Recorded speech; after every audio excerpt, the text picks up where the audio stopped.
think we should be coming on.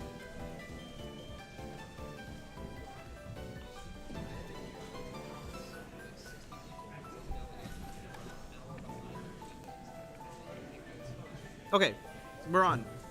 The lovely people at home can hear you. All right, welcome everyone to CubingUSA Western Championships.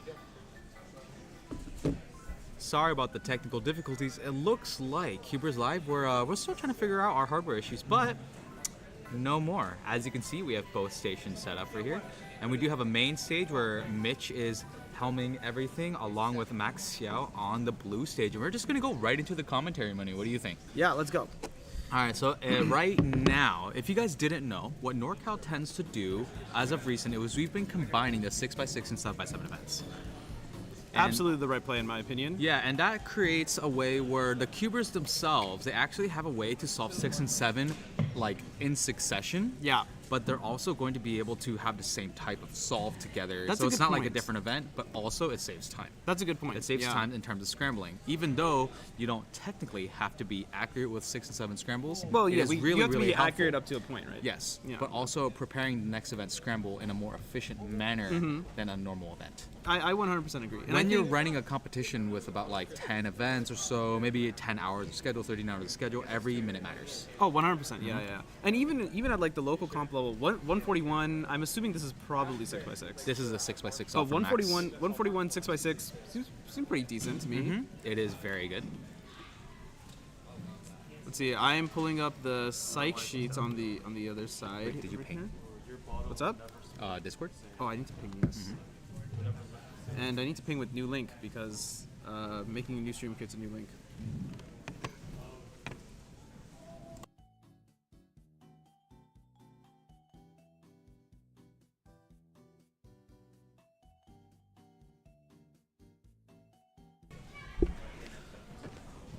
All right. So it looks like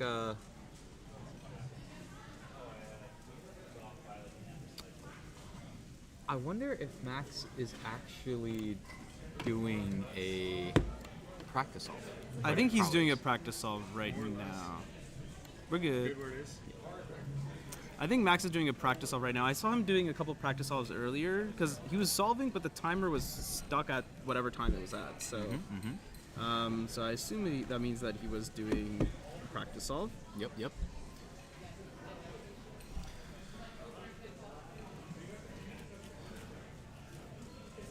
So as you can see in the far back side, if you guys are watching, one of the main stage leads will be Margot Aldero from Southern California trainee delegate. Trainee delegate. Okay, that makes sense because she's not someone I've interacted a ton with before, and so I was like, oh, this is cool. Yep. But I think it's cool to get newer people involved in the scene. Coming from the Northeast, yeah. Oh, from the Northeast. that's why. That's why. Okay, so she's very, very experienced then. Yeah, correct. Yeah. And Margot's got, a lot of experience, and I think working directly with the Northeast team to make some competitions happen soon. Oh, really? From what I understand. Okay, Yeah. exciting. Yeah.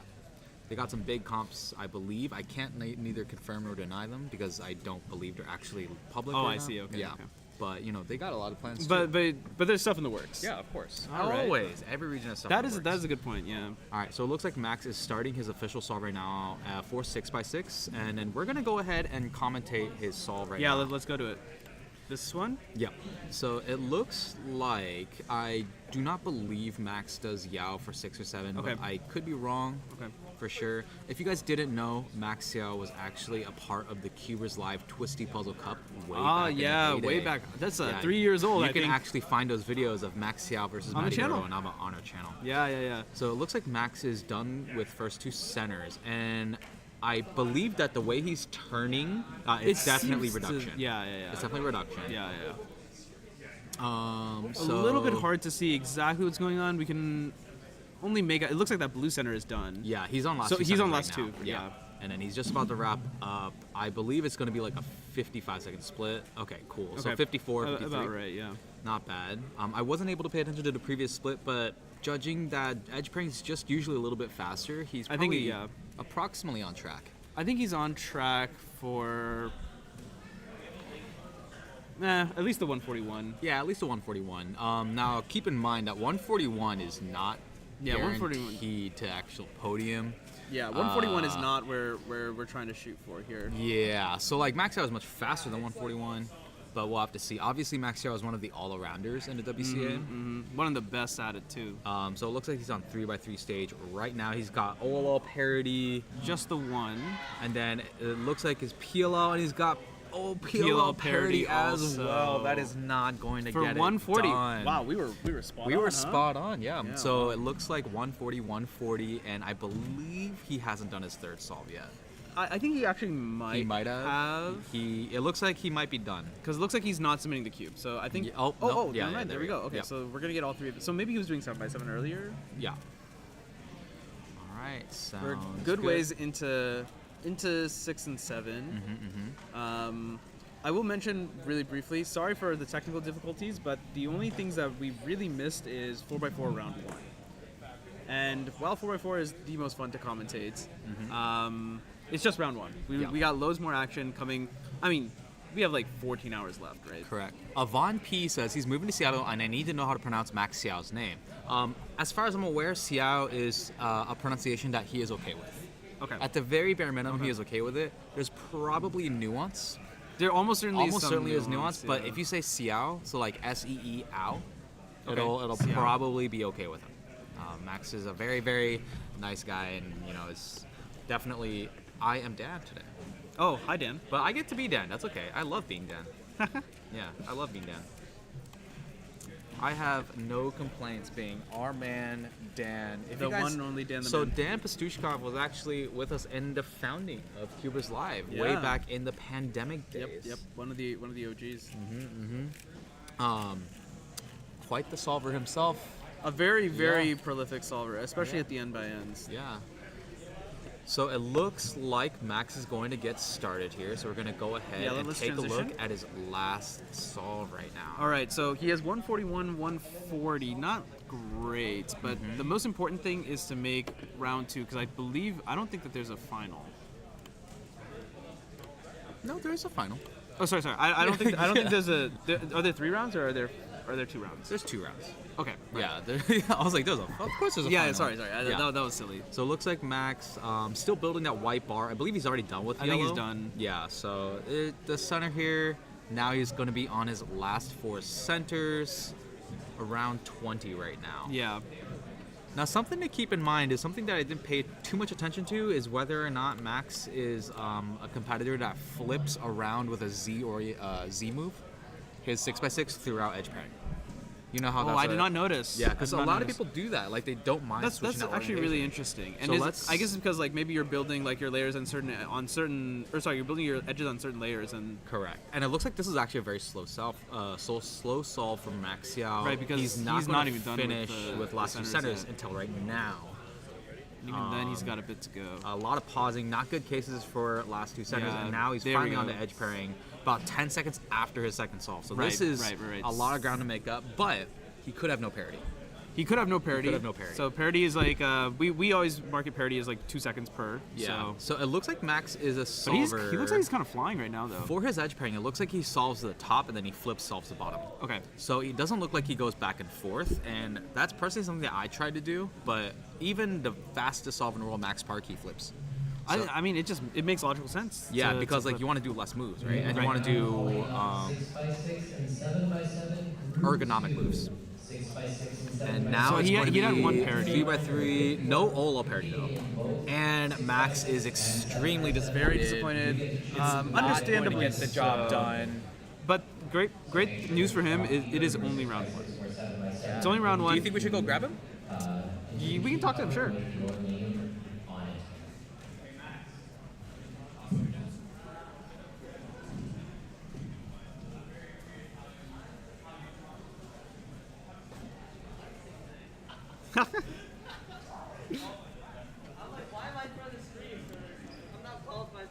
What do you mean you're not qualified for this? I mean, I just proved myself that I'm not qualified for this. all right. Well, we got the man, the myth, the legend, Max. Max, people in the comments want to know how to pronounce your last name. Just Xiao. give us a rundown. Xiao. Xiao.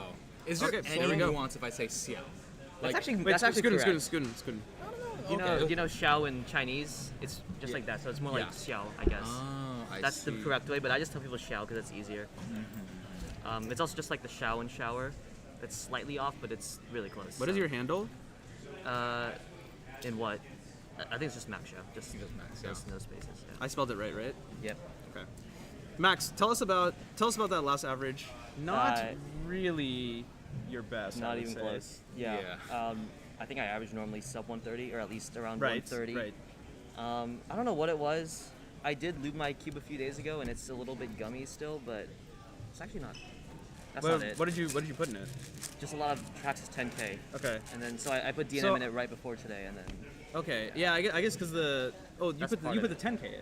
yes. Oh, But I put in interesting. quite a bit. to the Okay, point okay, where so it maybe went maybe a little that's bit- caused But it that's to not come really up. it. I think it was just it's pretty hot in here. It is really hot. The And- problem is the sun is coming from here. Like if you touch like these drapes, it's quite I like feel a that, bit yeah, warmer, right? yeah. And the problem is also like this stage is getting the brunt of that heat as opposed to Yeah. this. But the good thing is later in the day, this stage is gonna get way cooler. Okay. That's the advantage. Hopefully I of stay on being this stage then. But here. Yeah. Yeah, I don't know. It's just I wasn't really in the zone. I just felt kind of out of it, and then for each solve that I failed, I just like It like builds on top of itself, maybe. kind of yeah. I don't know.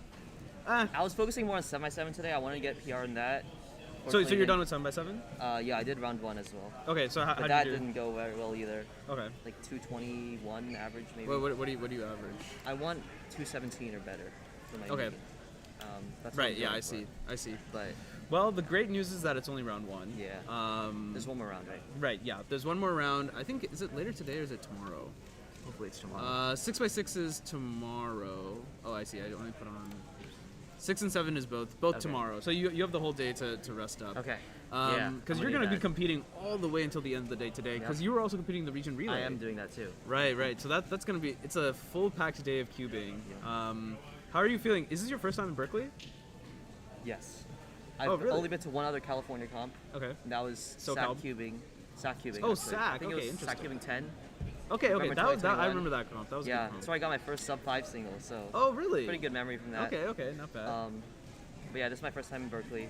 Okay, and I assume you're competing in all events, or maybe I not didn't, the I didn't do blinds. any of the blinds yesterday. Right. Yeah. So yeah, Okay. So yeah, pretty pumped. it's a packed schedule. Well, you were so good at all of them, so I guess it only Thank makes you. sense. It only makes sense. Too bad. It's a shame that you aren't one of us in the Western region, because then yeah. I think then it's probably between you, Samir, and Max for basically everything, right? I guess almost. Almost yeah. everything. Although there's Brendan, who unfortunately couldn't make it. Who this- unfortunately this could not make weekend. it. Yeah, which is If you're watching, Brendan, what's up, man? Missing you. peace out to Brendan. Yeah. Yeah, it's a shame. I wish he could have been here. I remember his very first comp. He just showed up and just like blasted everyone, and we're just like, Oh, all right, yeah. like new kid on the scene, I guess. He's crazy. Yeah. He's gotten so many crazy results recently, like 602, 3x3 average. Mhm. He got like a 117 on 6x6.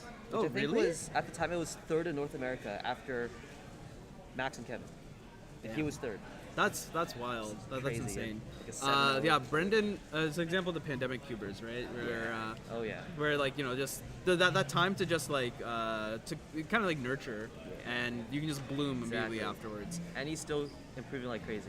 Even, Yeah. Even since 2020. I mean, the world of cubing is quite bright with the young stars, like yeah. yourself, I would say. Thank you. I'm not too young anymore. I've actually been. Oh come on, dude! I've If you're old, then what am I? Okay. Well, I've been competing for like over 6 years now. I feel pretty old, honestly. I I think guess I'm, 6 I'm years is a definitely. I decent think time, I'm I guess. at or above the median age for cubers. Yeah, I feel like think I'm that's- above, that's- at least at my local comps. I feel like all the kids are like 12 and Dude, under. the thing is, the comps are always filled with the kids because it's just fun, right? It's a plastic puzzle at Yeah, the end of the yeah. day, right? But yeah, it's good. What are you looking forward to most? What event are you looking forward to? Ooh. I mean, I was gonna say 6 and 7 because I thought that 7 was my best chance at a PR. Yeah, I but still you, got finals. Round two. Besides that, I don't know. 3x3. I've Yeah, been that'll- wanting to that'll get be sub fun. 6 for a while. Unfortunately, I haven't had too much time to actually practice and Okay. grind to get sub 6, but with 4 rounds, it's hopefully possible. Right. Yeah. But Just yeah, just definitely the 3x3. just the number of solves makes it just that much more Oh likely, yeah. right? Although one of the rounds is a head-to-head final. That's true. And Which- stuff is very different. Have you competed in head-to-heads before? I have a few times. I've been getting better at them slowly. Okay. Like, I did head-to-head at Euros actually. Okay, in Copenhagen, exciting. and I got like one of my best averages ever. It was like 6'4", Oh, nice. which I was really proud of. And I was like pure. I think it was my first pure sub 7 average Wow. too. Okay. In a head-to-head final. In the huge at stage Euros. at Yeah. Euros. Wow. So I was really hyped about that. So. Yeah, it's a good opportunity for me to kind of like improve my nerve management, just Yeah, kind of get true. better at competing under pressure. True. So there's an upside to that, but it is a little stressful at times. Okay. Yeah. It's just the nature of the territory, Yeah, I of guess. course. It's higher stakes, so Yeah. it makes sense that there's more pressure also as well. Okay. Before we let you go, Worlds, Nats, both. Both actually. What are you looking forward to most? Probably Worlds. Okay. I've never been to Korea. I think the only place I've been in Asia have been Indonesia, Singapore. I think that's it actually. Yeah.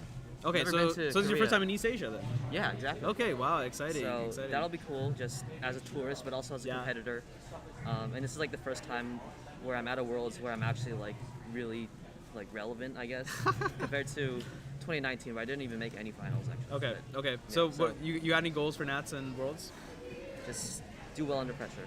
Do well under I pressure. don't want to set any Right. goals that are like, win or podium. Sure. I mean, it's obviously a nice goal to have, but I don't want to put too much pressure on myself. So just chillax and do my best, That's true. Regardless, I think it'll be fun to watch because I think there's a lot of hype going into Nats and yeah. Worlds this year. Yeah. The Cubing World is a buzz right now. Yeah. So I think it's a- I'm worried about Worlds is making 3x3 finals. I really Right. don't think I'm capable at this point, given all of the new cubers, especially in Asia. yeah. Oh so my many. goodness. Yeah. I think I'm not even top 16 on the psych sheet right now. So Really? We can I think take a- so. we I'm can pretty take sure a it's like quick- 6-0 take a quick or 6-1 at this point. WC. Or actually for Worlds, it might even be sub 6. I don't know. We'll see. Let's see. Got the good old internet handy. Yeah, okay. It's 583. It's top 16. I'm not even. I'm like 30 something, 20 something. Wow, that is absurd. No, Okay, it's Nats wow. that I was thinking about. Nats, I'm not even top 16. Really? I think I'm like 17th or 18th in Nats. Cubing So, USA Nationals. That's something. I should just have these open like on hand because I think we're gonna constantly refer That's back fair, to Nats yeah. and Worlds. You're just 17th. outside. Yep. Wow. Yeah, I mean, yeah, cubing's gotten so competitive these days, and yeah. with as people just get faster and faster, it's like the 0.01 seconds are just gonna matter more and more. Oh, yeah. So. So yeah, we'll see how it goes. Yeah. We'll see. Okay. Exciting. Well, thanks for speaking to us, Max. Thank you, Manu. Best of luck in the rest of comp. I mean, I'm Thanks sure so we'll much. talk to you later too. I'll need so. it. Yeah, of course. All right, But yeah, ta-ta. Thanks for having me. Yeah, not a problem. Apologies if I looked a little upset during that 6x6 round. I mean, it's all good. It was- happens, right? Yeah. It's all good. It's okay. we It's got- fine. You got all the bad luck out early. Hopefully. There we go, right? Yeah. All right, Thanks for toodaloo, trying, man. All right, so that was Max Shaw. That's a great guy, right? Fun, really fun to talk to. Yeah, a little disappointing with the 6x6 stuff, but there's so much competition left, right? So there's he has a chance to make it up. He has a chance to make it up, indeed. All right, well, I think we have started the next round of 6 and 7. So, or sorry, the next group of 6 and 7. So why don't we show you some of that stuff? The other stage is empty right now, so why don't we show you this stage? Not entirely sure who this competitor is, but we can get them nonetheless. Meanwhile, I think Chai has gone to go help out with some. Yeah, he got time. Chai I think has gone to go. Yeah, he's just checking around, making sure everything is doing well, doing good, because he's also an organizer of the competition. As we're listening to, I don't know what this is. This is Gen 3 dive music, I think.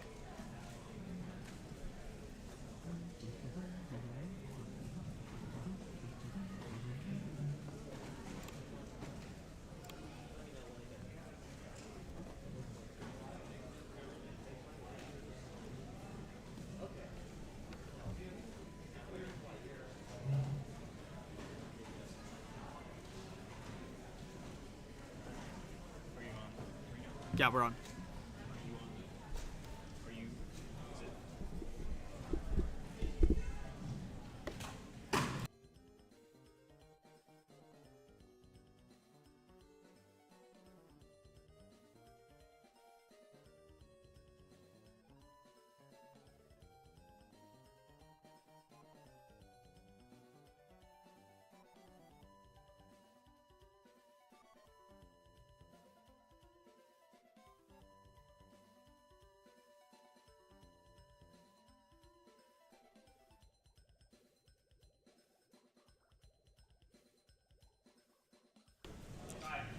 All right, just talking a little to Mitch Lane, one of the legendary cubers of our region, and one of the stage lead of the green stage.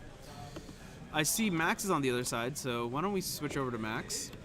We can talk a little bit about some of his solves. I know there was no audio. I purposely muted it. All right, here we go. So Max is, I think, going to go ahead and do his first solve here. Getting started. Max, a very fluid turner as always. Definitely going to go for the reduction. Yeah, that's just one of the great parts of Max's solve is he's just so fluid. He very rarely stops. He just keeps going, and his ability to see that far ahead is quite amazing.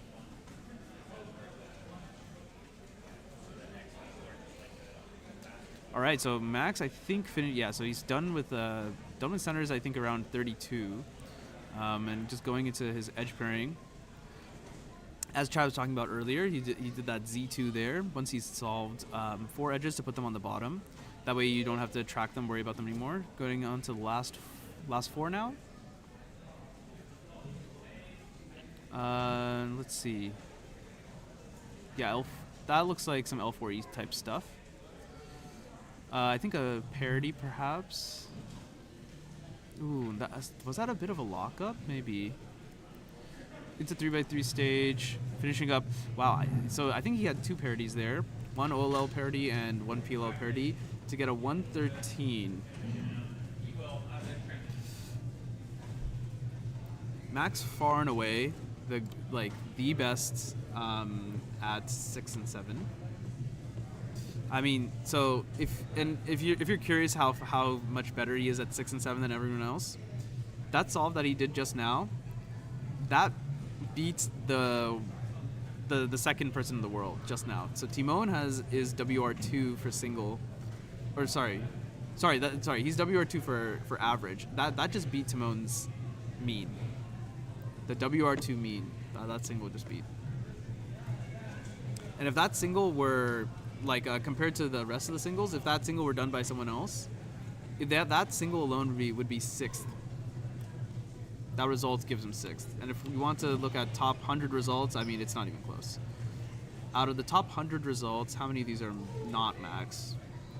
1, 2, 3, 4, 5, 6, 7, 8, 9, 10, 11, 12, 13, 14, 15, 16, 17, 18, 19, 20, 21, 22, 23, 24, 25, 26, 27, 28. So that means 72% of the top 100 results are Max's singles, which is absurd, right? Pretty incredible. So Max, by and far, the favorites to win 6 and 7, become the 6 and 7 Western champion. And part of that has to do with just the turn style, just amazingly good. For those who are curious, the world record is 108.56 for the mean, and a sub 1 single, 59.74 for 6x6.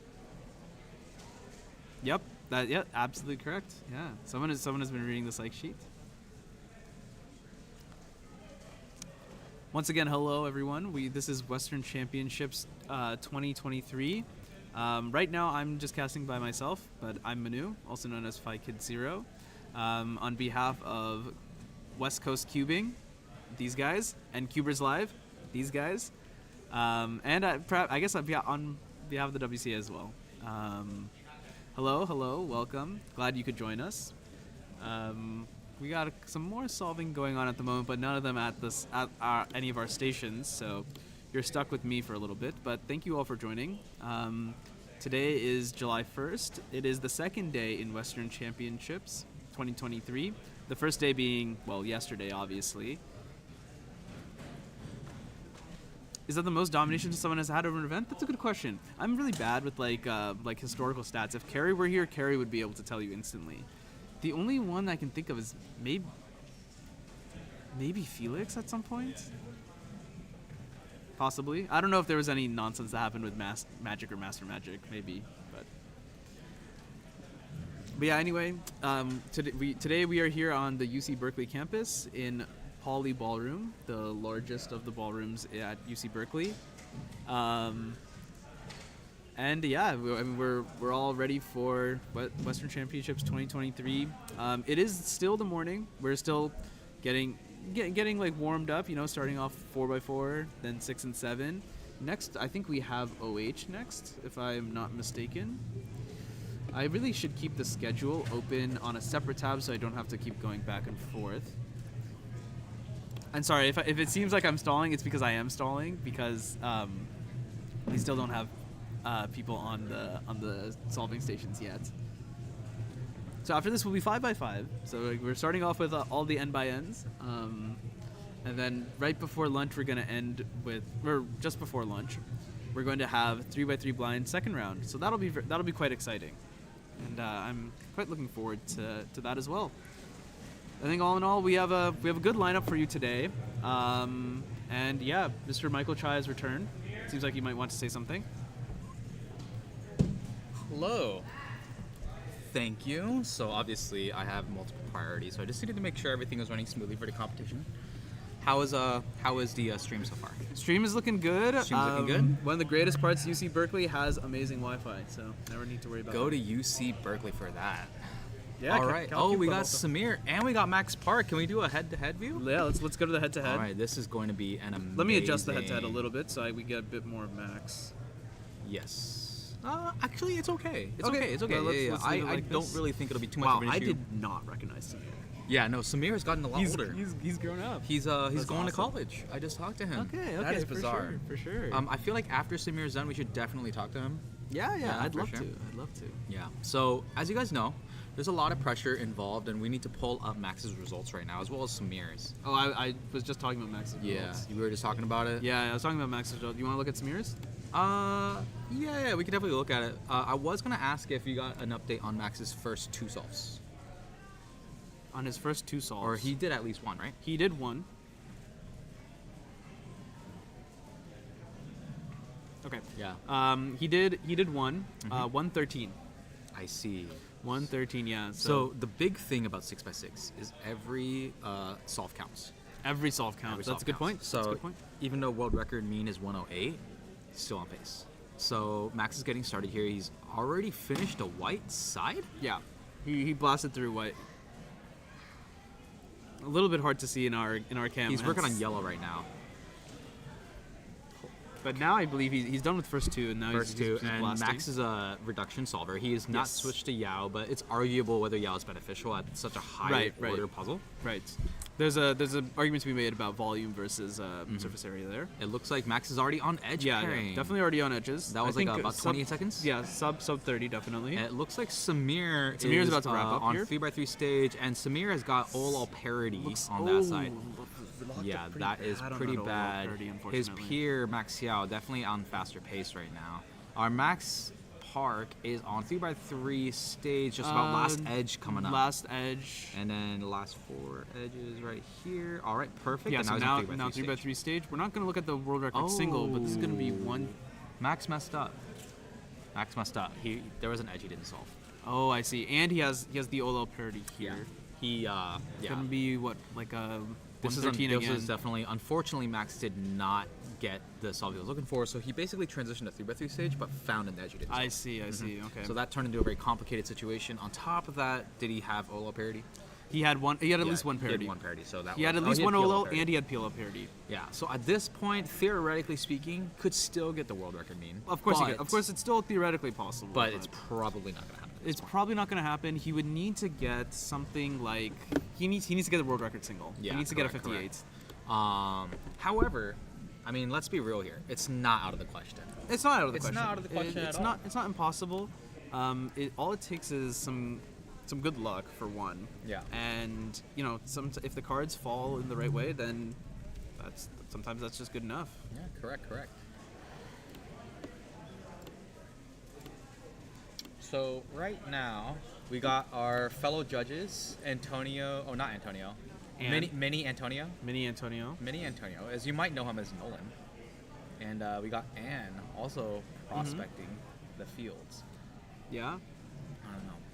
I must say one thing that's also unique about Western Championships is we have quite the elite staff lineup today. You know what? Let's talk about that for a little bit. Let's talk because about NorCal is very, very proud of their work.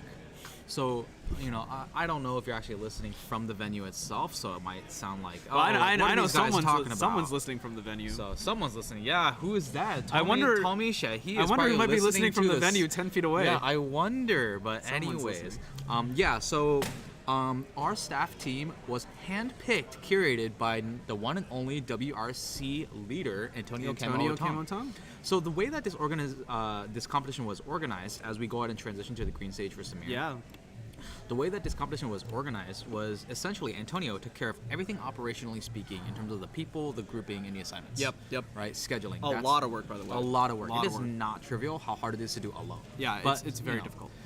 And one other thing to mention here is that I took care of everything extracurricular, including today's broadcast, as well as our merchandise booth, our up and running photo booth coming up shortly, and the works like that. And then, do we need a call from one of our referees? No, unfortunately we do not. Okay, we're good to go. We love referee calls. All right, as Samir is getting ahead, I don't know if this is his second or third, at least his second. We got him second at least, but the thing to keep in mind here is that they're going to be here for a while. That's true. Yeah, they're going to be here for a while. Yeah. As Samir is getting started, I think the main difference, as I mentioned earlier, is you'll see there's a huge difference in turning speed. Even though Samir is one of the best in the world, it just doesn't compare to Max, who's just constantly turning. Should we get some perspective of exactly where he is in the WR rankings for Samir? Yeah, why not? I have Samir's results open right now. So Samir, it looks like for 6x6, he is currently 70th in the world for single and 68th for mean. Now that is not easy to do.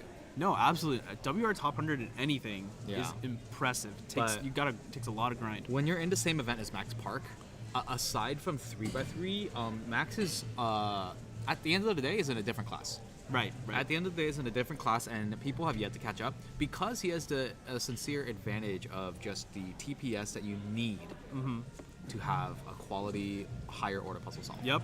4x4 is a TPS event. Max has turned 5, 6, and 7 into a TPS event. Yeah, which is absurd. But to the think reason about. why is because every 0.1 seconds you turn faster, you have so many extra turns to make. You add up. That's true.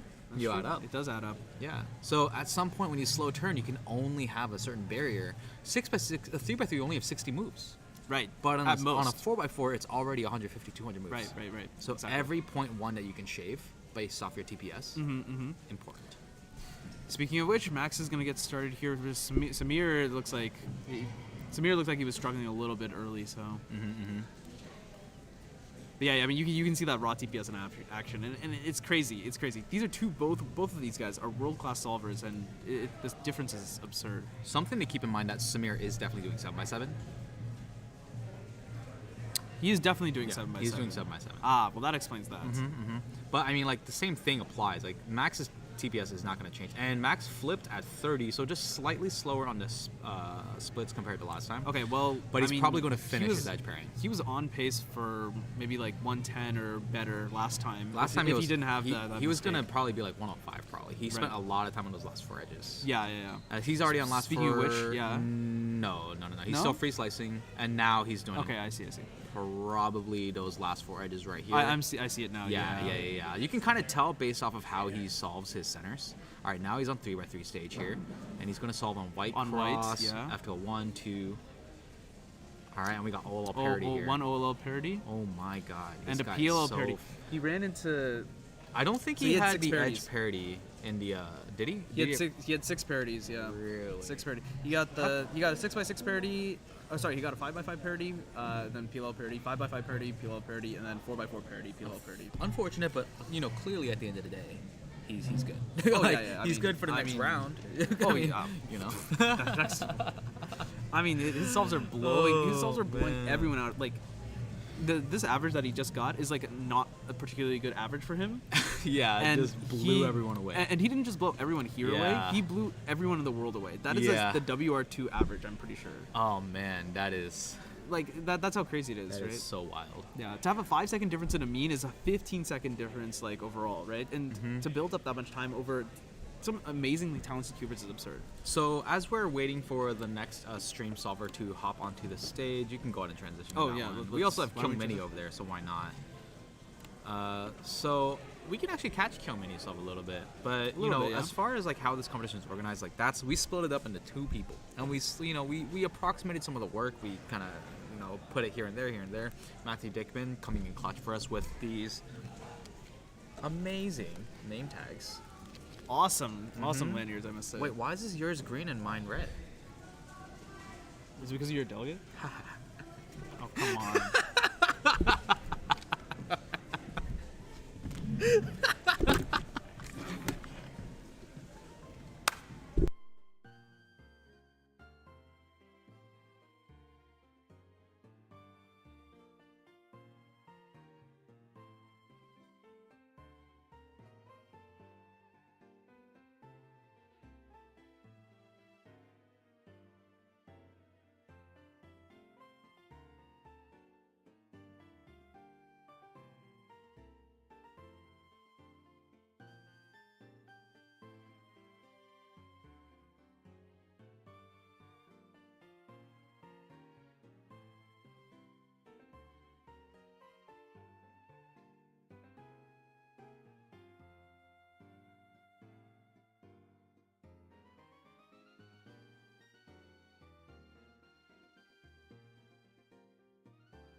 Okay, we're back. Manu's so mad he muted stream. I was very mad. I was so angry. Well, let me just wrap up real quick what I was mentioning before. But basically, we're really focused on another thing you have to have about a big competition is competition experience. Yeah, the competitor 100%. experience. And we're Yeah. working on that. And I was kind of mentioning how we're trying to model speedkeeping Australia. in a way. 100%. And, Yeah. and you know, I think one of the things that we want to eventually get to is like competitions are more than just like here to And- compete. Yeah. It's then like more of a convention experience. one more thing that's really, really important, even if you have a big competition, it is not trivial. Accuracy, staff accuracy, and execution. absolutely true. Absolutely you can't just have like anyone pull from the crowd. Like Right. pull- It yeah. does not work. you pull out the I'll DNF you if you don't accept the volunteer role, stuff Yeah. like that. Like some, No way. some No people way. do that. That's stuff. You got to build relationships, build your next organizers up, build your next delegates True, up, train true, them up true. by having them immersed in that staff True. experience. True. Plus, I think it's fun to be staff. And you get people that are going to consistently go to competitions Mhm. that you can trust and Yeah. rely on. Yeah. 100%. And look, for a 100% comp, you need 10 people, maybe 15 maybe people. Yeah. Maybe 10, 15 people. But as you scale up, it becomes increasingly hard to keep track of what? The misscrambles, Yeah, the lack exactly, of judges, exactly. the bad runners. Right. And you can't right? micromanage everything. You You need to have can't people who are micromanage. just good. You have more competitors, faster competitors, incidents. Like, how are you going to deal with all that? True. You know, Yeah. so like you have to be able to build the infrastructure, which requires a large staff. All of it is non-trivial, and that's why everyone you see wearing these like highlighter green Western Champ shirts, all some of the best staff in the world. Really? Wait, but why is mine not highlighted green? Because you're actually not staff anymore. I'm sorry. Well, wait a second. Let me turn around real quick. I just need to check my inventory. Oh, not the inventory. So that's what you'll see. What does the back of my shirt say? STAG Stage. Man, get out of here. Hey, English is my first language. All right. No need to shame. But yeah, you want to explain the stage leads? I mean, we also have this shirt right here. Yeah, this one is my shirt. I'm just wearing this shirt also because it's also highlighter green, and I like CalCube Club, so gotta represent. That's true. Gotta represent CalCube Club. This competition color palette was inspired by the one and only Antonio The Camoton. one and only Antonio CCFF00 Camoton. Let's see.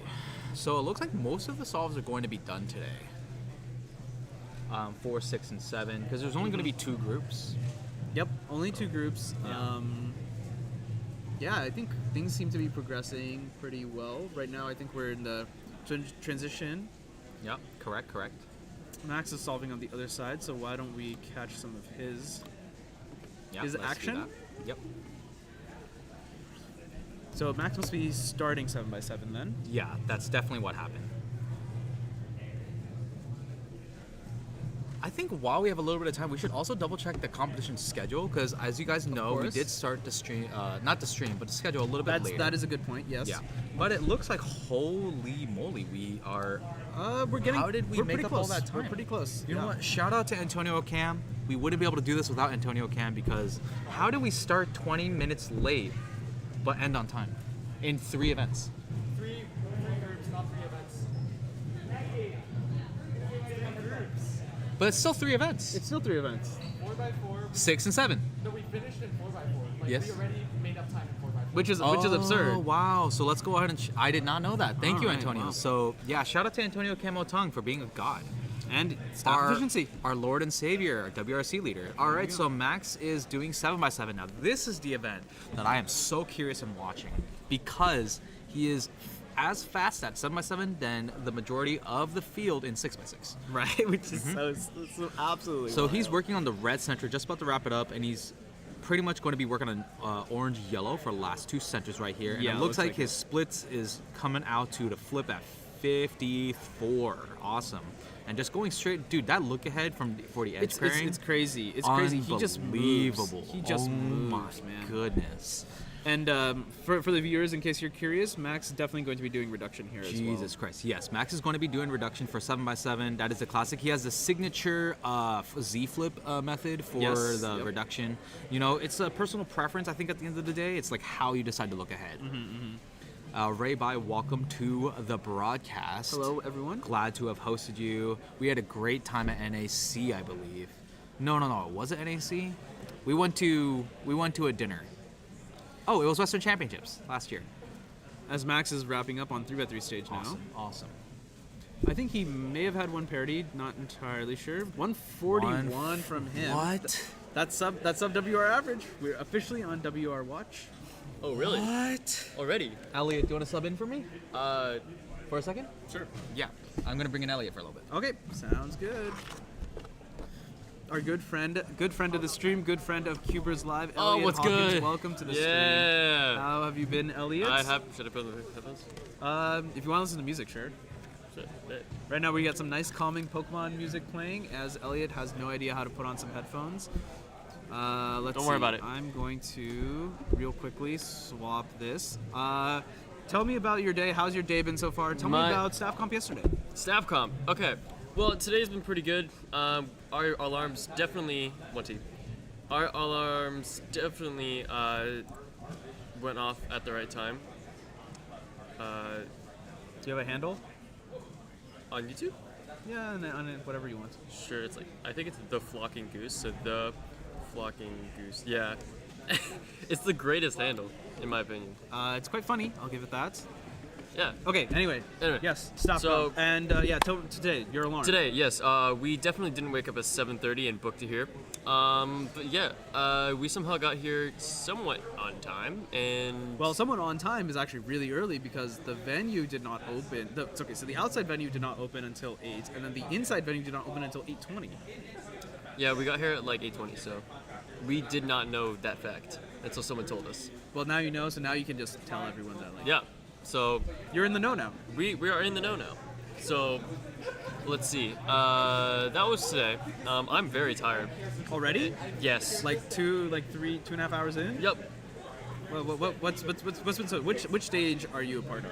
As one I'm of the part elite of staff. Blue Stage. Blue stage. I think blue stage is going to be one of the more exciting stages, by the way. Yes, sir. So I'm hoping you pull your weight, dude.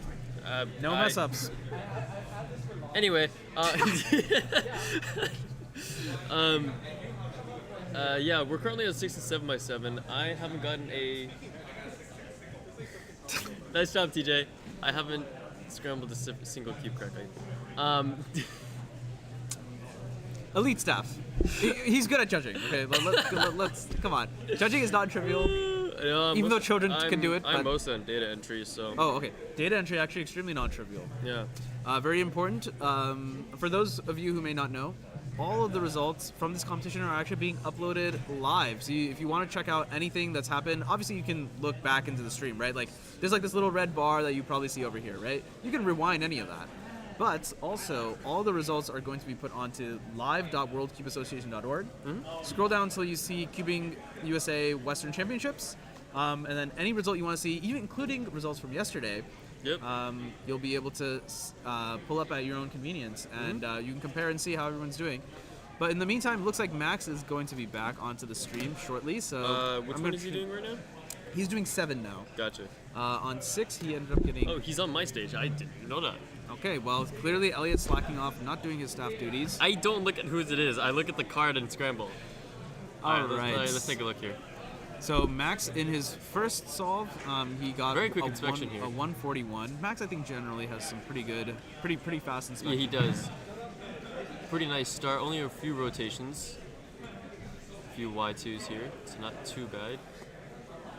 So someone was asking what the world record was. The world record single is 135. So that obviously could break at any moment. The world record mean is 142. Max in the first solve getting 141.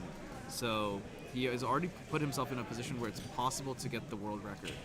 And we'll just have to wait and see what happens here.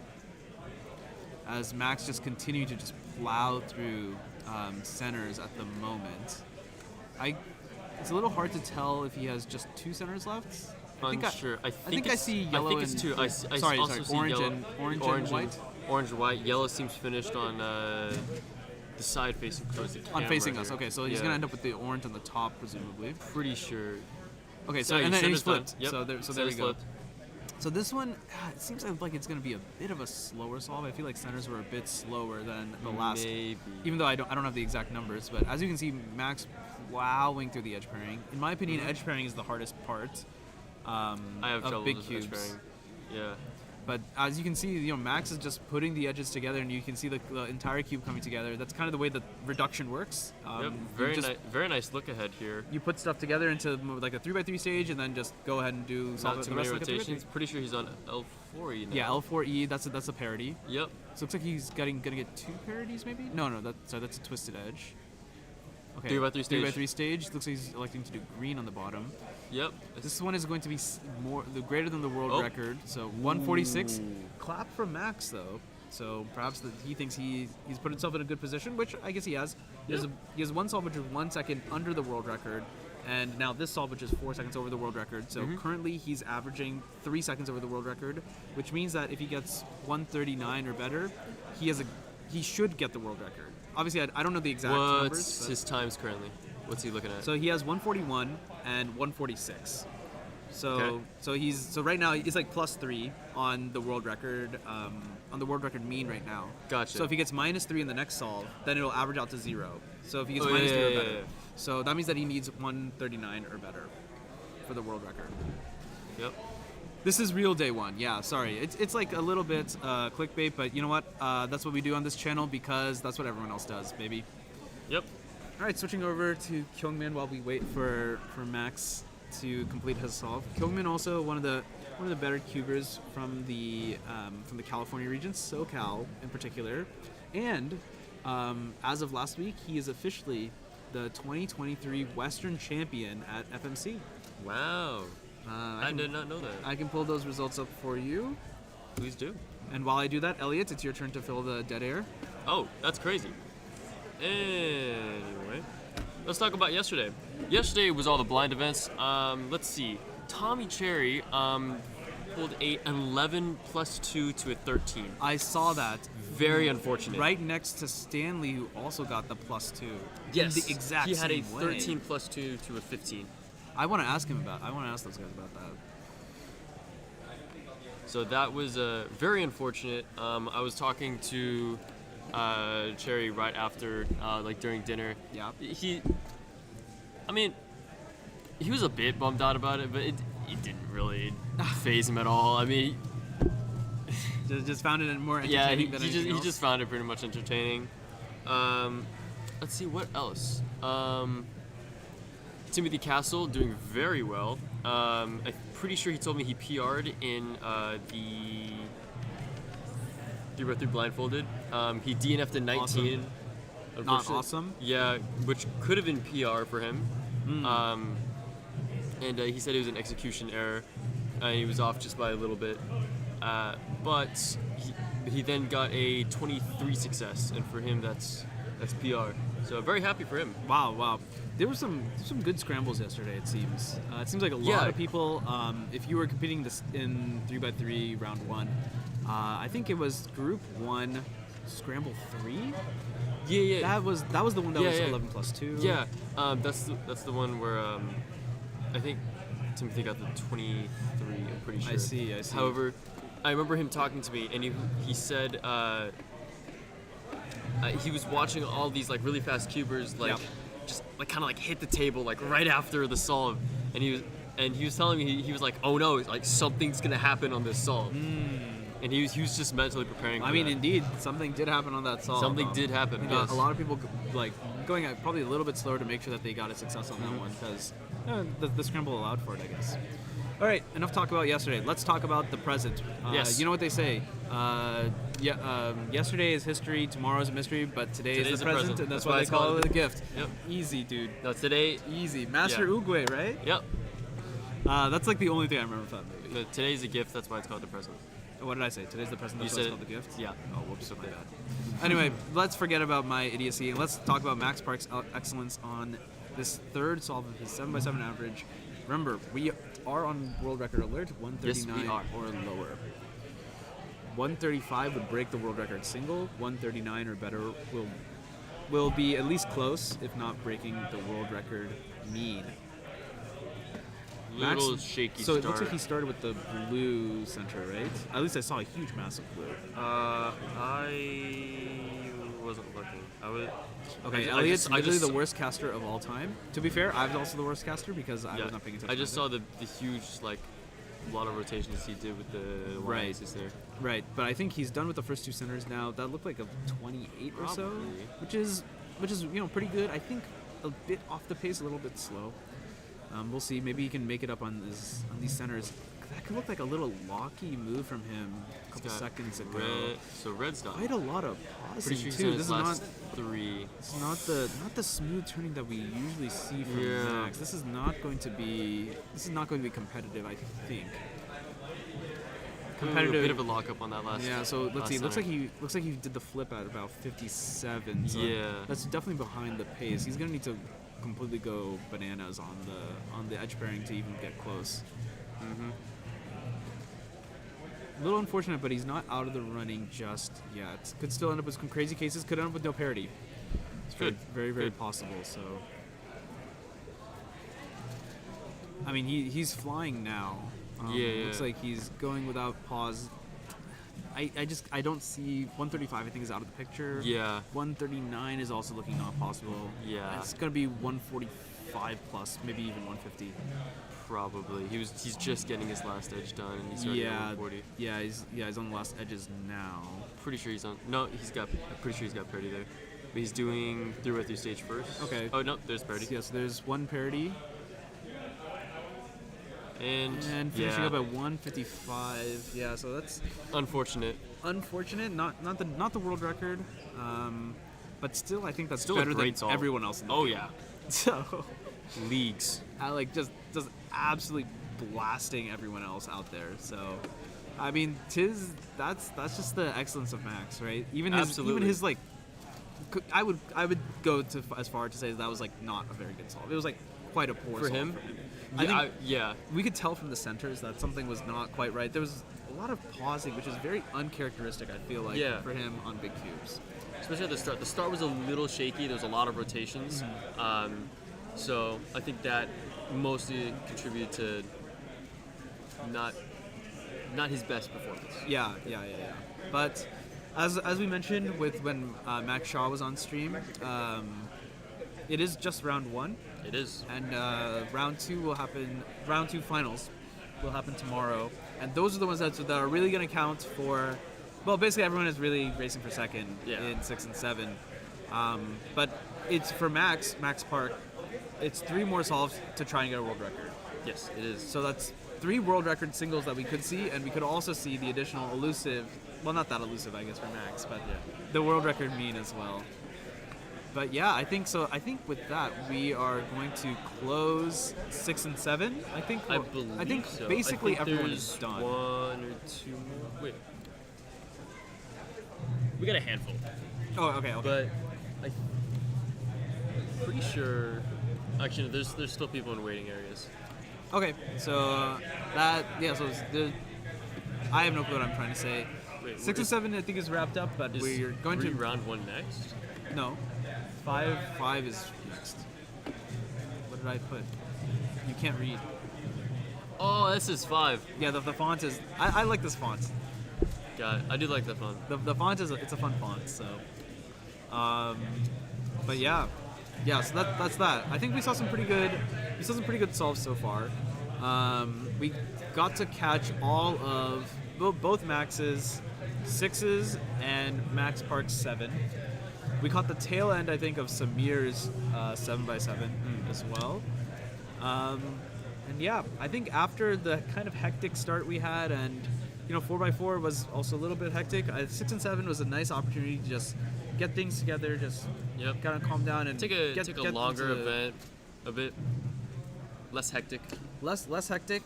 I'm Get all the down for competition less back on schedule. Exactly. But the thing is, so what's crazy is, so we started like 20 to 30 minutes Yeah, it was later, like 8:50, so 20 minutes later. and we got back on schedule in 4x4 alone, Yep. which is wild to me.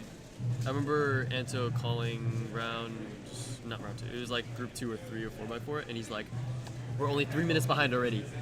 Wow, which is Yeah. absurd. Absolutely absurd. Yep. It just speaks to the efficiency. And right now, Superior staff. superior staff. Well, obviously, Absolutely. you're not one of them. Don't catch yourself in. I just leave. Toodaloo. And actually, right now, so 6 and 7 are supposed to be over by now. We're supposed to start 5 round 1 soon. We're only a minute behind right now. When does that? It's 11:10, and it's currently 12. So we're 2 minutes behind right now. All right. But what's 2 minutes between friends, right? It's all good. All good in the neighborhood. All good. 2 minutes means nothing in Berkeley, California. Oh yeah, the competition for that is insane. For Yeah. 2x2? Oh no, You said 2. I heard 2x2. I said 2 minutes means nothing in Berkeley, California. I don't know what I meant by that, but Anyway. I said it, and now you just have to riff with it. Cool. That's how this works. Anyway, also hello and welcome to all the people who have joined the stream. Now that it's 11, I imagine a lot more people are awake. Trust me, I was barely awake at 6 when I had to go take a shower. I literally took a nap afterwards. I woke up at 7:30 because our alarm. All right, we get it. Great. You have you have privilege. I don't know what kind of privilege you have, but you have privilege of waking up later. And for that, I am jealous. Anyway, that aside, hello, welcome everyone to the stream. This Welcome. is Western Championships 2023. You're watching this on the CubersLive channel, the official broadcasting partner of WCC. And yeah, this is one of the 11 regional championships being held across the United States through a pretty wide stretch of time. I know Southeast Champs was a while ago, but yeah. So that's what we're doing here. Right now it's Manu and Elliot on the mic, Sir. and the rest of production, Dan, Michael, we'll be in and out throughout the rest of the day. Today is technically day 2 of the stream, so day 2 of the competition. So the title is a little bit clickbaity, misleading. It's because yesterday we didn't do a stream, so it's day 1 of the stream. So that's why I thought it was fine to just label it day 1. But also it was more of a just PBQ. Yeah, it was just more of a it was blind day more or and a less a- staff comp. Yeah, it So was. most of the people that were competing was just staff members. Anyway. Yeah, it was. Trust me, you didn't want to watch 5 blind. Yeah. Oh yeah. I didn't. I was Yeah, outside. he did it. He did it. He was there live. I was outside being the bouncer. Oh, that's true. But you did a terrible job being a bounce brother. Hey, All I'm saying, Elliot, is I feel like there's a lot of marks on the staff record. I'm afraid we're gonna have to let you go. okay. just leaves. But yeah, I just like walk out and I'm just He's gone. gone. Just put the shirt down and leave. yeah. So yesterday was staff comp and big blinds and multi blind. Yes. And today we are starting with all the other events are starting today. We've already gone through 4x4 and 6x7, 6x6 and 7x7, not 6x7. Round That would be an ones, interesting event. I wouldn't want to see that, and I, I think wouldn't no either. one else would want to see that either. Right, we are about to start 5x5 round 1, and then we have 3x3 round 2. Round 1 happened yesterday. Round 2 to round us out before lunch. We'll hit our lunch break, and then it's all gas, no breaks from there.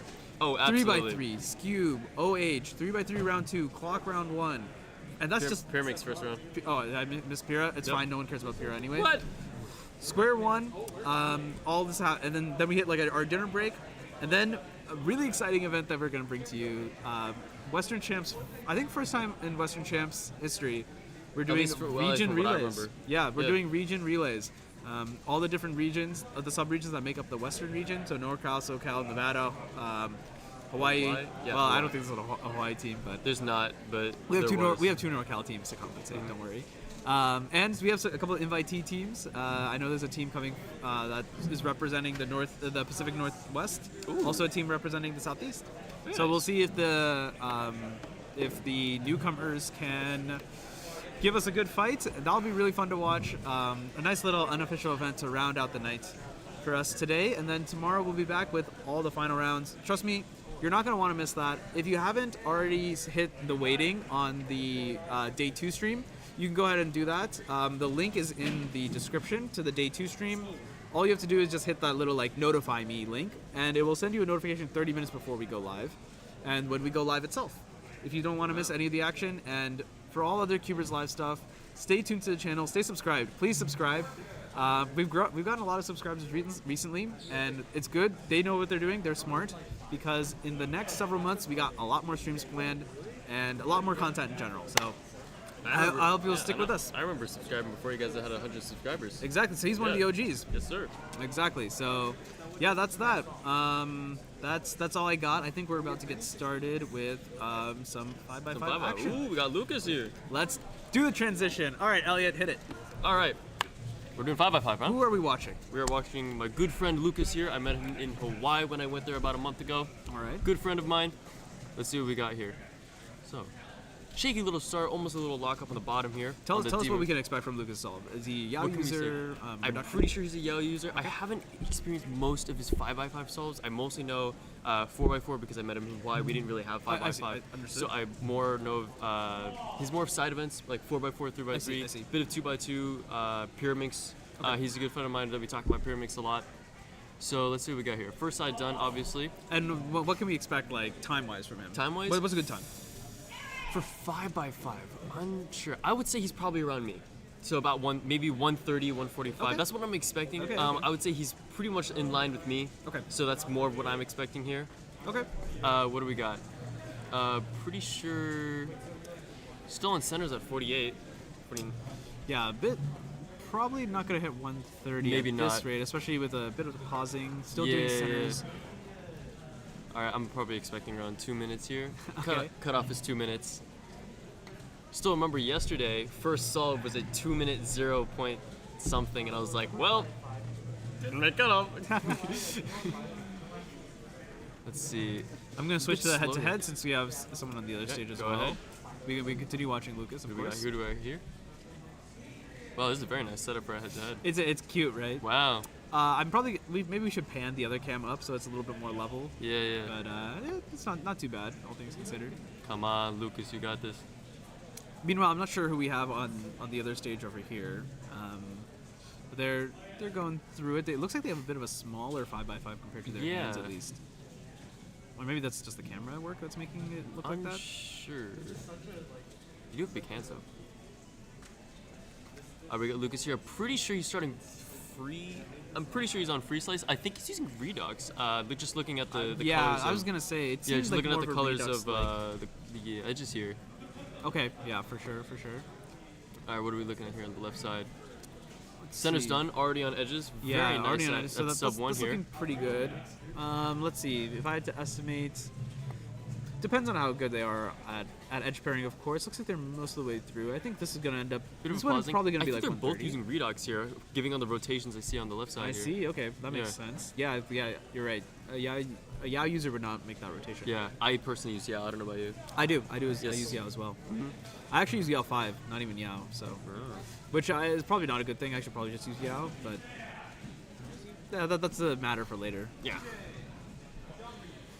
Let's see, Lucas. What do you All got? right, What do you Lucas. It looks like he's probably Lucas- on 3x3 stage. Yeah, it looks like. Yeah, it. yeah, 3x3 stage. I Electing think to he do just saw white him do cross. parity. Very nice.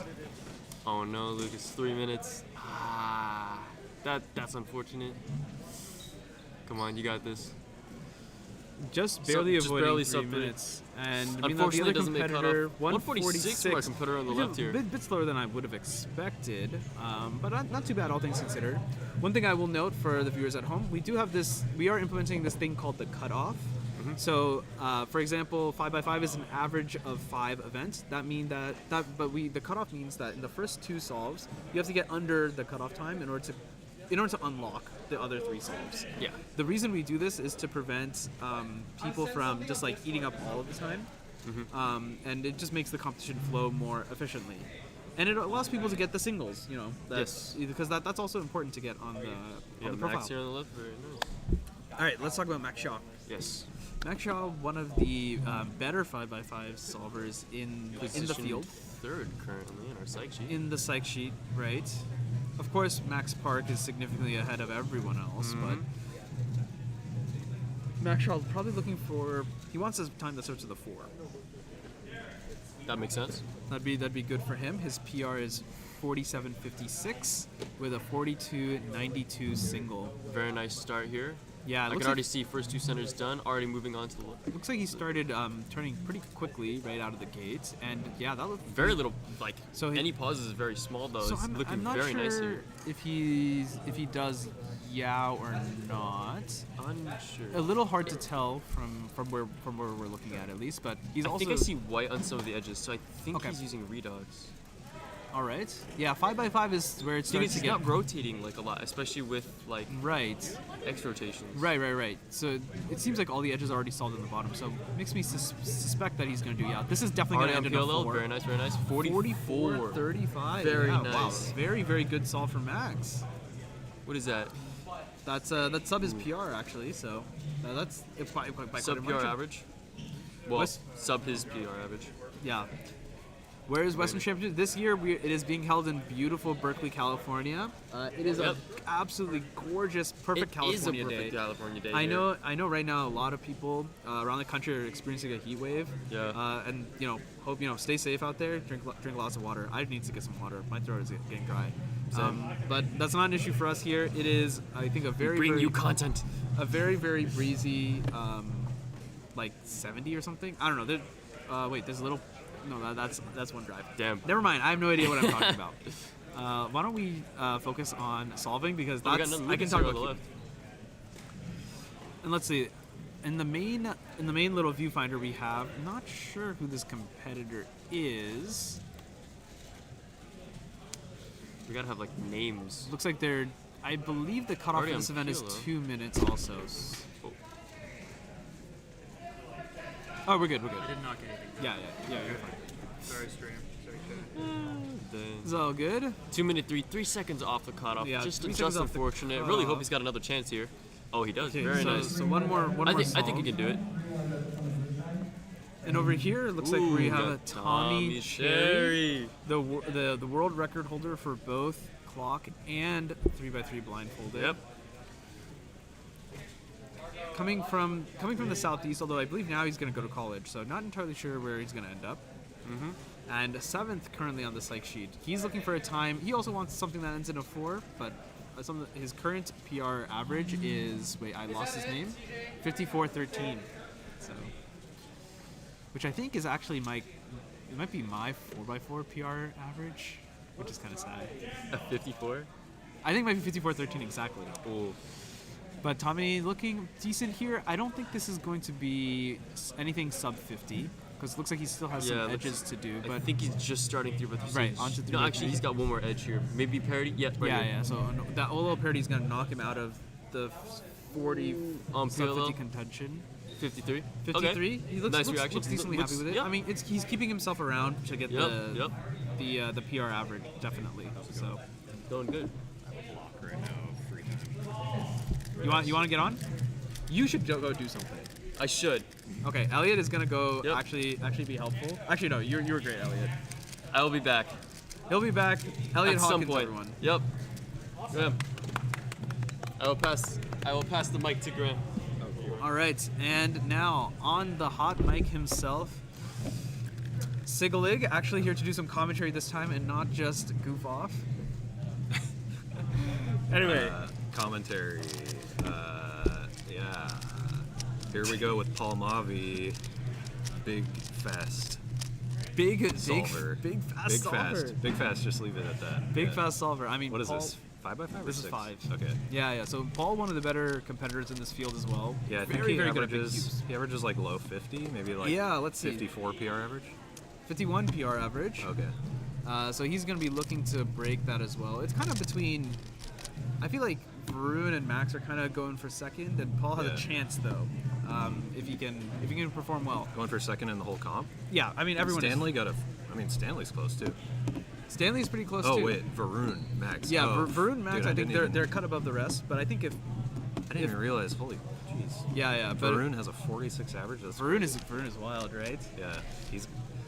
It just took him like having a growth spurt, and then he got good at big cubes. He was like always just a 3x3, 2x2. Right. But this is a great solve coming out from Paul. Yeah, sub PR that's, average. That's sub PR, so That's sick. looking good for him.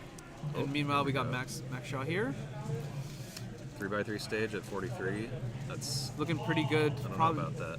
Oh, that's a bit of a lockup though. He's probably disappointed with that. Yeah. I was gonna say it looked like it had a chance of being sub 50. I guess it did have a chance, but Yeah. not quite all the way there, unfortunately. Western Champs is in Berkeley. I don't know if they answered that. I already answered this. Okay. But good, reading chats. Sometimes I just forget about the chat and I just do my own thing. So. Yeah, earlier I didn't even realize it was on the screen for a while. Oh, the chat. Yeah. It's weird. Do you use like Chatterino or something? Nah, I just.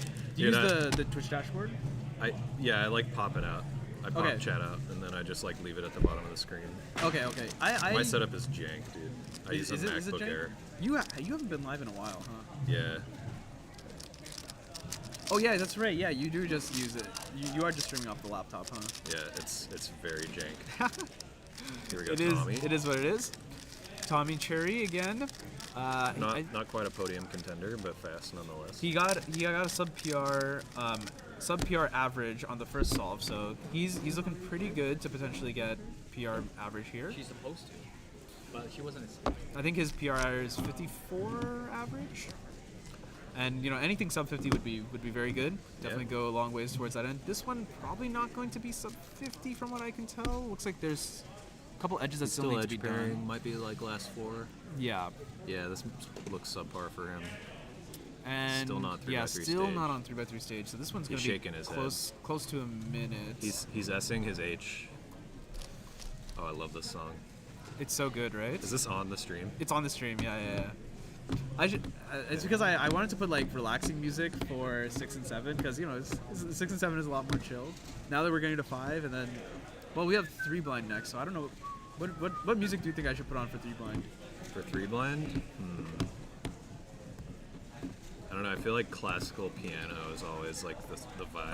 Okay, I can put on Ludenschlatt. Yeah. Ludenschlatt's Emporium or whatever it's called. Have you talked about the issue with 6 and 7 at this comp? Oh no, do tell. How they're doing them simultaneously? Yes. Oh, you want to complain about this? Yeah. I mean, Okay. I guess I understand why they do it. It saves time in some ways, but I immediately, like, when I heard we were doing that, I'm like, that's going to cause some confusion with the scramblers for sure. Because, like, people can decide whether they do 6 or 7 first. Right. And so scramblers are, like, switching back and forth between scramble sets.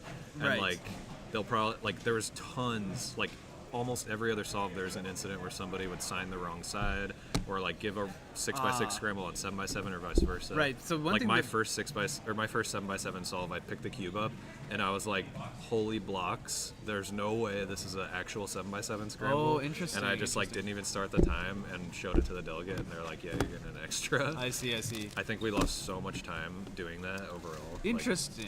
and- Because we actually ended up only a couple minutes behind. So you're saying we could have been quite a bit ahead. yeah, I mean, it seemed like we were really catching up. Like we started 20 minutes late, and we caught up to like 3 minutes late. By the end of 4x4. Yeah, after one event. Yeah, which is So, quite impressive, right? Yeah, I think we really. Yeah, I don't know about the 6 and 7 simultaneous thing. The other issue is that like it's more of an issue for like people who really take 6 and 7 seriously, but you can't practice one of the events before doing it. You know, like whichever That's one true. you do first, you can't practice the other one before doing it, which kind of sucks. Pros and cons. I mean, I guess you could practice in the competitor waiting area, but Right, but you don't get the extended time that like might Yeah. be between events or something. yeah. So yeah, I think I'm leaning towards maybe it's a bad idea. All right. Well, I But think there's- it's important to weigh the pros and cons. Right? Yeah, So- there's some delegates here who are like adamant it's good. Chai is so- one of them. Chai really likes doing 6 and 7 simultaneous. So I've heard it's like NorCal and SoCal like kind of disagreeing about whether or not to do it. well, there you go. There's the difference right there. Yeah, I see you've converted to the dark side then, huh? yeah. I'm biased. I guess. As we watch Heidi start her solve, we didn't mention it, but Yeah, I Max forgot was Heidi's on the stream. Max Xiao was just on the stream. He ended up getting I Oh. think like a 50, so not great solves from him. What system do you have in place to send only the fast people to stream stations? I think it's just generally like runners know to do that. So I actually set it up. So what I did, Oh, you did? so what I do is I went through once all the groups were generated, I went through the groups and marked the people. Oh. Like so, for example, today we have three stages. So I just went and marked like 6 people on each stage that you can potentially have be on the stream. Yeah, so it's basically like anyone who's like in the top 20 of the psych sheet Yeah, okay. has a decent chance of ending up. Of course, we can't guarantee that certain people will show up because we're not doing stationary. Yeah. But that way, I think the odds of getting faster people is higher. That's a really good solve from Heidi, I think. Wow, 52. What's her PR? Yeah, that's quite a good solve from Heidi. I know Heidi has been grinding a lot more recently, especially with school being out and stuff too. Oh, nice. So, looking to see some good solves from her. You want to talk about 3 blind yesterday? Talk about Oh yeah. Group 1 Scramble 3. Yeah, so I mean, 3 blind was a mixed bag because the first scramble was horrible. It was like 12 algs. At least for me, it was 12 algs. Could float it to 10, but it was like really hard floats to spot. So I just did 12 algs, and basically everyone did bad on Scramble 1. Scramble 2, for me, I didn't really talk to anybody else about Scramble 2, but it was 9 algs for me. I'm pretty sure Tommy got a 13 on it, so I'm guessing it was also 9 for him.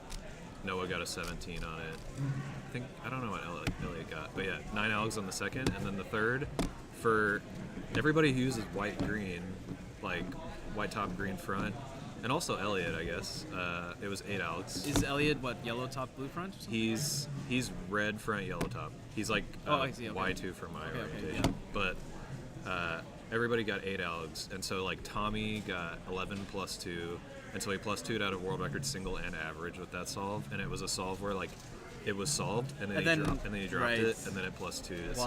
Wild. Stanley also plus 2'd a 13 on that scramble, would have been his first 13. Elliot got a 13. Elliot got a 13. I Like judged that national one. record, world record 2, so that's sick.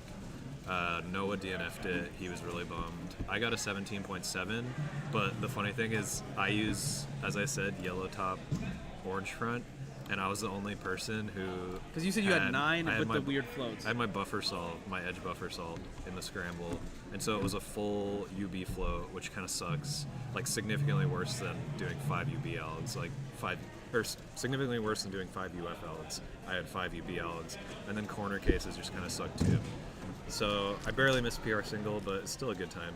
It's so crazy to see that I got 7th in 3-blind round 1 with a 17. Like, that time would have won Westerns last year. Right, yeah, it's insane. Like, This is extremely stacked for 3-blind at this comp. It's Yeah. crazy. well, that's good. I mean, 3-blind round 2 coming up, so that'll be really fun to watch Yeah. and commentate over as well. The weird thing with 3-blind, though, is that it's just so scramble dependent. And, like, just like what happened in round 1, like, kind of orientation dependent. If not everybody uses the same orientation, it's kind of weird. I always wonder, like, if there's any possibility of, like, maybe in, like, head-to-head finals or something, like asking the competitors their orientation beforehand and scrambling everybody That's in their interesting, own, like an own unofficial orientation. blind head-to-head. Yeah, just to, like, really, like, even it out and make it competitive. That would be interesting. Yeah. I would be interested in seeing that. That sounds like a good unofficial event. Yeah, at least unofficial, maybe, yeah. That sounds perfect for like a stream setup too, because you can imagine like someone's commentating. We have the scrambles too, right? So we yeah. could see like, oh, hey, the scrambles are like this. We have 2 people. They got headphones on. They're in a different room. Yeah. It could be pretty cool. It could be pretty cool. That's a good idea. That sounds like a CubersLive stint. We might want to do something like that. Have you had or do you plan to have Lucas Guerin on the stream? I noticed he's here. I haven't talked Oh, to is him he yet. here? Yeah. I didn't even notice he was here. He I saw him probably- not last week. I saw him. No, I did see him last week at FMC Western. Oh, cool. Yeah, we could totally talk to Lucas. Oh, here we go, Paul again. Paul again, but he's on the wrong side, so we have no clue what he got, and I can't see over there, so Oh well. that's that. He doesn't look very, very enthused. Yeah, I agree. Okay, but we do have Heidi now, so I'm sorry for all the transition nonsense. At least this is one of the reasons I didn't make a stinger, is because if I made the stinger, it would be. Because sometimes you can get overloaded, I feel. A stinger, what's that? It's like a fancy transition. Oh. But if you transition too quickly, like it like plays the transition on top of itself, it just looks like it looks terrible. Anyway, Heidi did come with a 52 in the last off that we saw. Not sure where she is in her average. Dude, do you think the stream picks up that drumming? It almost certainly does. God, that's been so annoying. Is there anywhere else they can do that? It's so annoying. Yeah, it's quite. I don't know if you're at this Unlucky. comp, but maybe like 4 years ago there was a PBQ that was like Huh? Oh, yeah. Okay.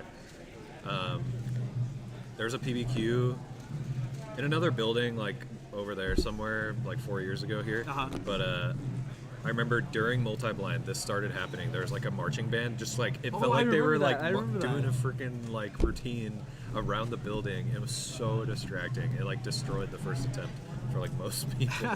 And like, yeah, there's nothing we could do. We like closed the windows, and it just like it was so loud. There's just nothing you can do sometimes. Yeah, that's kind of the. What is the Don't word? they have like a building they can do that?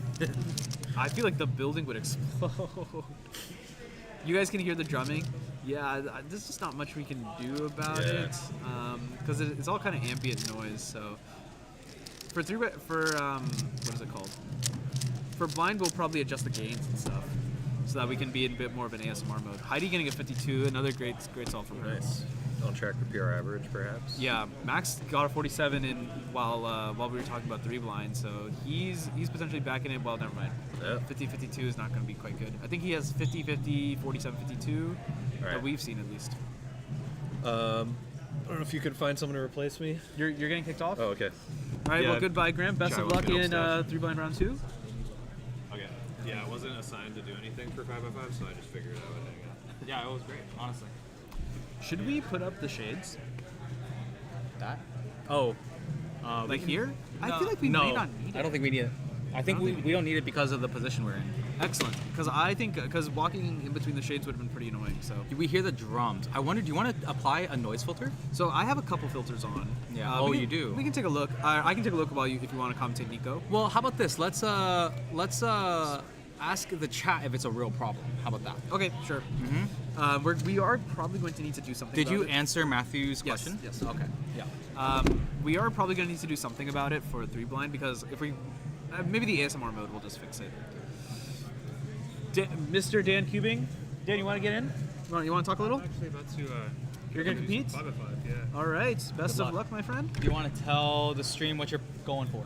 I'm going for sub one. They literally Sub cannot one. hear you. Sub one single. I'd be really happy with. Sub 1 single he's looking for. All right, Das Cubing going for sub 1 single. We'll see. To be a first official. Hopefully we catch you on the stream. There you go. Hopefully. All right, good luck, Das. Godspeed, my friend. Meanwhile, Nico getting almost a sub 1. Close. 5x5 is exciting. How's it been so far? 5v5 has been pretty good. We've seen some great solves all around. I think Max is in the next group, so we haven't quite seen Max yet. But yeah, we've seen some good solve. Heidi is doing quite well, it seems. Tommy is doing pretty well. Wait, so we're about to commentate Max Park, huh? Yeah. For 5x5. Yeah. So that'll be really exciting. It's gonna be actually insane because his 5x5 solves are like They're so fun to watch. it's hard to commentate because he passes through each stage so quickly. It's really, really hard to commentate. Yeah. So Tommy's has had a couple good solves. This one is not quite as good, I think. Looks like he's being a little bit more deliberate here. Right. He was, I think his PR is a 54, so this one is not quite nearly there. Super Aaron Gamer confirming that it's not too annoying. See, that's why I think if it's an ambient noise at the end of the day, we shouldn't. That's bother. true. It is Yeah. an ambient noise. Yeah, we should make sure we're focus on the content. You know what I really like? I don't know if this is intentional, but the Logitech C920 has some interesting autofocus. Yeah, it has some weird autofocus. Interesting autofocus. Yeah, it's interesting. One thing you'll notice is that so like this camera over there, the big camera that we have right now, that one is not quite as good as you can tell as the one that's on us or the one that's being used on the other station either. And there's a simple reason for that. The reason, actually, it's not a simple reason. The cable is we don't know what's going on. Yeah, but it's okay. Hopefully you guys are enjoying the stream today. We are really sorry that we couldn't get the 4x4 round 1, but you know what? There's a 4x4 round 2. So Yeah, that's exactly. Where all the tea And is gonna 4x2 round 2 is going to be even more hype. It's going to be even more exciting. Yep. And yeah, we are looking forward to it. I hope you guys are looking forward to it as well. While we have this time, do you think we should maybe cut to an ad? Yeah, let's go and cut to an Let's cut to a ad. short ad so I can get some water. You want to talk about the ads? I'll talk about the ads. All right. So everyone, if you didn't know, now you know. West Coast Cubing now has merchandise. You can find it on redbubble.com/people/West Coast Cubing. That is our shop. You can find stuff such as our desk mat.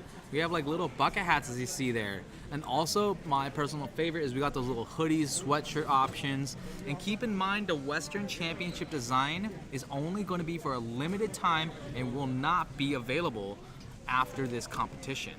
We will have some things that are readily available, such as legacy items, stickers, maybe the desk mat, but definitely not shirts. If you didn't know, we will also be having seasonal and regional variants of all of our designs. If you're curious and if you're interested on having some limited edition merchandise via West Coast Cubing. Also, did you know that we have a podcast? In fact, we dub it the greatest speed cubing podcast in the world. It's called Overinspected. We upload every Saturday at noon. In fact, we are wrapping up on Overinspected Season 2, which is going to be episode 40, airing in July. So we actually have an upload today. So that will be really, really exciting. Please check it out. We do a lot of crazy stuff on there. In fact, we predicted the most recent world record, and we hosted one of the greatest female speed cubers in the world and in the history of speed cubing. Yeah, with that, I'm back. I didn't actually get to drink any water because apparently my water bottle is empty. So we'll go figure that out later. That is really unfortunate. It is what it is. Yeah, it is what it is. But yeah, so check out all that stuff. I don't know if Chai mentioned, but we have a lot of stuff planned for later in the year as well. So if you like the stream, obviously the stream will get better with time as well. So if you like the stream, if you think we're heading in the right direction, it's free for you to hit the subscribe button. Yeah. Please do. I love seeing the number going up. If nothing, do it for that reason. But also, you get to watch this and a bunch of other competitions. We got loads of cool stuff. I'm not gonna leak. But yeah, we got a lot of great ideas planned, and I'll leak some stuff that's more or less confirmed. Okay. I'll leak some stuff that's more or less let's confirmed. do it. Let's go ahead and leak that we will be hosting 2 more Basque Lives True. Yeah, down that's solid. the rest of the year. That's In solid fact, it's click it and ship it. Yeah, that's confirmed. The contracts are signed. We are going to be there. Yeah. And we're not going to have any more of those Basque 32, Basque 46 issues. All Correct. of those issues Everything is fixed. fixed. Okay, almost everything is fixed. Almost everything is fixed, but it's going to essentially be just like this. It's gonna be just like this, probably better. Yeah, probably better. We got a lot of other things that are unconfirmed, but we are excited to share those with you once they're officially announced. Yes. And here, I'll leak one more thing. Not exactly a CubersLive thing, so you don't need to subscribe for that. Oh yeah. But the 2 of us and are gonna be joining the elite commentary team at US Nationals US this Nationals. year, later this month, at the end of the month. we are going to be part of, I believe, the Cubing at Home team. The Cubing at Home The team. Cubing I at think. our friends. Yeah, our friends, and they put on some amazing streams in the past, and we hope to have a good time there. And so if you want to catch more of us, check out that. Actually, just watch Nationals, just for Nationals. Just watch Nationals. Forget about us. It's not about us at the end of the day. It is about me, but please just watch Nationals. It's about the the greatest cubers in the world. How about this? Come for Nationals, stay for me. How about that? Yeah, there we go. There we go. All right, I think who do we have on the other stage? Let me just bring this up to the head-to-head. I feel like while we have a little bit of time, we should try to fix the ISO for green stage. Okay, why don't Because we the do that? sun is only going to get more shiny. Yeah. I think we should totally do that. So I'm gonna leave this here, and I'm gonna go fix that. So you want to commentate? Yeah, no problem. All So right. I don't exactly recognize the competitors here who are doing 5x5. However, 5x5 is an event where you can really clearly see what's going on. Still, it's a very easy event to commentate. You can kind of take a quick look at it.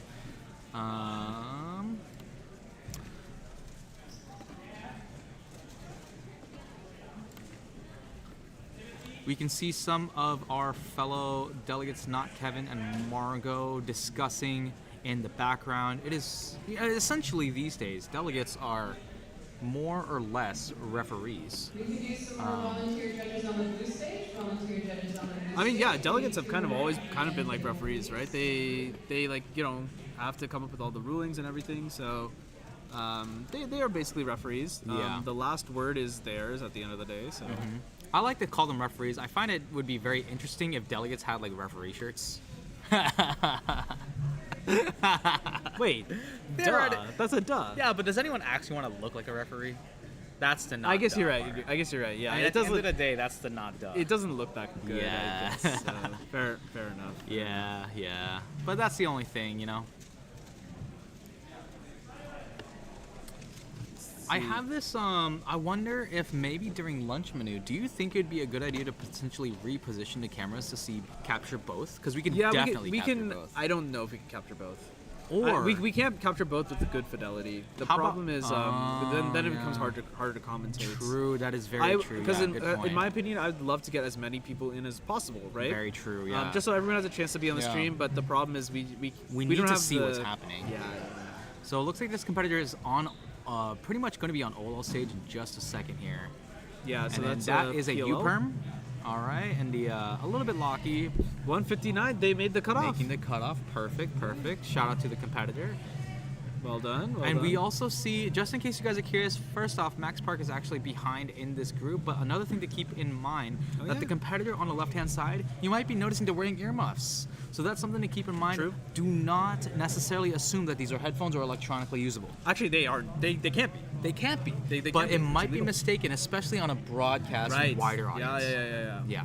They are specifically by the regulations disallowed. They cannot be electronic, so no noise canceling, even if it's not plugged into anything. Correct. Because Bluetooth and stuff like that, right? Correct, So correct. Can't have the coach in your ear. All right, we got Tommy solving. Now, actually, I am curious to see if Tommy does reduction, but it looks like he is solving white, yellow. I as think normal. I think he has been doing Xiao. He looks like he's pinning. I don't think he's actually pinning his left. Oh hand, yeah, yeah, he did L2 there. So But I don't know. It kind of looks like he's doing some specific Xiao movements here because now it's completely pinned. So like as he was rotating. So maybe. Oh, I guess it makes sense. He Yeah, rotated. his He rotated bottom- to make the Yao edges. if you look at now, he's flipped now. The very bottom edges are already solved. Right. So I think he's doing Yao. at Right, the right. moment. That's what I. Yeah. That's what we So noticed. Tommy also. Cherry seems to be a Yao solver. This solve looking way better than his previous solves. Also. Oh, really?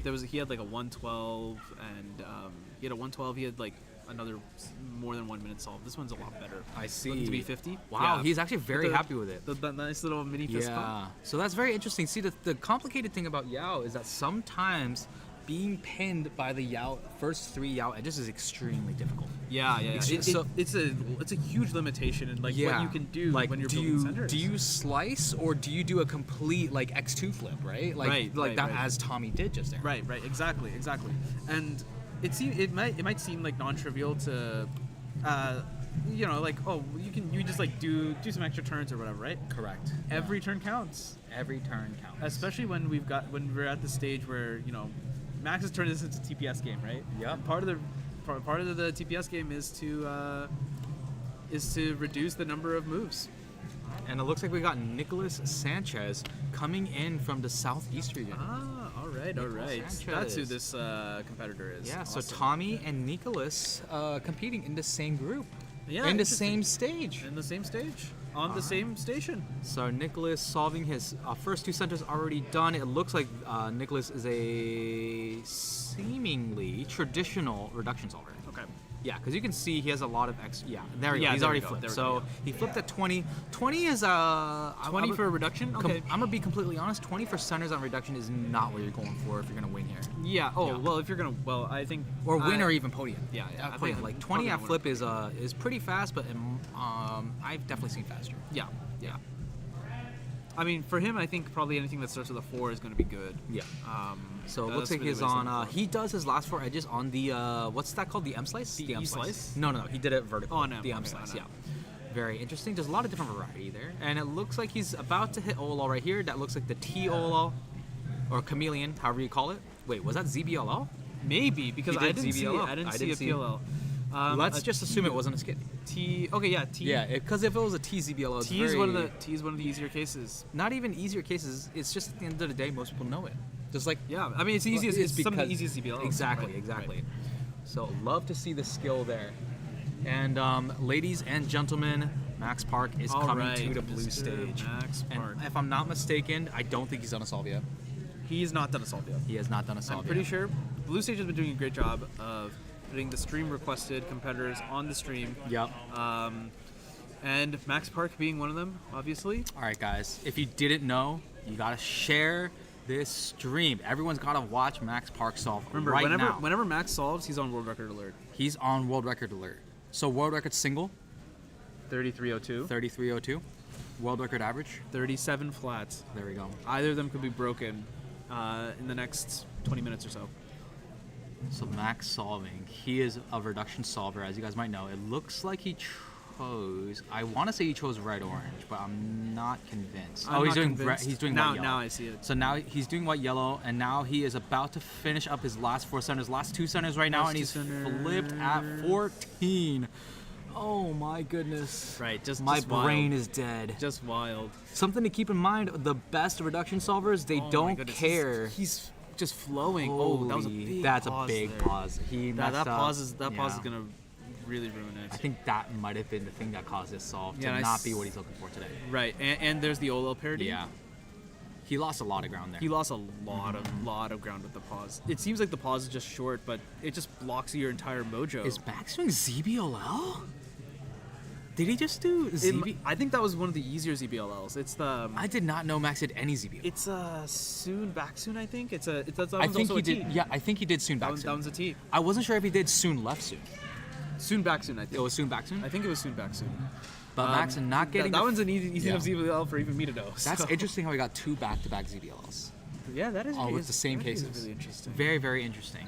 But something to keep in mind if you were watching Max Park solve, when he doesn't care for whichever centers he starts on. He started on white yellow, but he was doing edge pairing on orange on bottom and red on top. Right. So at the end of the day, it doesn't really matter where you start, especially when you're doing For reduction, reduction. which is essentially a potential advantage if you see a certain Right. orientation that you like. Right. Well, I see Nicholas is back on stream, so why don't we Alright. see if we can get another ZVL out of him. Yep, yep. So his last solve, I don't remember entirely what he had, but it was not quite there, I think. 55 plus. So he's gonna want to bring that down a bit. Yeah. I don't know how many solves that we've gotten out of him so far. He's probably only done like maybe 2. Maybe 5x5 is two, definitely like yeah. a slower group, or like to actually execute. But something to keep in mind is that like he was underneath his average pace, which is 58. Oh, okay. Yeah, so that's there we something go. that's good. So at the end of the day, it was a good solve for him. That's true. We're looking for PRs. PRs for everyone, right?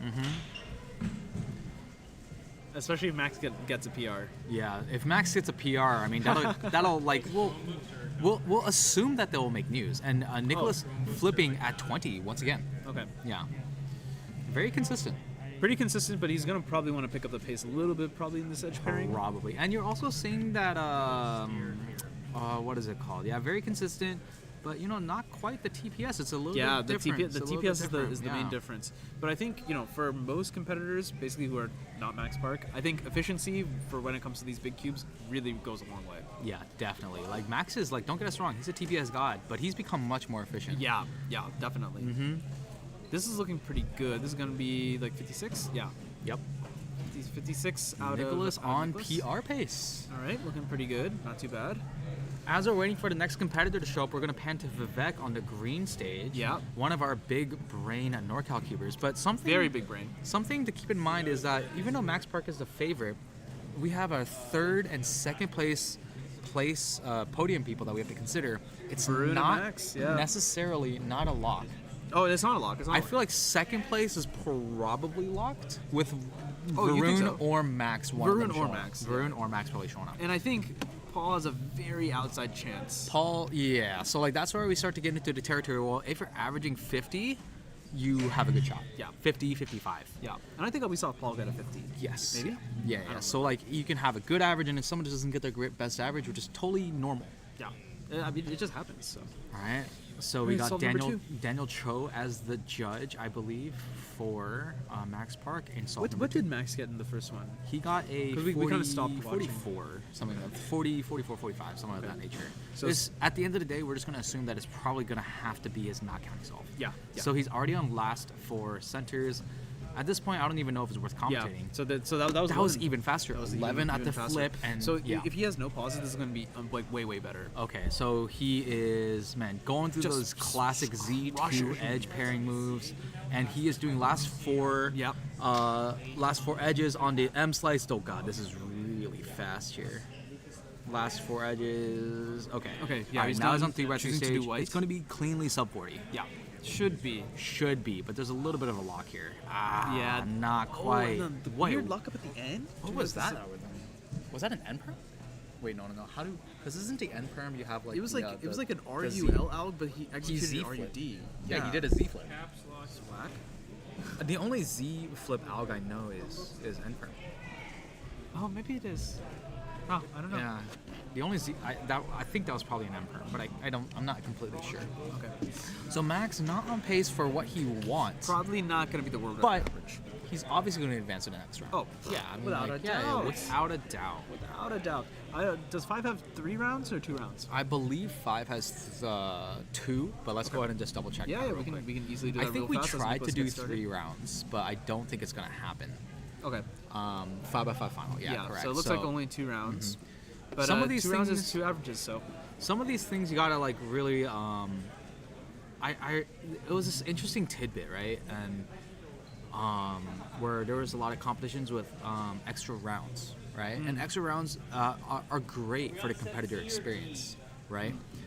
In fact, the classic cubing mafia leader, the Don himself, Ryan Ju, is one of the people that says, I am not a pro more rounds person, I'm a pro more events person. Yeah. See, here's Get the more thing. people to compete. To have more rounds, you increase the schedule, but who are you serving? True. You're serving the same people who are going to also go to more competitions, also have more access to competitions, True. Yep. have more averages. Yeah. Yeah. So like more rounds serves a specific demographic, whereas Right. you could argue in regionals it's necessary, but unfortunately we couldn't add it to the schedule. So that's just the reality of what it is right now. Yeah, it is what it is. Yeah. And Nicholas not going Yeah, well on his 105, third salve. that's not good. 105. That's not good. I noticed Kyung Mini always happens to be there when Nicholas is there, which is quite funny. Repping the North American Championships merch. Love to see that. Right, yeah. Because Kyungmin, quite famously at this point, was supposed to be staff. We would love him as staff. Forgot to hit submits on the staff form. Yeah, you know what? So, A few people did that. Unfortunately, that's just how life works sometimes. It's a miss. Unlucky. Yeah, it's a Unlucky miss. as it is. Unlucky indeed. All right, who are we gonna get? Looks like Max is walking up currently. Believe we're gonna get him again on this. All right, On this blue stage. So considering that he got 40-second solves on flips at 11 and 13, he has had a lot of edge pairing problems. Yeah, so it's the edge pairing. That's It's the last 4 edges that have messed him up yeah, both it's something, solves. something has been odd. It's hard to see the cases from here, so The last 4 edges have not been because he spent way too long on them. it feels like we can tell when he hits the last 4 edges, and then it just It takes too long. I don't know what's for going him, on. Yeah, I mean, yeah, it's hard to tell. And it looks like he's building. Is that blue green? Hard to tell with the. I saw a big Yeah, block it's of blue green. So. Yeah. All right, so he's on his last 4 centers right now. This one's gonna be a bit slower. A little bit slower in the centers, but it's not too bad. He's 15 probably or gonna so? flip at 14. Yeah. All right, so he's flipped right now, going through those edges. These edges look much more fluid. The first 4 are already Dude, done, Max, I think. Dude, Max is just absurd with the edge pairing, man. And then he's It's flipped. I wonder if the crazy. bottom is solved. I think there's one more on the bottom that needs to take care of. Yeah, there's it. He's Okay. taking care of it right now. And now he's on. Wait, where's his last 4 3x3 edges? stage? No, he was last 4 doing edges. he was Where doing is it? last 4 edges. Whoa. Yeah, so okay. here we go with Oh, 35. Goodness. Wow. Okay, there we go. Wow. Max Park coming in hot. Back in the game. See, exactly fixing his problem was the last 4 edges. Right. We could barely even see it. You thought he was fixing the bottom. That's what I thought he was doing. That's what I thought when he was starting last 4 Lord edges. have But it mercy. was completely smooth throughout. But no here's, pauses. but his centers were just bad cases. So, yeah, centers were just Centers bad were just cases. not good. If he had done centers as he had done previously, World it would have record. been like 2 or 3. Yeah, It would have exactly, been world record. Exactly. Would've If been he world got record. the centers like the last first 2, Right. he needs to put them all together. And you know what? In these next 2 solves, I would not be surprised if he puts it together. I'd love to see it live on the stream. Live on the stream, baby. That was wild to see that. Always, because, like, always such a joy to see, watch. he Max, fixed man. one problem, but the other, now he has the centers and he needs That's to what put makes- them all together. That's what makes cubing hard. It's not just like it's not. A lot of like non-cubers think that it's like, oh, there's like one algorithm, right? A bit more complicated than that. Yeah. Lots of pieces. They all got to go together just right in order to conditions to end up to get the world record. Yeah. All right, as Nicholas is gonna go ahead, I think this must be his 5th solve now. I believe he got, I want to say 55, and then a 1-minute solve. So maybe it's actually his 4th solve. Probe more rounds, cheeky cuber, interesting. I mean, look, there are pros and cons. And, maybe it makes sense for some competitions. We can have both, right? We can have some competitions that are only 3x3, but like 6 rounds or whatever, right? And maybe we have other ones that are more like all round. 101 from Nicholas here, so another over minute solve. So that means, unfortunately, he's going to be counting one of these like minute plus solves, which is unfortunate.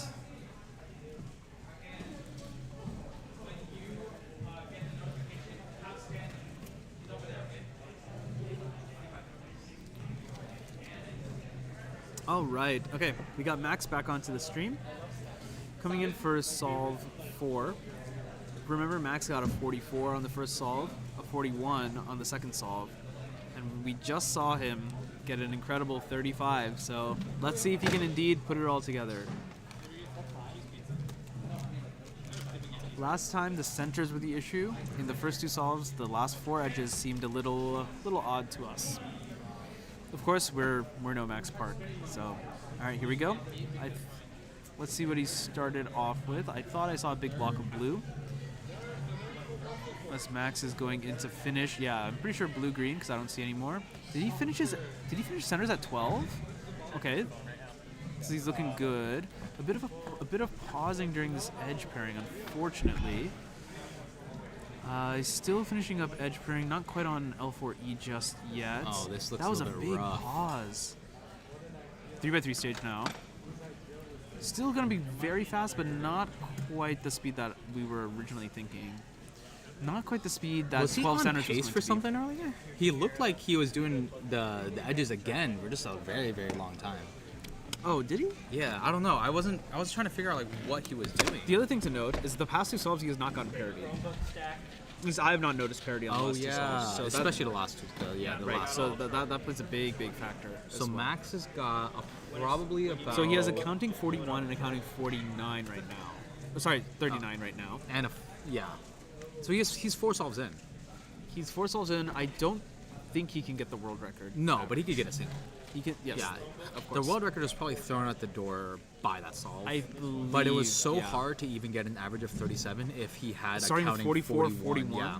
Having a counting 41, I mean, that's plus. really. What, the 41 is like plus 4. No, yeah, plus 4 on the average, right? Because so well, you Max need is like getting 35, 35. Max is getting so fast on 5x5 that the deviation is actually like not like it's easy as a 50-second solver to get a minute solve, and like you can have like a 43-second solve, right? But like if you're a 35-second solver, the deviation is so little. Right. There's just and like we were saying, there's almost no margin of error. Yeah. Like one thing goes wrong, the solve is just not gonna be competitive anymore. Correct. Nicholas doing a lot of flipping around. I wonder if his edges are not quite as good as before. He's got the flippity dippity. The flippity dippity. Flippity dippity hoo-has.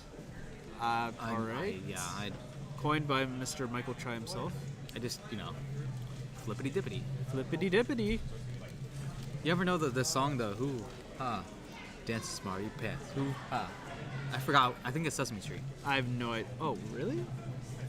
I think so. Oh, I thought you were gonna Dance say it was like Smarty some, Pants. Yeah. I thought you said it was gonna be some like hip hop thing, maybe. No. Yeah, And Nicholas going for 105. 105 back to back. He had a 101 in the He had a 101, so he was on PR pace, turning into. He's on PR pace, but two 1+ solves are probably not going to do it for him. That's a bit unfortunate. Yeah. And we got a live update from Dan, not getting what he's looking for. Dude, I did great. Das cubing Sub 1 average. He got the world record. totally got what he was looking He for got and the- winked at us. Yeah. Yeah. That's a wink of happiness. The wink of happiness. All right, do you want to commentate his 5th solve real quick? Max's? I'd like to run to the restroom. Oh, Max Park. Yeah. Oh, Max Park. All right. All right, stacked commentary booth. Max Park. We got the three gods against the one god, Max Park himself. Only on one of the solves he's been able to flip early, and he flipped at 11 on solve 3. Oh, wow. Yeah, so Okay. we're gonna have to see what he gets here.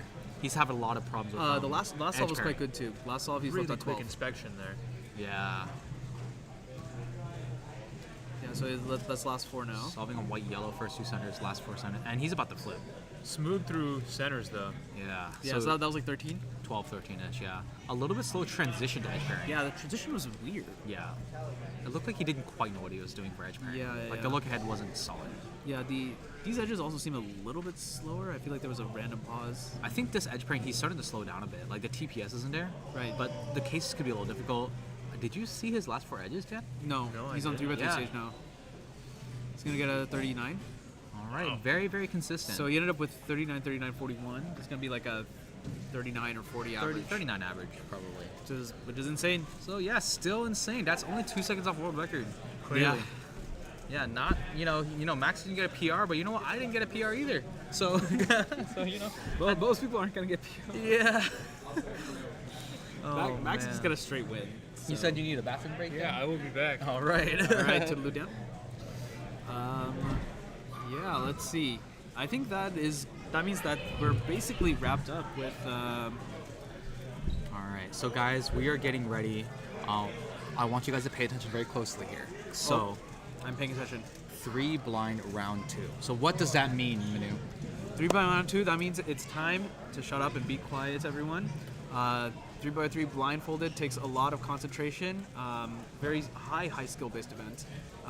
So we are going to adjust our gains accordingly. I like to call this ASMR mode. You'll hear the call. Probably going to be coming from one of our stage leads, one of our delegates soon. Can we pop on WCA Live? I'm going to talk about a little bit of what happened yesterday. I got the WCA Live. So guys, we're going to also turn up our microphone and we are going to whisper. In fact, we are not going to commentate it if we are looked at the wrong way. So okay, so I'm going to adjust it. Yeah. Let us know if it's like really, really wonky for you guys, Yeah. and we'll figure it out. So I'm already going to go into ASMR mode so that I don't mess with the audio too much. But essentially, Tommy, yesterday, we had 3x3 blindfolded round 1. There was an 8-out solution for Stanley, for Elliot Kobolansky, For almost everyone except for Graham. for Tommy, except for Graham. Yep. And Stanley and Tommy got a +2 on their solves. And so Stanley Chappell, solving right after Tommy, got a 1563, which is a 1363 +2. The cube was solved. And then it fell on the table, it became a +2. Wild drama. Tommy Cherry, seconds before, got an 1164 +2. With the same exact situation, the cube was solved, hit the table +2. I was his judge, and it was not good. It just doesn't make any sense. If you want to look at the footage, he's it probably will over be it. on his YouTube channel Yeah. eventually. Crazy because he +2. That means with that +2, he +2'd out of both WR record. single and mean. Yeah, and the mean. So Crazy. But what that also means is if the scramble gods are in our favor, we will see something magnificent today. Alex. So I will tell you this, everyone listening. I'm not a blind god. I'm not going to be able to tell you how many algs there are. Also because we don't have the scrambles in front of us. But I can only tell you based on like how many moves are done if it looks hella fast or not. Yeah. So also Elliot Kobolansky coming in with, I believe, So NR. WR2. Oh, WR2, yes. WR2. 13, the same 8. Yeah, that's what I wanted to alg. say. Yeah, WR2 NR. Because Elliot is hailing from Canada, right? Yep, from Canada. And he got that same. In fact, everyone knew that the scramble was good. So while Elliot was executing, everyone crowded towards his solve, and they were like, "Yes, Elliot, let's do it."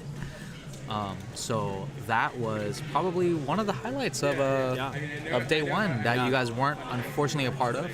But at the end of the day, those type of events, it's not designed for CubersLive. Yeah, well, look, 3-blind is an event that I think is extremely entertaining, but 4-blind, 5-blind, multi-blind, it's a little bit harder to do, a little bit harder to commentate also because, we're trying to give like big, we're trying to do the commentary, right? And we're really trying to like tell you guys like what's going on. And in the field, and it's hard to do for big blind. If you guys are just curious about some more stuff that happened day one and you haven't checked WCA Live, Graham Siggins winning 4x4 blindfolded final, our Western champion as well. Yep. And then for 5x5, Tommy Cherry, The only success. being the only success out of all the competitors. So who is the Western champion then for 5x5 blind? No, he didn't say it. I had not considered this. Yeah, I don't know. How's this gonna work? Tommy will be honorary Western. We'll figure this out. We'll figure that out. But some So other in- stuff. In the round one, Graham was the fastest. Stanley. Stanley was the fastest. Yeah. Graham was the fastest Western competitor. So maybe it makes sense to give it to Graham. I don't know. So we're gonna go ahead and go to the 4x4 blindfolded. I just want to talk a little bit more about the podium real quick. So in third place is Kyung Mini, 508. Very and impressive. Tommy Cherry with a 312, but obviously Graham taking the cake. Yeah. Unfortunately, like some favorites such as Stanley, he did. Yeah, DNF. unfortunate. But you know what? That's how it happens. But if you want to look at the first round, it looks like Stanley got 106 in the first round. That means they're probably here right now. Have him and Stanley. Sorry, we're talking about pizza. Downstairs. Oh, Just the find him. all-important Find pizza, him. of You course. gotta find him, man. That's your job. The all-important pizza run because we're getting pretty close to lunch. And then, obviously people are getting lastly, hungry. for 3x3 multi-blind, let's go ahead and talk about that before Yes, we of go course. fully quiet here. With third place, Elliot Kobolansky, 32 out of 35. Well, that's accuracy, man. Stanley Chappell, 43 out of 51. And Graham coming in with a best 47 out of 55 cubes attempted. 39 points. Got 39 points. Dan, do you know if Tommy's going to be on green stage or... Tommy has been on blue stage throughout this day so far. Yeah, it looks like Dan. Could you ask? Could you just double check that Tommy will definitely be on the panel? Yeah. Thank you.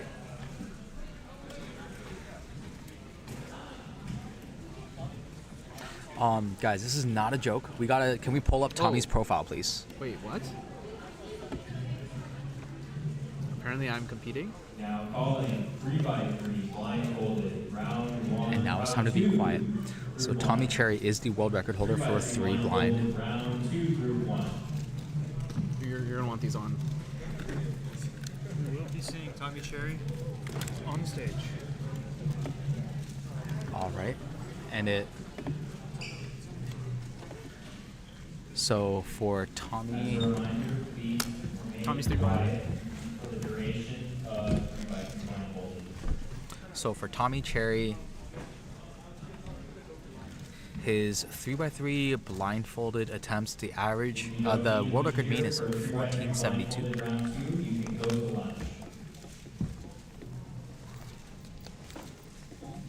So Dan, it's going to be you and me commentating because Manu also made the next advancing round. Oh, that's exciting. Mm-hmm. And we will be casting. Here, keep going this way. All right. I'm gonna have one ear off so I know. Yeah, I can't. This is the monitor on.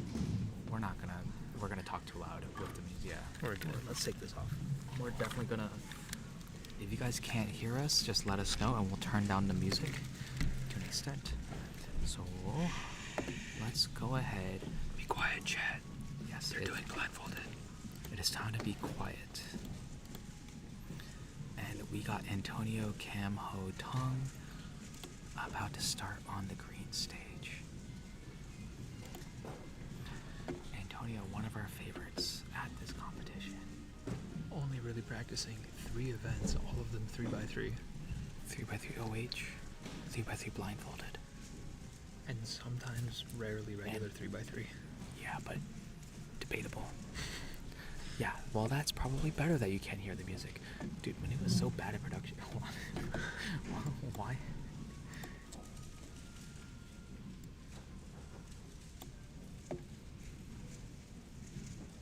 Alright, so Antonio memo at 9 seconds.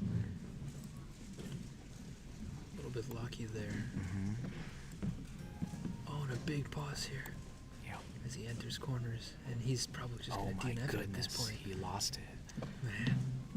Jesus, Antonio, that's rough. One of the most interesting solvers here, in my opinion. Officially faster at one-handed than he is at regular 3x3. True, very true. That's kind of bizarre. It's strange. If you're ever curious why this whole competition is highlight green, look no further than Antonio. For Antonio, that's a typical outfit for a competition day. For the rest of us, we're all highlighters. And Dan, it's time. Tommy Cherry's come to the stage. Tommy Cherry, getting ready for Solve 1. He's just setting up his camera right now. You pull up his stats one more time. Alright, so Tommy Cherry, he has the world record mean at 1472 and the world record single at 1278. We did talk about how he barely missed it yesterday. Yeah, he did +2 out of a world record. So this is going to be, very unfortunate. Alright, Dan. So hopefully the nerves and the larger venue than yesterday don't get to him as he memos 7 seconds. At 7. This is a little bit slower memo here. You know, judging based off of how Anto was anything. Based off how Anto lost his memo, I wouldn't be surprised if this is a more complicated solution. Oh yeah. Because execution at 7 for Tommy is a bit slow these days. And he got the edges, he just missed the corners. Yeah. Just like Anto, he got clean through edges. And Graham Sickens, the 3x3 multi-blind Western champion. starting to solve at 13 seconds. A little bit slower, but he's very clean with his turning. You know what? I think this is a tough scramble. Yeah, it must be. It's starting to look like, because like everyone's getting lost. And everyone's getting lost here. And we got Shane Grogan, fellow SoCal Cuber, repping Team Nub. Dan? Repping Team Nub. OG Team Who's Nub. running Team Nub? Team Nub right here. Team Nub? Oh, Team this, Nub, oh yeah, these Team are the Nub. new ones too, with the last name on it, the New Jerseys. Yep. But Shane, one of the original Team Nub members since 2013. Correct. 3 of us here. Alright, so Shane's going. It looks like we're getting Elliot Kobolansky on the blue stage. So Elliot Kobolansky, we just talked about here, he was at. He just got world record 2 for 3 blind. That's right, just yesterday. Brand new NR. All right, so this is crazy. We got Ando and Elliot going now. All right, so we'll be looking at Elliot. He might finish before Ando starts. Memo at 7. Oh no, his camera. And he's clean through it.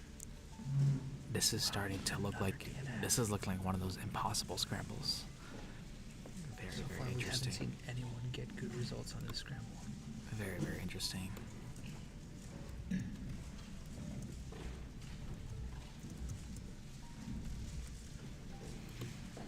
Anto getting started. And Stanley Chapel sitting down on blue stage as well. I couldn't figure out what he was doing yesterday. I thought he was focusing really hard on one thing. Turns out he's just stuffing his GoPro into his shirt so it doesn't make any noise. That's what he's been doing? Yeah. Interesting. Couldn't figure it out all day. So, is Anto? Anto's still on memo at 25 seconds. Something's not right here. Stanley at 8. This is... What is Anto doing? Oh, he's getting success. That's all he wants. Fair enough. Stanley at 16:47. Very, very competitive. This is not going to be easy. There he is turning off his GoPro there. I think this might be a strategy. Because based off how that first scramble looked, I wonder if he knew that a lot of people would DNF. Because he needs to make finals. Right. He needs to make, so he needs a single. And now he can go for anything he wants. But even then, in a competitive environment like this, even just a single, even a 43 might not get you into finals. Well, depends on how many DNFs you get. That's the only thing. That's true. Depends on how the other competitors do. Yep, correct. So it'll be definitely interesting to see the results. Okay, and we got Tommy Cherry coming up to the plate and Graham. Tommy Cherry executing very soon, hopefully. Tommy. Oh, he's safety. Both single and mean. 9 seconds to start execution. This is a safety solve. It's gotta be. My goodness. Even the safety solve is a 19-1. See, that's how 3 blind is sometimes. And we get Graham with a 22:48. See, Graham, the beautiful thing about Graham solving is he's so accurate. He's so smooth. His turning is just fun to watch. I would not be surprised if Graham has some of the highest percentage of successes. Is that so? I would not be surprised. It'd be interesting to see the stats on that. I'm so curious to see at homes. I'm sure they know, but I'd be curious to ask about it. I mean, considering how good he is at multi-blind, I wouldn't be surprised at all. Yeah, that has to be a characteristic, right? All right, Elliot going in. For I believe solve 2. He also DNF'd that first solve. Yeah, he's not going for that safety. That's for sure. Oh, no, oh my goodness. Oh, did he lose it? I think he lost it. Oh no, he got okay. Massive lockup. That was a lockup that got scary for the orientation. Right. Like, I'm not sure. Okay, and we got Anto. So let's see if he can pull something off here because he got a 43 single. So he has a single. Mm-hmm.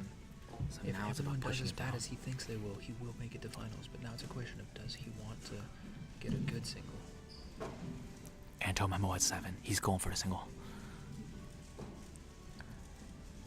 It's smooth so far through edges. A little bit of a pause there. Former ASR holder, and he's not happy with the solve at all. Oh, but it's solved, right? Oh, +2. +2. So it's +2. 22:04. But he's making finals. He's making finals. Stanley on blue stage. Going for, I believe, solve. Is it 2 or 3? 2. 2. Memo at 7. Completed. And he's turning. He is turning. Stanley also very accurate. This is very good. Edge is done. Oh man. What is that? But he already has a single, so he's good. That's right. He's gonna make his round 3. In the background, we also have Draco, I believe, one of the stage leads for this competition, and Jason Ostiak, a brand new trainee delegate. So many top players. Yeah, this competition has some of the most top players of any competition that's not a world championship or continental. Wow. Yeah, it's pretty bizarre. If you look at our psych sheet, it is yesterday's blindfolded psych sheet was stupid. I just want to point that out real quick. Alright, so we're gonna have Graham, no disrespect, on the picture-in-picture while we have Tommy in full frame. Graham, a beautiful man, but Tommy, the world record holder. Wow. Execution at 6. Oh, and I thought we were going to see something there, but a 13-8 is a fantastic solve. Oh my goodness. Amazing That solve was there. so fast. He Great to looked so capture that close on to stream. solve. And Graham with a DNFing. So DNF, 22 DNF. Right, but he does have a single. But We he think does he have a will single. have another chance in the final round. Correct. Now, something to keep in mind here. I don't know how much of a pump this is, but there are drums going right now. And I don't know if there's going to be a couple people here requesting some E1s. There's a marching band outside. There's nothing we can do about it. Yeah, but we're going to have this Elliot. And I'll tell you, this band, they might not be good, but boy, are they loud. Elliot hesitating to start his solve.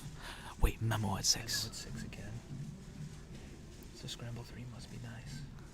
Let's see if he has a similar thing where it looks close to being solved.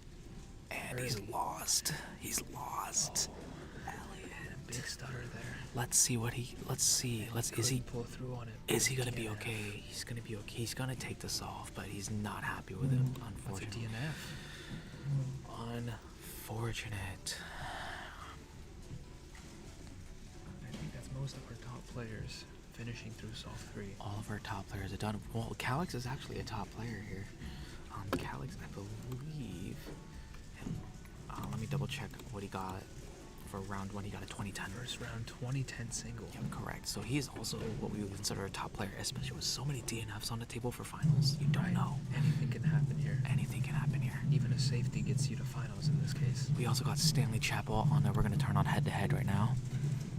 So Calix started solving around 9 seconds.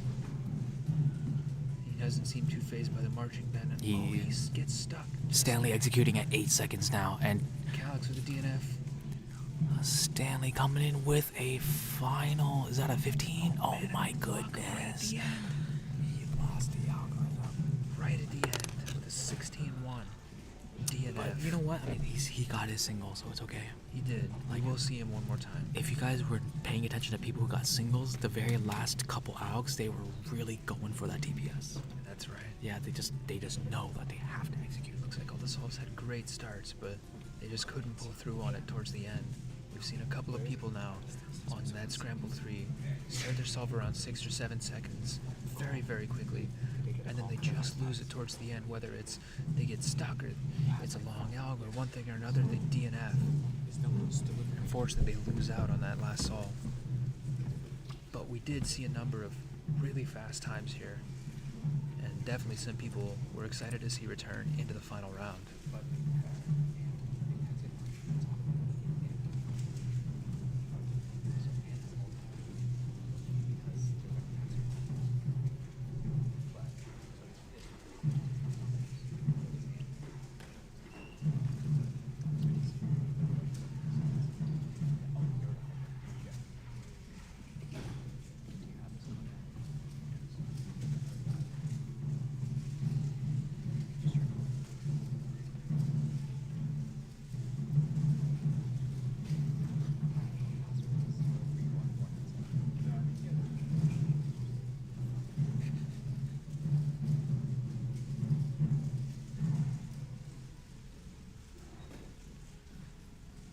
Coming into lunch, I'm not sure what the stream plan is going to be, but after lunch, our first event will be the 3x3. Definitely going to be an interesting round of 3x3 here after lunch. Very competitive. We have Max Park here. We'll definitely be seeing him on the stream. Is there a lunch plan for the stream? Yeah. Okay, cool. So if you guys will have content. Yes, so basically, if you guys didn't know, so we are done with our top players, but of course we're going to keep watching our competitors in round 2, try to see if they can make it to finals. But for lunch, we are going to be providing a brand new episode of the Over-Inspected podcast. Is that so? Mm-hmm. Really? Yeah. That's interesting. Tell me about that now. So the brand new Over-Inspected podcast is going to have a lot of details that might be relevant to today's conversations, but I'm going to be honest, I'm kind of not remembering what we talked about. Oh wow. Yeah, So it'll be fresh for everyone. Yeah, for literally everyone. But yeah, so a brand new Overinspected podcast will be playing during our lunch. In fact, we actually have a sneak peek tomorrow's lunch. We're gonna upload the next episode early, only for the live stream to watch, not uploaded to the CubersLive YouTube channel Overinspected section. Wait, so how would I watch it? You have to watch the stream during lunch. I have to watch the stream during lunch? During lunch. I can do that. And you can catch a sneak peek at what we talk about next week. Wow. Yep. Be sure to tune in for that one. And you should too. You should definitely tune into that. The best cubing podcast there is. The best cubing podcast there is. And you know what? Anto tells me every day I say stupid stuff. True. But that's what makes it quality content. So if you want to hear this guy say stupid stuff, tune in today at lunch for an episode of the Overinspected podcast, and tomorrow for a quick peek. Correct. The next one. Yeah, exactly. So that's what's going to be happening during lunch. We learned our lesson. Our lunch is on stream. Not worth it. Gotta provide some content, baby. Need something here. Content, baby, for all of you guys. Are you guys ready? And oh, you know what I didn't even realize? If we post the Overinspected podcast on a stream, people can chat about it. I didn't realize that. You can chat on the podcast. That's actually kind of galaxy brain. But yeah, I mean, I like the sound of that. I don't know about you guys. You know what I don't like the sound of? These drums. I do not love the sound. Who is that? Dude, I don't know. They've been here all day and they just haven't stopped. They don't give up. It is truly mind-boggling to me. Don't they know that we're playing with Rubik's Cubes here? Literally so bad.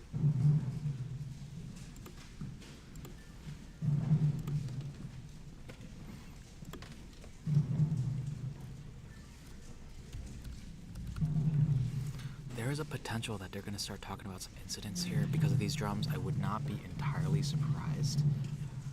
Are you going to be surprised if that happens? No, I'm expecting it. I'm expecting to see some extras. I'm expecting the report to have a couple comments about the drummers here and there because we did have this as less of a problem during 6 and 7 as those aren't quiet events, but now that it's blindfolded, we're definitely going to see someone complain about it, and rightly so. Yeah, it is a very, very annoying thing. Yeah, it's just not ideal. I don't know what else to say to that. I just wish we had, a better solution to that. But you know what? I think more or less it might be time to take a break. What do you think, Harry? I think so. I actually have to solve 4x4 here pretty soon during lunch. You because do. I missed the first round due to technical difficulties with the stream, but hope I'll see some results for myself. And in the meantime, stream, chat, enjoy this episode of the Overinspected podcast, episode 38. All right. Thank you, guys. Peace. Another episode, another $1. Wow, we're getting paid $1 an episode. We get paid $0 for the record. We make literally no money. For the record, literally no money. We've only lost money so far, but you know what? It's fun. All we care about is creating good content, boys. Hell That's yeah. all we care about. I'm in it for the content, baby. Just here for the content. All right, hello everyone. This is Overinspected, the greatest cubing podcast in the universe, and we're just gonna dive right into it. Is cubing a sport? That's the question of the day. Yes? No? Maybe? Maybe so. I don't know. This is definitely an age-old question. Like, I remember people were discussing this like when I started cubing, which is easily a decade ago. Oh, really? You think it's that old? Because I feel like when I first started cubing, like, I feel like everyone viewed it as a hobby. Also, shout out, by the way, to my WCA profile. It is now 10 years old as of like 3 days ago, which is insane. Oh, nice. Yeah, which is crazy. Like, yeah, last week you said it was coming up like 2 or 3 days yeah, away. Yeah, and it happened.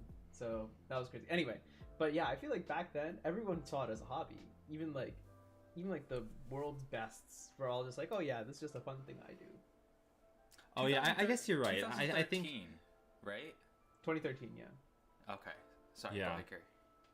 I think it is true that, you know, way more people nowadays see it as something worth like devoting all your waking hours to, like Timon. I remember, let's say 2013, so that's sort of like around when Felix was like way ahead of everyone else. Yep. I feel like in 2013, I think Felix was at that point of like pure domination. And I think it was just such a dominating thing that, you know, I think there was like a lack, I don't know if this is true.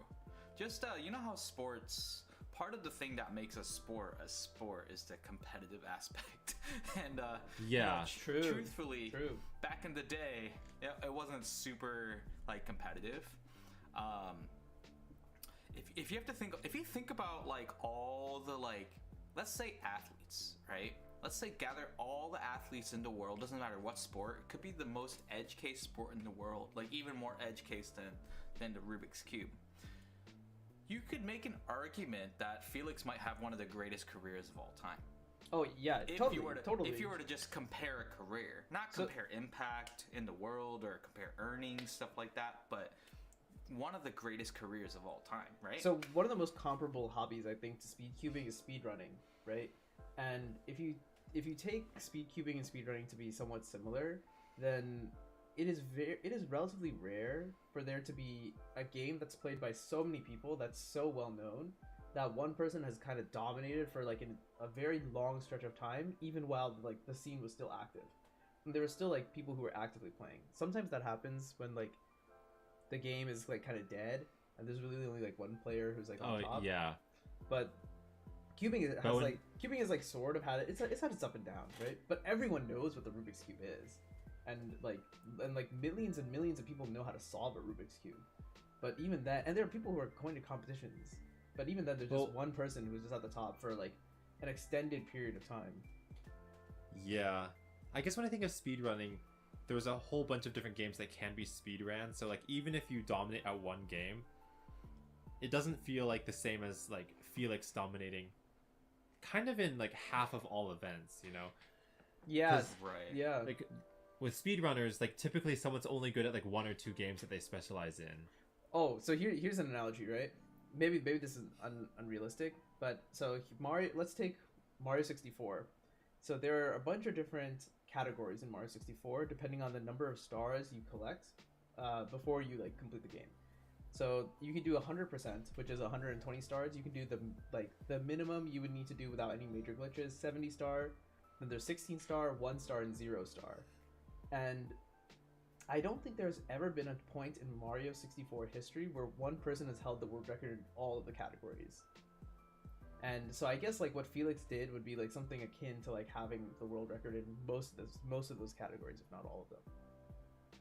Right, right. Well, see, I think that is all true, but also I think everyone is on the same page that Felix had like insane domination in the like mid 2010s.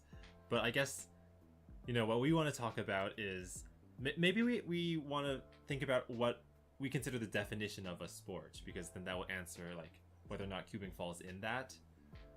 And the first thing that I'm thinking about is like how chess is officially considered a sport, and that's also a very controversial move. Because like to me, was it actually like made official? And I don't know when this happened. Oh, I guess I just sort of have this like vague memory that it was, but I don't want to like say things uncited, right? So maybe yeah. So it maybe wasn't. Fact check. That's interesting. Okay, while you guys are fact checking, maybe let's take a step back. So let's start with like easy questions. Like, do you think like football is a sport? Yes, although which one? But the answers to both is yes. Sure, yeah. Do you think like basketball is a sport? Yes. I think unequivocally goes yes. All yeah. Right, now we get to like the weird ones, right? Do you think golf is a sport? Yes. I think that one, like, you know, you're gonna get 99% of people saying yes. So, do you think bowling is a sport? Yeah. Yes. Yeah. I So think so. I still think, most people still think that like bowling and stuff is a sport, but I think once you start to move towards golf and bowling, it becomes more of like a gray area. It's like, okay, like what do we really mean by a sport?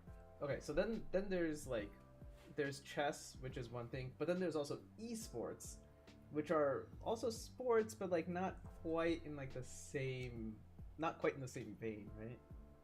Yeah. Yeah. See, Well, I I was was thinking about this. There's a lot of comparisons to be made here, and then it's really nice to set definitions for what is a sport, but I'm sure there's an actual definition of like isn't there a sports federation that that does recognize certain activities as sports? There's probably like a concrete definition for sure. I mean, that I'm not super aware of, but there are some parallels of cubing and some like other edge cases. I think for me, and then we can kind of break it down after that and kind of share our opinions. But for me, there's three main components. There is skill, there is opposition, and then there is physical activity, right? So those are the three main things. And the reason why I say those are the three main things is because we can take edge case categorizations of sports and they fall in one of the three. For example, esports, you would say that the physical activity is very minimal, but the skill and the finesse, the mental capacity that it's required to take, and this is the big one, this is why it's called an e-sport, is because you have an opponent. If you think about all the big esport games, I think right now a big one's Valorant, right? Yeah. You're always against it's a team-based game where you're against another team, and you're actually supposed to use your skill against their skill, and that's like competition, and that's like a big edge case of what a sport is, right? Same thing with chess. It's, I mean, physical activity, no, but it's opposition, it's skill, right? Yeah, now, and cubing is like physical activity. Actually, you could say cubing is arguably on the same trek, no pun intended, as track. Really? We don't have any opposition. We Yeah. don't have any opposition except ourselves. Or like golf, actually. Or golf and bowling, I think also. Well, bowling maybe is a little bit different, but I was gonna say that like I think cubing has always felt like a more solitary thing. Like everyone always says, I come to the competitions to beat my own PRs. And like I still think there is definitely a space within cubing to make it more competitive. I mean, that's a discussion for another time, but like, there must be a way to make it like a 1v1 cubing match. Like maybe like Max Park versus that Dream Team, that video of the 2x2 3x7 relay. That could be seen as more of a sport with an opposition. But yeah, like you said, golf is another example of like a sport that most people consider a sport, where you don't really have an opponent that is like holding you back. It's just gotta beat them in a leaderboard. Right. It's not like it's not a zero sum game in some sense, right? It's not like if I do better, then you are strictly going to do worse. It's like more like if I do better, then you also have a chance to do better. It just kind of depends on how it plays out. Whoever does the best wins, as opposed to whoever's just the better in like the one-on-one matchup kind of. Yeah. Yeah, I guess it's like it is. If the only thing you care about is like getting that gold medal or like the trophy for getting first place, then I guess it still is zero sum. Because you could like beat your PR in terms of like the number of strokes it took to get in all the holes, but if you got beaten by someone else, you get silver medal, and then that counts as losing. Yeah. I guess it is. It can be zero sum in that sense. I guess it's more what I meant. More like, it's not like if one person, like both players can play like exceptionally well, and they can both like the score at the end is gonna reflect that, I guess, as opposed to where if it's more like basketball or something, where like there's a winner and a loser. I guess in golf there are also winners and losers, but it's not quite the same. It's not. You're not like directly competing against them, right? Someone could be like you could be playing in the final group, and someone could be playing like 3 or 4 groups before you, and you're still competing with them too. You're competing against everyone at the same time. Yeah. No, I agree that like we're all on the same page that with basketball, it's definitely more like a face-to-face, like us versus them. And like our strategy is going to change depending on like how the other team plays. And that's something that you don't get with I'm guessing you don't get that with golf. Like in golf it's just like whatever strategy works for you, you're gonna stick with. And the same is true for cubing. I mean, I think there is some chance in golf for that you'll go for something riskier if like you know that there's like a score to beat. Oh yeah. So like I guess there is a little bit of that, but it still lacks like the direct head-to-headness. Mm-hmm. I have a question. Do you guys and this is sort of like we can like just kind of make up our minds and then kind of delve into it a little bit. Firstly, it's like a two-part question. Do you guys think that the definition that I proposed of a sport is like pretty valid? Like it must contain some variety of those three components, and anything more is probably extracurricular. Like, is those the three criteria for a sport? So you said it was like physical activity, skill, and then the sort of competition element. Yeah, opposition, right? Opposition. I think so. Like, Yeah, I think you have to keep the physical element in there. Yeah, because otherwise, given that those elements are fundamental, like however much or less it's involved in whatever sport we're talking about, like whoever wants to like go first, do you guys think, given that at the moment as is cubing a sport to you guys? Okay. So as is. So my take is, so I think cubing lacks in the physical components compared to other sports. So even if you compare it to golf and bowling, there's much less of a physical aspect. Albeit, I think there's more of a physical aspect in cubing than there is in something like chess.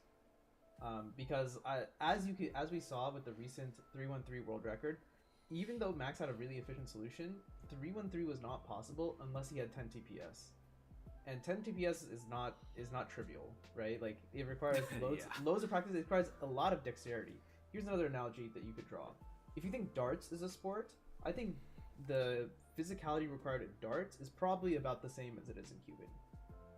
That's true. Yeah, I could see it probably being about the same. And I think darts could be a sport. I could definitely see that. The place that I think cubing is lacking is this opposition. This head-to-headness is not quite there, and that is like something that that's a lot harder to fix. It requires like the structure of the competitions to change. Maybe it requires like what we consider to be like advancing or doing well in a competition. That all of that needs to kind of change in order to have a more like a competitive aspect to it. Mm-hmm. Yeah, I mean, there's also an argument that maybe we don't want cubing to become more like a sport. Like, maybe the beauty, because I know a lot of cubers are like introverted, so maybe people get into the hobby because they like the fact that they can come to a competition and like not have to stare another person in the. Well, I mean, not that staring at people in the face is bad, but it's like they're kind of like in their own zone, in their own lane. Yeah, I got you. I think some people like that. I definitely think that, if we want this to become like a spectator sport, like I think some sort of like 1v1, I don't know, rivalry would be really good to help kind of make it feel more like a story is being told. But we're not really. That's actually a good point. Yeah. Yeah, I don't think we're worrying about like the spectators quite yet. Yeah, I think it's interesting. Like, I feel like the way that the conversation is going for people who think that cubing should be a sport and want it to become a sport, it seems like people want to push that in more of like the esports direction rather than like something that's more like bowling or darts or something like that, or poker even. I mean, that's an interesting question. Do you think poker is a sport? I don't. Poker showed up on ESPN and stuff, so I don't want to get the definition wrong of poker. Yeah, like I don't want any like diehard poker players to like. Yeah, sorry, we should know this. It's fine. I just claim idiocy. So is poker a sport? I feel like poker. I feel like poker is considered a sport. Well, if like poker's a sport, then like. Actually, how do poker TV channels make that spectator friendly? Because I feel like that's a game that's like very hard to. Well, I guess I haven't watched it myself, but maybe like the card reveal is what's visually interesting. Yeah, so I've seen things where like, so I've only briefly seen poker show up, but I feel like whenever poker is happening, they have like the super dramatic shots of everyone sitting at the table. then obviously because they're the broadcasters, they know what everyone has in everyone's hands, right? So they run some calculations, and they're like, all right, this person has this % chance of winning or whatever. They show you some nice stats and stuff. Poker is a very probabilistic game, right? And I feel like it really appeals to people who like to think in probabilities. So I think they throw a lot of that stuff onto the screen, and then they say, okay, well, in order for this person to win, they need this outcome or something. Mm-hmm. Right. Well, I think the general sentiment that it sounds like we're gathering between the three of us is I think all of us probably agree, and tell me if I'm wrong, and audience, however you feel about this, all of us think that cubing as is not a sport. Does that sound more or less on point? I think so. Yeah. That's a valid question though, Carrie. Like, I mean, do we want cubing to be a sport? Yeah. I'm sure that's a little bit of a controversial topic, but I don't really think it has to be like a sport. Like, that doesn't have to be like the emphasis. See, here's the thing. There's one other addition I want to add to sports. So I think the three things we had are great. We also need like codified rules and regulations, but cubing already follows this, so that I think that's what cubing probably has the like best because you can't have a sport without like dedicated rules and like there needs to be clear like reasonably clear guidelines as to what happens in certain scenarios, but that's not a problem for cubing. So I mean that's a good point. I did pull up a definition of sports, which is very interesting, and then I think what's interesting about it is that it actually gave me a different definition. A sport, by definition, is an activity that requires skill in which a person or a team competes with another person or team. Oh, interesting. Like, so it drops the physicality aspect. Well, but like this is the next definition. A game, by definition, means a competitive activity or sport which is undertaken for fun and is played as per set rules of the game. So it looks like there could be some differences between game and sport, and they could be correlated. But I guess that was just like a food for thought thing. But here's the thing. I think in the theory, like we can start theory crafting of like what would be a good way to make cubing more closer to a sport. And in my opinion, I actually think it starts off with some sort of official recognized WCA format of a competitive leaderboard. Yeah, I agree. If you guys are familiar with the Twisty Puzzle Cup, which we did on this channel a while ago, having a leaderboard is a really, really easy way to create competition, but it's still competing against yourself. But you get to compete against yourself against others in a way other than PRs. So like, if in theory, like for example, the FedEx Cup in golf, that's kind of how we modeled the Twisty Puzzle Cup. You can use that as a way to create opposition without having a cuber go head-to-head against another cuber. And I think, as is, if that leaderboard aspect showed up in the WCA format, it would definitely be considered a sport, like bar none. Yeah, I get to expand on that basically. So what we mean by this leaderboard format is basically every time you compete at, you go to a competition, you get a certain amount of points depending on how well you did. And that depends on how big the competition was, how well you did relative to everyone else basically.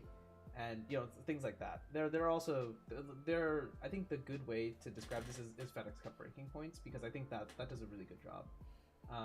So yeah, you get more points, and then whenever the season ends, you just have like some playoff between like the top like 20 people or whatever, and then it's like a World Cup in some sense, right? You have the whole season to qualify, and then whoever makes the qualifiers, is on the bubble. Every week you can do like a bubble watch, right? And see like who's in, who's out, and whoever ends up the top at the end of the 2-year period, they get crowned the champion. Yeah, and it could definitely create like a lot of differentialities in how the WCA is run. So for example, if it's like a direct correlation to the FedEx Cup rankings, imagine if continental championships were worth more points. Exactly, they totally should in your FedEx Cup rankings. They totally should. So like if I were Max Park, well, should I like grind out like every single local competition that there is, or should I just do 4 a year and get my way up the FedEx Cup rankings, for example? Right. Yeah, I think that is interesting because like a lot of competitors will just like go to as many local comps as possible because what they care about is like world records or like national records, which will count no matter the scale of the competition. Yep. But this like tiered system that you have where like some championships are like worth more, I guess it helps create like a structure of the sport. Like there are like events to care more about, and then there's like smaller side events, or not events, but like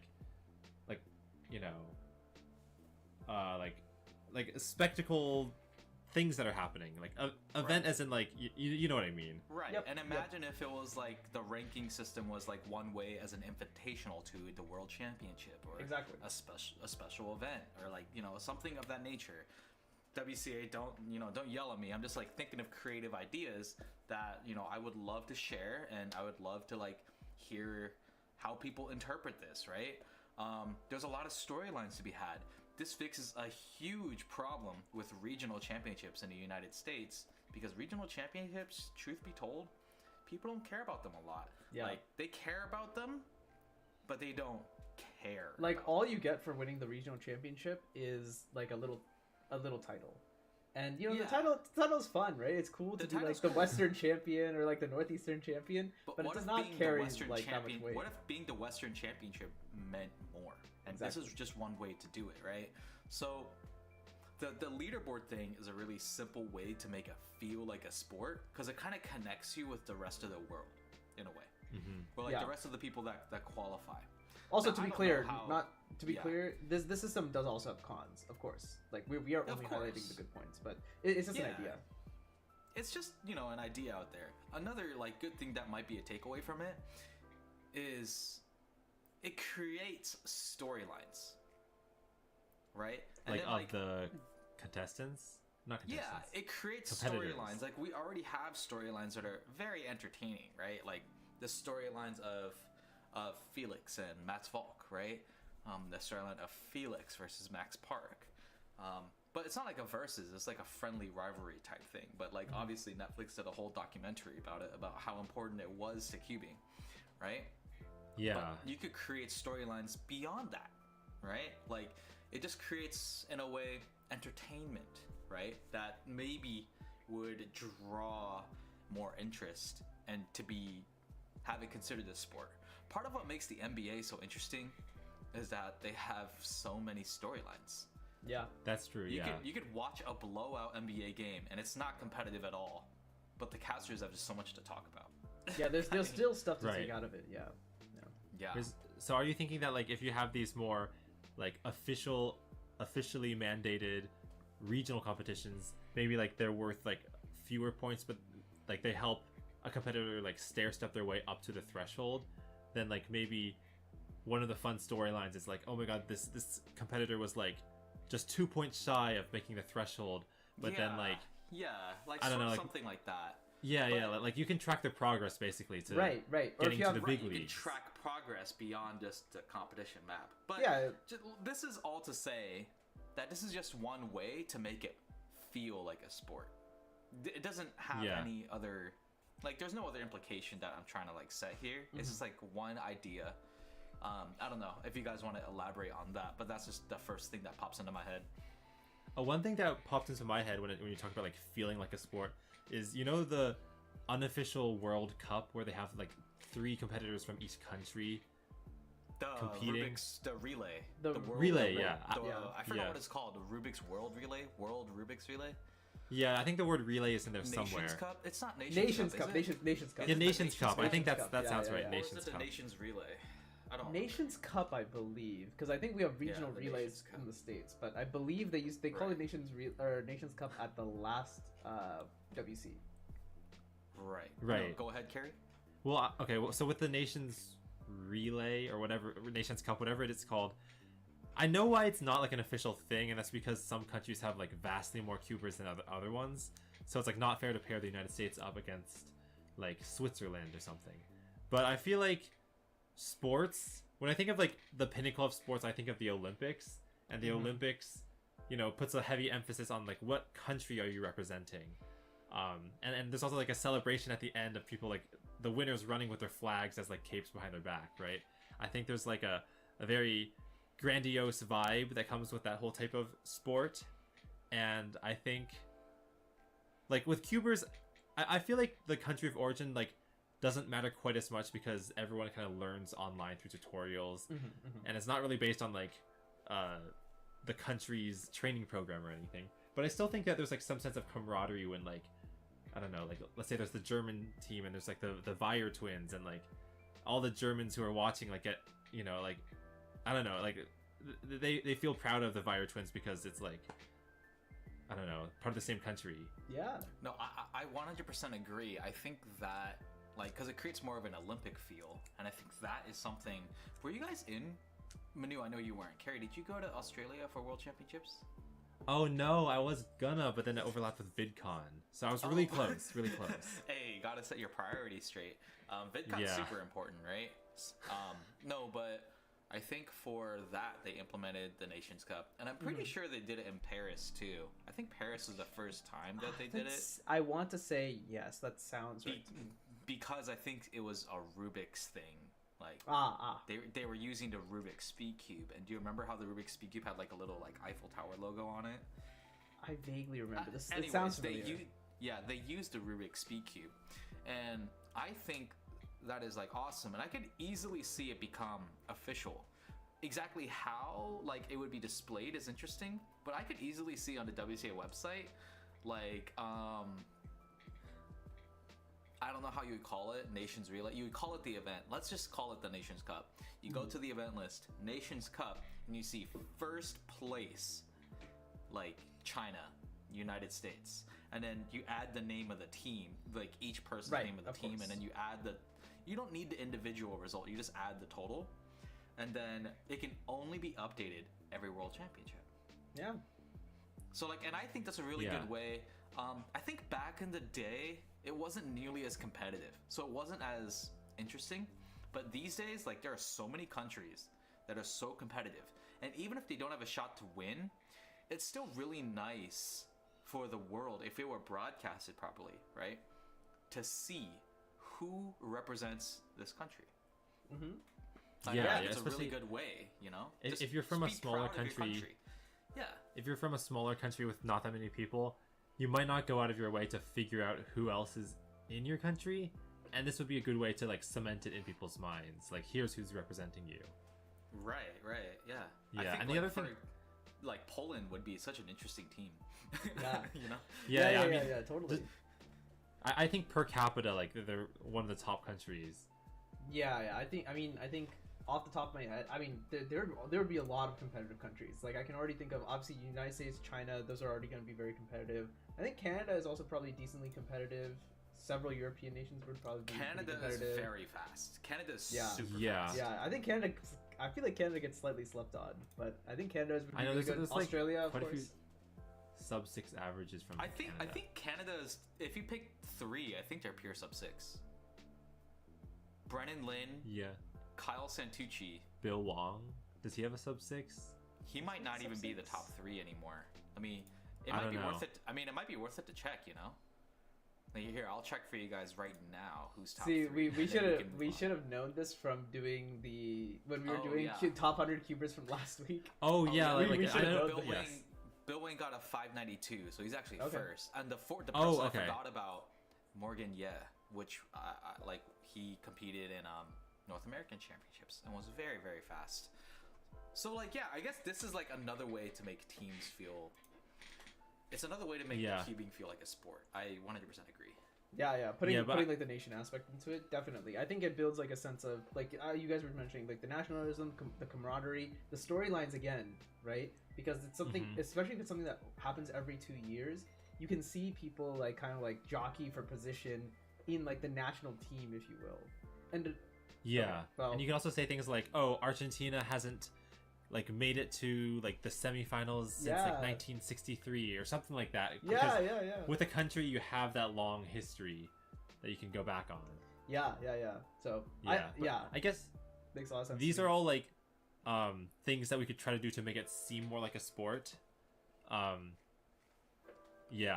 I guess since we already sort of answered the question itself, is it cubing a sport, and we concluded it was no. So like here's our ways to change it into a yes, I suppose. Yep. And then here's another topic which I want to talk about because I think it's important. So, like, do we want to turn cubing into a sport? I think the three of us are kind of like yes, but I think it's also interesting to talk about why it may not be such a good thing. And I think one thing that comes to my mind is cubing has to be one of the most like wholesome, competitive, like sport hobby,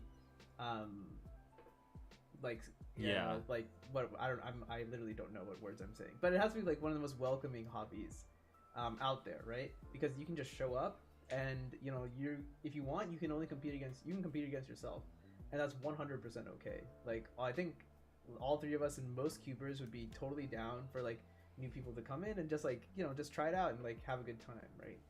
But I think when things progress more towards the sport section, then it starts to get a little bit more cutthroaty and gatekeeping. That I think that stuff would be good to avoid, since I really like how welcoming everything is, right? Yeah, and if we get to the 100%. point where like that's I feel like one issue of creating like these like tiers of cubers, having like cutoffs for who like makes it into some invitational or a nations team, then it gets like then we're like jockeying for position. That there's toxicity that can come out of that. I feel like that's like something to avoid. So do you guys have any thoughts on like how we could avoid those, or like other complications that might come with cubing becoming a sport or more sport like? Yeah, I could definitely see that, like, if someone ends up in like some semifinals of like a relatively big competition, but they clearly like don't deserve it for whatever reason, then like people could start feeling like, oh, that person doesn't deserve to be there. But I guess what I was gonna say is that I think one thing that's really great about cubing is that there's almost zero barrier to entry. It's sort of like you can just show up to a competition. I guess you do have to register beforehand, but I think like for every more official sport, you probably have to be within some system. Like you have to have like a coach and like a registered team, or like a school that's affiliated with it. Junior varsity. Yeah. You guys probably know the terminology better. Chess club. Totally. Like I think we're trying to avoid that, right? And I think having these qualifications for like the big competitions is unavoidable just because of how many people show up. But like I think at the local level, it feels nice that a 6-year-old who's only been cubing for like a week can show up, and that probably we don't want to change, at least at the lowest level. See, this is I 100% agree. So I have two things. If you're listening to this podcast, call to action. Be nice. Look, it sounds super easy. I don't think people are nice enough sometimes, right? It sounds super easy. And we talked about this in a previous podcast episode, I think privacy within the WCA, just about the expanding growth of the WCA and the cubing community, and how we don't want the community to mirror something like Super Smash Brothers. Right. Oh, right? yeah. Right. So, or we don't want to that community to mimic something similar to that. Now, obviously, there's an amount that you can control, right? There's an amount that you can control, and there's an amount that's uncontrollable. But the first thing that we can all do as a community is to just be nice. Like, at the end of the day, be respectful, and all that. But I think if you ask, I think some people about what are the fundamental flaws of the WCA, you might hear some people respond that we have one universal experience for a competitor. So I'm not saying we should implement divisions, but for speed stacking, they have age divisions, right? And the reason why you implement age divisions is that you have different experiences for different competitors. The problem with that is that it might create this like weird ladder and weird like barrier to entry that you're referring to, Carrie. Like, honestly, if you're faster than all these guys, you should be in whatever division you want to be, right? We don't want to have that segmentation of the community, right? That's the really important part and the fundamental value of the WCA. But the fundamental problem is that universal experience too. So that's why I think the leaderboard is a really great idea, because I think that the experience can be the same but if you want it to be different, it can be. Right. Yeah. It I guess it's like it's like DLC, right? Like it does not change like the base experience. I'm sorry. DLC. Okay, I'm like, chronic. I think it's a good analogy. Chronic gamer. Leaderboard is downloadable content. Chronic gamer moment. Well, all right. Dude, maybe it's not downloadable, but it's more like the. Dude. I'm trying to think of a better analogy. I was gonna say like the icing on the cake, but It's that's a not patch. quite right. It's a patch. Dude, it's that's, a patch or that's something. literally a paywall. That's what we Okay, don't want. no. Free DLC. No. Oh, Dude. free deal. Sometimes there's free DLC, right? Okay. So yeah, so I think it's kind of like free DLC, right? It doesn't change your base experience, right? And there's like this extra option for those who want to like take it a little bit further, who want to like, I don't want to say get more out of their cubing experience, but they're just looking for something else, right? I think there's a world where both of them could coexist, and I think that will help definitely keep the toxicity out of it. Because I think one decent way I think to beat toxicity is just be like, just remind yourself, hey, this is a game, right? Or like, you know, it's just a hobby. We're doing this for fun. But I think when it turns into like more sport and there's more of the competition, you know, the scale. It's harder to make that. Yeah. It's harder to say like this is just a game or like a toy. Right. Where like, you know, let's say you're at Nations Cup, right? You're like you're competing really hard for your country, right? Then it's harder to say like, oh, you know, like it's just a silly toy. Like who cares? Like no, like I'm like it's for my nation, right? Like my nation's it's for my nation's history in cubing, which you know people care about. So. Yeah, I think on one hand, like we want people to feel proud when like they did good for their nation. It's like they want to feel like responsible for their nation's victory. But on the other hand, like I feel like all of this is also adding pressure because if a cuber like messes up and fumbles on PLL, we don't want everyone to be like, true. Oh my god, you just let down all of Canada. And like because this is like a serious sport, like you should feel bad about that. I mean, no one says that even in real sports, but I'm sure like that those feelings exist like in the Olympics, you know. So I guarantee you people have this emotion for players on certain teams when the teams do not do well. As someone who's like watched cricket for like 15 years or whatever, this definitely happens. We definitely are like, yeah, this guy was completely useless. And even though like they're an extremely skilled player, right? But like if we were in their position, we would look laughable. Yeah, exactly. Yeah. And this is I think why I say just be nice. Yeah. Just be nice. Yeah. So I guess when it comes to like the question of is cubing a sport, maybe the answer is that it's irrelevant. It's all about just whether people are having fun. True. You know. True. Yeah. I mean, we're all about having fun. I think this whole podcast was talking about like, well, how do we make it like fun? How do we make that experience better? You know. Yeah, because some people will only it'll be a positive experience for them if cubing becomes more sport-like, right? So it's an avenue to explore at the very least, and it's a conversation that cubing has had at least for 5 years, if not longer. Like I remember the CF polls about if cubing is a sport or not, right? It's better to have the conversation than pretend it doesn't exist. True. Yeah, that's true. Yeah, brutal honesty is the best policy. But you know what? You know what's absolutely not a sport? I'm gonna start some beef here. Speed stacking. All right, I'm dropping the mic. That's it. That's the last you guys are gonna hear from me. I thought you were gonna say, you know, it's not a sport this episode because the episode is over. Oh, okay. That's not where I was going. I mean, we should probably wrap up the episode, but no, I just wanted to start some beef. I thought you were gonna do something real smooth there, Manu. But oh man, I missed my. Now I regret it. I had an opportunity. This is not a smoothness sport. This is just off the cuff banter. You're allowed to mess up. All right. Well, I'm glad to. I'm glad. Thank you for the non-toxicity. Yes. Yes. We respect you, Manu. Also, I'm joking about the speed stacks thing.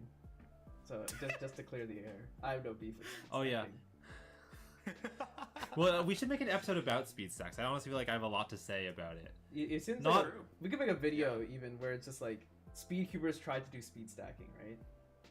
Oh yeah, well I'm pretty sure like a lot of speed cubers have speed stacked. Like I know Max Park got really good at it. Okay. But I think more in terms of like the concepts and how it's like interesting that like we still use their merchandise. I think there's like a lot of interesting things to say. So maybe that's an episode idea, maybe not. Well, I have a lot to say on that topic. We'll have to delve in on that in a future episode. Yeah, in a future episode. All right, well, I think this episode of Overinspected is coming to a close. Thank you for watching, and goodbye. Goodbye, everyone. All right, boys. Peace out.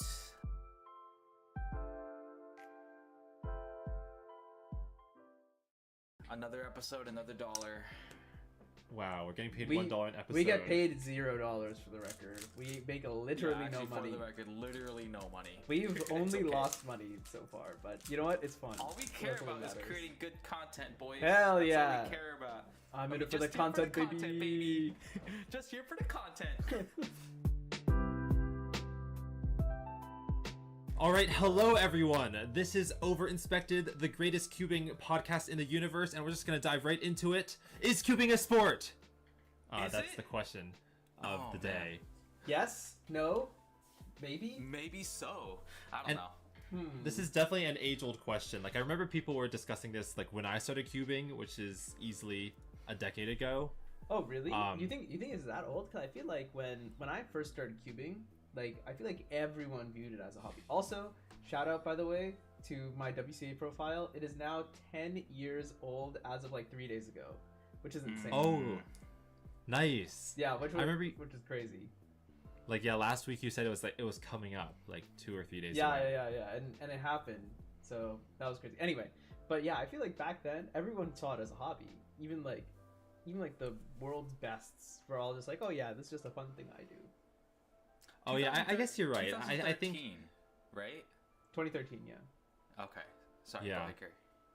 I think it is true that, you know, way more people nowadays see it as something worth like devoting all your waking hours to, like Timon. I remember, let's say 2013, so that's sort of like around when Felix was like way ahead of everyone else. Yep. I feel like in 2013, I think Felix was at that point of like pure domination. And I think it was just such a dominating thing that, you know, people, I think there was like a lack, I don't know if this is true. Just, you know how sports, part of the thing that makes a sport is the competitive aspect. And, yeah, you know, truthfully, back in the day, it wasn't super like competitive. If you think about like all the like, let's say athletes, right? Let's say gather all the athletes in the world, doesn't matter what sport, it could be the most edge case sport in the world, like even more edge case than the Rubik's Cube. You could make an argument that Felix might have one of the greatest careers of all time. Oh yeah, totally. If you were to just compare a career, not compare impact in the world or compare earnings, stuff like that, but one of the greatest careers of all time, right? So one of the most comparable hobbies, I think, to speed cubing is speedrunning, right? And if you take speed cubing and speedrunning to be somewhat similar, then it is relatively rare for there to be a game that's played by so many people that's so well known that one person has kind of dominated for like a very long stretch of time, even while like the scene was still active. And there were still like people who were actively playing. Sometimes that happens when like the game is like kind of dead and there's really only like one player who's like on top. Oh yeah. But cubing is like sort of had it's had its up and downs, right? But everyone knows what the Rubik's Cube is. And millions and millions of people know how to solve a Rubik's Cube. But even that, and there are people who are going to competitions. But even then, there's just one person who's just at the top for like an extended period of time. Yeah, I guess when I think of speedrunning, there's a whole bunch of different games that can be speedran. So like even if you dominate at one game, it doesn't feel like the same as like Felix dominating kind of in like half of all events, you know? Yeah, right. Yeah. Like with speedrunners, like typically someone's only good at like one or two games that they specialize in. Oh, so here's an analogy, right? Maybe this is unrealistic, but so let's take Mario 64. So there are a bunch of different categories in Mario 64 depending on the number of stars you collect before you like complete the game. So you can do 100%, which is 120 stars. You can do the minimum you would need to do without any major glitches, 70 star. Then there's 16 star, 1 star, and 0 star. And I don't think there's ever been a point in Mario 64 history where one person has held the world record in all of the categories.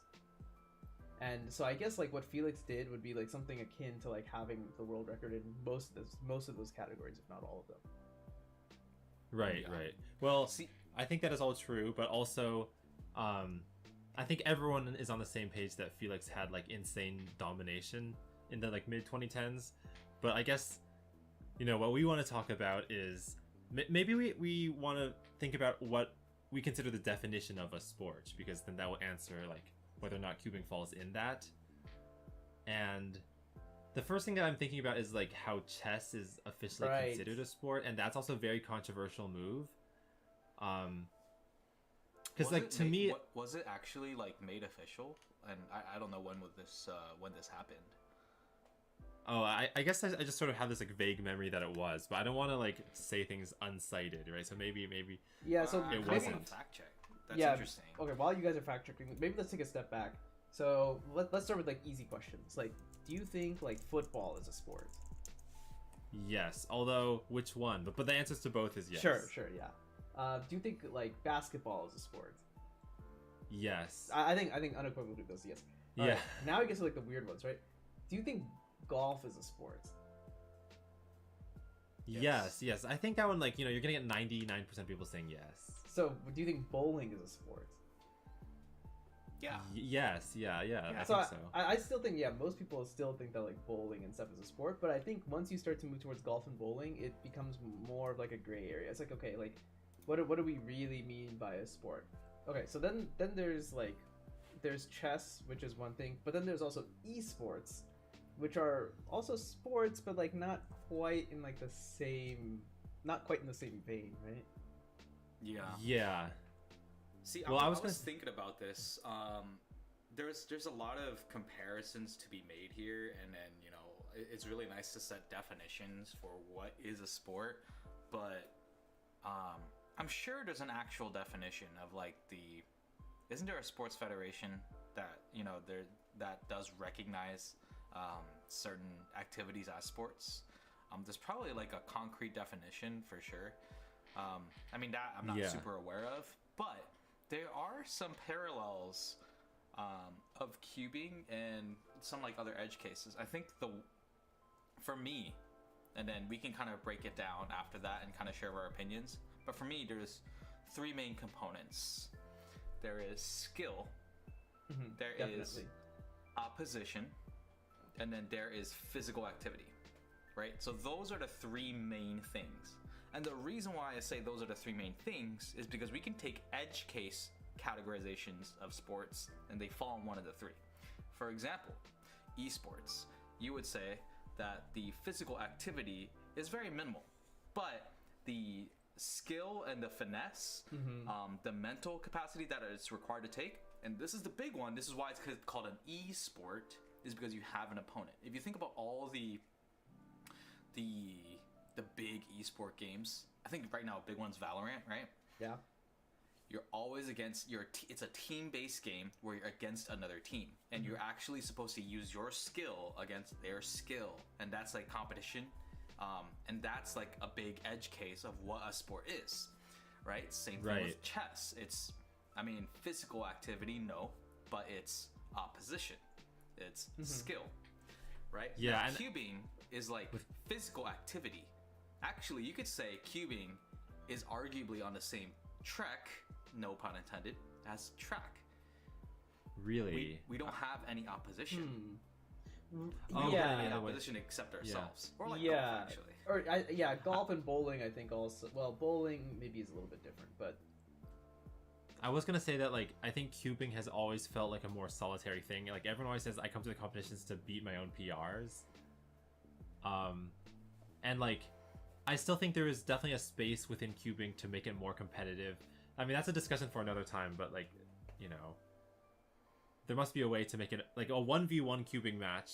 Like, maybe like Max Park versus that Dream Team, that video of the 2x2 3x7 relay. That could be seen as more of a sport with an opposition. But yeah, like you said, golf is another example of like a sport that most people consider a sport, where you don't really have an opponent that is like holding you back. It's just got to beat them in a leaderboard. Right. It's not like it's not a zero sum game in some sense, right? It's not like if I do better, then you are strictly going to do worse. It's like more like if I do better, then you also have a chance to do better. It just kind of depends on how it plays out. Whoever does the best wins, as opposed to whoever's just the better in like the one-on-one matchup kind of. Yeah. Yeah, I guess it's like it is. If the only thing you care about is like getting that gold medal or like the trophy for getting first place, then I guess it still is zero sum. Because you could like beat your PR in terms of like the number of strokes it took to get in all the holes, but if you got beaten by someone else, you get silver medal, and then that counts as losing. Yeah. I guess it is. It can be zero sum in that sense. I guess it's more what I meant. More like, it's not like if one person, like both players can play like exceptionally well, and they can both like the score at the end is gonna reflect that, I guess, as opposed to where if it's more like basketball or something, where like there's a winner and a loser. I guess in golf there are also winners and losers, but it's not quite the same. It's not. You're not like directly competing against them, right? Someone could like you could be playing in the final group, and someone could be playing like 3 or 4 groups before you, and you're still competing with them too. You're competing against everyone at the same time. Yeah. No, I agree that like we're all on the same page that with basketball, it's definitely more like a face-to-face, like us versus them. And like our strategy is going to change depending on like how the other team plays, and that's something that you don't get with. I'm guessing you don't get that with golf. Like in golf, it's just like whatever strategy works for you, you're gonna stick with, and the same is true for cubing. I mean, I think there is some chance in golf for that you'll go for something riskier if like that there's like a score to beat. So like I guess there's a little bit of that, but it still lacks like the direct head-to-headness. I have a question. Do you guys and this is sort of like we can like just kind of make up our minds and then kind of delve into it a little bit. Firstly, it's like a two-part question. Do you guys think that the definition that I proposed of a sport is like pretty valid? Like it must contain some variety of those 3 components, and anything more is probably extracurricular. Like, is those the 3 criteria for a sport? So you said it was like a physical activity, skill, and then the sort of competition element. Yeah, opposition, right? I think so. Like, I think you have to keep the physical element in there. Yeah, because otherwise, given that those elements are fundamental, like however much or less it's involved in whatever sport we're talking about, like whoever wants to like go first, do you guys think, given that at the moment as is cubing a sport to you guys? Okay, so my take is, I think cubing lacks in the physical component compared to other sports. So even if you compare it to golf and bowling, there's much less of a physical aspect.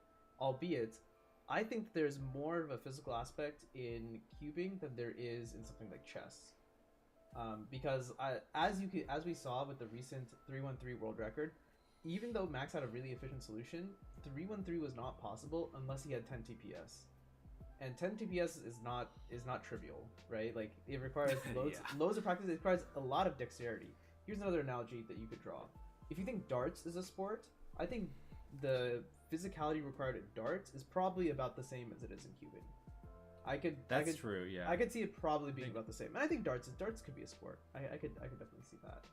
The place that I think cubing is lacking is like this opposition. This head-to-headness is not quite there, and that is like something that that's a lot harder to fix. It requires like the structure of the competitions to change. Maybe it requires like what we consider to be like advancing or doing well in a competition. That all of that needs to kind of change in order to have a more like a competitive aspect to it. Yeah, I mean, there's also an argument that maybe we don't want cubing to become more like a sport. Like maybe the beauty, because I know a lot of cubers are like introverted, so maybe people get into the hobby because they like the fact that they can come to a competition and like not have to stare another person in the. Well, I mean, not that staring at people in the face is bad, but it's like they're kind of like in their own zone, in their own lane. Yeah, I got you. I think some people like that. I definitely think that, you know, if we want this to become like a spectator sport, like I think some sort of like 1v1, I don't know, rivalry would be really good to help kind of make it feel more like a story is being told. But we're not really. That's actually a good point. Yeah. Yeah, I don't think we're worrying about like the spectators quite yet. Yeah, I think it's interesting. Like, I feel like the way that the conversation is going for people who think that cubing should be a sport and want it to become a sport, it seems like people want to push that in more of like the esports direction rather than like something that's more like bowling or darts or something like that, or poker even. I mean, that's an interesting question. Do you think poker is a sport? Poker showed up on ESPN and stuff, so I don't want to get the definition wrong of poker. Yeah, like I don't want any like diehard poker players to like. Yeah, sorry, we should know this. It's fine. I just claim idiocy. So is poker a sport? I feel like poker. I feel like poker is considered a sport. Well, if like poker's a sport, then like. Actually, how do poker TV channels make that spectator friendly? Because I feel like that's a game that's like very hard to. Well, I guess I haven't watched it myself, but maybe like the card reveal is what's visually interesting. Yeah, so I've seen things where like, so I've only briefly seen poker show up, but I feel like whenever poker is happening, they have like the super dramatic shots of everyone sitting at the table. Then obviously because they're the broadcasters, they know what everyone has in everyone's hands, right? So they run some calculations, and they're like, all right, you know, this person has this % chance of winning or whatever. You know, they show you some nice stats and stuff. Poker is a very probabilistic game, right? And I feel like it really appeals to people who like to think in probabilities. So I think they throw a lot of that stuff onto the screen, and then they say, okay, well, in order for this person to win, they need this outcome or something. Right. Well, I think the general sentiment that it sounds like we're gathering between the three of us is I think all of us probably agree, and tell me if I'm wrong, and audience, you know, however you feel about this, all of us think that cubing as is not a sport. Does that sound more or less on point? I think so. Yeah. That's a valid question though, Carrie. Like, I mean, do we want cubing to be a sport? Yeah. I'm sure that's a little bit of a controversial topic, but I don't really think it has to be like a sport. Like, that doesn't have to be like the emphasis. See, here's the thing. There's one other addition I want to add to sports. Yeah. So I think the three things we had are great. We also need like codified rules and regulations, but cubing already follows this, so that. Yeah, I think that's what cubing probably has the like best because. Yeah. You can't have a sport without like dedicated rules and like, you know, there needs to be clear, you know, like reasonably clear guidelines as to what happens in certain scenarios. But that's not a problem for keeping on this. So I mean, that's a good point. I did pull up a definition of, you know, sports, which is very interesting.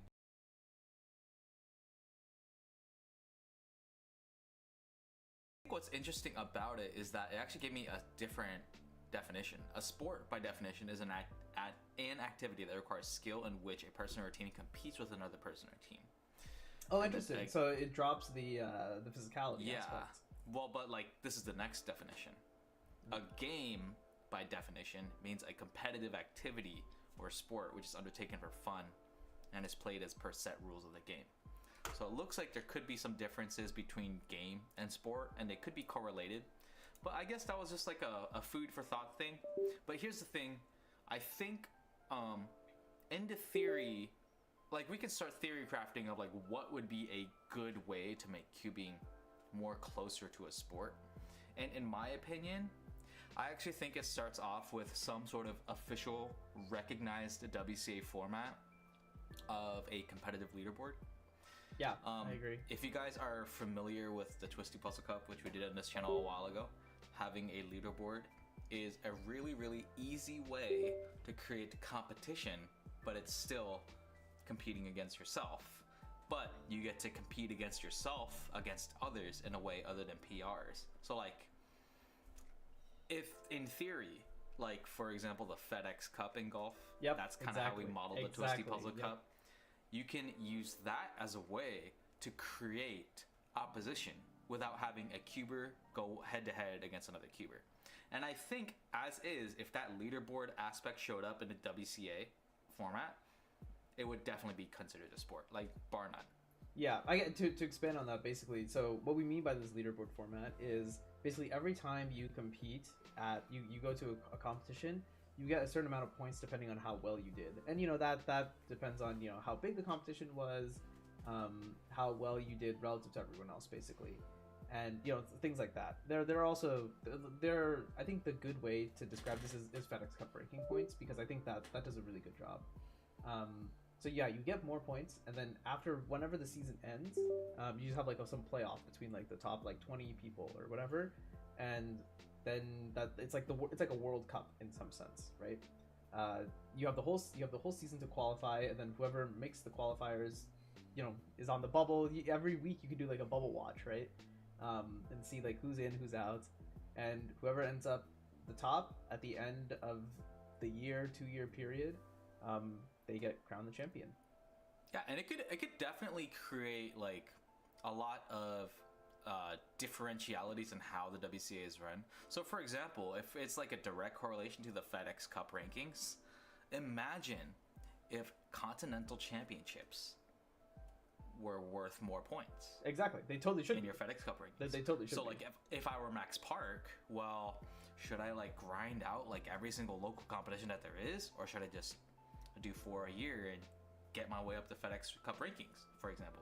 Right. Yeah, I think that is interesting because like a lot of competitors will just like go to as many local comps as possible, because what they care about is like world records or like national records, which will count no matter the scale of the competition. Yep. But this like tiered system that you have, where like some championships are like worth more, I guess it helps create like a structure of the sport. Like there are like events to care more about, and then there's like smaller side events, or not events, but like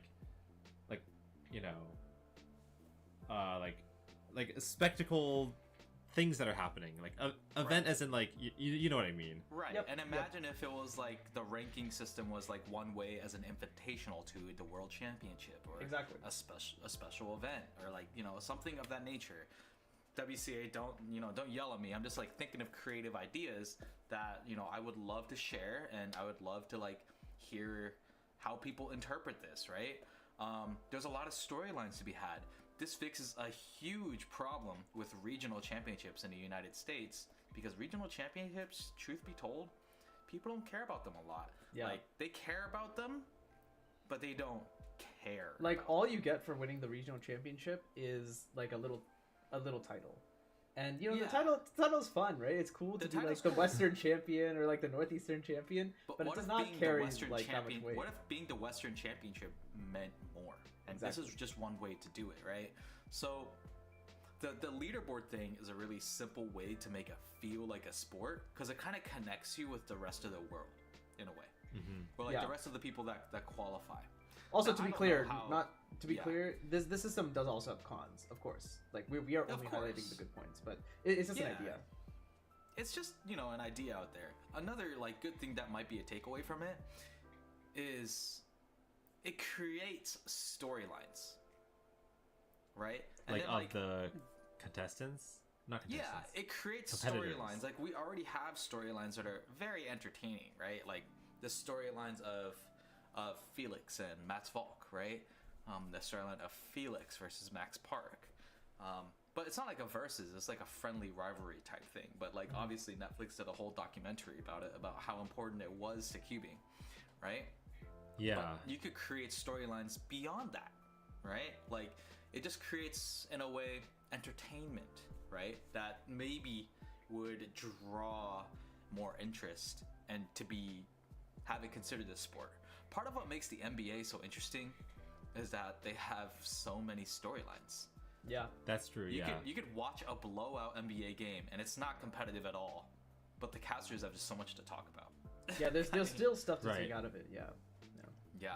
So are you thinking that like if you have these more like officially mandated regional competitions, maybe like they're worth like fewer points, but like they help a competitor like stair step their way up to the threshold, then like maybe one of the fun storylines is like, oh my god, this competitor was like just 2 points shy of making the threshold, but then like like I don't know, like, something like that. Like you can track their progress basically to right. Or getting if you to have, the big you can leagues. track progress beyond just the competition map. But Yeah. this is all to say that this is just one way to make it feel like a sport. It doesn't have any other, like, there's no other implication that I'm trying to like set here. It's just like one idea. I don't know if you guys want to elaborate on that, but that's just the first thing that pops into my head. One thing that popped into my head when you talk about like feeling like a sport is, you know, the unofficial World Cup where they have like 3 competitors from each country competing. The relay. The world relay, relay. yeah. I forgot what it's called. The Rubik's World Relay? World Rubik's Relay? Yeah, I think the word relay is in there Nations somewhere. Cup? It's not Nations Cup. Is it? Nations Cup. Yeah, Nations Cup. I think that sounds yeah, right. yeah. Nations Or is it Cup. the Nations Relay? I don't know. Nations Cup, I believe, because I think we have regional the relays in the States, but I believe they call it Nations Cup at the last WC. Right. Right. No, go ahead, Carrie. Well, okay. Well, so with the Nations Relay or whatever, Nations Cup, whatever it is called, I know why it's not like an official thing, and that's because some countries have like vastly more cubers than other ones. So it's like not fair to pair the United States up against like Switzerland or something. But I feel like sports, when I think of like the pinnacle of sports, I think of the Olympics, and the Olympics, you know, puts a heavy emphasis on like what country are you representing. And there's also like a celebration at the end of people like the winners running with their flags as like capes behind their back, right? I think there's like a very grandiose vibe that comes with that whole type of sport. And I think like with cubers, I feel like the country of origin like doesn't matter quite as much because everyone kind of learns online through tutorials, and it's not really based on like the country's training program or anything. But I still think that there's like some sense of camaraderie when like, I don't know, like let's say there's the German team and there's like the Weyer twins, and like all the Germans who are watching like get, you know, like I don't know, like they feel proud of the Weyer twins because it's like, I don't know, part of the same country. Yeah. No, I 100% agree. I think that, like, because it creates more of an Olympic feel, and I think that is something. Were you guys in? Manu, I know you weren't. Carrie, did you go to Australia for World Championships? Oh no, I was gonna, but then it overlapped with VidCon, so I was really close, really close. Hey, gotta set your priorities straight. VidCon's super important, right? No, but I think for that they implemented the Nations Cup, and I'm pretty sure they did it in Paris too. I think Paris was the first time that they did it. I want to say yes. That sounds right to me. Because I think it was a Rubik's thing. Like they were using the Rubik's Speed Cube, and do you remember how the Rubik's Speed Cube had like a little like Eiffel Tower logo on it? I vaguely remember this. Anyways, it sounds familiar. They used the Rubik's Speed Cube, and I think that is like awesome, and I could easily see it become official. Exactly how like it would be displayed is interesting, but I could easily see on the WTA website, like I don't know how you would call it, Nations Relay. You would call it the event. Let's just call it the Nations Cup. You go to the event list, Nations Cup, and you see first place, like China, United States, and then you add the name of the team, like each person's name of the team, and then you add you don't need the individual result, you just add the total, and then it can only be updated every World Championship. Yeah. So like, and I think that's a really good way. I think back in the day, it wasn't nearly as competitive, so it wasn't as interesting. But these days, like, there are so many countries that are so competitive, and even if they don't have a shot to win, it's still really nice for the world, if it were broadcasted properly, right, to see who represents this country. It's a really good way, you know. If you're from a smaller country, if you're from a smaller country with not that many people, you might not go out of your way to figure out who else is in your country, and this would be a good way to like cement it in people's minds. Like, here's who's representing you. Right, yeah. Yeah, I think, and like, the other thing, like Poland would be such an interesting team. Yeah, you know. Yeah, totally. I think per capita, like they're one of the top countries. Yeah. I think off the top of my head, there would be a lot of competitive countries. Like, I can already think of, obviously, United States, China, those are already going to be very competitive. I think Canada is also probably decently competitive. several European nations would probably be Canada is competitive. very fast. Canada is Yeah. super Yeah. fast. Yeah, I think Canada. I feel like Canada gets slightly slept on, but I think Canada's would be I know really there's, good. there's like Australia, of quite a few course. sub-6 averages from I think Canada. Canada's. If you pick 3, I think they're pure sub-6. Brennan Lin, Yeah. Kyle Santucci. Bill Wong, does he have a sub-6? He might not even be the top 3 anymore. I mean, it I might don't be know. worth it. I mean, it might be worth it to check. You know. Like, here, I'll check for you guys right now. Who's top See, 3? we and should then have can move we on. should have known this from doing when we were Oh, doing yeah. top 100 cubers from last week. Oh yeah, we like I should've know. known Bill this. Wayne, Bill Wayne got a 592, so he's actually Okay. first. And the person Oh, I okay. forgot about, Morgan Ye, which like he competed in North American Championships and was very, very fast. So like, yeah, I guess this is like another way to make teams feel. It's another way to make cubing feel like a sport. I 100% agree. Yeah, putting Yeah, but like the nation aspect into it, definitely. I think it builds like a sense of like you guys were mentioning like the nationalism, the camaraderie, the storylines again, right? Because it's something, especially if it's something that happens every 2 years, you can see people like kind of like jockey for position in like the national team, if you will, and Yeah, well, and you can also say things like, "Oh, Argentina hasn't like made it to like the semifinals since like 1963 or something like that." Yeah. With a country, you have that long history that you can go back on. Yeah. So I guess makes a lot of sense. these are all like things that we could try to do to make it seem more like a sport. Yeah, like I guess since we already sort of answered the question itself, is it cubing a sport, and we concluded it was no. So like here's our ways to change it into a yes, I suppose. Yep. And then here's another topic which I want to talk about because I think it's important. So like, do we want to turn cubing into a sport? I think the three of us are kind of like yes, but I think it's also interesting to talk about why it may not be such a good thing. And I think one thing that comes to my mind is cubing has to be one of the most like wholesome, competitive, like sport hobby,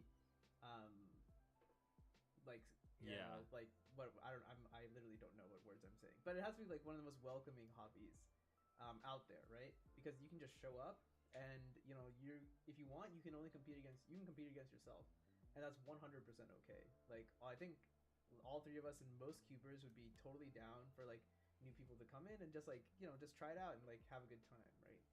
But I think when things progress more towards the sport section, then it starts to get a little bit more cutthroaty and gatekeeping. That I think that stuff would be good to avoid, since I really like how welcoming everything is, right?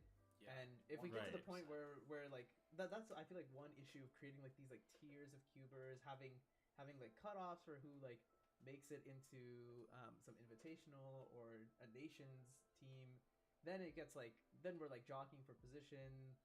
That there's toxicity that can come out of that. I feel like that's like something to avoid. So do you guys have any thoughts on like how we could avoid those, or like other complications that might come with cubing becoming a sport or more sport like? Yeah, I could definitely see that, like, if someone ends up in like some semifinals of like a relatively big competition, but they clearly like don't deserve it for whatever reason, then like people could start feeling like, oh, that person doesn't deserve to be there. But I guess what I was gonna say is that I think one thing that's really great about cubing is that there's almost zero barrier to entry. It's sort of like you can just show up to a competition. I guess you do have to register beforehand, but I think like for every more official sport,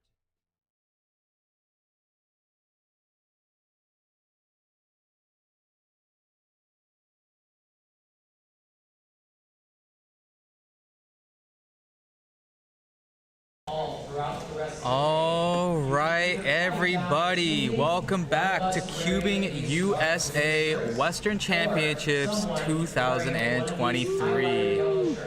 We are back here today. Your casters for 3x3 in this round is myself, Michael Chai, but also we got Dan right here. Dan, are you ready for 3x3? Because I am not prepared for what I'm about to watch. I'm a little sleepy. You're a little But sleepy? Oh, I think got we'll make it. Yeah, I yeah, think yeah. we'll live. You know what? Like, competition days are hard. At the end of the day, like, you know, you don't want to discount what that can be for sure. But right now, as you might be hearing, there's a little bit of background audio. That is only because we're wrapping up the competitor tutorial for our new competitors. And it's really important. I don't know, Dan, what do you think is the biggest benefit to a new competitor tutorial? Well, aside from the obvious one. Yeah, it skips the whole, awkward first solve where you don't know where to put your hands and, where does the cube go when you're done and where do you sign? It skips that whole phase, and I think that's really important for things running smoothly, but, for kids feeling confident going into their first time competing. And what do they do? What do they do between solves? And all that gets covered here. Right. Like, that's all, like, really important because it also saves you all those extra questions of, when you're actually competing, right? Like, delegate power is not trivial. It's really, really difficult to have delegates be able to make all those answers and questions, delegate calls, all the necessary things that you need in a day, right? So the new competitive tutorial is supposed to make, honestly, the delegate's job easier, but also keeps you knowledgeable and up to date. Oh yeah, totally. There's definitely stuff that's changed in the competitive tutorial over the years. Yeah, it's a lot more furbish. I think in Northern California, one of the pioneers for a better new competitive tutorial is probably Chris. I agree. Yeah, Chris has been doing it for a very long time, and he's kind of nailed it to a science where I think a lot of first-time competitors get a really good understanding of what they're in for when Chris does his tutorials. I agree. What's also interesting was we only have about 20 new competitors in this competition. Is that so? That is bizarre to me. Well, I'm not too surprised, it being a championship and all, and most events had a qualifying time to compete in the first place. Is that right? It's just 3x3? No, I think for not every time had a qualifier. It's mostly just like high cutoffs. Okay. High cutoffs. Right. So it's 20 new competitors, not because we didn't allow people to compete then. Correct. Interesting. It's just it was just a matter of we have a lot of experienced competitors at the end of the day. Yeah, I guess they got to registration first. So I suppose now we're setting up for round 1 of 3x3 here. Yep, correct. See so if we're we have gonna go anyone ahead. Interesting today. Yeah, correct. All right, so we got not Kevin up on the stage. We also have one of our dedicated staff members. I believe that's Chloe. We got a great close-up, Dan. This is crazy. Oh, it's good. This is honestly amazing. Clean orange cross here. Orange cross. It's a rare one. Wow. Don't see that one too often. With a Do you think she's 13-1. color neutral? That's a good question. I think so. Just because you don't see people doing orange specifically very often. Sounds like we got confirmation from Anto that Chloe is indeed color neutral. Interesting. Not Kevin with a 9.6. Not Kevin. Been around for a very long time. Been around the community. Yeah. Not Kevin is one of the OGs of cubing as a whole. Yeah. So really, really important figure. Volunteer judges on the blue stage. I'm seeing 1, 2, You do not have the WCA for what it is without Not Kevin. Yeah. Not Kevin was already an OG, like a very well-known OG when I started in 2014. So he's definitely, he's been around. He's seen it all. Correct. Knows what he's doing. Correct. And we got a question in chat. Super Aaron Gamer. Speaking of tutorials, how do you place down a cube cover correctly? No one ever taught me, and I don't want to slam it down or risk showing the cube, doing it slowly. So there's a couple of ways to do it. We don't have a cube cover here, but typically I'll either kind of pinch the cube cover so I can hold the cube, set it down, and then let it go so the cube falls. You can also put your hand under it, cover it up like that, and just slide your hand out as it falls so it doesn't make too much of a noise. Correct. Especially important in quiet events such as blind. Correct. We got Dan Tran on blue stage. He is a sub 8 cuber, sub 9 cuber at least. Sub 9. Yeah, so Dan Tran is very fast, repping the Arizona shirt. A yellow cross, it looks like. Oh, wow. Dan And Tran an with an 805. Maybe he will be sub 8. Clean. Oh, that's the plan. That is the plan, boys. Yeah, there's a lot of ways to set it down, but you know what? That's not a bad question because at the end of the day, there's so many people that actually mess it up. And they get it wrong. Yeah, there's so many people that actually mess it up and they expose their situation. All right, and we're gonna hop right into Max Xiao's solve, part of the Group 1 heat. Looks like the first solve here for his average. Correct. So what are we looking at? Right now, Max is probably going for something sub 6 in terms of something that he really, really wants. But yeah, that's probably what it's looking like right now. We'll have to see. But right now, he's got a 612 3x3 average, which seated is at third. Seated at third, 34th in the world for average and 8th for single, 403. The second fastest single here, 403, and it's still not the fastest single in this competition. Wow. Okay. All right. It's a all little one bit. of a 6-7, maybe not what he wants there. A little bit locky. Not the most fluid. Not the most fluid. And he didn't seem super happy with it either. Maybe the scramble was good, and that is an amazing time, but there's a lot of reasons why someone wouldn't be happy with a time like that. Yeah, not especially at that exactly high what you're level. looking for. Yeah, exactly.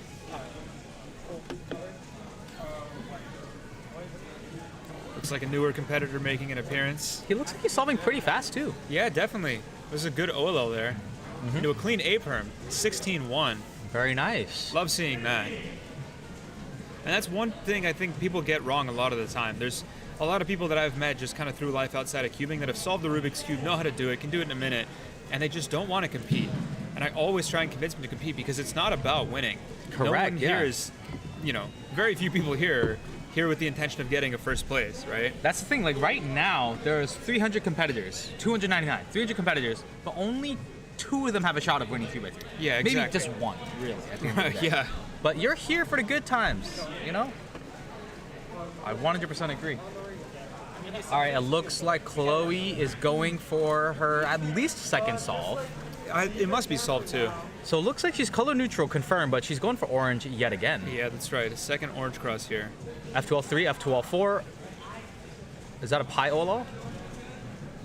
Into, I think, a G-perm. Yeah. A 12 RUD with a G-perm, yeah. Not bad, Good not analog, bad. not a fun case. And we're ready to watch Max Xiao's second solve. So again, 612 average to beat, that's his PR. Seated third, but not far in front of Varun Mahanraj with a 616. So 0.04 difference there in the average. So it really is a toss-up between those two. Correct. Varun is going to be the West Coast top player aside from aside from Max Park, the main man. So we got Max, Xiao, and our man 625 over on green stage. And we do hear that he's trying Max to beat with that ZBLO. 65. Oh, and that's a DNF from Max. Max. And that's not a good way to start an average. If you guys didn't know, Max Xiao has been working on as Mitch gets a very nice 802. 802. Slick. Mitch is a lot faster than he was before. He's improved. Mitch is on track to beat the 625. It's his longest standing record, but he did tie it very recently. Yeah, Mitch is doing really, really good work. I feel like he's improved from like 2 years ago and last year. Like he's just actually fast. Oh, yeah. I mean, he's been fast for a very long time. Right, just, right. As you get older, cubing starts to become less of a priority, and that's exactly what it was for Mitch. And lately, he's had a little bit more time to sink into cubing, and starting an average off with an 802 is definitely a great way to showcase that. Exactly, and we got Dan Tran over here about the solve. So what we were talking about earlier with Max Xiao is he actually has a whole ZBLL tutorial. He's been drilling ZBLL as a part of his full CFOP solution. Has he learned full ZBLL? No, but he's working on it. Wow. All right, Dan Tran going for orange cross as well. It looks like a lot of people are seeing orange in the scramble set right now. Orange must be good in this case. Yeah. But a 927 is a great time.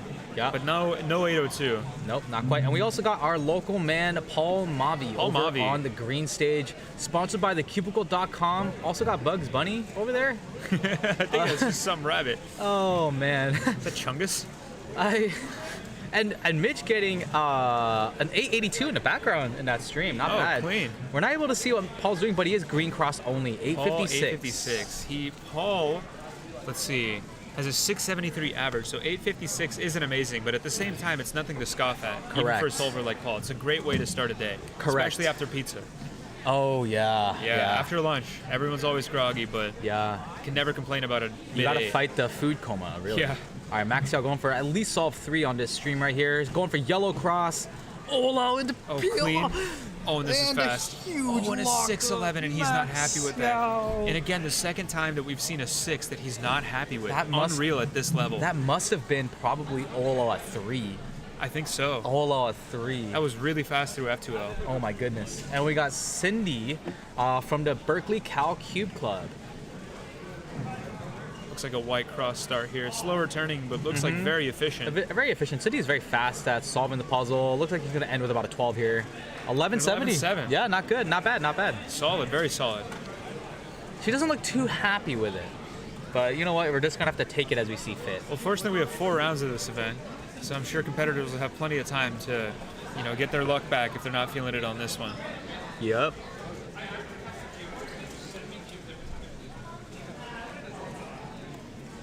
All right, and it looks like we're wrapping up this group very quickly, and that's one of the things about 3x3 is that it is extremely fast-paced.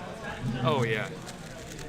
And on that note, that's going to be my cue to go and do my best. That is the case. All right, Dan, best of luck. All right, I will try to have as much fun as I can. I want you to go for that sub 8 for Sub sure, 8. but you know what? I want to see a crazy single from you. I want a 5. I want to see you get a 5. I want a 4. All right, Dan. Good luck. Good luck. Thank you. Do my best.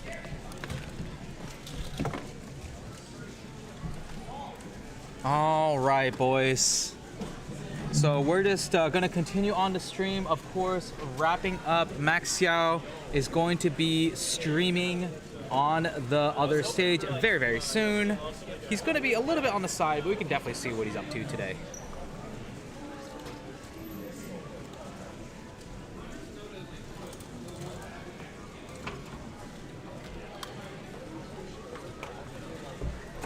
What's crazy is I can keep track of his solve on my timer. So Max Xiao.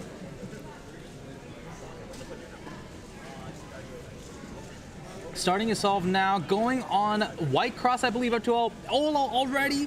And he's going into PLL right now, and it's going to be a high 6 solve. Not too bad, boys. Max Xiao, you know what? At the end of the day, it's really hard to get 6s and 5s. Like, you can't just bust out these averages like they're no big deal.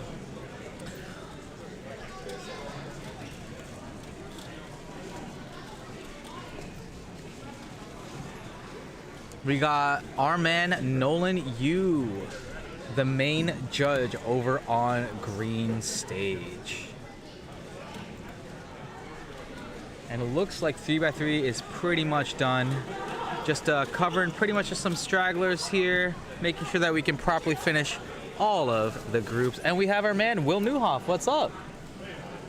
I see stream 1 to 3 on here. Are you really? What does that mean, dude? That means you're gonna be on the stream. You? Yeah, I'll feel join you free to temporarily. join. All right. Michael Chai, the one and only. There we go. That is How do we look crazy. like right now? We're looking pretty chillin'. Max is gonna be solving pretty soon too. Nice. Yeah. Any other heavy hitters coming up? Right now, there's probably gonna be a lot of people assigned, but Nice. you know, we'll have to, there's a ton of heavy hitters here. So Max is in group 1 or 2? Max, I think he's in group 2. Okay. I think he's in Sounds group, good. but I could be a liar. I could be a liar. Yeah, we'll see. Yeah, don't bring me out. Are we still at Tanky Cube? We are still at Tanky Cube. We're kind of see. extinct, but I am vlogging this competition, so we'll see if are you? If I upload and edit that one. We'll see. Oh, We'll there we see. go. There we go. There's camera up here. Yeah, so camera's up here. So There it right is. now we're gonna pan to a little head-to-head action. That's Beautiful. Nate Minkovich right over here. Awesome. And just so if you're watching this stream, I'm also introducing this to Will as well, but we're assigning competitors specifically for the stream stages. So like you'll have a specific grouping, but we'll also add a little X next to your group, and you'll be able to be put on stream in a very specific way to notify the staff that your solves are supposed to be up here. Nice. How many cameras we got set up at the moment? So we got 2 right here. We got one of our cameras on the green stage over here on this table, and we got another camera there. Nice. And then this Good. one, what I really like about Ooh. it is in this stage. Yeah, and we got a nice little close-up where you can like literally see everything. Nice. Which is really cool. I like that hoodie that gentleman on the right has. Yeah, the World Cube Association Yeah, hoodie. that's a There good we one. go. And we also have Manu. Oh no. Oh god. This is gonna be upset of the century. Oh Here we go. Manu. Lord have mercy. This is gonna be good. Let's see how he's gonna do. But did you know that he switched to ZZ? No way. Yeah. Wow. He actually sucks. All right, What so- a supportive friend. Yeah, I know. So he's doing EO. He's got the F12-1 in the back. Oh, this is... Okay. Okay. That U-perm looked a little bit sketchy. That was U-perm looked a good. little sketchy, but I yeah, like not that. bad, not bad. Oh, he's got a little microphone. He does, yeah. We're actually testing out some stuff in the stream. Okay. We're actually testing out mic'd up. Okay. Yeah. Oh, no yeah, way. mic'd up. Like baseball. Like baseball, NFL, yeah, NBA. So yeah. we're testing out mic'd up, and like it's not a secret anymore because we already tried doing it. Okay. But we're trying to make it like better. Okay. Pretty much. So yeah, Nice. mic'd That's up. exciting stuff. Imagine we just had like obviously there are some streams that your camera has the audio footage. But we want people to walk around with the microphone and just like have these funny conversations. That's pretty and cool. be able to mic him up. Yeah. That is awesome. Yeah. Now, so is it just him that's testing it out right now? It's just him. Okay. But he doesn't actually have it working. Like we actually didn't set it up. We were just testing it out. Gotcha. But that's why he has that little microphone there. Yeah, that'll be very fun for the future. Really cool stuff. So they're calling up Group 2 here. What's the? Oh yeah, you're right. And it looks like most of Group 1 is wrapping up. But I'm very curious to see. Actually, I have a question for you. How do you feel, because you've been at multiple Berkeley competitions, how do you feel about this layout? And I want you to be objective here. Yeah. Compared to what? To nationals, to other Western regional? Compared to your poly experience. Poly? Poly ballroom. Poly okay. ballroom. Okay. So I've been to tons of competitions here. It might be double digits now. Like this is the main spot for Berkeley. It's a little weird seeing this many stages. You know, we're used to like a third, 2/3 of this. Oh, we got Dan going. Oh, Dan. There we go. We got Olo. Ooh. PLR here. Not Very bad. nice. Pretty Little swaggy sub 8. PLL, yeah. Very good. Yeah. What PLL was that? I didn't even see. I didn't tell. Yeah, It might have been. It was an nice. RUD. It was an RUD move. Yeah. So. Yeah, the setup. I don't know. It's weird because there's so much. I mean, there's stuff everywhere. Normally, it's just this side. It's just like that long side. But I think it was very well executed the way it is. Yeah, I think it was good. Yeah, we decided there were so many technical difficulties with stream. We were trying to figure out what was the best place to put it. Yeah. And we decided this would be the best way to do it. Got Elijah Brown. And we got Elijah Nice. Brown. Yeah, but this is a good spot for the stream. Yeah, I like this. Away from everything. Any guests so far? Have we got any special guests? Besides Will Newhoff, of course. Right now, we've done a couple interviews. One of them was Max Xiao for sure. Oh, nice. And yeah, we just got some feedback based off like how they were solving pretty much. Yeah, cool. Yeah. Has he competed in the first round? Yeah, he just did. Oh, but dang. he got like a mid-6 average. Okay. Yeah. That's still unbelievable. That's still awesome. We got the El Olo into that looks like it's good. I think that's I can't good. tell what side I'm gonna blue. that looks Yeah, red. that looks red, yeah. That looks red, but Yeah, I don't know good. if that's our hue. Yeah. He looks okay with it. So this CubersLive, right? CubersLive. All right, let me just. I just want to see myself and Hey, Michael Xiao. yeah, you gotta. Oh, this is so sick. Yeah, yeah. This is such a great set. I'm happy to be here. Yeah, This is of course, great. of course. We're Yeah. really, Oh, we're really Manu. proud of it. Manu, we saw you. I mean. Yeah, Manu, that what was that? fantastic. That wasn't bad. Oh, Can you use 2 more judges on the purple stage, please? Very random. If you're available to judge. Oh, we can't hear you. I know. Oh yeah. I was just testing this to make sure. Oh, I never hit start recording. I guess You have a recording of one of yourselves. I know, but I was testing to see if this actually works. Oh. And apparently, I just never hit start recording. So. All right, well, so much for that. I guess it'll be a mystery. Hopefully, it works. Yeah, so this is our mystery. This is our setup over here. Manu, I don't know if you want to like take a break for one group or something. Yeah. Where did the thing for? Oh, here it is. Oh man. How did you spend your lunch break, Michael Chai? Oh man, I just got the stereotypical like pizza and boba. Nice. Oh, Very, boba. very. Yeah, I got boba. Was from, that a staff? Oh, share tea? Nah. We just decided to have it. Yeah, share tea. Oh, share tea. Nice, nice. If you're ever in the Berkeley area, share tea is poggers. Have you ever had Okinawa? Oh we can't yeah, sponsor. yeah. Can't Well, we sponsor. can't do the Yeah, product it's gotta placement be like that. next You're time. right. You're Yeah. right. We gotta have some sort of brand monitoring. Yeah. Thank you, content director. So look, we got the psych sheet pulled up. I'm 18th, man. I need to be top 16. My goal today, I'm trying to make finals. That's it. I was going to ask if you've been practicing at all, because 717 was in U.S. Nationals. 733. 733. That was in U.S. Nationals. I don't. Was it? I don't even like remember, it. man. But Yeah. I did. Somehow I clutched it up. I made Nats Finals 2019. 2019. That was and that's amazing. as best as it's gonna get, man. It's That was downhill amazing. from here. All right, Elijah going for yellow cross here. This is a slow no. solve. Yeah. Teal saver. Oh my goodness. It's legal. It's legal. Yeah, Yes, he didn't sir. stop the timer, but So is he a delegate now? he is. I was yeah, going to mention congrats. that Yeah, that's Elijah awesome. is a delegate. Very young delegate. That's Yeah. awesome. And Yeah. remember Nitin as well? Yeah. Nitin was at one point the youngest delegate in the world, I think. Yeah, I think it was like But he got beaten, but 16, 17 at the yeah, time. which is very impressive. Yeah, probably. Yeah. Is he still active? No, Okay. no. He's in UCLA. He's in the school grind right now. Got you. We have Margot over here, one of our trainee delegates. We have over 10 delegates for this competition. Yeah, I heard Matthew Dickman told me 13. Yeah, approximately. I That is can't. just I can't crazy. always keep track, but you know what? Like it's a smooth operating ship. Yep. So yeah, I mean, like, what are you gonna do, right? Yep. So remind me, what are the states that the Western region covers? You know all of them? That's a good question. Yeah. Because I know all of them because there's only 3. We No got way. Nevada, California, and Hawaii. Oh shoot. Yeah. So Washington, Oregon, that doesn't count towards. Correct. We're going Okay. based off WCA recognized regions now. Okay. So that's all in the Pacific Northwest. Okay. Arizona is in a situation where I believe they're definitely not. They're like part of the Rockies situation. Okay. Right. And then, yeah, we shrunk the size of West Coast cubing, and we feel like we can definitely have a larger impact, which we already do on Hawaii and Nevada. Okay. Yeah, which is awesome, right? Am I supposed to be wearing these puppies? No, you don't have to. What would I hear? You just hear yourself. We have the monitor on, and then we have a little Pokemon music playing. Oh, nice. So feel free to take a look at it, but you All right. are not required to wear it. You play Pokemon Go? No, Manu does. Dude, I'm on the grind right now. Oh, are you? I can't tell what's right, what's left. I think they're approximately the same. Oh, here we go. Right. Yeah, to be honest. Boom. Pokemon Go, the grind. We'll get Manu on here to talk about it later. Yeah, there we nice go. Music. Nice. Yeah. I think I'm talking loud now. Now I'm realizing. No. We're good? Honestly, you're probably fine. Okay. To be honest. Manu, we got a. I'm the Pokemon Go fanatic. Oh yeah. All What level are you?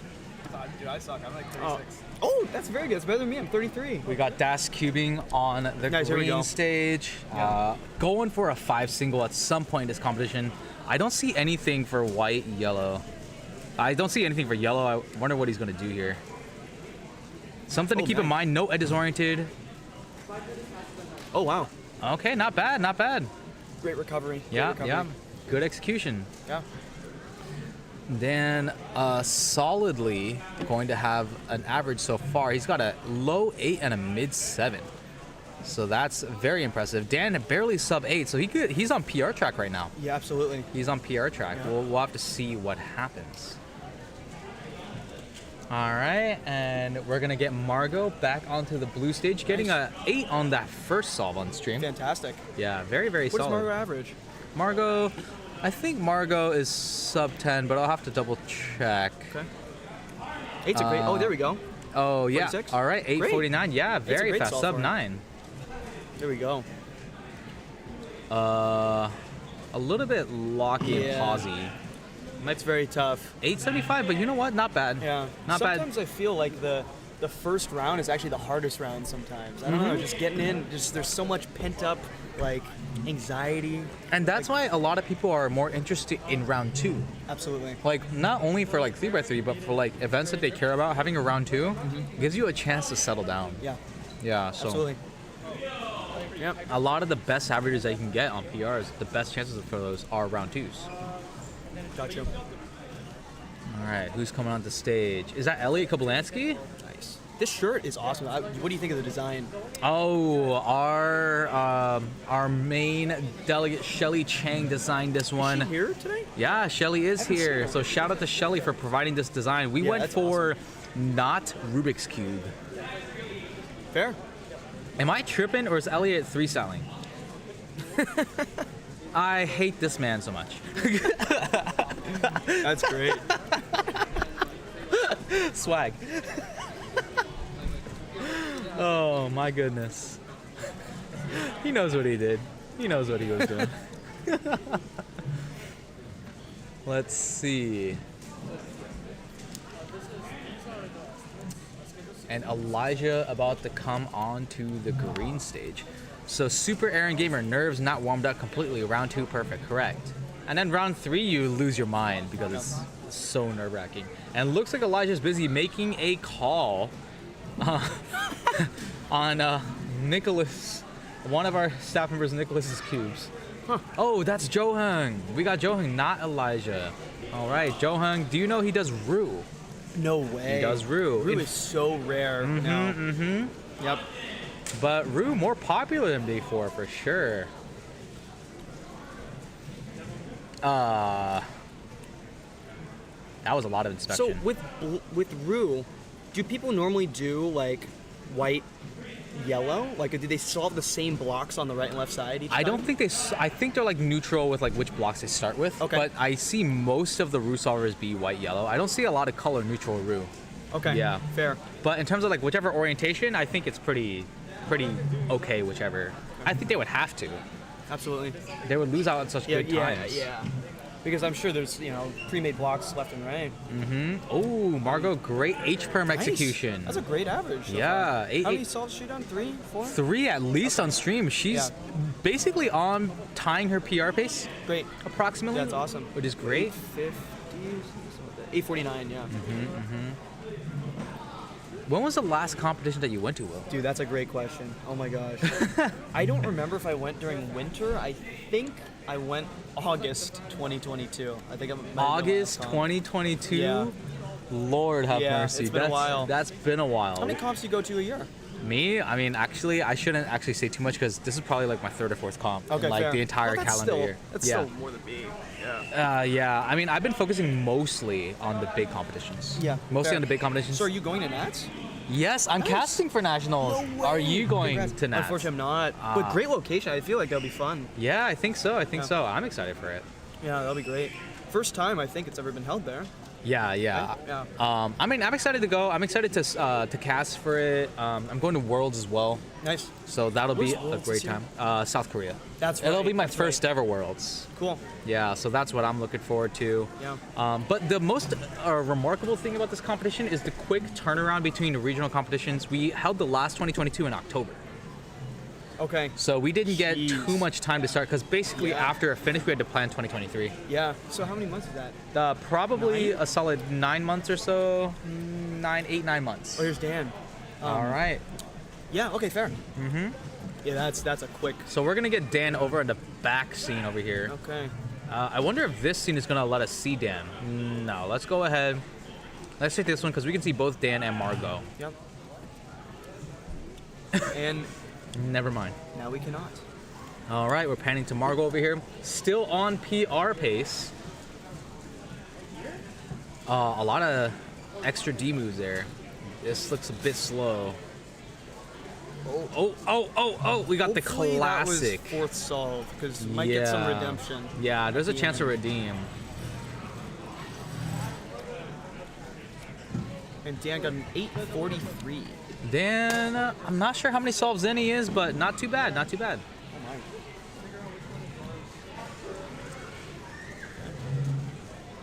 I'm loving this Pokemon music. Yeah, this is great.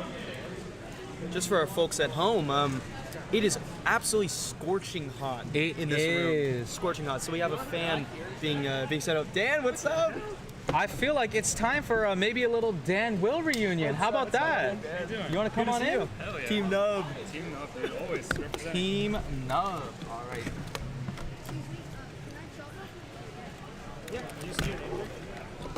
Daz Cubing. Daz Cubing entering the stream. But yeah, it is absolutely scorching hot in here. So we have a fan being set up and blowing all the scorecards away.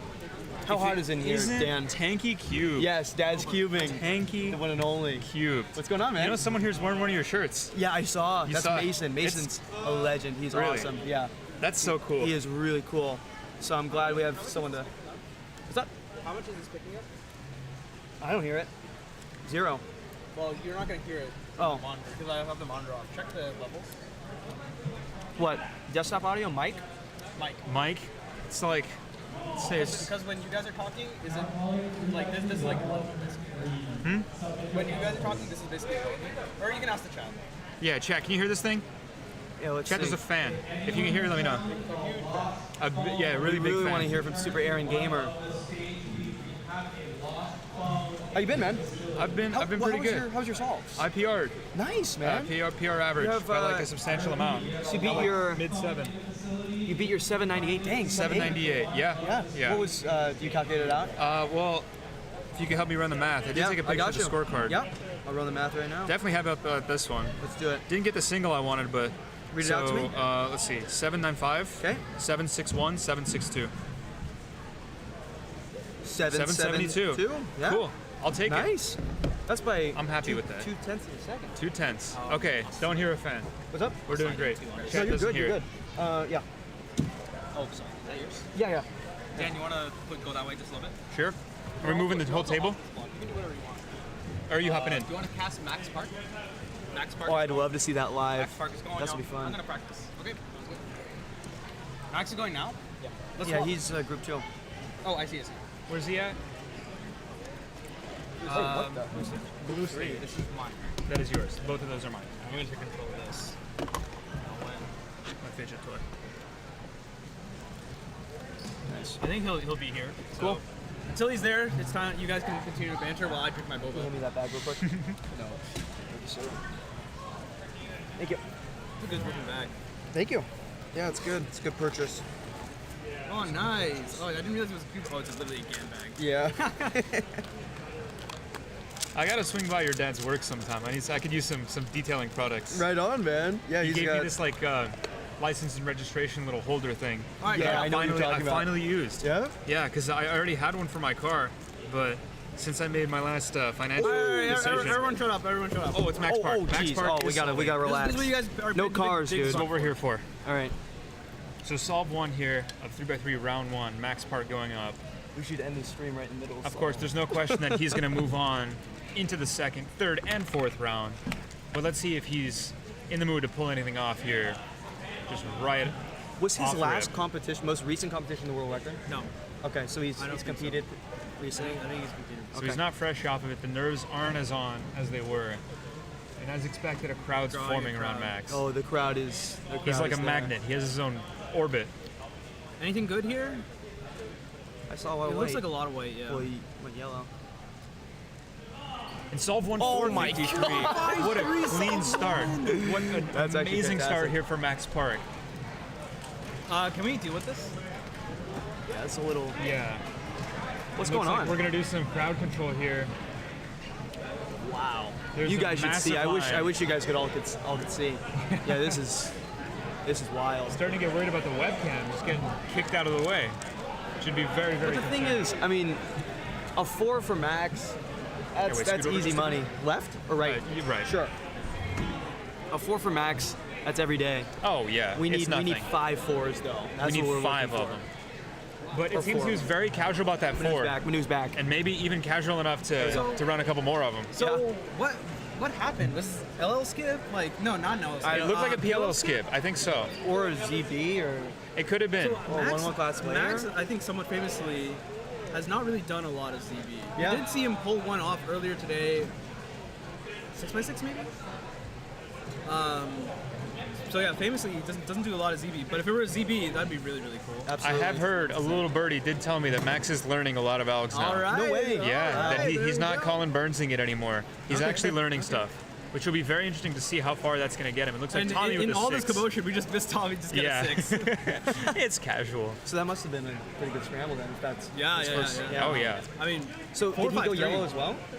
I didn't notice. Okay, I didn't see. We're all just caught up with Max. Yeah, that was. I mean, what do you off rip guys with a 5 is something. Let's run Or a something. 4, excuse me. I'm running Mario Kart.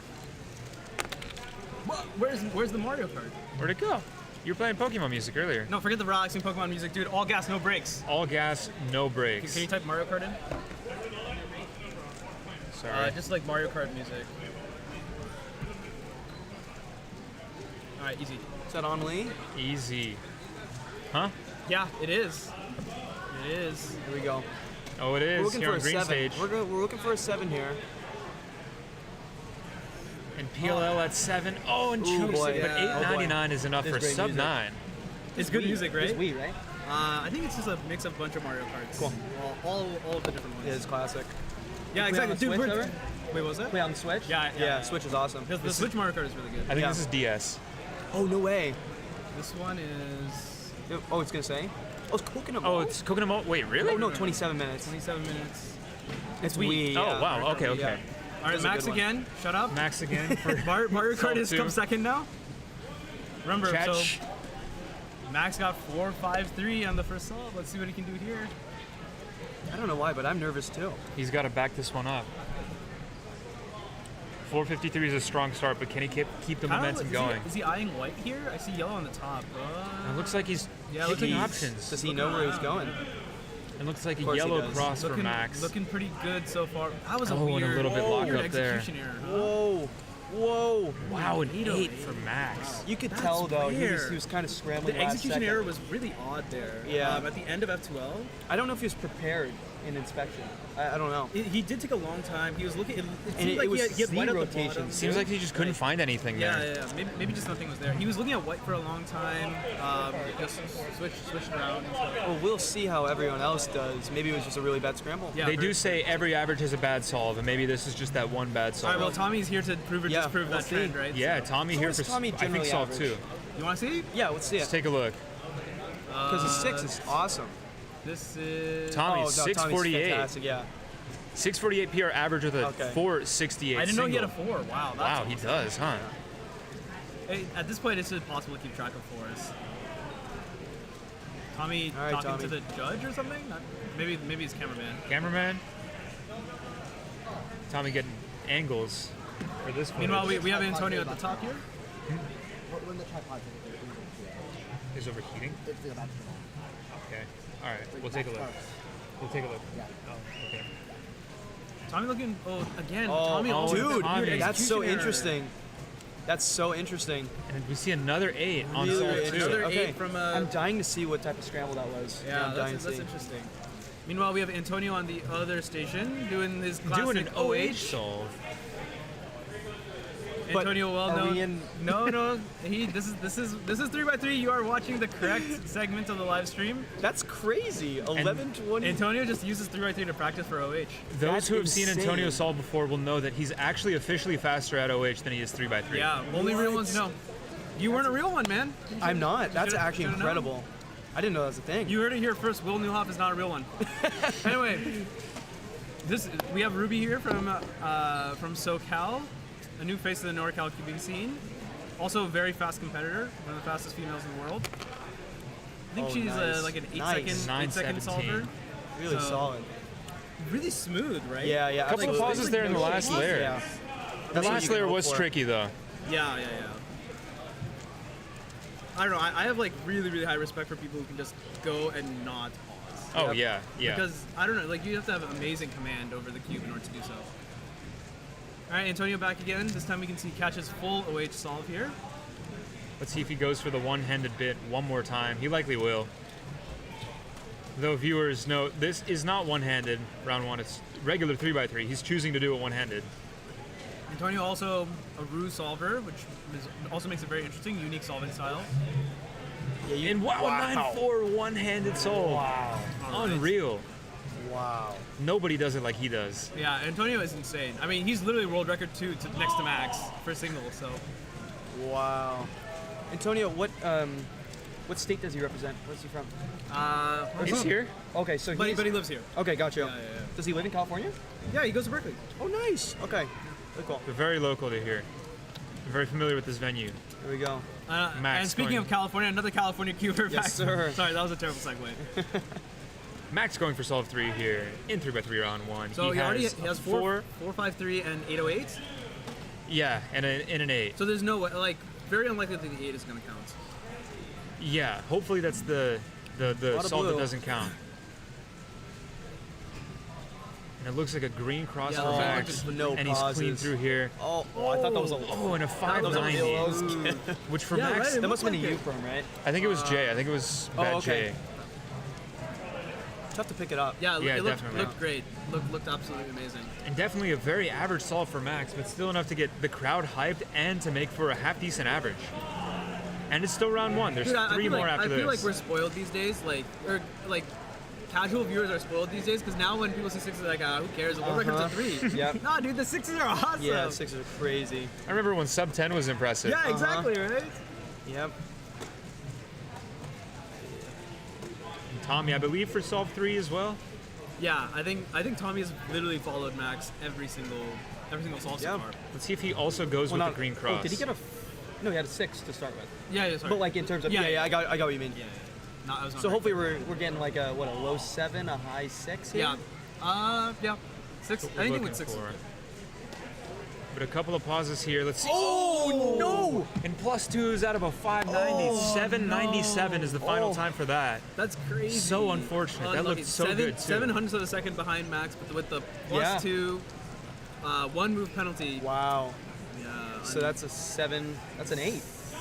Basically an 8. Yeah. That's sad. That Wow. looked like a tricky He's scramble. gonna be counting that too. He got lucky on the last layer and just +2'd that out was of it, frustrating. unfortunately. Yeah.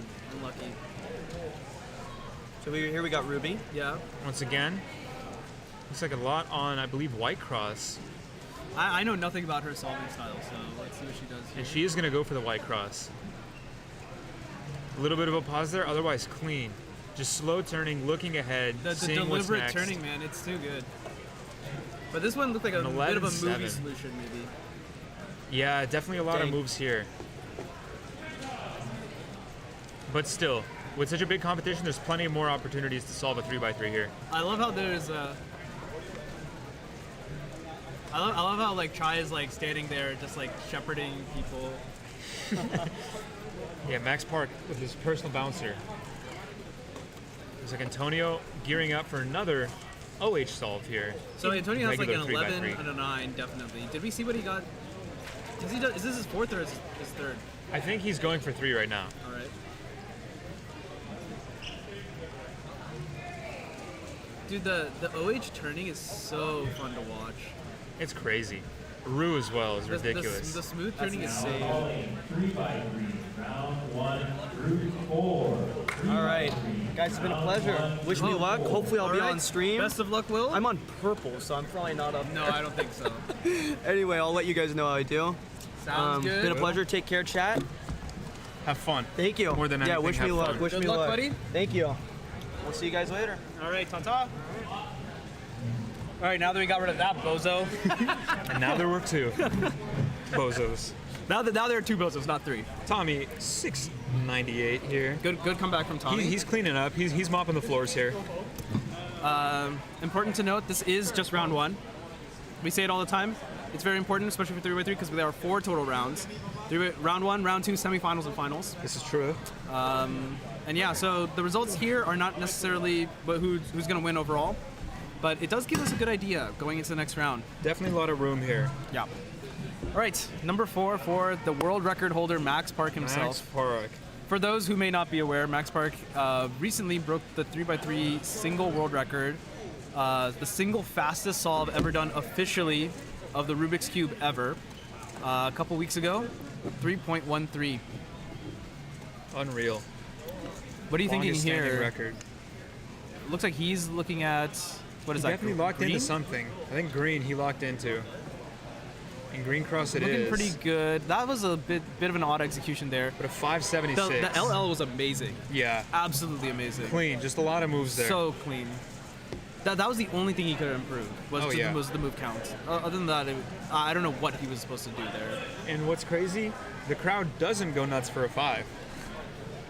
It's insane. Like, it's wild. But right now, he has the 4, the 8, Right. and 2 5s. And 2 5s. He's on pace for a sub 6 average. Well, yeah, but that's Max Park we're talking about here. Insane. Sub 6. He blows his nose with sub 6s. Absolutely wild. Absolutely crazy.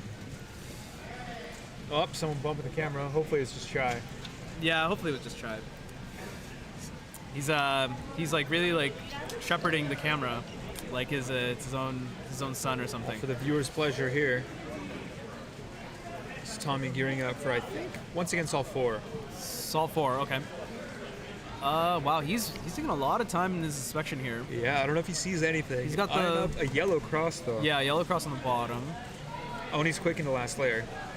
I think. Oh, but a diag swap gives him a 7. Last F2L paired to OL transition, that was a little poor. I think. I'm saying it's poor as if I could do any better. What am I talking about? Objective commentary, though. To be fair, hey, at least I use a partial edge control, so that's I actually use full edge control. So there is a transition at least. A transition to be spoken of. Oh yeah. Whether or not it's good is a different matter. Plenty of room to talk here. All right, sorry Nolan, I was gonna switch the camera over to you, but now let's watch Max's 5th solve. Currently counting a 5-7, a 5-9. What do you think we were gonna see here? So bar to beat is an 8. That's all he needs to do to not get a terrible average. Realistically, he's looking at a sub 6 very easily. Very easily. I think we're just going to see another average solve from Max. I think he has no reason to push here. He has no reason to risk anything. Yeah, I agree. If he gets lucky, even mid we could six see is like something like a absolutely 4. I don't think we're going to see anything much better than a mid 4 right? at best. So I think 6.4 better, and it's sub 6. I think. Looking really Yellow good on the cross. yellow cross. Quick Wow. in the last layer, and Yeah. a 5.67. Wow, amazing. So For Max very Park is clean with Max a mid Park- 5 average. Just- 3 counting mid 5s. It just, yeah, it's that simple. Just get a 4, 3 5s, and who cares about the 8? The 8 could have been a 20. And then he's going to take a nap between solves. It's Yeah, easy. It's that actually, easy. For those of you who are unaware, the way that we calculate averages, we're saying, oh, the 4 doesn't matter, the 8 doesn't matter. The reason is because the top, when we average of 5 events, the top and the bottom times get dropped. So they aren't counted. It's a way to like have like, you know, it's a little bit of leniency. One solve could go bad and it's still okay. So that's At what the we mean same by time, the 8 one is solve not can counted. go good. Right, exactly. So Max's 4, which was the best solve of the average, isn't going to count. Sure. All right, and you know we're just going like into 3x3 group 3 or group 4. I don't know, group 4 apparently. Graham Siggins here. Graham getting a 10. I think that's pretty good for Graham. One of the most interesting solvers out there, in my opinion. Is Graham doing like a 3-style or something? No, I think he's just. Oh, I think I just mean in general. Oh yeah, just true. an interesting guy. That is very true. He is a very interesting guy. He's a very interesting person, even beyond just the world speed. Yeah, cubing. outside of cubing. Yeah. Speedrunner. Mm-hmm. He's good at that too. Yeah, exactly. A good speedrunner. And he chooses to solve a lot of Rubik's cubes without looking. Mm-hmm.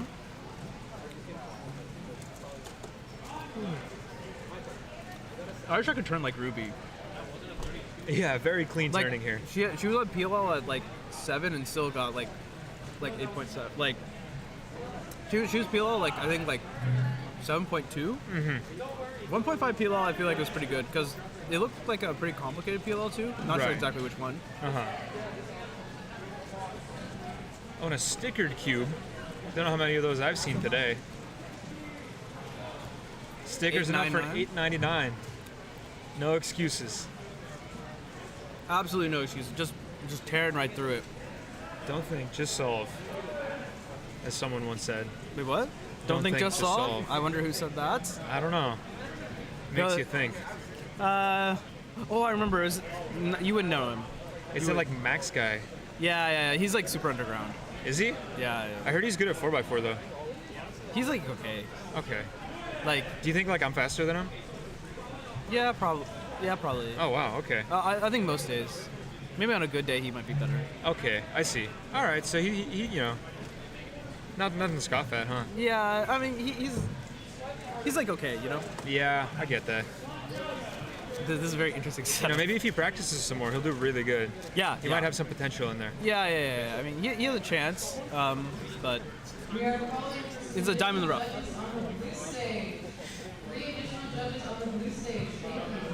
All right. Well, considering we can't see anything here, why don't we let's switch over to Nicholas. Nicholas Sanchez from the southeast. Oh. And a 699. Wow. 699. Yep. He's not impressed. Picks up the 4x4 frame 1. Frame 1. Let's see. Where is he on the psych sheet? He is 13th on the psych sheet. That's why he's not impressed, dude. He has 681. He has a 681 average. 438 single. Wow. Wow. Yeah, that's amazing. That's good for 20th in the world. It's a lot of 4 singles here, I see.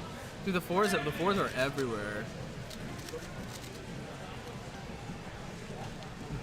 Looking at the side sheet, top 9 in 3x3 are all top 100 in the world. Yeah. Unreal. Very, very cool.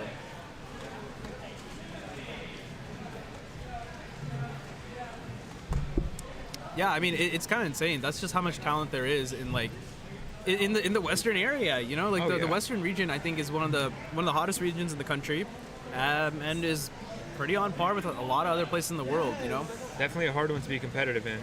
I mean, they're across all events too. Oh yeah. It's not just like, you know, the West is only good at like pyramids or something.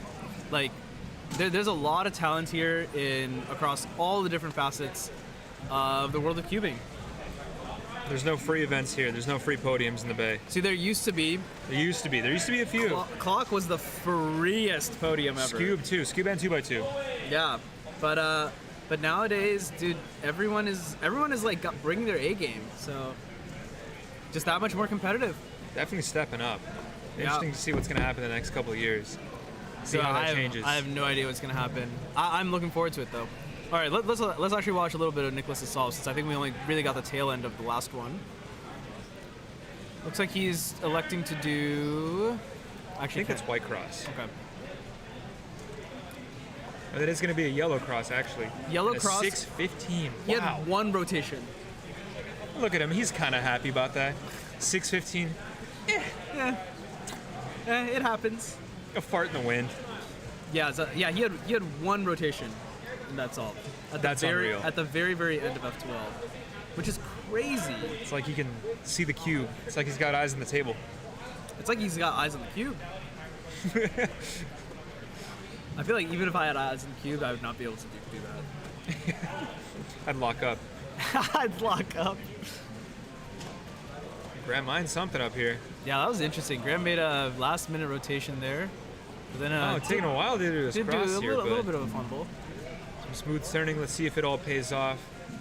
Unfortunately, no sub 10 here once again. 12:51. I thought it was going to be slower, actually. So yeah, I thought so too. So he did a good job picking up the pace in the second half of the solve. I'm going to run and hit the can real quick. I'll be right back. Sounds good. I'll be just a few minutes, chat. All right, from 2 bozos down to 1 bozo. It's me. Hello, everyone. Hi. Man, I'm so hyped to be commentating 3x3. I think it's so awesome. This is like the essence. There we go. We got Elijah in the back, giving us a little cheer. All right, Nicholas. Nicholas's turning looking quite immaculate. Wow, talk about consistency, man. 6'9", 6'1", 6'7". No wonder he has a 6 average, right? I guess that makes his 4 even that much more impressive. That he was just able to see it and just really capitalized on it.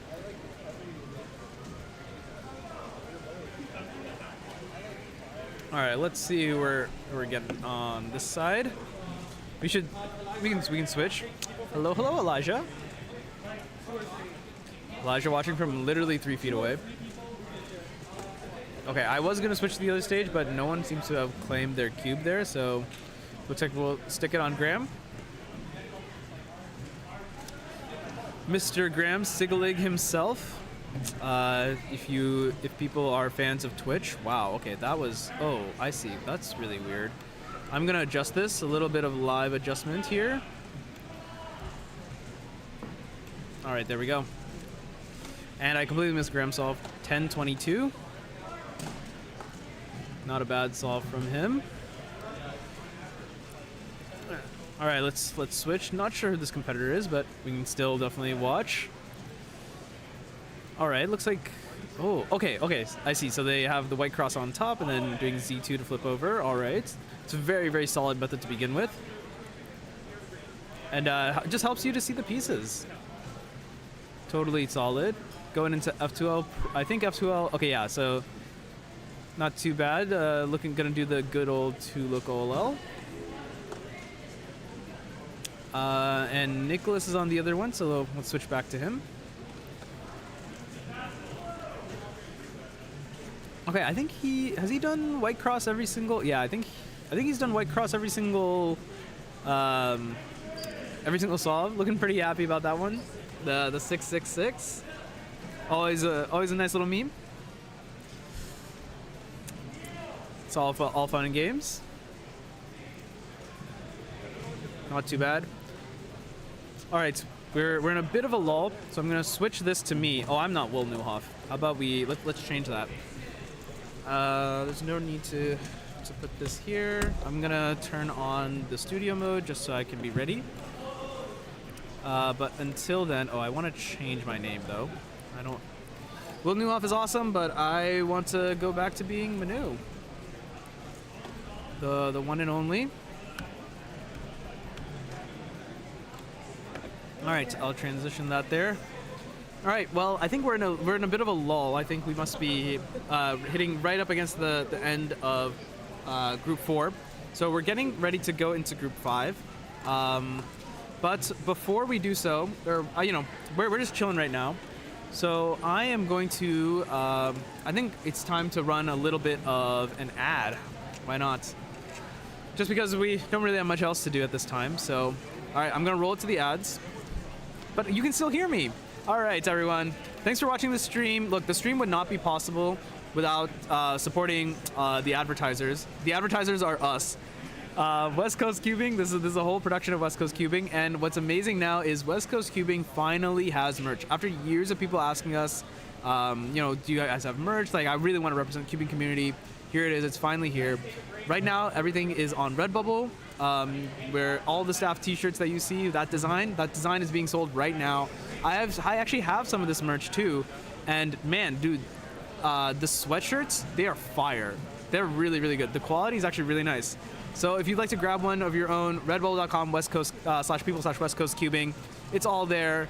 We also have the Western Champs design. That's actually a limited design, only going to be out for a couple months and no much longer than that. All right, and we also have other merchandise as well for just general West Coast Cubing. We got hats, t-shirts, stickers. So if that's something you're inclined in, feel free to check that out. All right, sponsor number 2. These guys are actually not really sponsors, and I'm really just doing this for myself, but yeah, it is what it is. Did you know that CubersLive has a podcast? Well, now you do. It's called Overinspected. It uploads here on YouTube on this channel every single Saturday at noon Pacific time. We actually just uploaded an episode today on whether cubing should be considered a sport and what kind of steps need to be taken in order for cubing to become more sport-like. So if that's something you're interested in, it's live on this channel every single Saturday. We're coming to the end of season 2 right now, so we have 2 entire seasons for you to binge.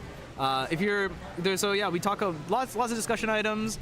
We have some interviews, including we added some interview with Heidi Chan, the female world record holder for 3x3. We talk about cubing news all the time, and I think the most fun, we have a lot of banter. So if you're interested in any of that, check that out. The CubersLive channel. All right, that was your ad segment. All right, and with that, I think it's time to transition back to some 3x3. Oh, see, I was right on cue. Group 5 is just starting. See? I know what I'm doing, man. I know what I'm doing. Just having a good time, drinking my boba. Should we premiere the episodes? I'm down to premiere them. I mean, look, so I'm the one who makes all the episodes, right? All the production of them. I'm down to premiere it. It's super easy. All I have to do is just click a button. So, yeah, I'm so down to premiere it. Yeah, we can do it. We can do it.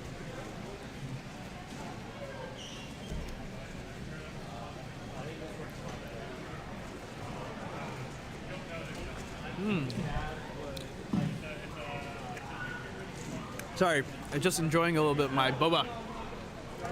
The boba tea. I think Chai was trying to plug for the boba place earlier, but like I said, we don't have their sponsorship money, so no free advertising here. No.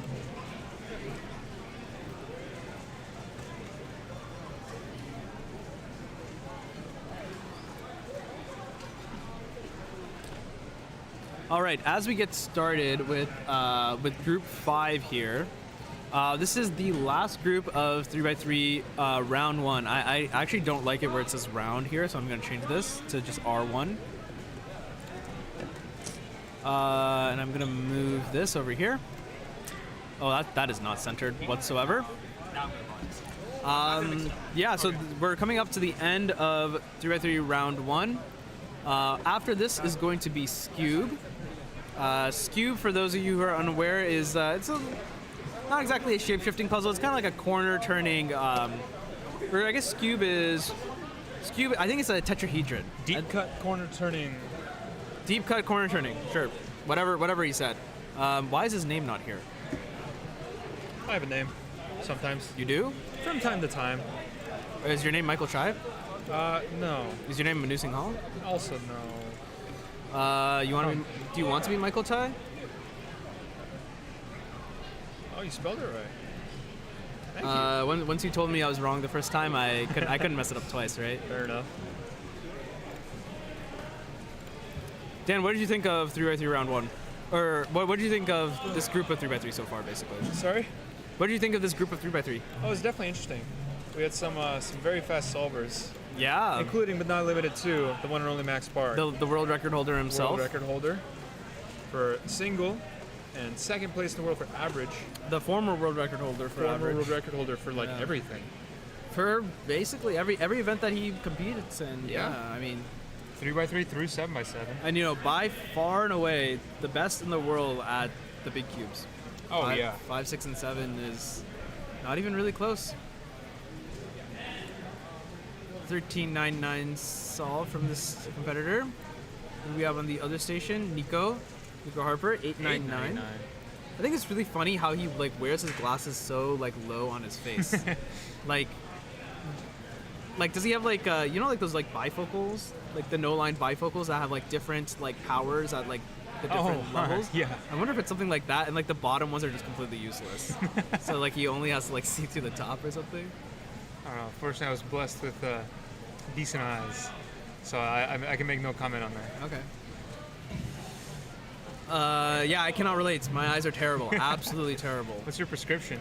-8 now. Yeah. Can I see your glasses? Yeah, sure. You're gonna get a headache. I'm warning you. Oh my God! There's no way you see out of these. Dude, I literally cannot. I can't read chat. You look smart though. I look smart? Yeah. Let us know who looks better in the glasses. Oh. I'm sorry. What's that? Oh man, dude. I don't believe you. Oh my God. Yeah, dude. It's +/-8. It's quite bad. Is there anything you can do about that? Like LASIK and stuff? So I think once you start hitting 10, then you can't really do LASIK. Oh man. Once you get too good. Too good, sure. Call it that. Bigger number, better person. That is true. Although to be fair, it's negative. I think most people have negative because negative is nearsightedness. I think we're talking absolute value here. All right, number, sure. better person. Yeah, that's true. Okay, I can get and behind that's a big ass number. It's a big number. It's a big number for sure. So is that is LASIK still an option for you? For me, it is. Yeah. Okay. My eyes have stopped changing that much. Okay. This was the first change in 2 or 3 years. So the optometrist is if you want LASIK is possible. There's more discussions that need to be done. Right. More measurements that need to be taken and stuff like that. Is that something that you're looking into though? I think so. I think it would be cool. It'd be kind of nice to not wear glasses. I think. Although I think glasses look cool personally. Oh, they look great. Yeah. But it's also a question of vision, right? Yeah. Exactly. I don't want to call it a band-aid, but it kind of is. Yeah. All right. Well, we got Young on the beat. On the beat. I was thinking on the what here, but on the beat makes sense. Young coming out with the pretty. I think actually, is it an okay solve for him? I think 17? it's Well, let's check his stats. I think it's not an okay. I think it's a little worse than okay for him. Oh, he's smiling. Whether that's happy with it or ironically just coping. I think it's a cope smile. 1653 average. It's not that much worse. It's not awful. Maybe he's improved since then. Yeah, it's very possible. I don't know when this dates back to, and I don't really want to check. So, because why would we do that when we can talk about Nico Harper? Nico Harper, one of the best in the Bay Area. Also, a pretty well-rounded cuber. Oh yeah. Let's see what he's up to now. I think he had already picked. I didn't realize he was gonna go for Red Cross. I thought he was gonna do white or yellow there. Oh, choking the Olo. Yeah, the Olo. Choking The Olo was no good. 995. Definitely not what he wants. Not a particularly good solve for him. But he doesn't seem too upset about it. Yeah, I was gonna say. I feel like he's an 8-second solver. That the stats are back that up. Right. I think he knows. This is just the Olo execution was just not that good. So. Right.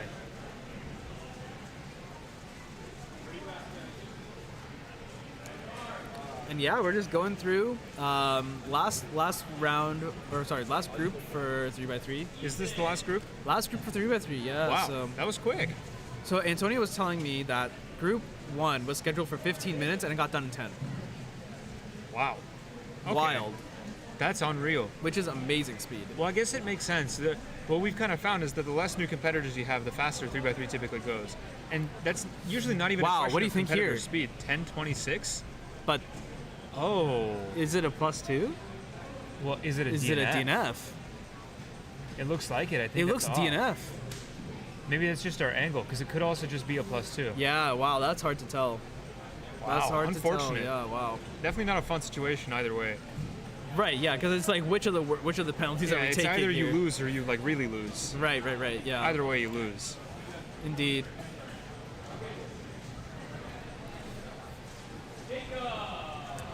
What are Some you quick looking turns forward to? here. What are you looking forward to the most in the rest of the day? Oh, sleep. Sleep? Oh man, it's been a long day. Dude, I don't think you're not gonna sleep for another 6 hours. That's true. minimum. Man. Minimum. In that case, I'd say either 3x3 round 2, which I'm excited for. It's Yeah. also today. 3x3 round 2 is good. Oh, that's today. It is. I And didn't then the realize it was relay today. tonight. That'll be interesting. I'm really looking forward to the relay. Curious to see how that's I think gonna the go. relay is gonna be really fun to watch. Late night. People are gonna loosen up by then. Yeah. You know, get a couple in ya. Couple solves. Oh yeah. Oh, I was talking about Boba. Oh yeah. Oh, I was talking about solves. Oh yeah, sure. Oh, That's yeah. also fine. Yeah. We can meet in the middle. Yeah. It's not a bad place to meet in the middle. 692. What the hell? Yeah, that just happened, and It just we happened. were just straight up not paying attention as normal, As good content creators do. as we typically do. The best, even. The best, actually, honestly, I think the best content creators don't pay attention. I think they're just like, yeah, you know what, this just exists in the world. You want to do a reaction stream? Yeah, sure. Rubik's.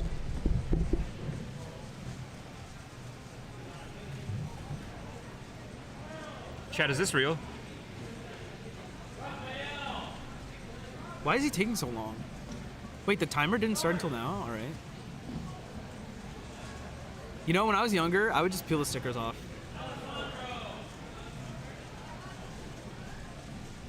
Chat, send me TikToks. Wow, he's already done. Oh, he's pretty good at this. Not bad. I've seen better. Yeah, people do it faster. Yeah. It's okay. Wow, we are really good react streamers. We're so good at this. That was perfect. Chat, That was- subscribe. Just give us money. Yeah, actually though. There you go. That's why you should subscribe, right? So you can watch more React content from. Matthew To be fair, Dickman on the left. we are doing React content, but we're doing better React content. We're like, we know what we're talking about. We're not like the rest of them. Yeah. We're not like the other streamers. Yeah, we're not like the other streamers. Wait, there's a reason we're the number one streaming service in the world, right? Streaming service. That might not be true. Streaming service? Yeah. Fair enough. Who needs Hulu? Who needs Netflix when you can just watch Cube? Sure. I guess YouTube is a streaming service, though, huh? Yeah, that's what I was gonna say. Okay, YouTube might be a bit better than us. Yeah, I think they're a couple steps ahead of us. Maybe someday we'll catch up, though. Yeah, soon. Tomorrow. We got this. Oh yeah, we got all night to prepare. Yeah, easily. But we can increase our server size 10x, Yeah. 100x, million Make x. some calls. Yeah, I know a guy. You know a guy? I know a guy. Cool. His name's Michael Chai. Oh, we'll make it work then. Yeah.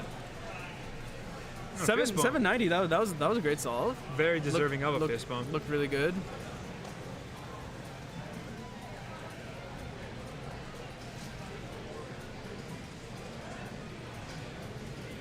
Yeah, I'm interested to see the region relays, especially since it's an unofficial event. Right. I'm curious to see how many people are going to stick around. I think it'll be like a really fun event to stream. Oh yeah. Because we can kind of just go hog wild with it, you know. Late night, all sensors off. So they're gonna have them simultaneously, right? I have no idea what the format's gonna look like. I guess we'll see. Yeah. Yeah, YouTube is falling behind in my opinion. You know, they try, but they can only do so much. Yeah. As like a small company. We're getting there. As a small catch company up to us. Yeah. I think we're doing. They have a bit of ways to. Yeah, they got some ways to go. I mean, they got some money, but you know, they could like use it better. Yeah, true. All right, you know who's about to win big money? Nico Harper. I have no idea. He's probably not going to win big money. He's just going to go ahead and do his 3x3 solve. His turning is looking pretty good. That was a kind of big pause, though. Couple pauses here. Fairly clean. 921. U-perm to finish? Yeah, M-slice U-perm to finish. Yeah, look like M-slice U-perm. 921. That's okay. Bit slower, a bit off the pace, but not too bad. He's crunching numbers in there. So this might be a half decent average for him. Was that his last solve? Yeah, there we go. I believe so. Taking his cube back, so. Man, dude, this Mario Kart music has like really just like cheered me up. This is pretty cheerful music, isn't Yeah, it? right? It goes hard. Is this how you stay awake through competitions? Yeah, dude. It's the right picking the right music is an art. I mean, you gotta set the mood, right? That's true. That's why I pick music to go to sleep during 6 and 7. No, I'm sorry. I'm joking. But in all fairness, I think watching 6 and 7 is actually kind of relaxing. Because like you don't necessarily have to be there the whole time, right? You can kind of like relax and just have it on in the background. Yeah, wake up 2 minutes later, and then commentate the end of the solve. Yeah, exactly. But 3x3 is all gas, no brakes, so just gotta keep on going. No slowing pump, down pump. Catch my PR 3x3 average. Oh, guest appearance. We did. I got a 1073 average. It was a 6-year-old PR, 1099. Well done, Graham. 1073. Nice, I was nice, on nice. stream. I don't know why they put me on stream. But Oh, that was me. I don't know, probably just for kicks. That's funny. I went like right after Max when all the people had their phones out. Right. I was like, okay, Not quite gonna. It's actually crazy how like Max got the 4, right? And then after that, even when he got the 5s, everyone was just like, all right. He got like a 5.7. Like one kid went. honestly, I heard kids freaking out about the 5s. Yeah. I was like, Oh, really? This is like literally worse than it's global. Right. I thought there would be more commotion about the 5. I get excited for 5s. I think 5s are cool. See, I remember when sub 10 was cool, and now like a 5 barely gets any. Yeah, they attention. barely got anything. Well, I got a congrats. sub 10. Congrats. Dude, I clutched it out. I needed like a 10.5 or Yeah. maybe 10.6 on the last solve, and I got 9.4 best. Oh, let's go. Full step with a wiper. Easy. What was your old PR? 1099. 10 and 9. This one's 2017. Oh wow. From a long time ago. Hell yeah. What's your single? Your PR single? It's like 8.8. And you got 9.4 or? 9.4. Yeah. Nice. 8.8 is honestly pretty faithful. Well, good thing there's 4 rounds. Yeah. Yeah. The mental block's gone. I'll probably like beat it next round too. Yeah, exactly. Yeah. The average? Maybe both. I don't know. Yeah. Because I'm definitely like globally sub 10.7. Uh-huh. We'll see what happens. You got it. I believe. Just gotta put you on stream again. Yeah, dude. Maybe that's it. You just perform better when the camera's pointing at you. It's time for content. It's time for content. Time for the True. best event. What's up? Time for the best event. All right. That means time to leave. I've been grinding, dude. You've been grinding Cube? We'll be watching. Put me in front. Okay. Okay. Absolutely Which not. stage are you on? Absolutely not. I got better content planned than that. You probably shouldn't. Average like 6. It's really not good. All right. Looks like we're just about to wrap up 3x3 round 1. So I'm gonna get out the mics. I don't know. Perhaps you might have seen when I was doing my average earlier. I had these mics out, and the reason we have these mics out is actually because I have a very special, very special event for you guys that I should have prepared a little bit earlier, but I did not because I'm an idiot. So why don't you talk to Mr. Michael Chai while I prepare the scene? Hello. All right. Or sorry, Dan Pasushkov. Just hide the name. I don't know if you can. I'm doing maybe something later. else. Yeah. Alrighty, welcome back everyone. So I guess while we're sort of transitioning to Scube, I wanted to give a couple maybe announcements, but it's hard to say if it's an announcement or just an expectation. Just go for it. But at the very end of the schedule today, after dinner, we're gonna host the CUSA Western Championship Relay. So we were just talking about this, Dan and I. Yes. Yeah. Yes, the Western Championship Relay, and I'm sure you talked about all the teams probably. We didn't talk about all the teams. Go for it. Yeah, so we're gonna have some amazing teams. The way that we decided to structure the region relay is specifically designed to give an interesting experience, but we decided to give priority to the top 4 Western region teams. So we decided to guarantee a Hawaii team, a Nevada team, a NorCal team, and a SoCal team. Well, okay, even though we decided to guarantee the Hawaii It didn't team, happen. it didn't happen. So unfortunately, it didn't happen. No Hawaii competitors actually decided to show up. Okay, you get plays up. No Hawaii competitors actually decided to show up. Maddie. Yeah, this is Maddie's fault. This is your fault. You could have carried your team. You could have carried your team. He would have easily carried the team. Yeah, you could have carried your team to victory, Maddie. It would have been not even close. But so we have NorCal 1, we have NorCal 2, We also have SoCal, and we also have Nevada as the 4 seed. Yeah. And coming in our 5th through 8th seeds are multi-region teams based off of specific regions. And the 5th seed is going to be the Pacific Northwest team. Look who decided to show up. Oh, they're. Yeah, they are team. Look who decided to show up. So did they pick the name? No, I didn't. Yeah, we also. On the 7th seed, also we have a team Southeast, the 3 Blind Stooges. Calix. That's what their name is. Elliot, Kobe. Oh, all right. And we also have Tommy Shahi. Tommy Shahi. And our 6th seed, we have Team International, Team DMZ, Jo Heng Sun, Mulan Yin. Why are they called Team DMZ? I don't know. They said their name is Team International. I mean Team DMZ. What is DMZ? The Demilitarized Zone in Korea. Is that what it's called? That's what the DMZ is. Well, that's what they call themselves. I didn't know that. All right, if that's what they call themselves. That's what they call. I just need to put a disclaimer. They call themselves that. Yeah. All right. All right. And then let's see, Mulan Yin, and I believe they have Derek Say from Taiwan. Oh, cool. Derek Say from Taiwan. Cool. So. Yeah, that'll be. Did exciting. I say Elliot? There's someone else from. He represents Canada. I don't know if he's. No. Not Elliot. There's another guy. You have it in your email, so. I do have it in my email. Calix, Tommy. Anyways, well, who's your 3rd team member for region relay? Noah Swore. Noah, Sorry, of course. Yeah, they're both 2 skills, so I just forgot. Noah Swore. Sorry about that. But yeah. So, and Team 8 is going to be one of our local NorCal teams. Caleb Yao, Benjamin Brown. Ben Brown, yeah. I think. And James Che. I'm like, Benjamin who? Benjamin Brown. Very, very fast team. So they are the 8th seed.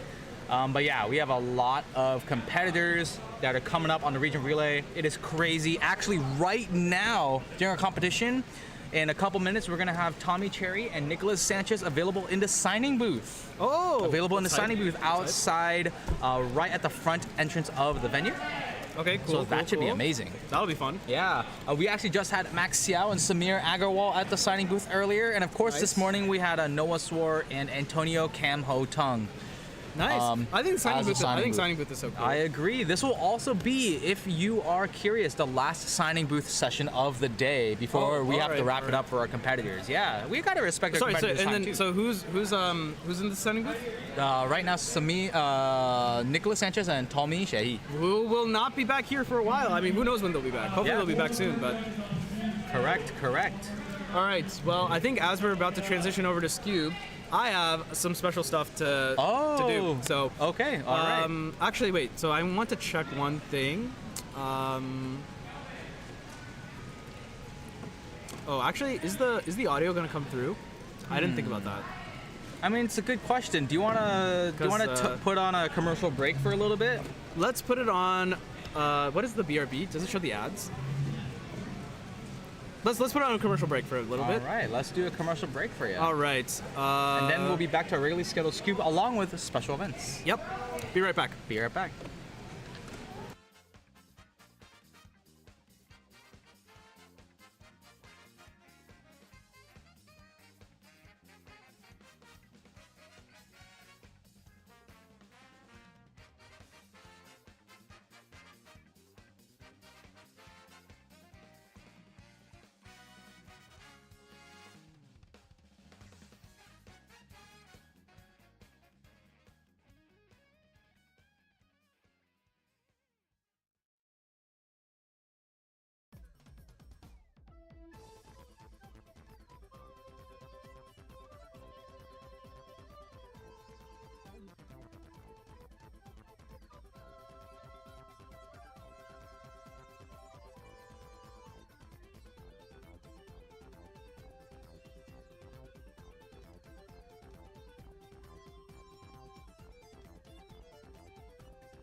Oh, yeah, it's good. Okay, yeah.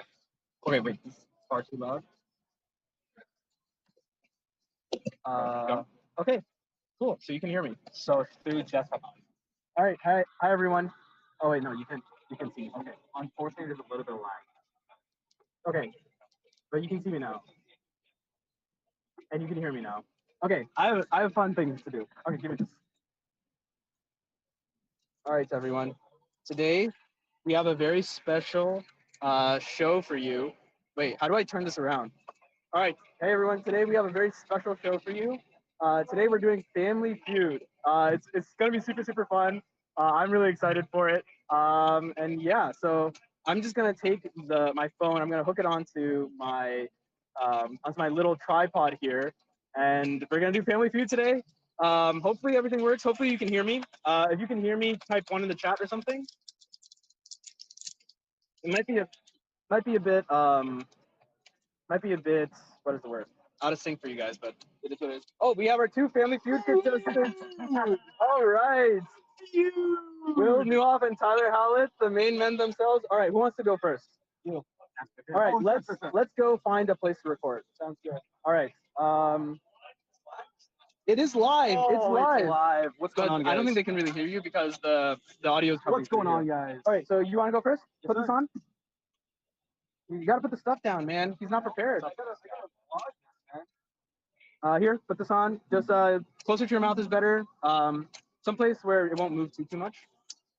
Moving a ton is a bit of a problem. I should have set this up before I started the stream or whatever. All right, so boys, I'm gonna explain the rules to you guys, and then I'm gonna explain the rules again on this thing. We're doing vertical because I'm gonna turn this to a short. And by short, I mean a little short, but then also TikTok. So the way this is going to work is I have 5 questions. It's fast money. You know fast money? So we're gonna do fast money. And so I'm gonna ask. So I already collected responses.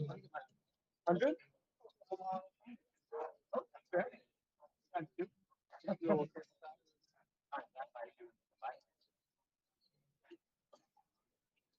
Oh.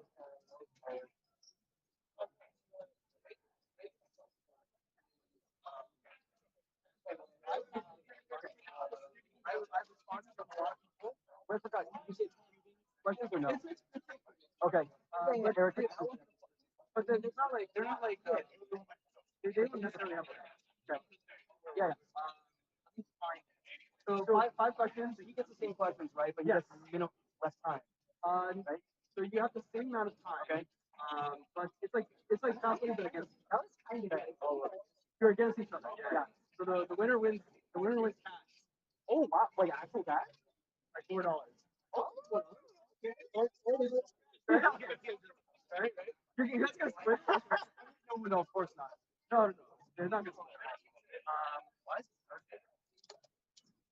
Okay, they're not gonna split. No. Let me find the. But yeah, so you'll have the same question. Because against each other, one of you not gonna be. Wait. Oh,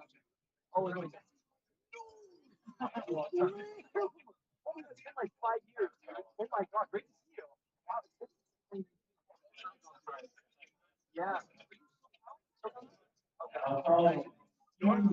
Round 1, complete. Now call it.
It was an amazing game.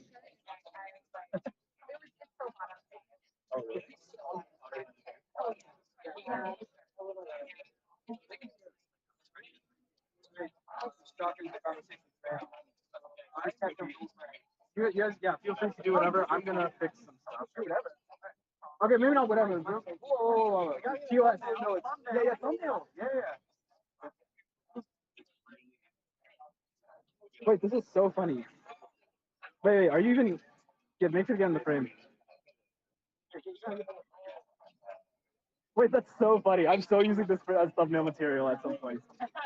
Okay.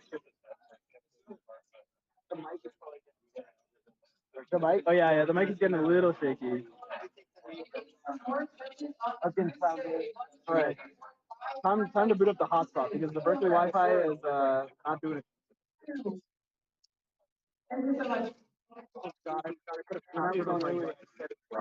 Now it's 14, right? It's so hot.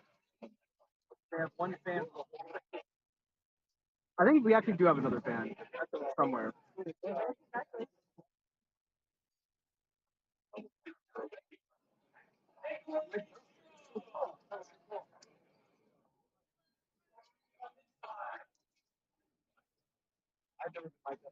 Really? So I think what we might do for head to head is we might put the mics like on the table during head to head, which I think could be fun. Is that gonna be streamed? Yeah, I'm doing it streamed. You both. I don't know. It's me. It's Tyler. Your favorite. Oh, I have not seen Nathan in a long. I have not seen Nathan in a long time. Okay, now that I actually have internet, time to get some stuff. Sound is bad. Sound is bad. Sound is bad. Apparently, sound is bad. Sound is bad. Okay, how do we fix the sound? I guess we can move it a little bit. And I think if we move around a little bit less. Okay. Feud. Sir.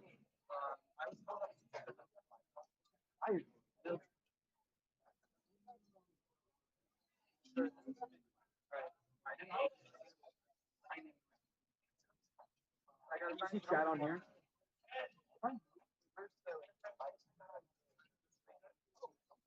Yeah, so it's all yeah. Or not Wi-Fi. It's all do that. Put it into the middle. And then oh, it's right, we're getting they're not at all.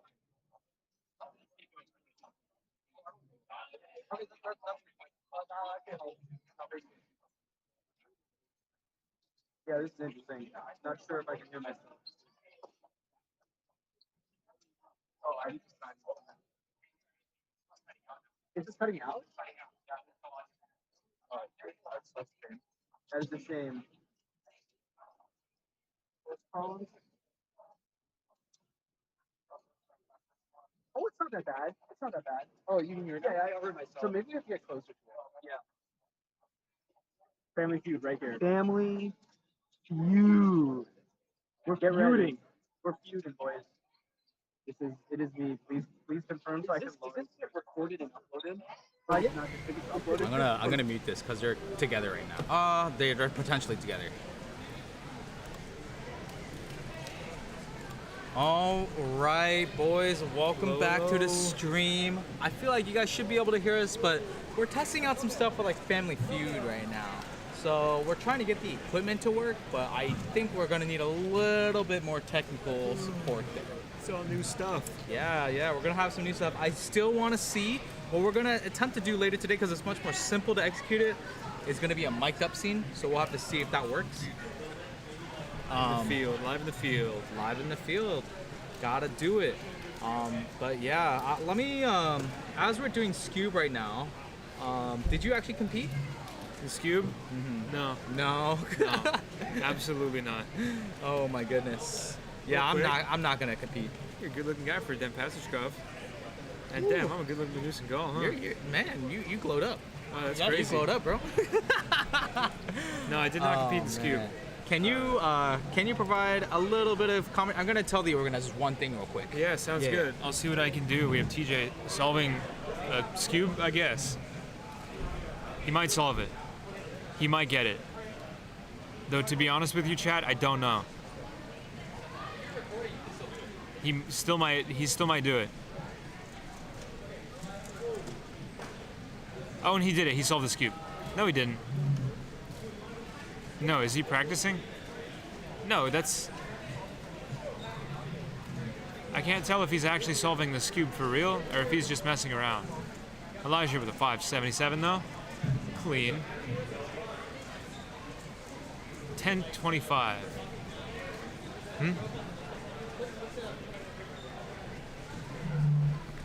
1 second, chat. Oh. Manu. Can't see you, but I can hear you. I can hear you. Audio good. It sounds like ass. Yeah.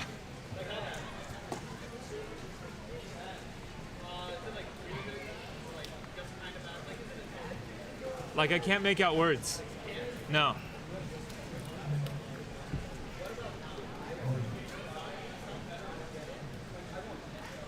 It sounds like it's just peaking, but all the time.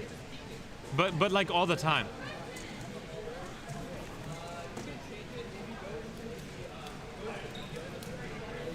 It sounds like you're inside a refrigerator.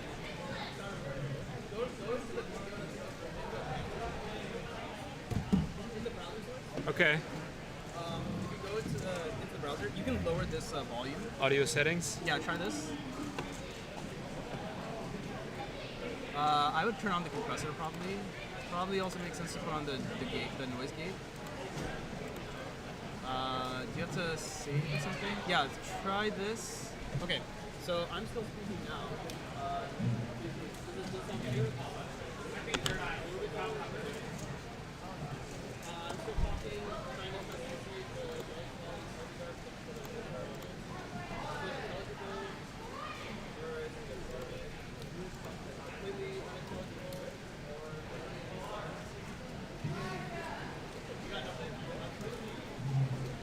It made it sound worse. Like substantially. Wow, like that's not even intelligible. I'm wondering what happens if. Okay, so I can move the mic also. I think we just need to test the equipment. So it like run some tests. It sounded fine before. I have a question. So we were just Okay, looking chat. at this Cube. Scube. There is a mistake. It says 9.01. Yeah. He actually got 7.02. Okay. And he did not get any penalty at all. Do you know which day he was at? Okay, so I would go to the purple stage, ask if you can talk to the data. David Corrali for Scube. So the desktop audio is still going through, right? Desktop audio is muted. Oh, the desktop audio is muted, but you can still hear it. But I can. But you can hear it because it's just coming through the. Yeah, I can hear you. That's the question. Yes. Okay, yeah, that is the question. Okay. Can you try turning down the volume in the? This guy? Yeah, try turning this dude down. I wonder if that makes any difference. Is it a little bit better now? Hopefully it's like at least slightly better. I'm still talking. Still trying to test. And... Walk up to the phone. Closer? Yeah, walk up to the phone. I think it's just phone audio, dude. I think it's just phone audio.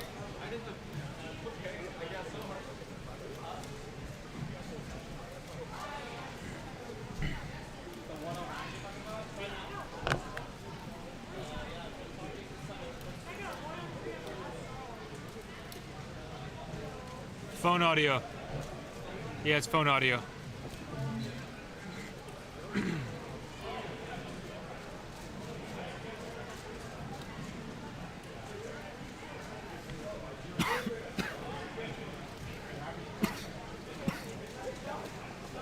Scube.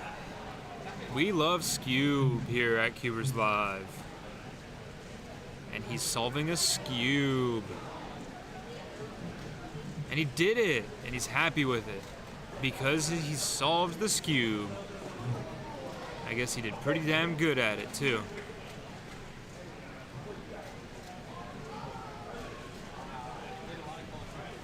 Let's see if there's anyone else that needs to solve this Scube.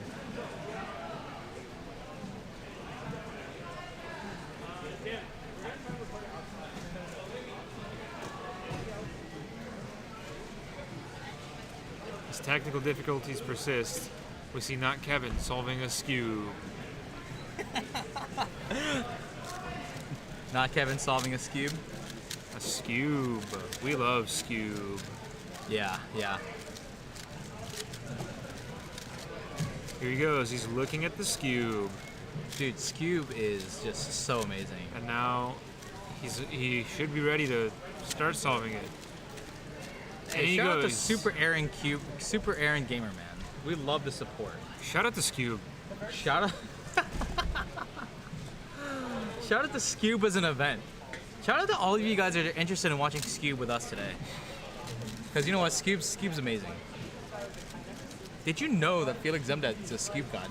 Yeah, Scube sucks ass. Ooh, that's a hot take. I think it's pretty cold at this point. Honestly, in this venue, it's a teensy weensy bit sweaty here. It is a little bit. It's a wee bit sweaty. But you know what? We're making do. It appears that they've been on phone audio this entire time. And that was the audio issue. Oh, so they're on their phone. So now what are they doing? The further they walk away, the quieter it gets. So, wait. So I think it's still on phone audio. Yeah, yes, it is. But I put it outside now, so it's quieter. Okay. Is it a little bit better? Are they talking? So what do you want me to do in studio? Show? Can you check? Yeah, can you go to show? It still appears. Does it look okay? Are they talking? It looks like they're talking. Yeah, they are talking. I mean, they're not like the desktop audio hasn't gone through yet. Audio looks fine. Does sound good? Or at least better? You can hear words. It's better. Okay, I'm just gonna run with Give it a shot. I heard you might have had my chai tea. The one with no boba? No, I don't have it. I didn't. You said you didn't. You said you already got it ordered, so I didn't order yours.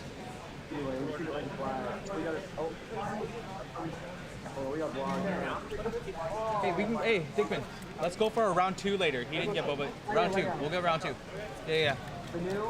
Let's go. Teamed up, baby. Teamed up. Do we have a hot mic?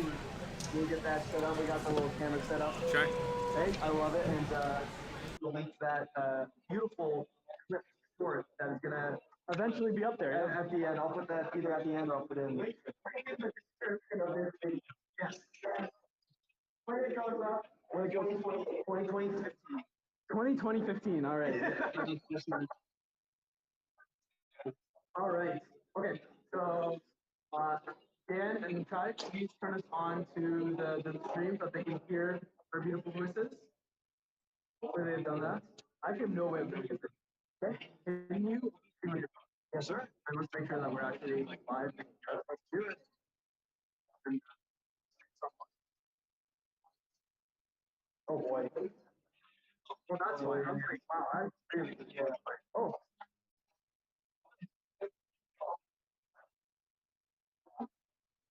Okay. I have to talk loud, is it? Or we might have, because I'm on full blast. Yeah. Oh, here. Testing. 1, 2, 3. What is my for the full volume? Yeah, take that.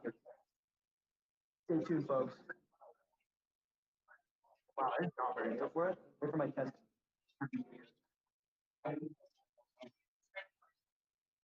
And 3.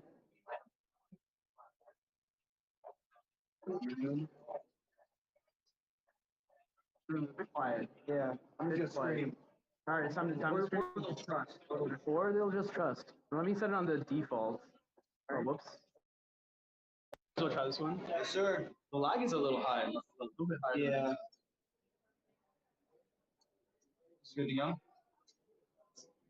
Testing, testing. Yeah. 1, 2, 3. Dan Pastishko. Dan.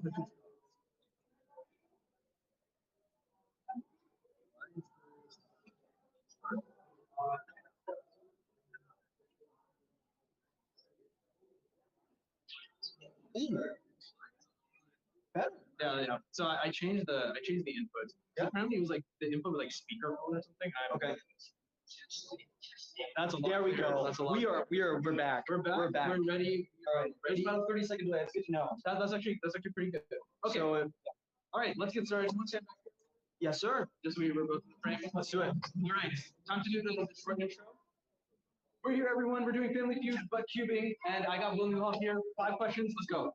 All right. Don't expect much. Don't expect much. Number 1. Which continent should hold the next World Championship? Should hold the next 2, 1. Answer. North America. Which year did I asked a bunch of people this, right? So which year do you think they first went to a competition?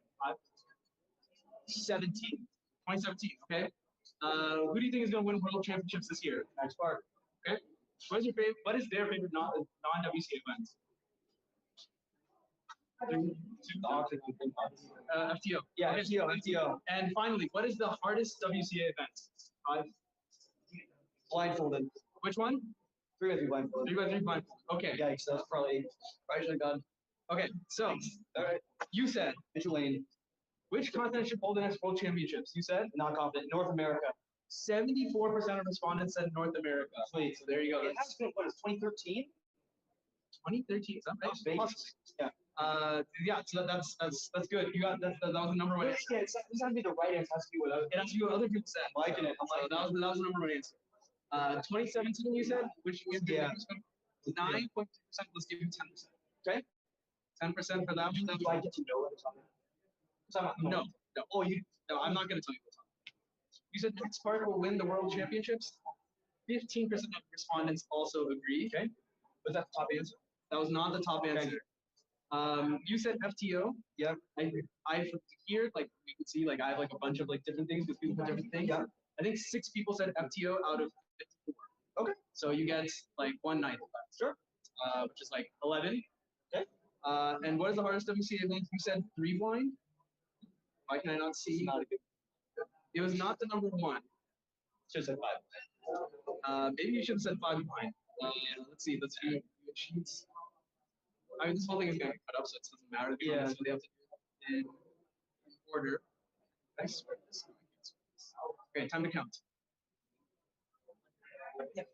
It's harder than 5 blind. I mean, feet doesn't count in. It is also what other people said. So it could be trouble. But what actually is the hardest? I'm just forgetting. I don't know. 3 out of 54 people. Oh, I said 3 blind? How many said? Oh, that's so sad. So let's see. I don't know what that comes out to. The total. Okay, it's 74. Yeah. Which is huge. 74 out of 100 is massive. So that's a huge advantage. 74 plus 10 plus 15. Can you do the math? It's about 84. Yeah, it's 99. It's 99. Yeah. Then what did I say? I think it was Cubers are good at math. 6 out of 54. So that's a 9. So it's like 11%. So we're at like what? 110. Yeah. And 3 out of 54 responses. 13. Or 3 out of 54. So let's do the percentage.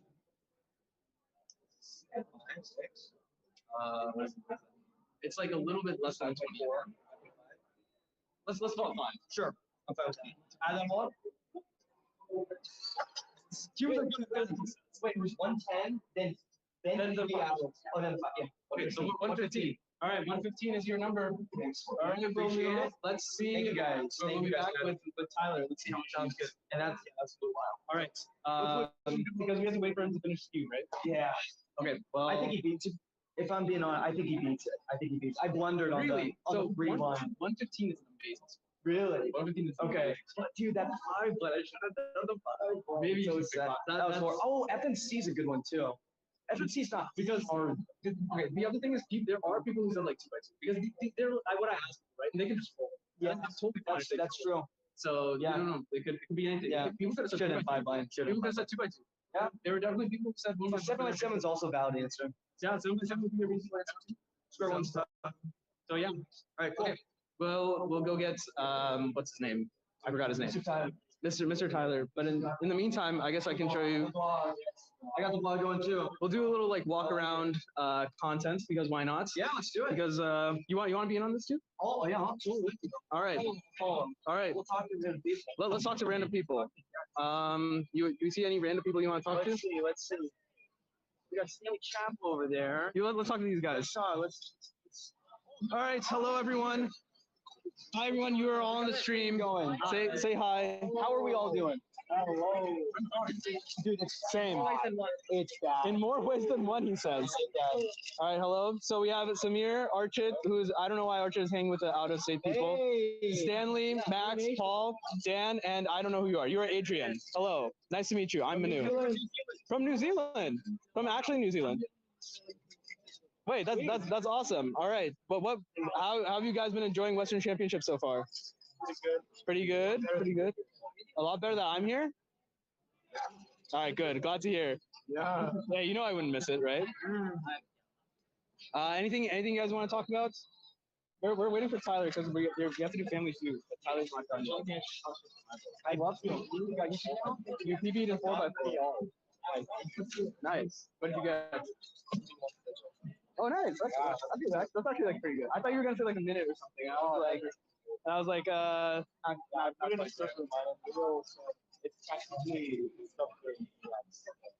yeah, basically, more or less.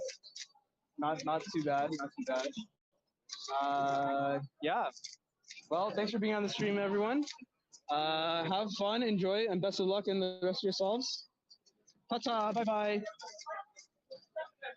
Yeah, so some bit of a out-of-state delegation. Well, and Archit and Paul. They're just here. Let's see. What else can I show you? How about I show you a little bit of purple stage, since we've kind of been neglecting them a little bit on the stream, since we don't have any good cameras over there. So why don't I show you a little bit of this, huh?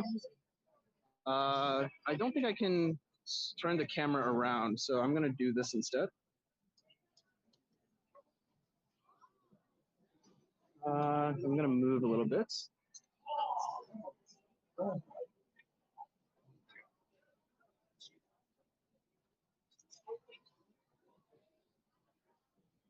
Nice little shot.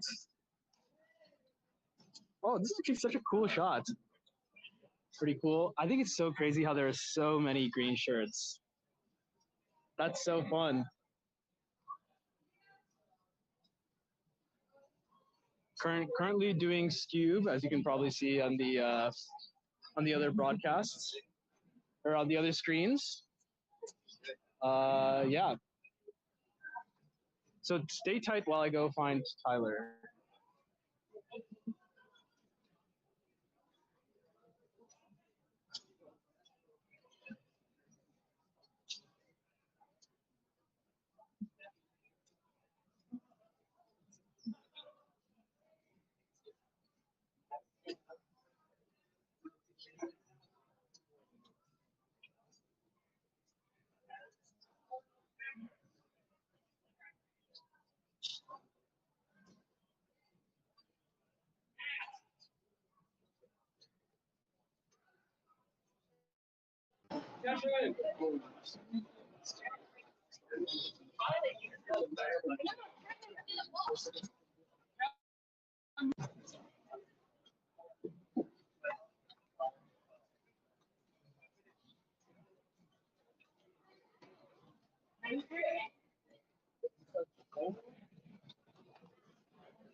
All right, so I'm gonna move the camera a bit so we can see around the venue a little bit.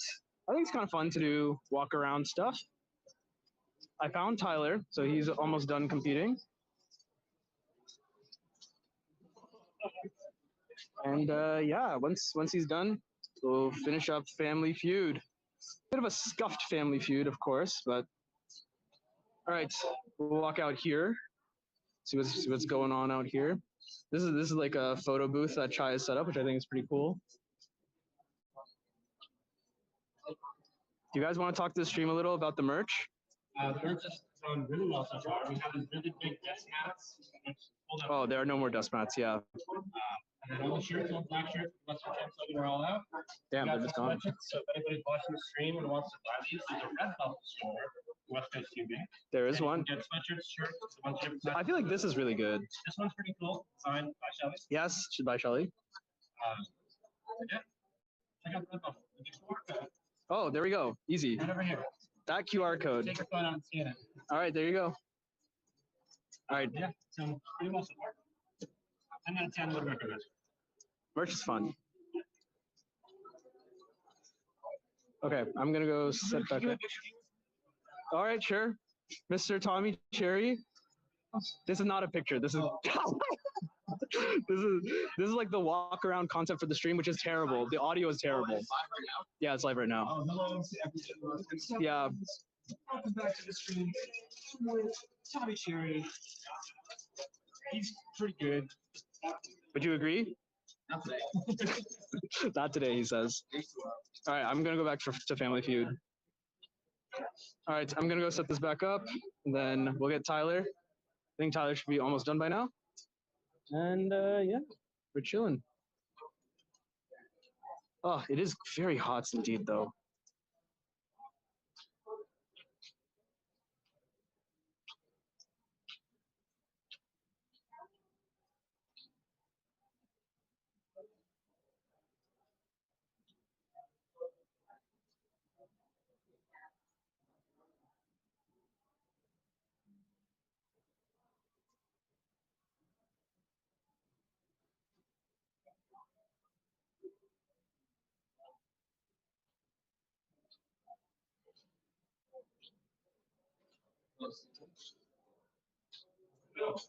Yeah, let's go. All good, all good. I'm also realizing that I need to flip the camera back so we can actually see ourselves and make sure that we're lined up and good to go.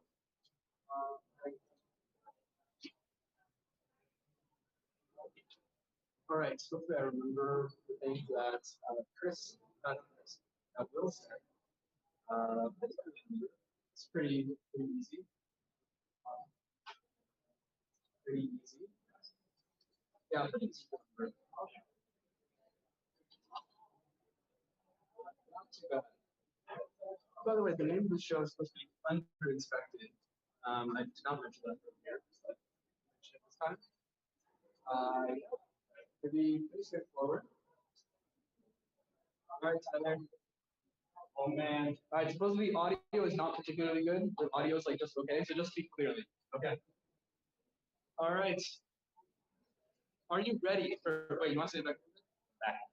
Yeah, okay. It's your left. Yeah, there we go. Okay.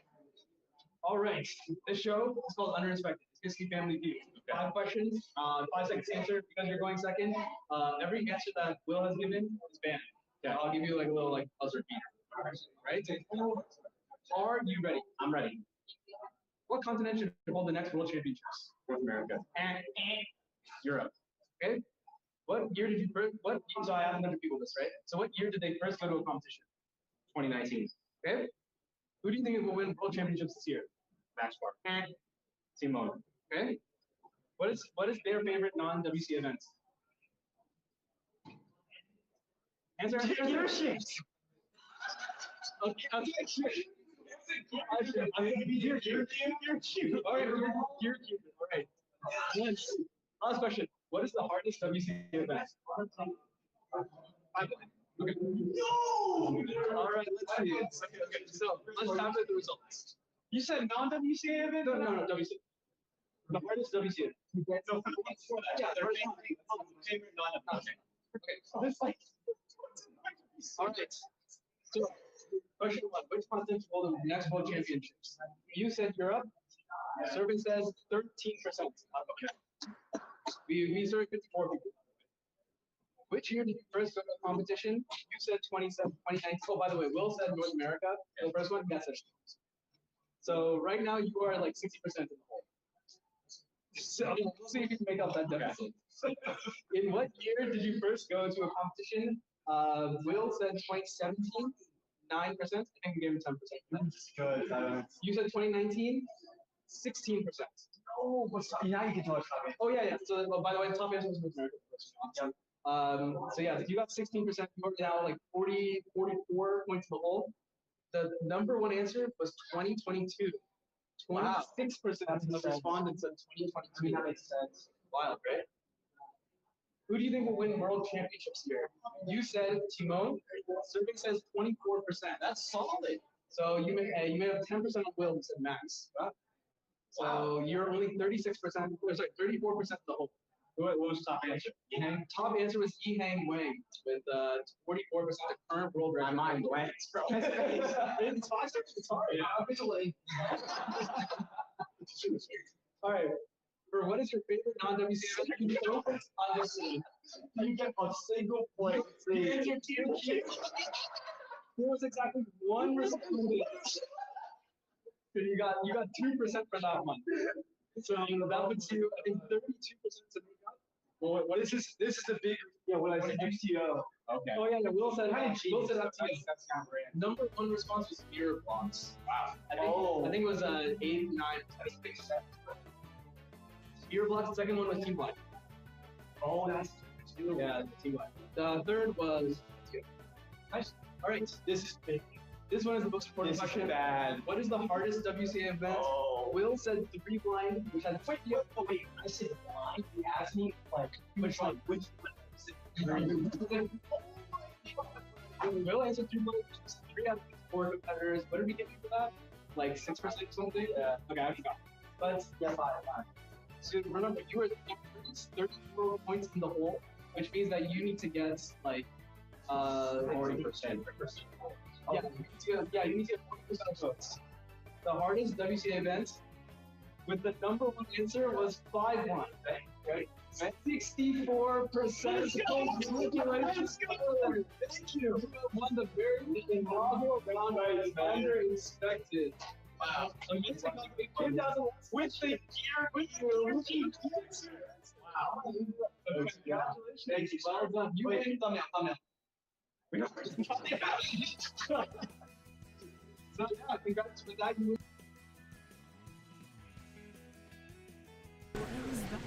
All right. They're doing a separate thing. All right, 3, 2, 1. All right, guys, welcome back to CubingUSA Western Championships 2023. We got Heidi Chan, one of the fastest female cubers in the world. How's it going, Heidi? I'm okay. How are you, Chad? I'm good. And you know what? At the end of the day, what I really like is that we're starting to build a larger demographic between both genders, which I really appreciate. So like at some point, we're just gonna like grow and nurture the community, and it's not gonna be a part. We talk about this, right? It's not gonna be a thing where it's not gonna be relevant that they're gonna be the fastest female or fastest male. It's just gonna be having every average. Yeah. I'm looking at Anto's solve right now. Ooh, what's Anto got right now? Is that the timer to that solve? That is the timer to that solve. That's quite sad then. Yeah, it's not a great solve it's not that's a good happening. Anto solve. Do you want to describe a little bit how your 3x3 solves went? It was pretty bad, to be honest. It was a 7 average without any 7s. Really? Yeah. Okay, so you got 6s and 8s? Yeah, I got 2 6s, and Elliot was judging my 2 6s. So I was like, okay, Elliot's the reason why I got 2 6s, and then everything else was an 8. So I was like, oh well. Oh my goodness. And then I thought round 2 was tomorrow. Apparently it's after OH. So really? That's okay. All right. So on the green stage, I believe this is Tim. This is Tim. Yeah. Yeah. He means clock. Yeah. So.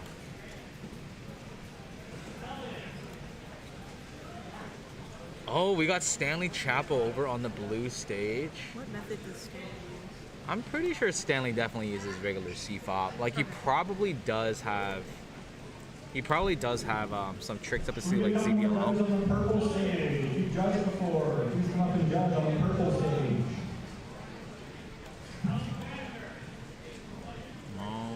Alright, so Stanley getting a little bit stuck there. He does have color neutral capabilities. So F to a 4 right there, and it looks like, is he doing Rue? Oh no, that was not a good solve. Stanley switching methods. He definitely did not do Rue. He definitely did not do Rue back in the day. Lord have mercy. Who's on the... Do you want it back? It's all yours. No. Jeez. You know, I was supposed to be on here for Skew, but I know nothing about Skew. Yeah, and we decided to do something else for Scoob. Yeah, because I was like, I don't know anything for Skew. Why am I on stream? Still Skew? No, it's OH. Okay, good. All right, so we're looking for Antonio on the green stage. He will be a top player. Not Kevin is quite the player himself, to be fair. At the end. Not in that way, but he's definitely a player. Top player for sure. I don't know, he's probably like sub 20. Stickered puzzles for sure. Oh, really? He's an OG cuber. Okay. How do you feel about sticker puzzles?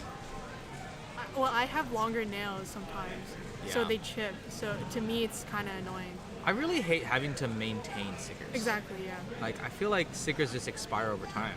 Yeah. We got an actual top player here, Michele Lene. Oh my god. One more judge now. One more judge on the purple stage.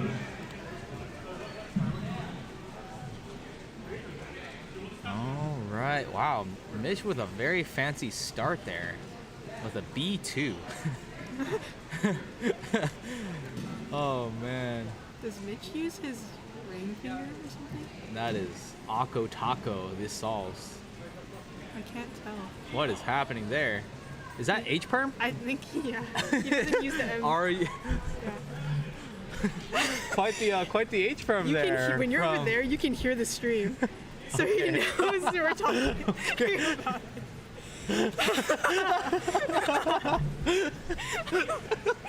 You can hear, even with earplugs on, I can hear you guys. Okay, good to know. You're letting us know halfway through the competition. Oh god. Okay. Lord have mercy. We love Mitch. We love Mitch. We gotta make sure that Anto doesn't hear us, or he just doesn't care. He's gonna try to get that first solve out of his Dude, mind. Anto is truly a top player. Like this is like, I mean, we joke about it, but it's true. Anto, this is his main event. Like it's not 3 blind, it's OH. He's faster at OH than he is at anything else. So Antonio, 7th in the world for average 928, 3rd for singles 685.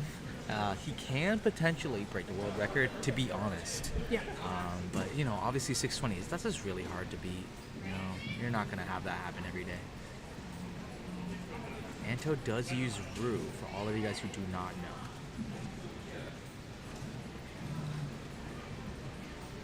Alright, second block. That's last 6 edges. Whoa. What is that? Do you recognize It's like Rue being when- solved like that with the E slice? Or what slice is that? So we got M, we got E, oh, S slice. I think it's when you have like the opposite one. Really? I haven't seen that from Rue. Specific. It sounds I so could be hard. really wrong though. You could be really wrong? Yeah. The S slice, it's like an F. They do it like an F. Guess what I got? We went to the merch booth and they have giveaway cubes. They do? Yeah, they have giveaway cubes. And guess what I got? I got a Hey 7. Oh my gosh. I want to try this. I got a Hey 7. Wow. My chemist brain wondering why the 3 OH aren't ions. Wow, what a nerd. Super Aaron gamer. So fun. And we got Jo Hyung Sung, another top player with a 990 average, 20th in the world, 17th for single at 741. Anto also, Jo Hyung Sung also using Rue, will be participating in the Western Champ region relay. He has really nice turning. I like his turning. Jo Hyung's got some of the best turning in the game. But you know what? Not the best solve for him, but That's it's gonna be okay. Yeah, it's gonna be He's gonna okay. do fine. Yeah. How many Ho- bronze are there? How many rounds of OH? 3. Okay. Yeah, there's gonna be 3. I don't think we would be able to have an Anto comp without 3. Fair enough. Yeah.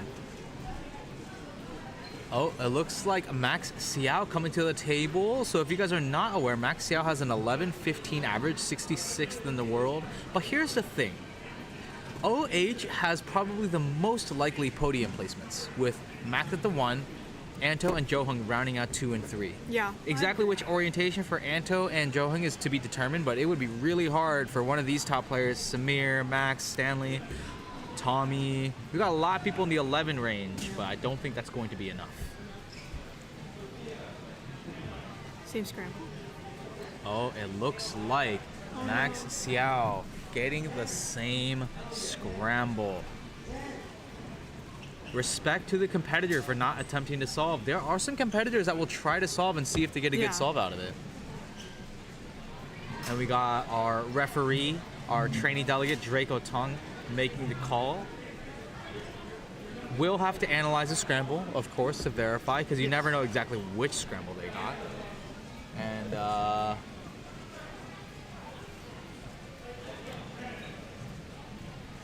we got Shane Grogan from Team Nub over on blue stage. And we got Anto once again from Cal Cube Club. Okay, Anto.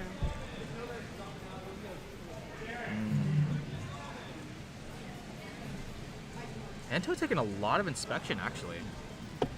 He has like, what, 13 and 11 right now? Yeah. Alright, second block done. I'll see. 1084. Aren't his best solves? Yeah, not his best solves, and he knows it too, but it's gonna be okay. It's gonna do fine though. Yeah, it's gonna be okay. It's gonna be okay for him.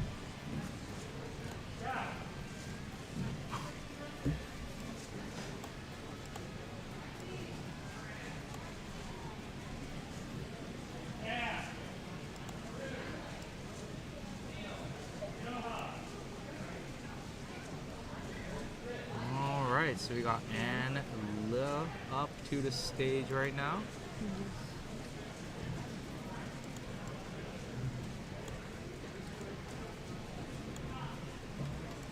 Anne Lowe, one of Cal Cube Club's finest.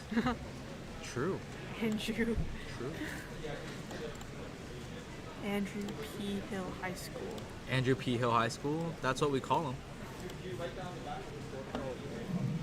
Can't really see his cube. Yeah, wow. You know what? I never really realized how far off the edge Anne solves his puzzles. Like, oh, he's just creeping. I'm not entirely sure, but I wonder if Max is already competing. I think he should be next. Or if he's in the next group and he's just getting ready. I'm competing in group 2, by the way, so I won't be able to catch that live. I'll stay. Yeah. Are you competing? No, I'm in group 3. Group 3, Yeah. there you go. We'll bring Anto on. Actually, he might be busy, to be honest. Yeah, honestly, Anto's always busy. Yeah. We'll bring someone else on. Yeah, true. Alright. Wow, good solve. Okay, 874 from Antonio Campo Tong. There we go. Good job. I can't really analyze Rusovs. I know nothing about Rusovs. It's really hard, right? And like you just kind of got to figure out like that first left block and the right block, and then you know, sometimes it's hard to tell because you don't actually see the progress from the back angle. The back angle is really hard to tell sometimes. Yeah. And it looks like this competitor, was that competitor just doing an ALG or was he doing Ru too? Oh, I didn't even see. I think that's Jack Stewart. I could be wrong. I wasn't. All right, we got Max Xiao potentially having a good scramble. Hopefully not the same one. Yeah, good as in a legitimate scramble, not the same one. Imagine if he's just like, I got it again. We didn't actually get to see a time from him, so it would be interesting to see what his first solve on stream I'm looks gonna like. guess a 12. A 12. Yeah. It's too late for me to guess right now. Very, very slick turning. You know what? Max looks like he got those like spider fingers. Okay, sub 12. Okay. Like he's got the yeah, like he's got that action. It's the squan. Jesus. It's the squan finger trick. It's a squan in him. Like when you see squan, you're like, it's wild. It's wild.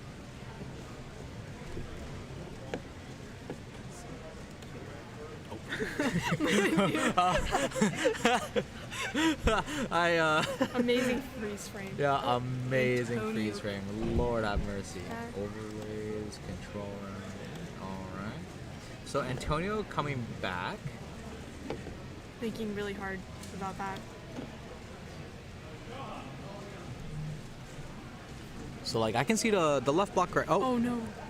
No. Oh no. He smiles to the judge.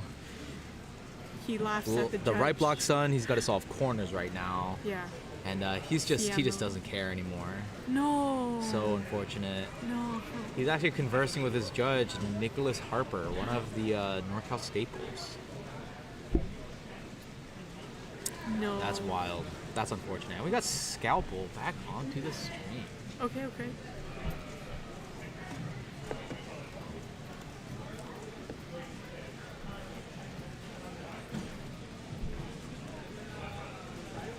Alright, not Kevin next to him as well. Then it's interesting that Scalpel switched to Rue. I feel like I think a lot of people did. So Rue has been a general consensus of possibly the next gen for OH solving. Yeah. Oh, okay. Oh. See, I guess Honestly, that's good. The S moves are interesting. I think it's like in their. I think it's like the optimal like out for that But case how do or you? something. Yeah, but like it's just so interesting that It's like, actually not that bad. to do an OH. Yeah. Just for me, it just sounds impossible. I don't have my keys. But what if you go the other direction?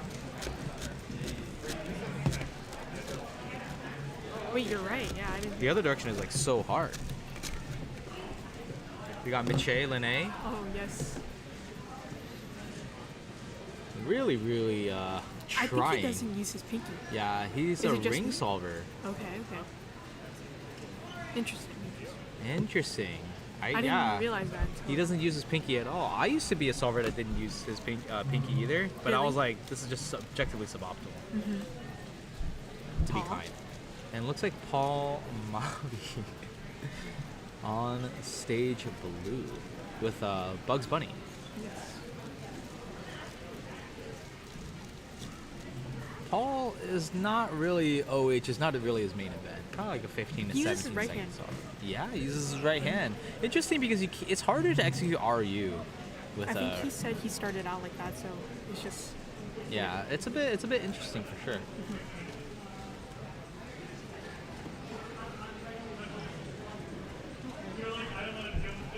Group 2. Or, Heidi, how are you feeling about OH and how are you feeling about the stream today?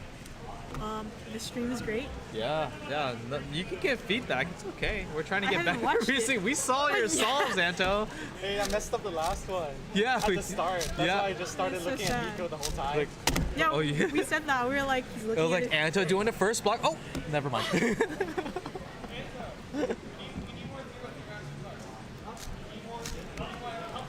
I haven't watched the stream. You haven't watched the stream? Yeah. Hey, that's okay. When you're busy I've been competing, scrambling. yeah. See, here's the thing. Calix, careful around the wires. Here's the thing about staffing at a competition. Mhm. It is very busy. It is quite busy. Yeah, it is very busy. And then you have those moments where like sprinkle a little bit of variety, a little bit of judging, a little bit of this, a little bit of that. And you know, it turns into a really gratifying. I find the biggest thing about staff is that you get to interact a lot more with the people You can, yeah. of your crowd. Yeah. It's like, I don't know, there's just a different like mentality of like investment, of like who cares about the Cuban community a bit more, you know. It's just nice. Yeah, it's and quite it's nice to like contribute in that way. Yeah, I like staff. Yeah. How do you feel about Western Champs so It's far? fun. It's fun. Have you gone to? You didn't go to 2022, right? This is my UCLA's a bit first. far. Yeah, this is my first technically big comp. Really? Yeah, I've You've- never been to another like national. So because you haven't gone to nationals. I've never been to But you've Nats. never been to. You didn't go to Utah. No. And you didn't go to 2018 Nope. Berkeley. 2019 in UCLA. No. Really? Okay. It's my first big comp. Your first big competition. Does that make you feel nervous?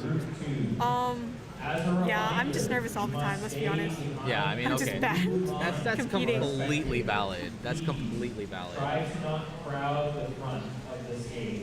Okay, we got Max at our Yeah. stage, I'm pretty sure. All right, guys. As we're transitioning to Group 2, we're gonna run a little ad break, and then we're gonna bring back some quality content for you guys. I'm gonna be competing, so we'll be back with Manu Singhal.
Back from the ad break. Welcome back, viewers, to Western Champs live stream.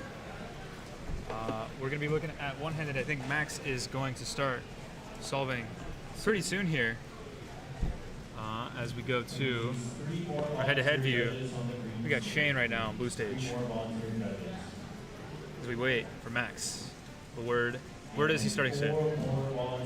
But yeah, I did PR in 3x3. That's great. 7-7 from 7-9, which I'm happy with. Nice. That's a good jump. I'm very happy. It was really consistent. I was guaranteed in the fourth I saw solve. your first 3 solves, and I was like, ooh, okay, Dan. I was pretty much guaranteed by that point. Yeah. But fourth solve locked it in. Nice. I'm happy. What was your last solve? It's like an 8 something. That's okay. That's still really good. It was still fine. Yeah, it was I'm still very happy with it. Yeah. I just have to do it again in round 2. So I'm trying to stay warm. Okay. How about you? How was your solving today? Very mid right now. I barely made 6 finals. Oh. But I'm glad I made 6 finals. Because I kind of cared about 6. So I'm happy I made 6 finals. What's the cutoff for finals? It was like sub 2 almost. Jesus. I was like the only one that didn't get a sub 2 average, I think. Oh man. Yeah. That's rough. Yeah, it's quite rough. I got like a 202. Uh-huh. So, it's like, So what's left for you? Just 3x3? Or are you doing 2x2 as well? it's 2x2 today. I think so. I know there's clock today. Oh, that's right. I'm just gonna do it for fun. And I have OH, but it's not even 2x2. Yeah, so I have Pure also. we've got one-handed, 3x3 round 2, Pira, clock, square. And then the region relays. Are you doing that? No, I'm not. Okay. Are you? No. Are you gonna commentate? I think so, yeah. I think we're gonna do a late night stream. I'll probably be watching. 9:45. Okay, for sure. You're heading out before then? Probably. It's kind of late. Fair enough, yeah. I want to go to sleep. I'm hyped for it. It should be interesting to see what happens. Yeah, I Should want be to a stay, cool but event. it's too late. Fair, yeah. Still got all of tomorrow. Yeah. And what if you made 6 finals? Or what's first tomorrow? Oh, sure. Oh no, it's Mega. Never mind. It's Mega and the 2x2. Okay, I don't do Mega, so. Okay. At least I don't think I signed up. Hopefully not.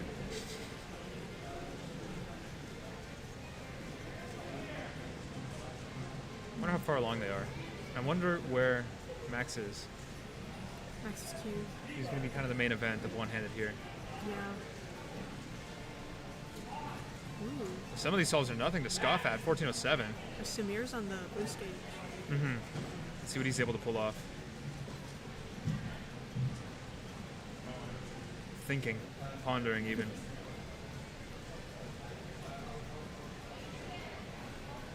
Max is going on. Taking his time. Let's see if he sees anything here. Oh, and Max goes on green stage. Yes. For, I believe, solve 1. Is it? I think so too. Okay, solve 1 for Max. Current world record single and number 2 average in the world. Max Park. Samir got a 14.44. Samir with a 14. He doesn't seem happy with it. Very fast turn. Max, Wow. guns blazing. Beautiful turn.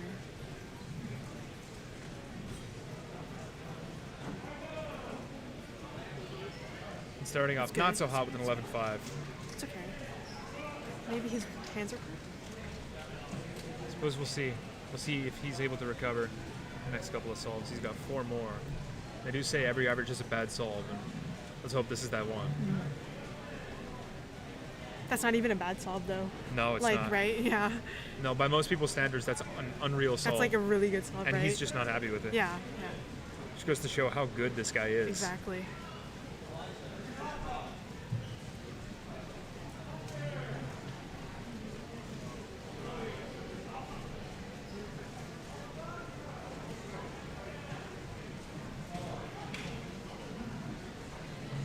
A stickered cube. Yeah, stickered cube. Don't see those too often. I feel like I've seen a few today. I've seen a few too. Surprisingly. It's interesting, a lot of people are choosing to go stickerless. Almost religiously, people just switched away from stickers. I don't know why, I feel like you have more options when you're stickered. If you don't like how the blue looks, you can change it. But stickerless, you can't really do that. You're kind of True, just but stuck. I don't want to maintain the sticker. I chip them all the time, you know. That's fair. That's what I hear a lot of people say is they chip the stickers. Which is kind of weird because I always chip them on like certain sides Uh-huh. and not the other. Yeah, exactly. You know what I mean? Yeah. It's Which weird, is like like- you see that you do more U's than U primes type of thing. Yeah, exactly. You think you're like turning every side kind of evenly in Right. a way, but no, apparently not. Okay, Samir's back on the blue stage. Let's see what he's up to now. Recovering from a 14. Samir officially 10.85 average, 47th in the world, and an 8.30 single, 64th. So almost top 50 for both. And once again, Max up on green stage while Samir's solving. Okay. Samir 11.67. That was nice. Clean. Nice one. Now Max setting up for solve number 2 here.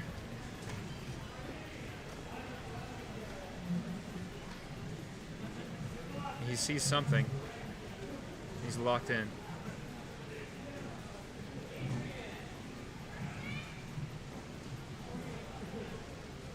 Ooh. Looks clean. That was Oh, a and a good solve. 734 for Max for solve 2. That was a good solve. That's what he's looking for here. Okay, so he has 11 and a 7 right now. 11 and a 7, that's right. Okay. So he's looking for more of these times. He doesn't seem ecstatic about it, which is a good thing. You know, you gotta keep your emotions Exactly. in check, you know? It's not over till it's Yeah. over. He's only 2 solves deep. He can't get too excited about a 7. Exactly. He could be going for average right now. He could be. He could always be doing that. For sub 7 average. Or sub For 8. sub I mean. 8 average, Yeah, sub by a full second, Could happen. we could see it. We could see it. Anything We can could see it. happen with Max Park. Exactly. Expect the unexpected. Mhm. He's never done.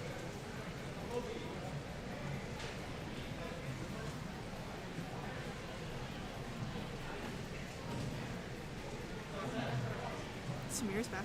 Samir back once again. This time without being interrupted by Max.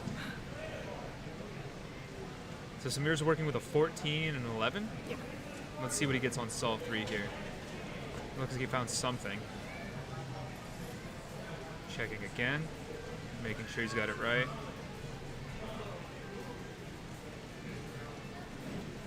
It looks to be a white cross here. Yeah.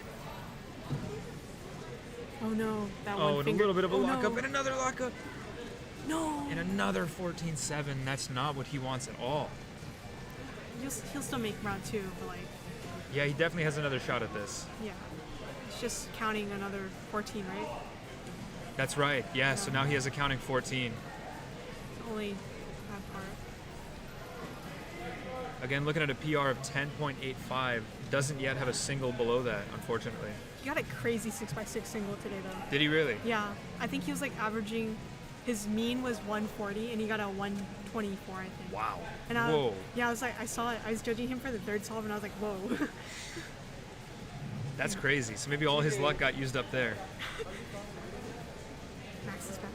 Max once again for number 3? Number 3. So he has an 11 and 7 right now? Yeah, that's right. Working with an 11 and a mid 7. Let's see what he can pull off here to come back from a mid 7, or to back it up rather. Almost looks like he's eyeing up a green cross here. He definitely sees something as he's off. Okay. Ooh. Quick in the last layer. And backing it up with an 843. Nice. Good stuff for Max here. That's very nice. That's really, really good. As long as he can keep this up. As long as he doesn't count the 11, it looks like he's in really good shape. What's the world record average right now? You should check. That's true. He's on track for it. He has an 876. I know Patrick has the world record average right now, right? What is it? I wonder what the world record average is. We're going to take a look. Is it 870 something? Or is it lower? So 865 looks to be the world record average from Patrick Ponce. Was that at 8.4 earlier at Mexico? 8.4, that's right. So he's very much on track. He only has to beat his PR by about 1/10 of a second and then some change to get his world record back. Oh, we got Calix and Samir. Oh, wait, Calix Samir's and Samir's. No, Samir with a Samir got a 17. No. Looks like Samir's just going to have to hope for round 2. And just give it another shot then. Calix uses Rue.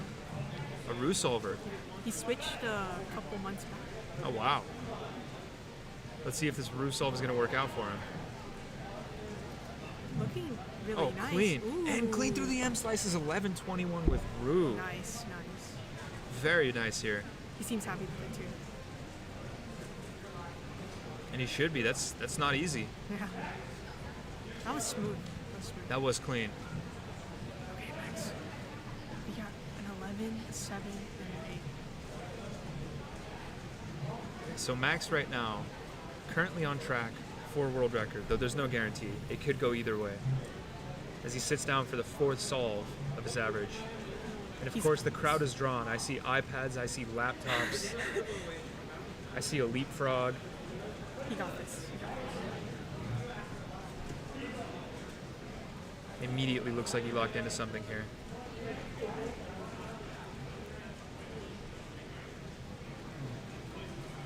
Eyeing up. Okay. Can't tell what cross he's going for. I think it's white. It's very, white cross, it's and he's very doing fast. something. Oh, 928. That's still very Fantastic good. solve. It looked like he got to last layer at like 6. Yeah, it looked really fast for me too.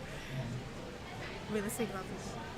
So he's at a 9-2, a 7-3, and then what was his 8? 8-3. Was it? Okay, something like that. So he's looking at a mid-8 right now. It's possible. So if It's definitely possible. yeah, best possible average at the moment is still world record. Yes. As long as he gets his best solve now, he still has it in the bag. Regardless, it's going to be a fantastic average. Exactly. Yeah. Or Samir's still going. Samir for solve 5. Come on. No, I don't think it's gonna Oh, be that man. great either. It's certainly not He's what he counting wanted one out of an the average. 17s. Oh, at least And there's a round 2. Yeah. And hopefully okay. for Samir, we'll see him in that round 2. He's got to save the energy for 3x3 round 2. That's true. That's next. 3x3 round 2 is next. Not happy with that.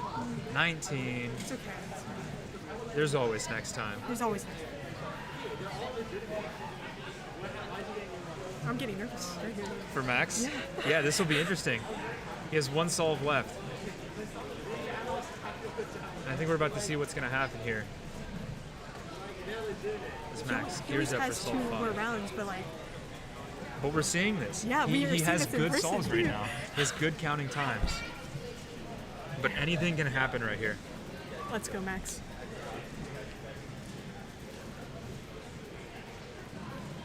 Taking his time, as he should. A nerve-wracking moment for Max here. Everyone's crowding around. As the crowd starts to form even more. He's got something, but is it enough? He's off. It looks to me like a yellow cross. Yeah. As he's just Looks about to really F2L good. at 6, last layer. And a 9-11. Now is that enough? That's close. That's very That's close. really, really close. So what was it? 8-4? 8-3? I think it's 8-3 something. 9-11 and 9. Was it a 9-2? Let's say it's a 9.2. It's not PR even. So it Still looks like it's very not going to good be enough, average. but still so close. Such a fantastic average. He was at like last layer really fast too. That was really good. That was really good solving. Oh wow! And it's only round 1. Yeah, for real. There's- It's only is there round 2 more rounds? Yeah, there's 2 more Okay, rounds. there's 2 more rounds of this. Wow. Wow, unreal. Insane. How does he do it? His turning's so nice. I find his turning really nice. Oh, I mean, it's unmatched. Yeah. No one does it like he does. Exactly. Yeah, you're right. Yeah. I think he doesn't use his pinky, right? Does he not? I've never paid attention. Or like it's very minimal pinky. I think that's what people say. Huh, interesting. Or I could be totally wrong about this. Well, he's definitely an interesting solver. We have known that in the past he didn't use too many outs. Even Yeah. when he was getting world records, he was just using fairly basic CFA. And until recently, that was the case. But he is learning now, as we know, but that doesn't mean that, his OH has changed. So there's a very good chance that his OH style has just been strange this entire time. But hey, That was clearly it's good crazy. enough for records. It's with that turning, very nice turning. Yeah. I'm in group 3. You're in I'm group gonna- 3? Yeah, I'm gonna have to give him a new bag. All right, sounds good. Yes. Best I of luck stream. and have See you fun. guys later. Thank you, Dan, for Take it easy. Yes, thank you very much. That was so cool. That was insane. so cool.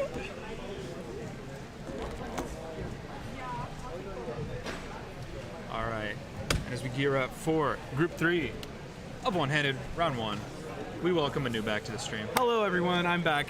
Hello, everyone. How have Hello, you Manu. been doing, Dan? I've been all right. We watched Max solve, and How did Max do? He got very close to world record average. Really? Yeah, he got Wait, that's so sub high. 9. Sub 9, but just not enough. Really? How the far last off? solve was the deciding. It was. I don't remember the exact times, but it's somewhere high 8s. So he was like 2-3 tenths off. But last solve was the deciding solve. Wow. Unreal. That's intense. Nobody does it like he does. That's intense. That's intense. Yeah, I mean, he's like one of the world's best. So He's the world's best. Well, Patrick. Well, single. True. That's true. That's true. With the 6, I heard a commotion earlier. That's because he got a 7, right? He did get a 7. It was Wild. like 7-3 or something. It was a very, very clean 7. It's also Max, so you're going to hear commotion if he gets a 12. Oh yeah, I mean, of course. Yeah. There's commotion whenever he solves a Rubik's Cube. Yeah. I mean, I was gonna say, what was I gonna say? I forgot. I have no. Therefore, it wasn't important. Welcome back. I'm back. My brain is fried from doing OH. I got the same scramble twice, and it's funny because it is ZZ. I know for a fact I got the same one because they're in the same positions, right? And I'm like that doesn't happen just randomly. So like, are you sure? I'm like, yes. Like, how do you know? I'm like, the EO is the same. And they're like, I see. Flash photography. No flash photography. That's one of the cardinal rules of cubing. If you have flash photography on, you instantly get banned. No, Banned. That's a joke. You don't instantly get banned. You don't get banned. You'll get a stern talking to. You'll and get yelled at by Mitch. Yeah, like just now. Yep, as he does. Not the first time, and most certainly not the last. Most certainly not the last. Remember, we have finals tomorrow. Tomorrow is chock full of finals. Shall we take a little look-see at tomorrow's schedule? Yeah, let's take a look. Let's see what's going on tomorrow. All right. Okay, well, let's see. I don't know why we have 2. Oh, this is for Nats. Okay. I'm going to duplicate this so that we can look at the good old schedule. What else do we have left for today? I mean, We have it's a the couple present. events. We actually have a couple events. Okay, let's see what we have left for today. After this, I don't know how many groups of OH there are. I don't know, but this is Group 3, so I'm assuming we're getting there. It looks like the next event on our handy dandy projector that's right next to us is 3x3 round 2, actually Great. group 1. Cool. So this is the last group of OH, and like I said, we have 3x3 round 2 coming up after that. Then after that, we have Pyraminx. Pyraminx. And then we're gonna move into our dinner segment. You skipped one thing. I mean, it's happening concurrently. Huh? They're happening concurrently. Oh, with Pyra? No, Or with dinner? with dinner. Oh, really? So the dinner segment is going to be kind of weird. The dinner segment is split into 2 parts. Uh-huh. The first half of which is clock, and the second half of which is square 1. And they're going to happen. That whole thing is going to be the dinner block. So why don't? So competitors, we like just- half the competitors are going to go to dinner. Why don't we just skip clock? We could do that too. I already competed in clock, so I'm down. Oh, that's true. I'm fine with that. You got your results. I got my results. We don't need anyone else's. My pretty poor result. I think. But hey, times I are think other people times. did pretty worse. You solved Did it. pretty good too. I did solve it. You told the time pretty well. I solved bet. it 5 times actually. Wow. Oh, I told the wow. time well. Yeah. I'm good at telling time. What can I say? Like right now it's 4:25. Is it? Yeah. Oh my God, you're right. On the dots. Wow. Pacific time. Unreal. Don't try and get me with that Eastern time stuff. No, Pacific time. But yeah, so we during our dinner block we'll have first half clock, second half square 1. Uh-huh. And then afterwards the region relays today. Region relays. Yeah, so that'll be fun. So how's that gonna work? Yeah, that's a great question. I don't fully know. Me neither. But I think the region relays is going to be a head-to-head format. So we have 8 teams. 2 teams are going to be put against each other simultaneous. Uh-huh. We're probably going to need camera people for that now that I think about it. Right. I'm sure we can hire someone. Yeah, we can hire someone. We have enough money. Yeah. We'll make some calls. Got connections. Yeah, we can make some calls. Yeah, so they'll go head-to-head, and the winner advances in the bracket. So we get to see 7 matches of region relays. Wow. Which will be pretty fun. Until 9:30. That's a little less fun. I think it'll be fun. I think the region relays will be a nice way to end the day. It'll be nice and hype. Yeah, so that'll be good. And as we were mentioning, Sunday is also going to be a pretty fun schedule, I think. Oh yeah, it's packed. A lot of stuff happening. We got tomorrow. loads of stuff, so I think we're going to finish off the round 1s. So Megaminx and 2x2 are going to have their round 1s. That's right. Then after that, it's all round 2s and finals. Yep. Cube, 4x4, clock, square 1, 7x7, 6x6, 3OH round 2, pure round 2. Then I think almost the rest of it are going to be finals. 5 finals, cube final. Right. 2 round 2. Right. Pura final, 3 semifinal. Okay. Mega round 2. I didn't realize that there were 3 rounds Wow. of Mega. Wow. Wow. 3 blind final. I didn't realize there was a 3rd round. There's a 3rd round. Wow. But okay. round 2 happened earlier today. So. In 3 different days. 3 different days, yeah. Kind of funny, actually. I guess it's good for your memo, maybe. Yeah, because you don't have to. But I mean, it's three blind. Yeah. You're not really gonna remember. I forgot all my 3 blind stuff already. So. Then OH final, 4x4 final, Megaminx final, 2x2 final. We finish with 3x3 head-to-head finals. Then we do some awards and cleanup and get out of here. Yeah, so it should be a fun day tomorrow. Should be packed. Really looking forward to commentating the finals. That finals block is gonna be really fun. Oh yeah, I'm sure it'll be interesting to see everything go through with all these top level solvers. I want to see who's gonna make it and who isn't gonna make it today. Yeah, let's talk about the results. Yeah, it's great. I just want to see mine. I'm gonna be honest with you. Okay. I just want to see where I placed. You PR'd, right? I did PR 773. Yeah. Mentioned it briefly a little bit ago when Heidi and I were talking. Right. Okay. For sure. Yeah. Big PR. Yeah. Ready for round 2. Good PR. Let's see. How many people make it to round 2? Over 100. Over 100. Over 120. 160. 160 into round 2. I think the competitor limit was 300. I think about 300 people showed up. So. Right. So a little bit more than half. Wow, I didn't make it to round 2. But what's crazy is 1524 is what makes it to round 2. That's actually pretty crazy. That's solid. Wait, you didn't make it? I didn't make it. I didn't realize. I should have done C-pop. Oh man. That's actually pretty crazy. Aw. I'm sorry. That's unfortunate. I think it's for the better, honestly. Fair enough. That way, see, look, I can watch all the solves now. That's true. Right. So Content guy. I have the best seat in the house, right? This is the best seat in the house, I must say. You have the best seat in the house for 2 of the stations. Those are the only 2 that matter.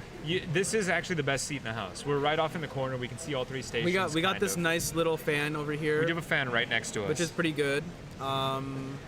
It's quiet. It's away from like most of the people. And yeah, we have pretty good vision on the stations that are right next to us. So. Yeah, we don't get too much foot traffic around here. Yeah. Yo. Sorry to interrupt. You're good. I thought I got interrupted. I got invited into a stream. Oh no, yeah, please. Oh. Sure about that. Dude, I'm talking about nothing. Do you want to take over for me, Manu? Do you want to stay? Sure. I'm gonna fuck off for just a bit. We're gonna have a little bit of a caster switch. Joang, welcome to the stream. Hi everyone. For those who do not know, this is Joang. I also don't really know Joang that well, but I know that he's a god and very, very good at OH, which is why he's. Neither of that is true. All right. I mean, look, I think you're better than like almost in like most of the field, right? Yeah, I guess. Okay. Yeah. See, there you go. Okay. See, that's better than nothing. So Right. we have the expert on to deliver expert commentary today. Okay. You already competed in OH. Yes. I Tell did us that. about your results. Yeah. So first off, it's pretty good. I got a nine. And then Oh, damn, okay. Yeah, which is what I average at home. You average 9 at home? Yeah. So, all right. See, I told you guys we're in the Yeah. presence of a master. Well, and then the rest of the solves, I got pretty devastated. Oh, okay. Couldn't turn, so I got some counting 2 11s and 1 13, so it added up to a 11.9 average. Oh, counting 13? Yeah. Oh, okay, yeah, then that's not quite great. Right, that's like my worst round in a while. Okay, Yeah. and you are a Ru user, correct? Yes. Which is really interesting because I remember before the pandemic there was a lot of talk of Ru being used for OH. Oh, yeah. And now I think we're finally seeing that pay off. Like Oh, yeah, I for feel like we see a lot more of it now than we used to before. The revolution is going on, man. It's Yeah, I'm like pretty we're in the happy to middle join. of it. Yeah, I think we're already in the pretty late stage of it. We're in the A late clear stages. sign, which I'm really happy about, I see in current, like recent year or so. Yeah. Is that a lot of top CFOP users Right. would switch to Ru only for OH because they see the benefit of it. okay, The okay. fact that they're able to use dual methoding. That's actually and still be able to compete at the top level. Yeah, exactly. Right. Interesting. So tell the audience and tell me a little bit, what makes Ru good for OH? All right. So there are two things. So first, it does not have any rotations. Right. So that naturally made it like good because like for OH rotations are pretty costly. Okay. Right. And hard to do. Hard to do, and I guess three things. Another thing is LSE is in itself a step that's very like easily adapted to OH turning. Okay. Because of the fact that you can table abuse a little bit. And then just MU turning really like the top solvers out there like Fami. Right. He does OH LSE in an average of 1.6 seconds. Which is, Wait, like, that seems faster insane. than most That's like people that's like with 3x3 space. Yeah. That's right. a little short of the 3x3, but super close. Right, to the right. And you don't get that anywhere in CFOP. Any stage in CFOP, your OH is going to be slower than your 2H equivalent. So yeah, and then these are the two factors, and that combined with the third fact, which is that it has Move the count? little move count. Exactly. Yeah. There we go. Yeah. Because I guess it makes sense because when it's hard to do the turns, it makes us one of the things you want to optimize is the move count. Yeah. Because TPS is hard to optimize on its own. Exactly. Right. Makes sense. Well, you have fewer chances for like RU spams, and some of these first block like moves got pretty nasty though. That's a downside with Ru. So. I see. Yeah. Right. Because I guess they require like. It's L or like a lot of BF or something? Exactly. Okay. Right. But once you nail that, the rest is smooth sailing.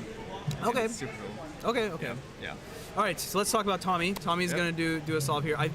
I'm pretty sure Tommy is not color. How common is color neutral for Ru? Probably very rare, I would think. Very rare.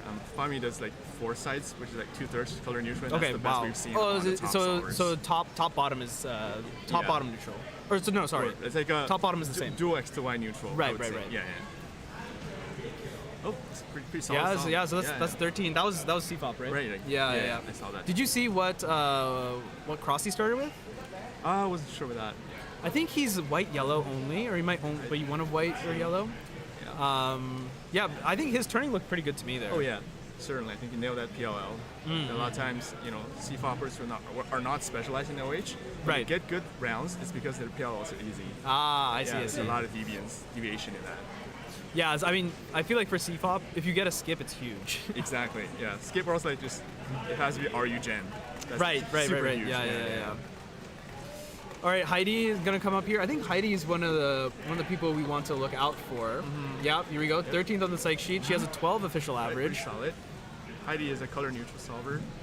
She's looking pretty decent here. Maybe that was a little bit of a execution error. Solving on white actually. Oh yeah, that's pretty Yeah, solid. there we go. Nice, 12:57. That was really good. Previously, just earlier, she got a 15-second solve. So this is like a step up, quite a bit better.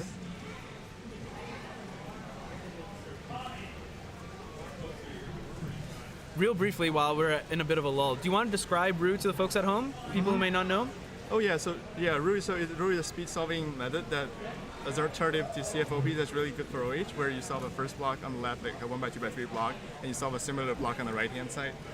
So you would solve a block like this, 1x2x3 on the left side, and then you do like a mirroring thing on the right hand side where you solve the other 1x2x3 block.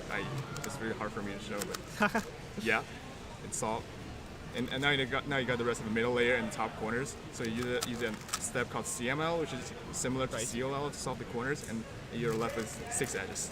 Right, and then you just solve 3 stages. Kind of intuitive. Yeah. But yeah, that's how you do it. So it's a very different method from normal CFOP, and it's different from all other CFOP-like methods like ZZ or something. Yeah, exactly. Too, so it's really its own like methodology. and yeah, I think it's really cool that it's cool that like in the current era that we have like both CFOP and Ru, and that they're both like they both feel like there's like an interplay between them, kind of. And it's cool. Like we can say like like there's like two different like you either fall into the CFOP side or like the Ru side, Yeah, which is very cool. Yeah, it's pretty rare for like other events where you have like right. Yeah, exactly. Right. Yeah. The only other thing I can think of is maybe 5x5 with like Xiao versus Redux, perhaps. Yeah, sure. All right, we have Dan here competing with a stickered puzzle, turning pretty smoothly. Sick, at least up until last layer. It's one of the things you see though for the CFOP soldiers. Oh, that was wow, pretty nice 1288. Did he do a ZBL out there? Maybe, because he had a TCOL, I think. Yeah. And the TCOLs are the easiest ZBLs to learn, so. I think even I know a couple of them, so that shows how the existence of ZBL is something that's gonna like make CFOP, I guess, always more competitive. That's interesting because I feel like ZBLLs are relatively move heavy, which I think degrades it a little bit, and also I think a lot of ZBLs are F heavy. Oh yeah. RUFs. Okay. So that I think also like digs into it a little bit. Because I like seeing Julia Sebastian solve. Oh yeah. Yeah. She's like the female world record for OH. Okay. And then she's like she knows like full ZBL. Really? Like that. That's Yeah. impressive. That's impressive. And Full ZBL. She fully employs that in her OH solve. She even learns special OH like AUX for ZB. Oh wow. Okay. So they're like she knows multiple ZBLLs Yeah. like for even just some simpler cases. Wow. That's really impressive. I know at some point. So how does she do like EO during F2L? I think she does it when like the situation shows up. It gives I see. It's situational. ZBL, that's the easy one. Then right. Yeah, take the opportunity. Okay. Yeah, because there's some ZBLs that are really not worth it. Oh, They're so bad. So it's just worth doing the COL instead. Oh yeah. All right, Dan back here again. Got a 12. We saw him get a 12 at least. Let's see if he can repeat. Wow, his turning's looking really good. Really good turning. Maybe also ZBL there, Yeah, because wow. that was I'm not sure if that was H or Pi case, but it's like a Pi to me. Okay, it was Pi, but 11. That looks 11 is pretty good. Yeah. Sick turning. I don't see any lockups. Perfect look ahead. Perfect turning. Yeah. Wow. Yeah. That's really impressive. I feel like just being able to do OH without locking up is already like a really good sign that like you know what you're doing. Yeah, exactly. That's the first step that many people never like, get over. Yeah, exactly. Because it is awkward, especially doing it with the other hand. Now, can you talk a little bit about? Everyone we've seen has been doing it with left hand. Why left hand? Oh right, because I think the reason is that it more closely simulates the moveset the left hand is able to support is R and U moves. Right. If you use your right hand, which for many people is their dominant hand, but then that's gonna simulate the moveset of an LU move, right? Which they are not. Like the brain is not accustomed to it. So sort of, you're taking that trade-off between what is better for like your brain to process and what is better physiologically. Right. Exactly. So, yeah. And I guess it's probably a lot easier if you just train your left hand to get like at least like similar to like your right hand like you normally would. Yeah. Because I guess like the difference between left hand rightness is usually like a strength thing, right? Yeah, it's a strength thing. I still feel my right hand will be stronger if I really take time to practice. Oh, it. really? Okay, Yeah, interesting. yeah. So. But then you have to mirror all your Alex and everything. Exactly, which then that's too much effort. Right. Yeah. Yeah, plus like just recognizing cases because some cases are like at least the way we recognize them is like there are lots of things that are in the front, right? But if you were to mirror everything, that makes everything really hard to I think recognize. it gives you so much headache in the process that it's too painful. Yeah. No one would do it. Or the other thing is that you could try and do things in the back, but then you can't see them, and then Right. It's actually curious. So Kevin Tenetherico. Okay, yeah. he was one of the early pioneers of Ruoish. Right. Yes. So he's a right-handed. Well, he solves 2H right-handed, but also OH right-handed. Okay, interesting. And then he still does blocks the regular direction. Oh, interesting. So he builds the left block first, then the right block. Right. That's really interesting. Right. In order to make that work, he has to do this curious rotation thing. Where now all his RY movements UI moves. Interesting. Interesting. I think that's taking a little toll on him. Yeah, I mean, just like mentally, right? Yeah. You have a fan in the chat, Jasper. Oh my God, Jasper! Hi, Jasper. Jasper is so cool. We can switch to the caster's cam. Oh, but you are not Dan. Oh, let's change this. As we get, we're about to start. Actually, Jasper came to visit the U.S. and specifically. Oh yeah? The Bay Area. We met along with Antonio just this past month. Oh yeah? Yeah, we had a lot That's of pretty fun. cool. Do you have a handle you want to share? Is it a Twitch handle or what is Whatever you want. Oh, I'll do YouTube and just my name. Okay. All connected.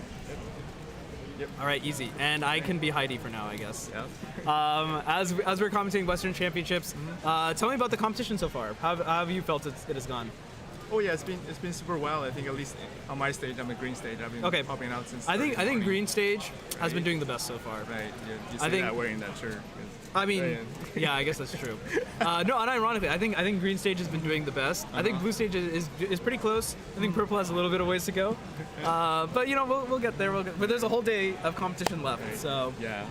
But I think overall the competition has run pretty smoothly. Yeah, I think so. Even though, well, at the beginning it sucked because we started like 30 minutes late because we weren't allowed into venue. Well, yeah. But yeah, ever since then it's caught up well. Anything you're looking forward to for the rest of today and tomorrow?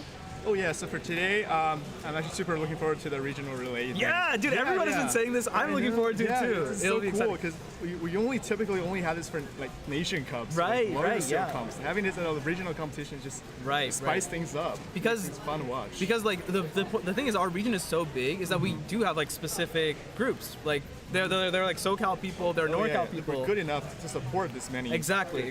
And I think I mentioned it earlier in the broadcast, but the Western region has to be one of the more competitive regions in the country and probably within like the world, probably on par with like entire continents, I would say.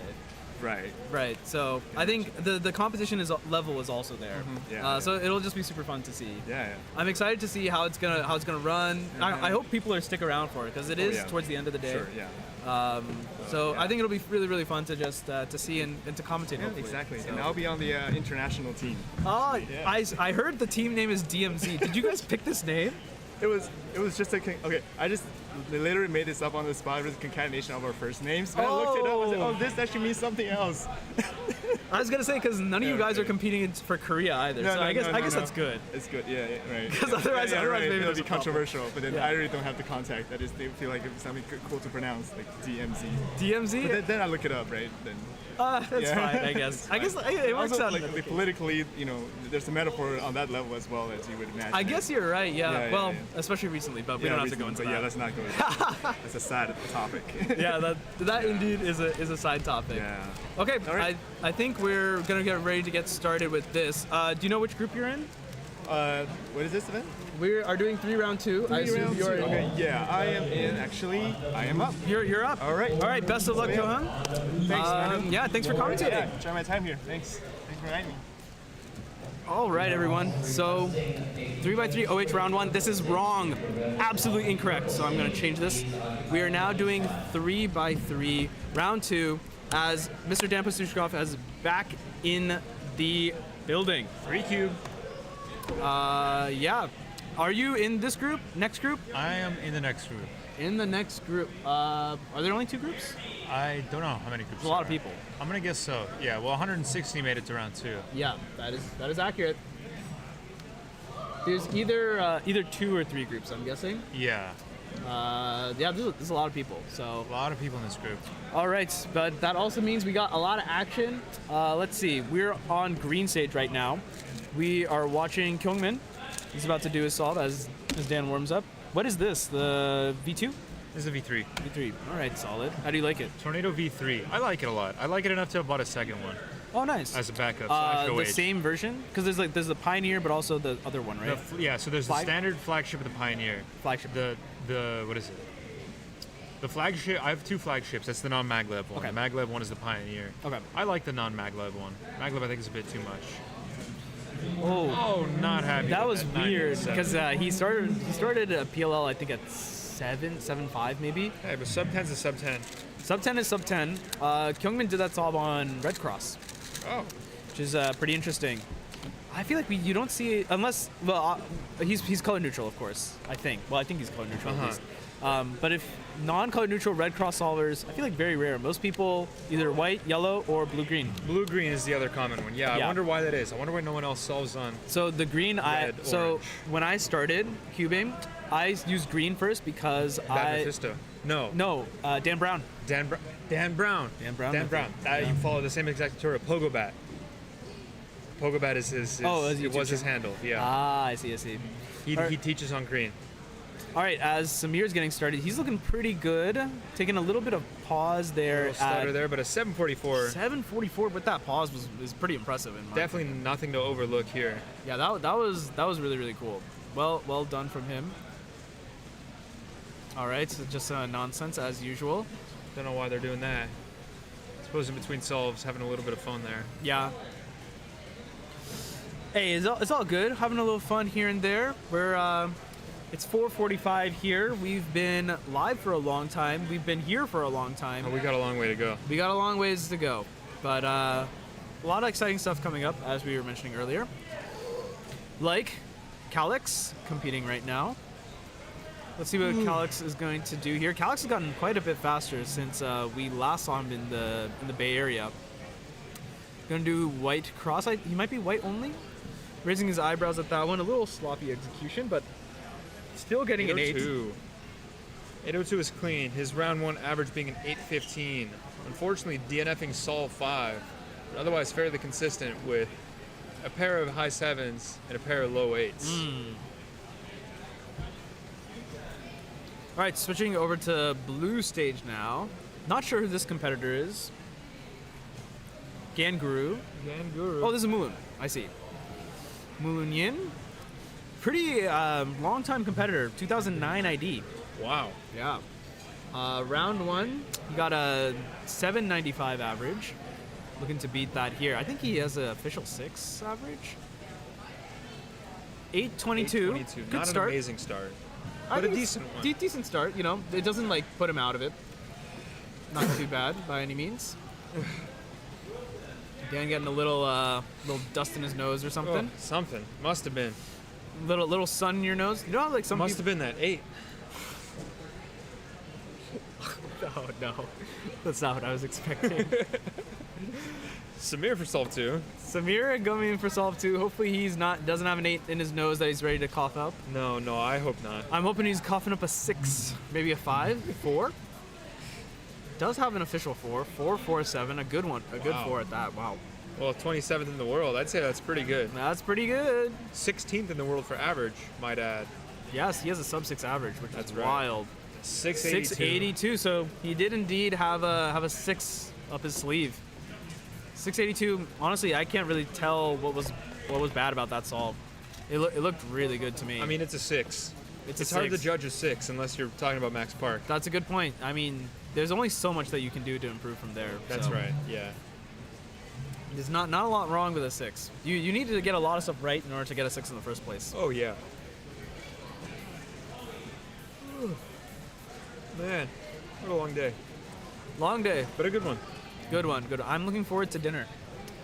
Oh yeah. So also because dinner is for staff is catered Chipotle today. Catered Chipotle. I'm looking forward to that. We're going big time today. We're going big time. I was there when we placed the order. 1K order. That's a lot of food. Yeah. It was also just expensive. But it is quite a bit of food, so I'm looking forward to eating all of it. All of it. Hey, save some for me. Nah. I'll give you a little bit. I'll give you like a cup of rice. You and me, we just say it never showed up. All right, yeah, I'm down. Easy. We're gonna go get it. All right, as Tyler sits down into the station, ready. He looks ready to eat some Chipotle. ready to Tyler. gobble it up. But He's a first, fantastic solver. he has to do this solve. He won't have to wait long because he's a very good solver. Let's see how he competed in round 1. Round 1, wow, 824 average with a 717 single. Yeah. Very, very solid there. Yep, from Tyler. super good. Pretty consistent performance, it seemed like. He just had the one mishap in a 9 right. in the first average. Which is hardly a mishap. But barely a mishap, in my opinion. He found something. I believe he's white only. Just I could be 8 wrong about seconds that. on the inspection. Doesn't need too much time. And he's off to the races. Looking pretty last good. layer on 6 and Yeah, a 787. It looked great. His transition was really good. His F2L looked really, really good. Great. Barely any pausing between the pairs. And a 7 is an amazing start for a round 2 average. Yeah. Really, really, really good. Especially this late in the day. That's so much true. going against you. This is your second That's round true. of 3x3 in the same day on a 2-day comp out of 4. And on a hot day during this heat wave across the nation. Well, he's got the fan blowing directly at him. That is, well, maybe not directly, but yeah, that's true. That's true. That does definitely help out. One way or another, a 7 is always great. Yeah. All right, let's check it out. Moon. See what he's packing here. Did have that 8 from earlier that Dan seemed to be very allergic to. So for Dan's sake, let's hope he gets a little bit of better solve. Yeah, let's not see that one again. But As good as it was. He's experienced though, so. Oh yeah. That's not a solve that he wants either. I know nothing about his solving style, so I guess we'll find out a little bit here. Looks like he's gonna get started on yellow cross this time. Looks like it. It's looking pretty good. A little bit of perhaps execution error, but otherwise pretty smooth. And a 948. Not an amazing start, but it's something you can definitely come back from. In a situation like this, when you have 4 rounds, it definitely makes it a little bit easier on the nerves to think that this isn't the one that you have to put everything into. You have plenty of time to gather your thoughts in between now and round 3, which isn't even the final. So definitely still anything could happen here. Samir sits down for yet another solve. Graham Siggins judging. A good man, a very good one at that. OG here in the community. Multi-blind legend. But now we watch Samir as he sets off on a yellow cross and smooth through F2L. A little bit locky there, but a good PLL into another 752. So not incredible, but once again, absolutely nothing to scoff at. And is definitely going to be more than enough to get on to the next round. Which, as we know, is going to be yet another chance to have a good solve. Michael Larson off in the corner, 925. Once again, our GAN Guru setting off for yet another solve. Off to a slightly shaky start, but definitely something that can be brought back. Something very savable here. And if not that, there's always to go for single. And even if not that, there's always next round. Especially for a solver like this, there's no question of a round 3.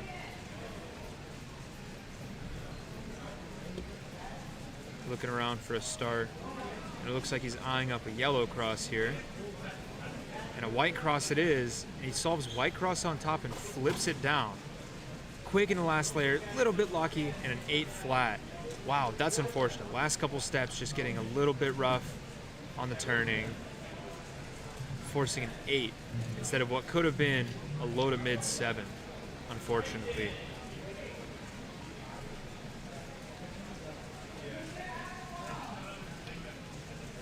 And it seems that round 2, group 2, is going to be underway soon.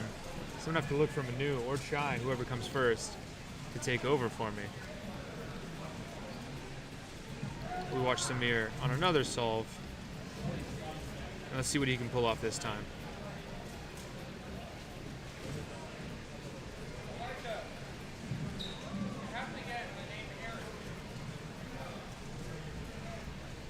The yellow cross start quick through F2L. Oh, and a 558. Amazing solve. So clean. So clean with the A permit at the end to finish it off. Always nice to just have a really clean, fast PLL for a 5. You can't complain about a 5 no matter how fast you are. 5s is always going to be good. And what's funny now, we've mentioned it a couple of times, but you see a 585 and nobody cheers. How times have changed. Remember when I started, you'd see a 7 and the place would go nuts. Will Newhoff off to the side, celebrating something. Not sure what, but he's happy. And a happy Will Newhoff is always a very good thing. It looks like a slow turning approach, and Rue with a 14.56 using Rue. An interesting method, definitely. Not the meta, but you have a community of people that stand behind it, saying it's the way to go. There's no other way, that Rue's the only option, the best option. And it looks like we're coming to a conclusion here on round 2, group 2, with a couple more solvers left, but most people have already finished their 5th solves. Looks like blue stage is just about done. Just a couple more people left until we move on to group 2 of round 2, where I'll be competing.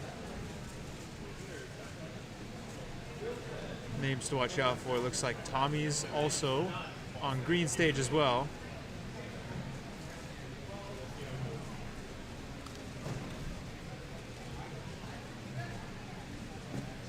Yeah, looks like we're gonna have another 3rd group. I don't see Max's name up on the list, but definitely some players in the next group.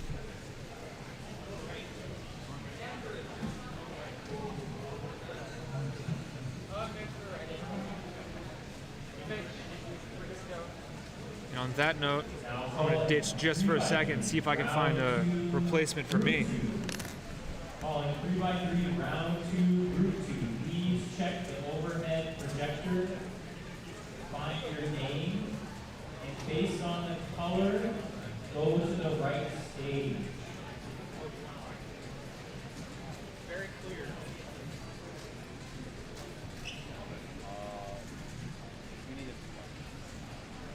Here, let's just use a head-to-head as a... Yeah, we can use this. So we're here's... live right now. Yeah, we are. Right, so here's what the head-to-head looks like. As we Alright. get started with 3x3 round 2, group 2.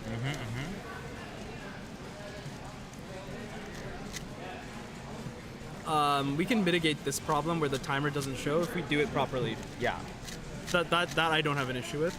Okay, I mean, let's just have cameramen then. I think the cameraman is the easiest thing, as long as the cameraman is paying attention. Yeah, so basically, chat, we were deciding how we were going to execute Region Relay, and we decided that we're going to actually have a cameraman. Yeah, 2 cameramen. 2 cameramen. Because we're going to do them, both teams, at the same time. Yeah, yeah. So that'll be pretty fun. A lot of people I've talked to, like the guest commentators, they've all been looking forward to it. It's one of the most, I think, exciting things that's left for today. Yeah, the region relay. Yeah. 3x3 round 2 is actually really important. In fact, I'm going to be competing in the group where you're going to probably see Max Park. So that's going to be actually a huge one, and you're going to have to lead the way, Manu. All right, will do. Yeah. Will do. I think we'll get Dan back for that as well, so... yeah, so I'm looking forward to it. Always a pleasure watching Max solve. Always a pleasure watching everyone solve, honestly. I think it's really, really fun. There's loads of cubers from all over the place. Everyone has different solving styles. Everyone going for PRs and stuff, and yeah, it's fun. We're here to support it. Correct. Yeah. You want to... Yeah, all right. All right, I'm Joe Hung You're today. Joe Hung, and I'm Heidi. All right, I see. Let's see. There we go. I'm actually just Manu now. All right. Just like that, like magic. Oh, you're doing the. I hit the thing, right? And You it hit the brought it thing. back? You hit the thing. Yeah, and we brought it back. So, are you looking? Is the region relays the most interesting thing you're looking forward to for the rest of the day today? I'm interested in the region relay because honestly, at our NorCal competitions, we don't generally host these type of things. Right. And I'm just sort of curious to see how the turnout will be. Because I think also that will be a great indicator of what head-to-head finals is going to look like in terms of turnout. Oh, I think head-to-head finals is going to be bigger. All right, but that's the thing, right? So like that's the interesting part of it. The region relays obviously is going to be at the end of the schedule. Not many people are actually going to have a commitment to stay for that long. Right. But if people are going to be interested in watching the region relays, which I am, I'm very curious to see like how the head-to-head finals is actually going to be in terms of the spectator experience. Yeah, I agree. I think it'll be super cool. It'll just be a fun event in general. I agree. Excited to see the teams perform. Correct. I'm also excited to see Elijah Brown perform. This is your Pyraminx world record single holder. Yep. In this very same room, actually. You will be able to receive a signing booth, I believe, for Elijah Brown tomorrow. Oh, tomorrow. Oh, cool. He will be at the signing booth if you're listening to the stream, and you will be able to get the Pyraminx world record holder's signature. Oh, that's so awesome. Yeah, just like time. this 758. Also, Yeah. pretty awesome. He looked very smooth. Elijah's very fast. To executing on Yellow Cross. Yeah. So I actually first heard of Elijah through his 3x3 because I mean that's how he got the white jacket. Right, Elijah. You know, or the red jacket. Not people remember, like Elijah is a very, very prominent cuber, and in fact, he was like one of the first prominent cubers to transition to becoming a delegate. Yeah.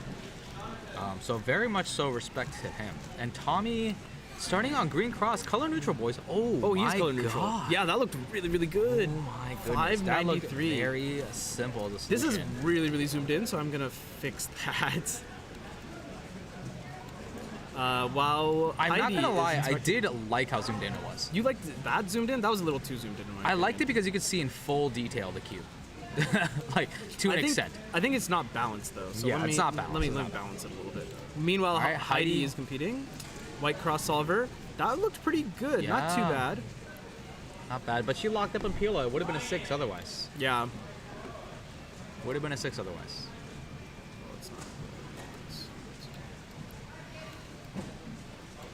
And we're just going like one after the other. Let's see who we have next on this green stage. I think that's where we'll see the next competitor.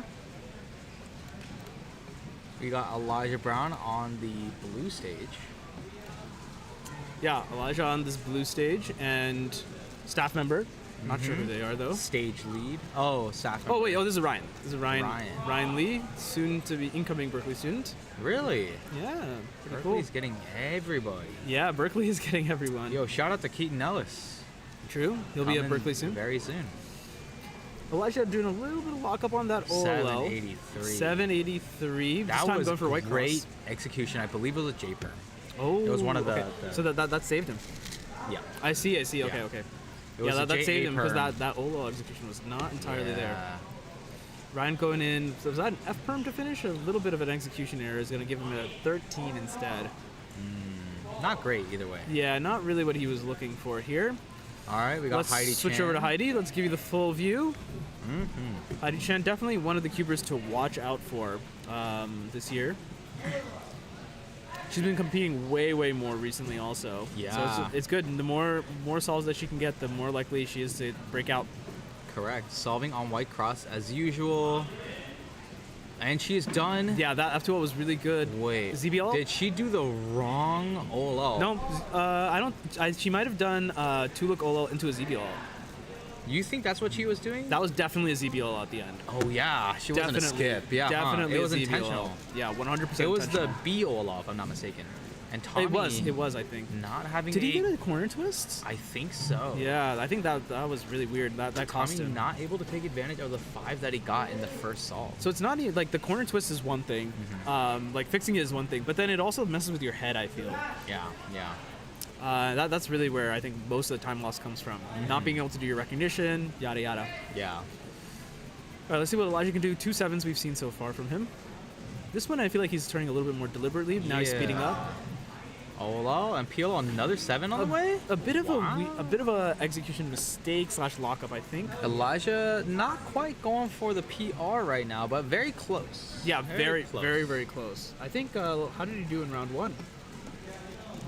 783 in round 1. So he's just very a consistent very cuber. consistent cuber. Yeah, very consistent cuber. We have Elliot on the green stage, Heidi on the blue stage. This calls for head-to-head. Wow, this green stage footage is so good. Elijah coming in with some pretty deliberate turning at the moment. Oh, sorry, not Elijah. Elliot. Mm-hmm. Elliot. Bit of a shaky PLO. Heidi, great execution on number 2. Olo, and now. Oh, she got the skip. She got a skip. She got a skip. 615. Yeah, Let's go. 615. Let's go. Let's go, Heidi. I love how nonchalant she is about it. Yeah. She's I just think, like, yeah. to be fair, she got a little bit bailed out there. Yeah, because I guess 6:15 is not bad, but it was going to be. But that like means that she got OL at 5 or something, right? Yeah. Which is not what she's looking for. Yeah. I mean, look, that a good solve is a good solve. Good right? solve is a good solve. Getting lucky is not a crime. Mm-hmm. Yeah. Where did that phrase come from? I heard it was from Mitch. Ah, that's right. I don't know if that's true. I remember I thought it heard was that. Felix. Okay, that makes sense. I mean, it's probably been repeated loads of times. At Yeah. This point, so, meanwhile, Elijah going in for solve 4. Remember, he had 7, 7, and an 8. High 7s, low Pi, 8s, and then H perm. Pi H perm. Pi into H. I might have been a U perm. It's sometimes hard to tell. I think H sounds right to me. Yeah. The alg looked about right. Yeah, yeah. So 823, I think, for him there. Let's see. We have another competitor here. Going ahead, solving on this yellow cross. This competitor looking pretty comfortable. Not Yeah, they're looking pretty good. Oh, the why looking over there? The casual glance. Gotta stay focused, my guy. I think he was looking at his friend, maybe. I'm hearing Heidi's name getting called, so I'm gonna Correct. switch over preemptively. Yep. It is that time. So what have we seen Heidi get? 2 7s and a 6. 2 7s and a 6. So that's not bad. No, not bad. All right, let's see what she ends up getting here. Oh, we actually have Paul also, so I'm gonna switch the head-to-head so we can watch Wow. both at the same time. Yeah. Paul gonna get started first, and actually they're getting started about the same time. Interesting blue line. And Paul is gonna not take advantage of that because he's green. Because he's green only. I also Heidi's see a already good yellow going. block. Oh, is that a T? Oh, ZBLL. She knows a lot of ZBs. Yeah. Getting some pretty similar times here. Half a second off. 7.94 and 7.42. Yeah. Not sure where they could be in different places in the average, so we're not sure if it's the same scramble or not. Yeah. But yeah, I mean, of the how many solves, 4 solves that Heidi's done, we've seen at least 2, if not 3 ZBLLs. Oh no, one of them was the OLL skip. So Yeah. I don't think it was. I think it was a PL skip. oh sorry, PLL skip. Yeah. OLL skips are not common. Not common. 1 in 256, right? Yeah. I don't know. I thought 1 in 256. You have to tell me. It sounds right. TBH. It sounds fancy. Sounds right. Sounds like I about know right. what I'm doing. It sounds wrong. All right, whatever. You know who's not wrong? Elijah Brown. Let's see what he gets here. Right. 7, 7, and 2 8s. So he's gonna probably want the 7 or 6. What are the odds of 625? Non-zero. Solving on white cross. Looks like he was doing that. Whew, he was a skip. That was a skip, not a ZBL. 714. 714. So you're telling me it wasn't a last layer? Not a last layer. Not one look last layer? Not one look last layer. I see. All right, and I think it's time. This group will pretty much be called. So I don't know. Do you want to go to a quick commercial break? Yeah, we can head to a commercial break real fast. And yeah, hello everyone. Welcome to the commercials. Let's talk about CubersLive. We are the main broadcaster, bringing you all the stuff from the various WCC comps, and we have a podcast. That's actually where most of the views come from. It's called Overinspected. It's about 30 to 50 minute podcast, depending on the day and whatever we're talking about. Hosted by me, Carrie, and Chai. Every Saturday at noon PT. We got interviews. We did an interview with Heidi. News, talking about new world records, other stuff that's going wrong, and loads of banter. The 3 of us are really good friends. That's the main reason we started the podcast, because we love to talk to each other anyway, so why not upload it? We have 2 entire seasons to binge right now, 40 episodes, over 20 hours of content. So if you're looking for something during your commute, why not give it a listen? Available on YouTube, Apple Podcasts, Spotify, wherever you get your podcasts. And we upload them in video format too. So if you want to look at our faces, don't want to look at our faces, it's all available for you. CubersLive. But let's watch Heidi's last solve, and then we'll get to the other ads. Let's see. I forgot what Heidi got again. Yeah. And we're also watching Tommy. Both of them starting inspection, just like similar times. Are they gonna start Both at the of them same are using time? Wow, they started at the same time. All right, it's a Tommy race. starting on white, Heidi on yellow, Heidi already on peel. Oh my God! Look who decided to show up today. Chai's having too much fun with this. Tommy Shahi with another +2. Oh, wait, I didn't even notice. Another +2 for Tommy Zaki. Not the +2. Tommy. No good. No good. He knows it, dude. He looks over our way. Oh my god. Dude, you had a legit head-to-head with Tommy. Yeah, you just had a head-to-head with Also, Tommy. I'm gonna compete if you want to cast. Talk.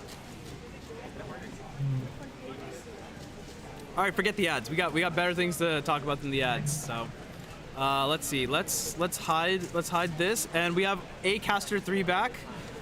Heidi Chan herself. Heidi, tell us about your average. It was very bad. It was very bad. I didn't Wait. like Okay. it. Let's It was review. consistent though. I'll say that. 7, 6, something 7. It was 4 7s and 1 6. The 1 6 was because it was like a PLL force- skip? Yeah, it was a force. How many ZBLs? Because I think on the second solve, we saw you had a B OLL, then you went in to do a ZBL. I probably shouldn't have done that because because I can't recognize that one. Okay. There's 2 that look the same. Because was that you? Or was T. it was a T? Okay. So they look the same. Yeah. But like it's like one is solid and one is opposite. Okay. So then I can't recognize it, so I had to do a U2 Right. and U2 back. Right. I know. So, I know yeah. the COL case you're talking about. I always have to U2 Yeah. as well. And then also the alga used for that ZBLO is like Yeah. kind of bad. Yeah. So it was also long and slow. I see. That still ended up being, was it 7-9? Yeah, I think so. Okay. Because I didn't get any 8s, but I got 4 7. Yeah. Okay. Yeah. 7 7 6 7 7 7 7 7 6 7. Yeah. Something like that. Was the 6 PLL skip? Yes. Okay. It was like, Did you recognize the CP? no. Do you recognize CP? Well, it's this case, right? Okay. But then it's when this is the same and this is Okay, opposite. okay. And I know from just like practicing Yeah. that some patterns, if you do this, right? Okay. You get that, right? Okay. But then I also know that sometimes you get the The bar. I see. right? Okay. So I tried to manipulate that, Wow, that's incredible. but it was like kind of slow because I didn't recognize it in time. She says it was slow, and she got like 6-1-2 and calls But it that's slow. assuming that I get PLO skip, right? If I didn't get a PLO skip, it Oh, would then be it would. 7. I guess also, you're right. I guess you're right. Yeah. Plus, then you take the recognition penalty too, so Yeah. it would have been closer to mid to high 7 probably. Yeah. Okay, I guess fair enough. Yeah. Well, in any case, it worked out. That's all that matters. It's okay. Not too bad. It's still only second round, right? How did you do in round 1 actually? I got 2 6s and 3 8s. So I Okay. got a 7 average without any 7s. Okay. Interesting. Oh yeah, that is kind of whack actually. Now that I think about it. Oh, we got Max in our stage. We got 2 Maxes in our stage. Oh. Both Maxes. On which stage? And we got on green. Okay. Chai. We got Chai also. Okay. Green stage kind of stacked. Wait, we got green stage stacked. We got Chris Yen, Danny Park also. Wait, what is going? I feel like this is not distributed well. Yeah. Unless there's lots of fast people that I just don't know about. I mean, blue stage has Varun. Varun's there. Varun. Ruby is pretty good too. Ruby's pretty fast. But yeah, I mean, okay, so because you mentioned that your goal was, you still don't have a 5, right? A single, 5 single. No, average. I have 5 singles. Okay. Yeah. Okay, so yeah, that's what you're going for. Yeah. Do you think it becomes easier or harder as the competition progresses? I think it's harder. Because more nerves. Yeah, but at the same time, in a way, you kind of have to be fast in the later rounds. In order Otherwise, to you're not gonna secure- make it. Exactly. Right. Right. Yeah. So yeah, there's yeah. this, not really pressure, but more of like you know you have to get a certain time. Yeah, I guess it's basically a pressure. Yeah. Yeah, I guess that makes sense. Depending how you put it, I guess. Sometimes it's better. Like I act better with it, and sometimes it's bad. You know? It also depends, like, on how the pressure is like distributed, kind of. Because I feel like the head-to-head finals is going to be very different than if it were just like a normal finals, right? Yeah. So, how many head-to-heads have you been in again? I think only 2. Okay. But Do you I think could be do you think you're getting better at them? Looking forward to it more? I think they're different. They definitely like in your mind you're definitely more like okay, it's more like a competition where like competing directly against someone else. Right. Rather than just like oh you're against just yourself. solving, Right. you know? Yeah. So there's definitely that more like competitive nature that's introduced. Yeah, definitely. Which is I guess in a way good, but you don't really practice it that much, right? That is a good point. Yeah. I mean, it's just because usually you're just practicing at home against yourself. Yeah. As opposed to, because then you have to have someone else who's like close to your time, like someone competitive, right? Otherwise, it's just gonna be a blowout. And you gotta block everything out, like the crowd. and Right. also Yeah, the people. that's true. That's true. That's true. We got to do a good job of like while we're streaming to make sure that like our voices don't like mess up the competitors. That would be really really bad. But yeah, I mean it'll be fun. I'm looking forward to it. I think it'll be a good time all around. All right, we have Nicholas here from the southeast. That was a really good solve. Looked really really smooth actually from him.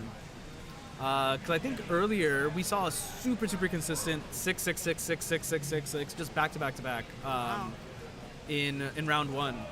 So 5 means that you got a great solve. He actually a good first solve is a great thing. Yeah. Yeah. Tell us about that. Well, you're less pressure's going in. Okay. Like if you get like an 11 the first solve.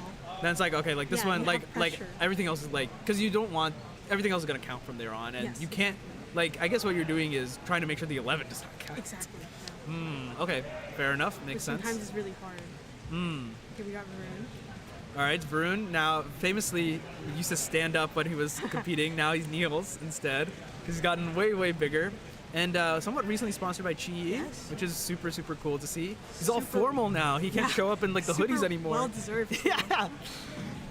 All right, let's see what Varun is going to do. Varun, is he still white only or is he white yellow now? I feel like he's white yellow, but I could Okay, be wrong. I want to say that white yellow too. But that one's definitely white. Yeah. Okay. Oh. Looking pretty That's- good. That's nice. That was really good. 5-6-6 in the first solve. Again, Anything? first solve. Did anything really pop out to you there? Like No. as he was inspecting, it's a little hard to see Yeah. also. Yeah. I think it's the colors. I can't really see it. Yeah, the colors are like really washed out. Also because it's like it's super backlit. backlit, so we can only really see like which colors they're like kind of starting on and stuff, but not much else. But yeah, Varun looking pretty good there. His TPS is really good, so that his makes up starting's quite for nice. that makes up for a little bit of his pausing. We have Antonio on We the have blue Antonio on the other side. Let's switch to the head-to-head. Dude, probably this gonna one be is so sexy, man. It looks so good. Nicholas. And Nicholas. Ooh. That's still really good. Yeah, 637. Wow, that is quite. What is his? He has 681 official, and Actually, I thought it was a lot faster. Really? I thought he was gonna get like low 6 or even sub 6. Really? Okay. I mean, it could totally happen. It's definitely PR able. Yeah, at the Yeah. moment, right, with the 5 and the 6. Yeah. Wow. Okay. I thought it was- And like a mid 5 too. It's 551, I want to say. Yeah, I thought he had a lower average. Okay. That's crazy. We have Christian in the back. Chris in the back, dude. I'm just gonna keep it on this. This display is too good. Chris and Varun. Chris, I think Danny is next to him, and then we have Varun on this one. So we have three of the greatest solvers in NorCal history, just Ooh, right okay, here. That's not. Oh, is it 6? 640. Nice. And Danny, I can't see from here, but Same. hopefully you got a good solve. Oh, we got Max coming up. We got Max coming up. Hopefully Varun, please finish fast so we can switch to Zoom in. Max. I mean, this is a great angle for Max Oh no, too. I think so. Varun's catching. Yeah. Oh, that was a bit of an execution it error. might be a +2 maybe even a +2. Sorry, Varun. We're gonna go to Max. Right? All right, Max's first solve. Let's see what he can pull out here. The crowd is insane. There's so many people crowding. Yeah. All with cameras. Well, we have the best seat in the house, so. That's true. Max going ahead, starting with Blue Cross. Nice. Wow, Nice. 462. See, first solve secure. Yeah, it's exactly. Always nice to have a good first solve. Exactly. Always nice to have a good first In round 1, getting that 453 at the beginning too. So We love to Max, see it. Max looking really good. At least in the singles department. Yes. We have Max Xiao in the back. Yeah, he's in the back competing. Also, he got a 6-2. Lots of 6s. Is it a +2? Ruby, is that Ruby who's looking at it? I think that's no, Chloe. it's Chloe. Calling the delegate over. As they should. Always to make sure. We got 2 delegates looking into it, Elijah and Draco. We got 3. We got Anto also. Triple delegate situation. Okay, we got Chris. All right, Chris Yan coming back to compete in Bay Area after or during his summer break. So good to have him back as always. He's using the V9. Oh, really? Yeah. Interesting. I have not gotten to try that cube out yet. Oh no, is it? If this is the second solve, second scramble's not very good then. Yeah, I agree. Because yeah, Varun did not get a particularly good time on that. Yeah, this one did not look. I think it was a little pausey, but it also just did not seem like anything flowed that well. The last layer was hard. It was that Colin Burns last layer and no skip. I So see, okay. super long and U perm after. All right, well, I hear Max is getting called up, so we'll keep it on this screen, especially since no one is on the other solving station right now. Max, man, dude, amazing. Just 462, I think, on the first solve. On Blue Cross, looked really, really good. Elijah asking everyone to back up. Let's see what he can pull out here. I think I saw a little bit on white just there. Easy one here. Is it red? Might be red, actually. No, blue. Oh, okay. Wow, very fast.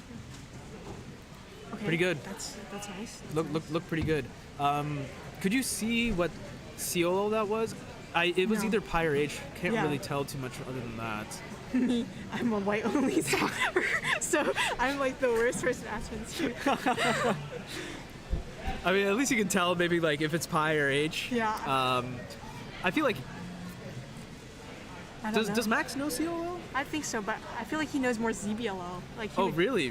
Right? I heard that I would recently assume. he's been incorporating a lot more ZBs Yeah, into the assume solve. so. So, all right, we got both Varun and Max. So let's take a look at them in our little head-to-head view, even though this is not head-to-head.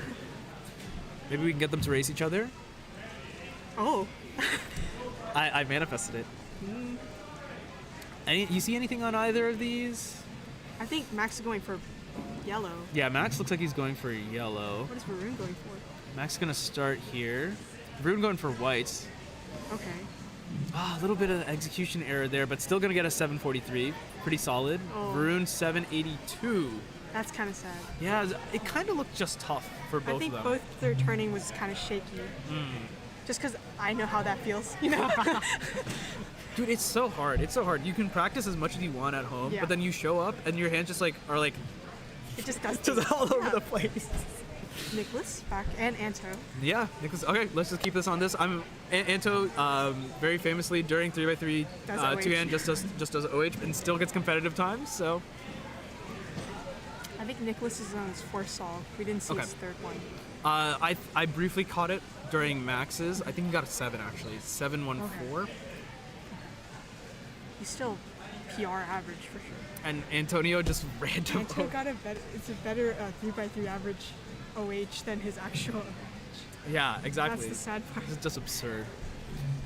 All right, Nicholas going here. Looks like he started on white cross. Got some Oh, wrong. that was a major execution error there. Oh, was it a skip? Was it a skip? I don't think it was a skip. I feel like the skip did not, even if it were a skip, I don't know if it would have saved it that much from, it was He's during counting the OLL or 7. something. But it might Yeah. still be PR though for him. So he's counting a 6 and a 7 right now, right? And it's a high 6, so he has a chance. He's back with Max.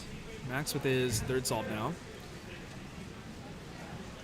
Let's see. It's hard for me to see. I see a lot of stuff on green, but I don't know if he's gonna go He's for going that. for yellow. Yeah, he's definitely going for yellow.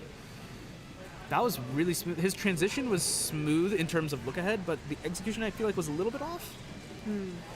Not fully there, it seemed. I mean, obviously 5.79. Who am I to say? I mean, 5 is amazing, right? Yeah, I wouldn't say anything either. I thought it was. Oh, Varun one-upping that. Hopefully not a +2. It looks like they didn't look at it for that long, so. The judge shook their head though. Was it a +2? It doesn't look like based on like how long it took them to write it down. Okay, fair Because the +2 is significantly longer to write, so Varun getting a He does look a little 564. defeated. I saw him just now. Yeah.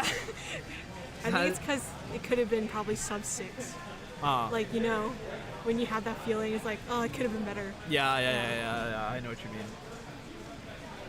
Missed opportunity, but then again, it is only round 2. Yeah. Rounds to come, still 2 more rounds to come, semifinals and finals. Varun pretty likely to make it into the To semifinals finals. and very likely to make it into the finals. So we need something catastrophic for that to not happen. Jason looks like he's going to get started with a white cross here. Jason recently became a delegate too. Yes. Yeah, so pretty cool. New delegate in the Sacramento area. Well deserved also. 10:32, a bit tad slow for him, I think. I don't know what Jason. I feel like he's a sub 10 solver. Yeah, he has a 846 official average. So. Oh, okay. Oh, yeah, okay. so a bit slow for him, but not too bad. Yeah. Not too bad. Progressing pretty well through 3x3. Through 3x3 group 2 here, round 2 group 2. Oh, we got 2 Maxes and Varun back. All right, I'm going to. Oh no, I don't know what to do now. Okay, I'm just gonna switch the head-to-head. They're all great options. Yeah, exactly. Max is on his 4th solve. 4th solve, yeah. So he has the 4 from before the first solve and 2 5s, I think. Varun getting started with his solve. Looks like did he start with yellow? No. This is a pretty good one from him. No, he wanted a sub 6, I think. All right, Max here. Looks like he's starting on green. Ooh, fast, super fast. Was that? Nice. Did he intentionally not do that final turn on that Ola? I don't know. Because I thought it seemed like he didn't completely make a finish, but maybe that was completely intentional because that's a great time. That is a great time. So Max, I guess Max he has is 555, locked for- right? Yeah. Yeah. Locked for sub 6 average. Yeah, which is just absurd. Yeah. All right, we got Chai in the background. we can take let's go, we can Chai. watch him. What will Chai pull out here? I know Chai's been practicing color neutral. Will he do it? I'm actually gonna move to head-to-head because it's a little bit easier to see. Yeah, he did. He did orange cross here. But quite a bit of pausing still. Oh no. We can. Oh, what was the time though? Was it sub 10? Cannot see. It did not seem like it was gonna be sub 10. Oh, it just was barely 10. not sub 10. Okay. But Chai's made some good progress in color neutral recently, so. Maybe my cube did not give him justice. Was the cube good or bad? I used your cube as a backup, just to like warm up. Oh, okay. Oh, okay. I would not be able to switch mains. Okay, because that makes more sense. Yeah. You want to talk about the 2 different cubes that we have? Oh, me? Go for it. I don't know anything about the tornado. What do you use? I use the Y. I call it just the Y. The Y? What is this cube? The Yisheng D cube. Oh, I see. I just call it the Y. YS3M. The YS3M. Ah, that's what this cube is. But nothing else starts with the Y, so I just call it the Y. This is a very, very solid cube, I feel. I slowed it down a lot. I was gonna say because it feels very very slow. deliberate. Yeah. Which I think is a good thing. I'm a big fan of slow and deliberate turning.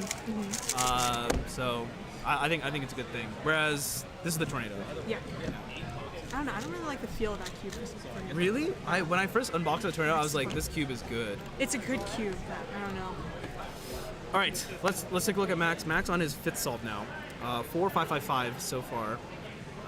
So very, very solid average from him. We still have a chance at a 3, which would be insane. There's always a chance for the 3 with Max. Always a chance. Let's see what he's looking at. Hard to tell from here what he's going to go for. White? No, orange.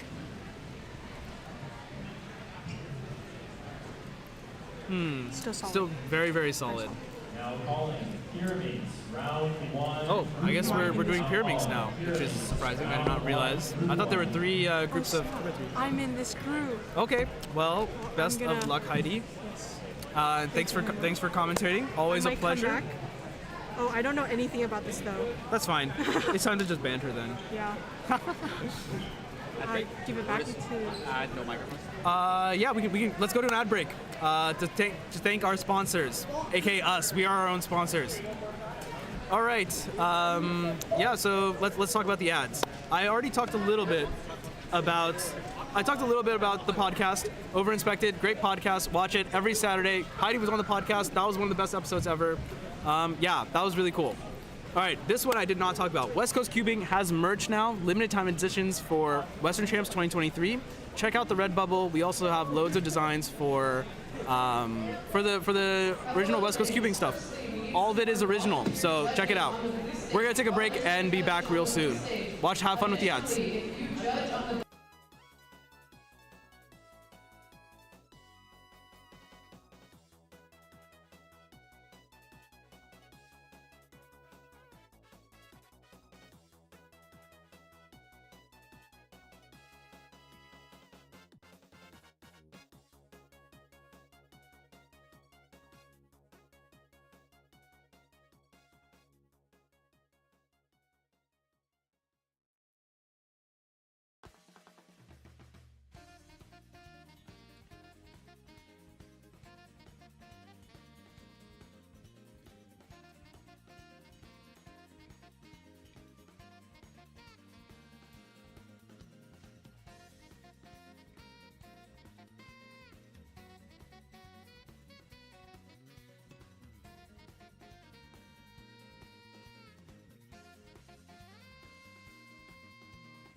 Oh darn! Looks like I came back to Dolphin Shoals just finishing up.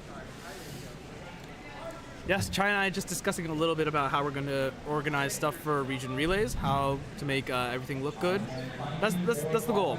We want stuff to look good and also be fun, right? So yeah, so that's just what we're discussing. But we're about to start Pyraminx. Pyraminx round 1, I believe. This is going to be the last event before dinner. Dinner is going to be interesting. We're going to have both clock and square one. So that'll be held simultaneously. Half of us will go for dinner, and then the second half will go for dinner. We're getting Chipotle catered today, so that'll be fun. That'll be exciting. First time, I think, for us at regional level that we're going to do something like that. So it'll be fun. It'll be good. Yeah, looking forward to it. Are you looking forward to Pyraminx, Dan? Pyraminx? It's an event. That is indeed. It's one of the events that we're doing today. You know what is an event? What's that? This heat wave, man. I'm feeling it now. Super eventful. Good thing I got the H2O. You got some water? There's a water fountain outside that I've been hitting as long as you're hydrated, buddy. Every so often. Before rounds, definitely. All right, that's good. Good to hear. All right, let's watch the one and only Mitchell Lane. Mitchell Lane solving the pyramid. I hope he gets 65. I hope he solves it. That'd be bad if he didn't solve it. Yeah.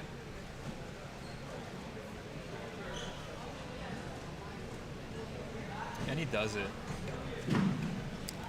519. 519. 519. Let's see. This competitor, they're also solving the pyramids. Yeah. 11. Let's see. All right, Dan. While we have this running, why don't we talk a little bit about? Let's take a look at the WCA Live from today, huh? Yeah, let's do that. Let's talk a little bit about our impressions of the day so far. Round 3 through round 2 just finished. So there's a lot of stuff to talk about. A lot of advancing rounds. So why don't we start with the first event of the day, huh? 4x4. 4x4.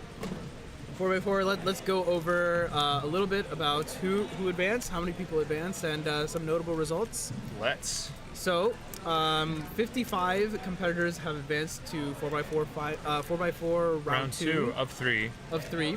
The advancing average was 14.18. 14. Sorry, 43.18. It's late in the day. All right. I hope you'll forgive me. Damn, these guys are fast. They're huh? very, very fast. They're very fast. Yeah, 55 people advanced.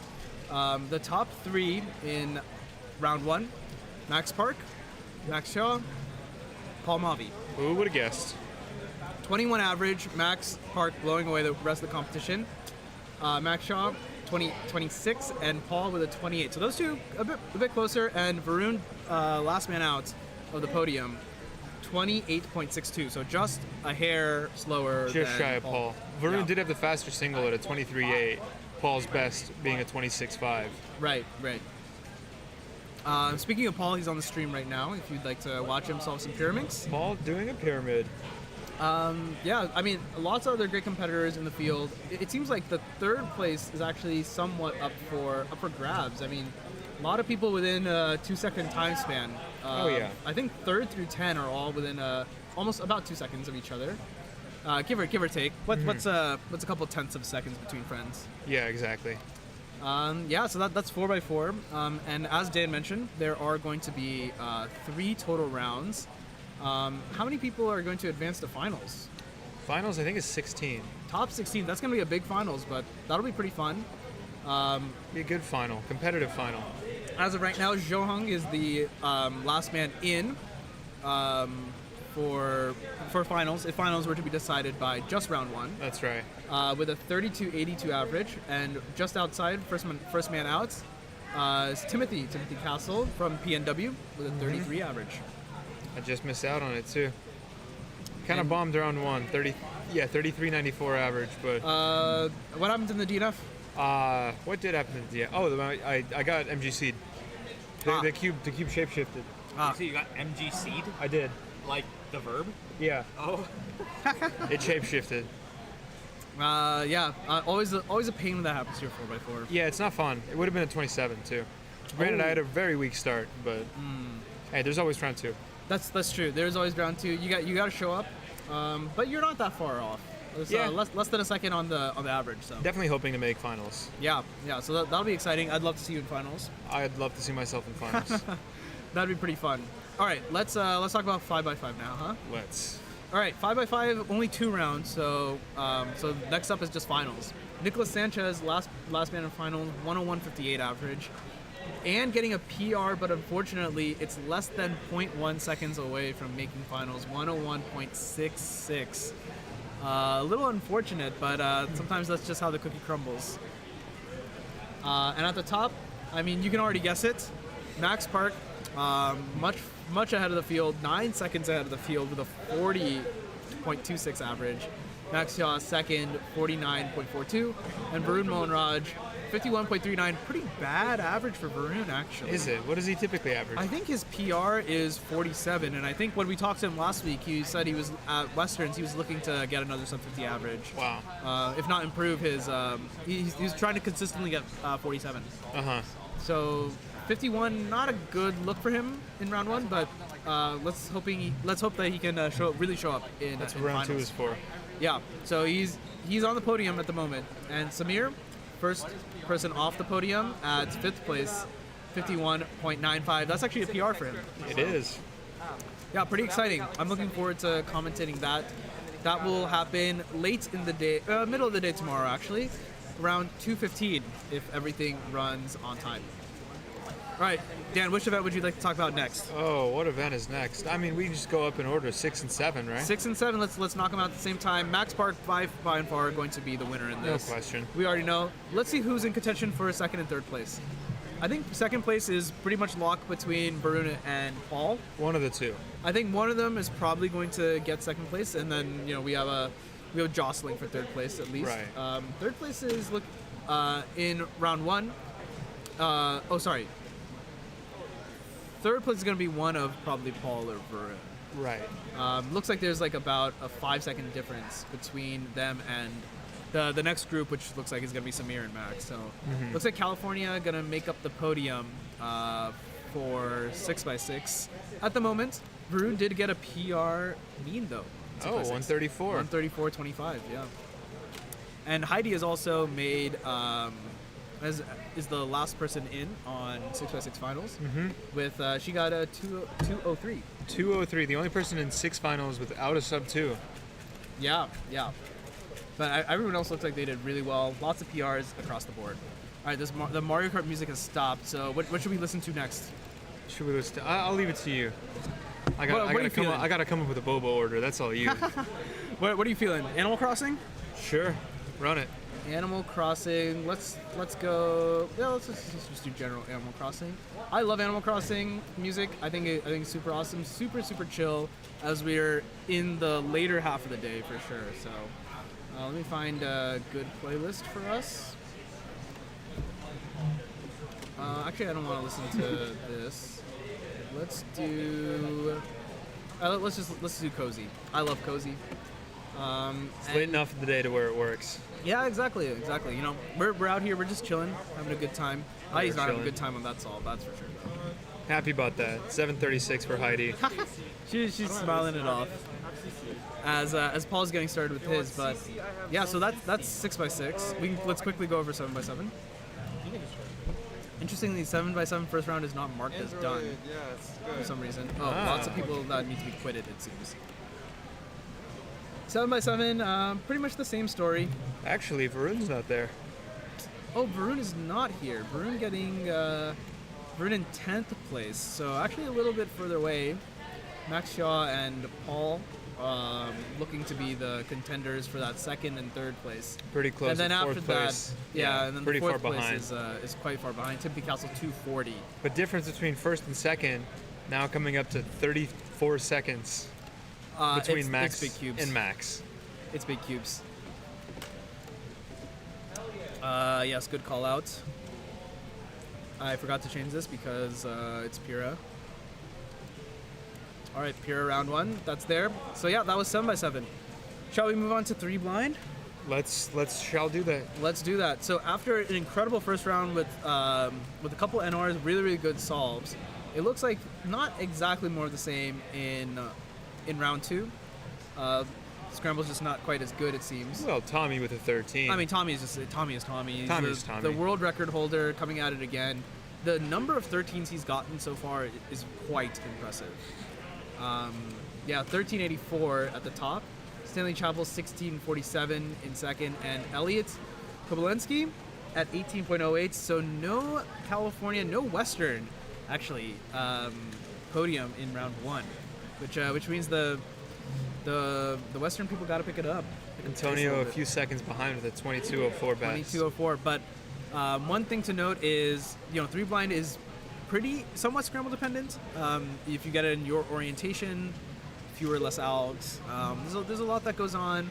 Depends on what time of day it is too. Right. A very mentally taxing event as well. So interestingly, there's no means either up until the fastest mean we have is 111. 111, yeah. Nate Minkovich. Heidi with a 5.6 on Pyraminx. Okay, not bad. Significantly better than a 7. A lot better than a 7. Not quite as good as her 3 from earlier, but she got a 3 earlier? I think she got a 3 earlier. All right, yeah. well, yeah, 5.6 is a little different. Called it the triangle, yeah. All right, yeah. So I'm really looking forward to commentating 3 blind finals. That'll be really, really cool. You were commentating the second round, right? How was that? With the ASMR mode? Oh yeah, no, it was interesting. It was definitely some competition there. I think you guys did a pretty good job because I could not hear you, although I was on the furthest stage. Of course, Tommy killed it with a 13. Yesterday, unfortunately, +2ing out of an 11. Right, which would have been a WR and a second +2 out of world record mean as well. Right, crazy. Just extremely unlucky, and the manner of the +2. It was solved. He goes to set down the timer, and the extra turn just So appears. unfortunate. Just crazy stuff. That's how the cookie crumbles, unfortunately. Group 2, 3x3, group 2. What?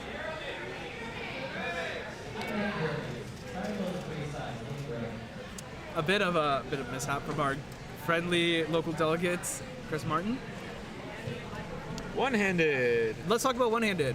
So, one-handed Max Park by and far. Who would have guessed? Look, we may sound like a broken record, but it just goes to show how good Max is. Yeah, he's just kind of unstoppable. He validates like these fields. These fields of not like, and these are not like chumps.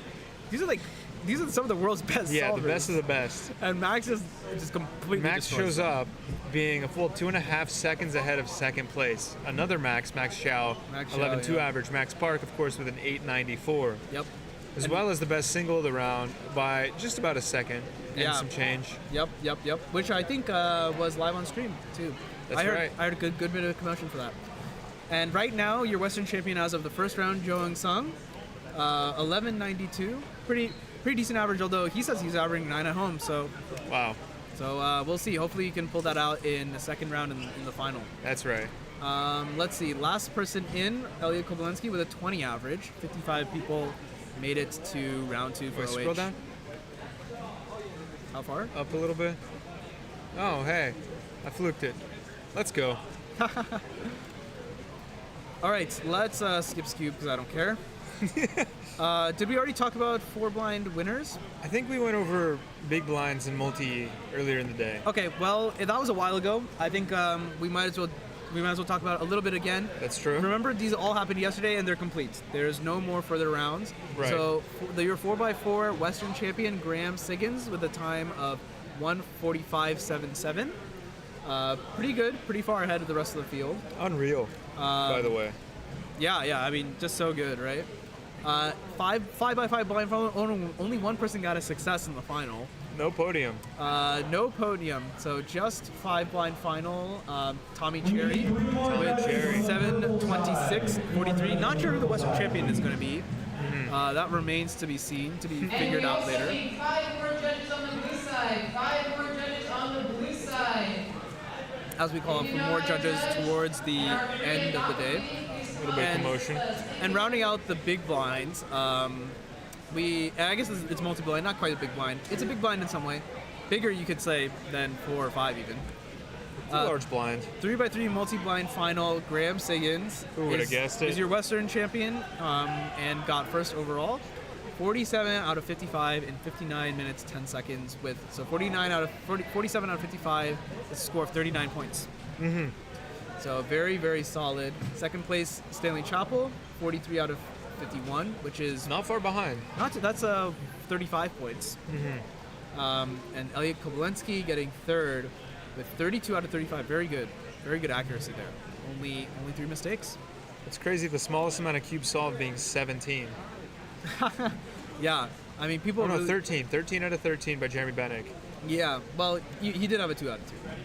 That's true. That is true. But that was his second solve. His second attempt was 2 out of 2. Looking for a multi-blind mean. Not sure. I really hope they don't add those. I don't know how they would deal with that. I'm sure other people have thoughts. I'm sure it's been done. Indeed. All right, so that rounds out the advancing rounds at the moment. We hope you'll stick around for some of those. Most of those you'll be seeing tomorrow.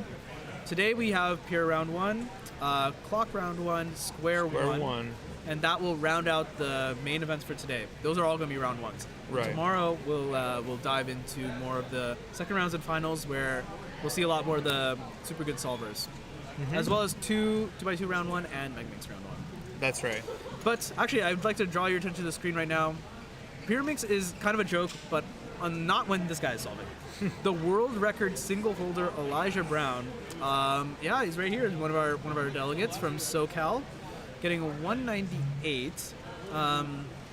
Not sure how good that is for him. You'll have to apologize. I'm not particularly versed in Pyramix. He is the top of the psych sheet, very likely to be the Western champion, with a 178 average, 10th in the world. Yeah, it's a very, very, very cool. So anything sub 2 seems like it's going to be a good solve. Yes, I think that sounds accurate to me. So yeah, you'll really, really want to pay attention when Elijah is on stream, because those solves could just go crazy. We could even see sub 1s, not impossible. Oh. He got a sub 1 in this room not too long ago. I think a month and a half ago, maybe? Someone needs to check that, not me. Yeah, anything can happen here. Anything can happen anywhere. Anything can happen. That was one of our mottos for Twisty Puzzle Cup 3 years ago. Anything can happen? Anything can happen in live competitions too. That's true. There's nerves, there's scrambles, luck. It all sweats, blood, tears. Hopefully not too much of any of those, actually. I don't really want to see anyone sweating out the wazoo. Yeah, I don't want to grab the mop today. I think we're gonna have to, actually. There's a little bit of a spill on all four. Oh man! Somewhat unironically, there is a little bit of water on the floor. I hope it's just water. Someone probably just dropped their drink. All right, Elijah coming up. I think probably for his second solve here. He's ready. Now I'm not a pyramid solver, but it does look like there's a little bit of stuff here. Wonder if he's gonna go for yellow. Yellow looked like something interesting to me. No, he actually made a blue layer first. 468. Not happy about that's that. Not good. That's not good. Maybe there's just nothing there. I wouldn't be surprised. Didn't look like there was anything particularly done. Right. The world record single looked very good. Looked like there were lots of blocks. Not many tips either. So, Dan, what is your opinion on Pyramid's tips? I hold no opinion. He holds no opinion. It's an very event. eloquent. Very, very eloquent. Do you think Pyramix would be a better event without tips? I think Pyramix is an event. All right. All right. I mean, that's very, very accurate. That has to be one of the most accurate statements we've said all day. What can I say? I got there's no way to refute it. It's No. absolutely correct. It's in there. Yeah, that it is. It's in there, and when the man says it, just have to agree. Can't deny it. It's time for Pyramix. It's time for Pyramix. Yeah, I mean, it's time for Pyramix. And it is time for Pyramix. It's indeed what we're doing right now. Pyramix scheduled to wrap up, let's see when? Wrap up by 6:25 p.m. That's a great number. Unfortunately, that doesn't mean that it's 30 minutes away from now. So, you got any banter? I want to go to sleep. Sleep stream? Is that what we're doing now? Sleep stream. All right, 3, 2, 1. Oh, he's snoring. That's not pleasant. Not what I was expecting, to say the least. Oh, You good woke morning. me up. Good morning. Why'd you do that? It's time to compete, dude. Why did I stream? It's 3-3 finals now. Really? You were out for a while. Did I miss round 2? Yeah. I mean 3? Yeah. Oh man. Yeah, I don't know what to tell you. What did Max get? He got amazing average. Oh, really now? Yeah, he got a 3 average. Wait, Pyramix? Thought we did that 2 days ago. There's some stragglers. Oh, I see. They weren't here during those days, so we're Gotcha. letting them catch up, you know? Well, a 564 is definitely a solid Pyramix solve, no matter which way you look at it. It is a pretty solid solve. It is a solve. Maybe not world class, but still pretty solid. We're watching Samir coming in from a PNW.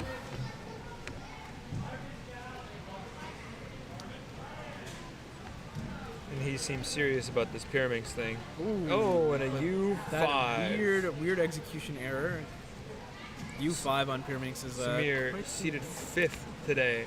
235 official average, 135 single. Top 100 in the world. Top 100 in the world. That's pretty cool. Pretty cool. We have 5 competitors today who are ranked top 100 in the world, and they're on their PR averages. Wow, this shirt is gonna need to get washed. Holy moly. Ryan Fong on this side. Will he solve the pyramids? That's what everyone is dying to know at home. Unfortunately, Elijah Brown is on the other side, so we have to cut short. We're gonna cut that one short. Let's see what Elijah can do here. Wow, that looks like 4 tips. Wow, for 4 tips, 172, and that looks like it's not a +2. For 4 tips, that's pretty good to me. I mean, that's solid. I mean, 4 tips is just hard. Oh yeah, just straight hard. Yeah, I mean, I never really learned how to properly do tips. I don't have no clue what Calvin is saying, but that's pretty typical. This is a time where I knew how to solve a pyramid, and that time was long ago. Long ago. Long indeed. ago. I don't know if I've held a pyramid in a long time. Yeah. Now that you mention it, it's been a very long time. Maybe that's the next CubersLive content. How long can you go without holding a pyramid? No. Can these good cubers solve a pyramid? You know how J-Pro has a series where he like solves cubes with no help? Right. That's we us do for that. pyramids. 242 for Samir, which is a pretty good solve, all pretty close to his PR average. Oh, that's solid. I mean, that's solid for anyone. Yeah, 100%. Seen a lot of solid solves today. Oh, foul play. No, really. Pyramix is getting dropped on the floor, and broken too. Actually, it looks like they're flying all over the place, like a yard sale. That doesn't make any sense. What? What were you going for there? Yard sale? Yeah, where's the yard sale? Stuff everywhere. Just go ahead and grab it. Oh. It's like when someone eats it and they just like drop all their shit. It's a yard sale. Oh, really? Is that a thing? I don't know. I've heard like skiers say that when you go flying and your skis just end up in like some bush. Well, it makes a lot of sense to me now that I think about it. I don't know why she's solving a cube. Pyramix. 169. 169. Nice. That's also sub his average. Well, if he has any more solves left, he definitely has potential here. It looks like he does. Yeah, so he should have one more left, I believe. Right. Because I think we saw 1-7 from him. The first solve, something like a 4. The second solve, and then we saw 2 1s back to back, right? Right. So it almost seems like he's on track for a potential PR here. Yeah, which is pretty exciting. He does kind of need best possible, but yeah, I agree. It's not out of the question just yet. Yeah. It's it is possible. So he has to count. I already forgot what he got. 1-4. He has to count something pretty good. He has to count one of the ones. Well, he has to count all of the ones. Yeah. 1508 from this competitor. Well, this is Cindy, the Berkeley Cube Club members, being judged by Jason Wong, also one of the Berkeley Cube Club members. She's attempting to solve the pyramids, a tetrahedral puzzle.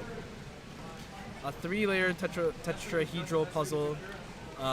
We call all of these puzzles cubes, even though this one is notably not a cube.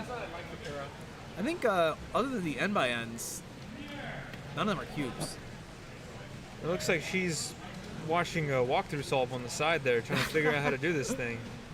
180 BPA. Thank you. Wow. Thank you, Jasper. Oh, so it's not going to be PR. So not PR. Not possible, unfortunately. PR being 178. Yeah, he's just going to miss out on his PR if he BPAs. BPA being best possible average for those keeping track at home. Well, here he goes. Sol 5 of pyramid. Spin the pyramid. Could see someone solve here. That could be cool. Scube, is Scube a cube? Scube's a cube. I'm gonna say no. What do you mean? It's and it's DNF. So he's gonna get worst possible average instead. I mean, he was just going for a single. Right. Because he went for it. Yeah, I mean, he's definitely advancing to the next round. So he has no reason to go too hard. Right. And yeah, that kind of just wraps it up. Pyraminx. Pyraminx. I think that's group 2. We're gonna have group 3 coming up in not too long of time. As we watch Young attempt to solve the pyramid. I want to sleep in not too long a time.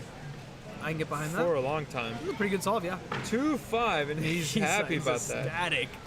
He's like, I solved the Pyraminx fast. He did it. Pyramid He's accomplished done. it. Pyramid done. Well, if you want to take a break, we can maybe get Elijah on the stream, or is he busy? Elijah? Let's see what he's up to. Elijah. All right, whatever. Samir back Maybe on this if he walks station. Now calling Pyraminx. 210. So that's also sub his PR actually. Oh wow.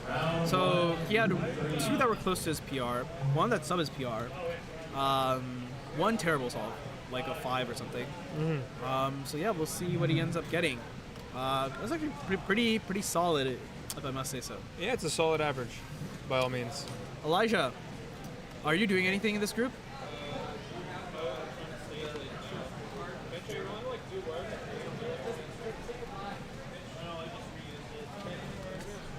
Alright, well I'm gonna hop off.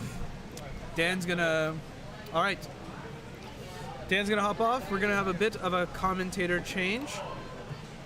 As we welcome to the stream one of our delegates, Elijah Brown. How are you doing? Elijah, tell us about your Pyraminx escapades.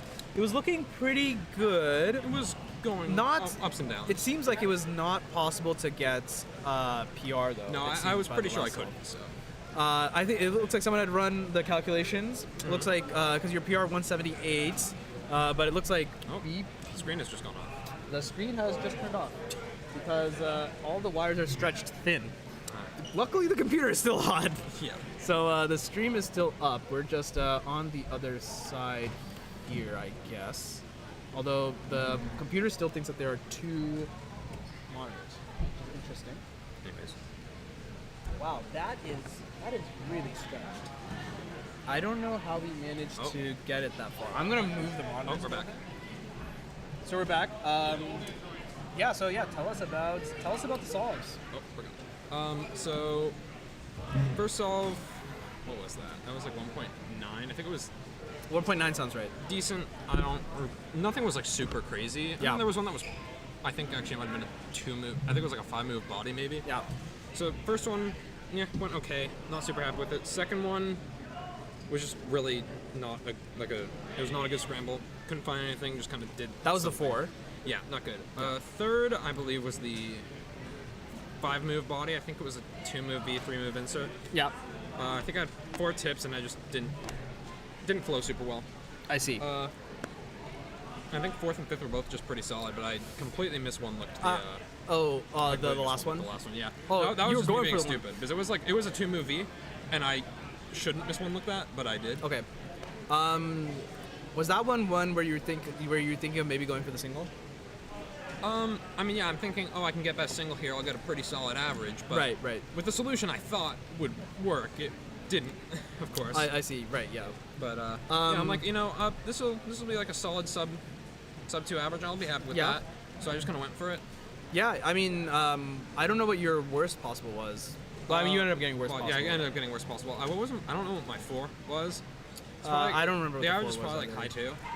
Not. Because I was like probably like high 1. I think it was like 4.7. 4.7. Okay. So that sounds like high 2 to me.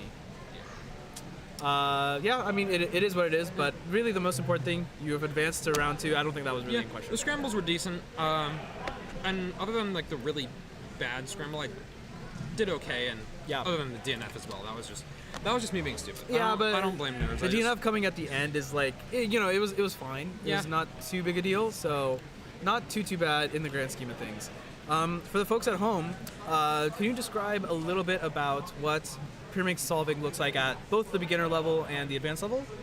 As one of the world-class cubers. So, at a beginner level, most people would use some form of layer by layer. Typically, you would just, solve the centers, insert edges one at a time and then just do one of the 5 last layer algs. Right. Throw the tips in somewhere. Everyone has different strategies. But the advanced meta nowadays is really all right. L4E, which is basically. Is there a Pyrrha near here? No, I don't think so. It's basically like building a layer, except with missing one of the edges. Okay. So. And some algs are just solve the And last then it leaves you with 4 edges, and most last 4 edge last L4E algs are basically just solve an edge with like a simple trigger and then do a 3 cycle. I mean, that makes sense. There's not many algs. There's a lot of mirrors, and they're all pretty simple. Well, I mean, that sounds I exactly learned them right. intuitively because that's just how people used to do it. I mean, 3 cycles are not too difficult to just intuit. Yeah. So. I mean, and then you can go a step further. You can do ML4E, which is L4E, but your the not unsolved edge in the layer is on the left or the right instead of in the front. Oh, okay. And then you have even further. Is that better or worse? There's some algs that are better actually. Okay.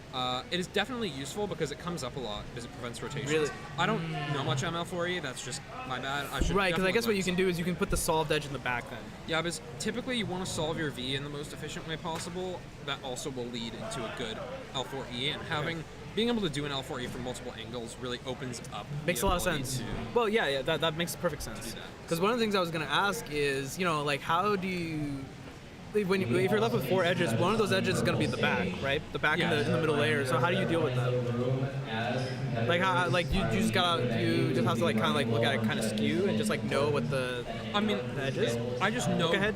where all the pieces are going to be. Okay, because because I guess if you're solving your V efficiently, then you can kind of track or you know it's pretty easy to figure out where everything goes on Pyrrha because there's realistically 2 piece types you're looking at: centers and edges. True. And the edges are what you mostly need to pay attention to. Right, makes sense. And you're talking about the edge in the back, but when you're one looking, you don't need to know all 4 edges because realistically, if you know all 3 Right. edges and their orientations, Right. you know where the 4th edge is and how it's oriented. That's absolutely correct. Yeah. So yeah, it's like on the last one that I DNF'd, it was a 2-move V, and I tracked the edge that was going to go in the back, and I'm like, oh, it's going to be solved.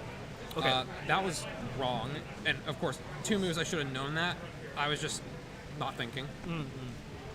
Yeah, hard to know sometimes given the situation. But that's really interesting. So I remember, and this might have been a long time ago, because I remember it was in a Cubing World video, if you remember Cubing World. I do. They were talking a little bit about top first methods as well. So have those just died? In my opinion, they've mostly died out because top first, at least the reason I avoided it early on, it can be quite alg heavy. I see. Okay. And a lot of it does, in a way, break down into L4E. A lot of them is similar. It's similar stuff. Okay. But it's the algorithms themselves they don't quite fit the modern finger tricking as well.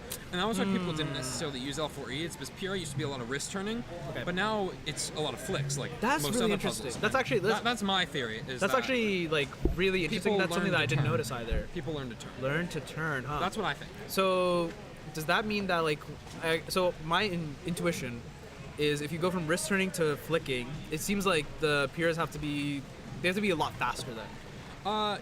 Yeah, but also just generally better, because better in what way?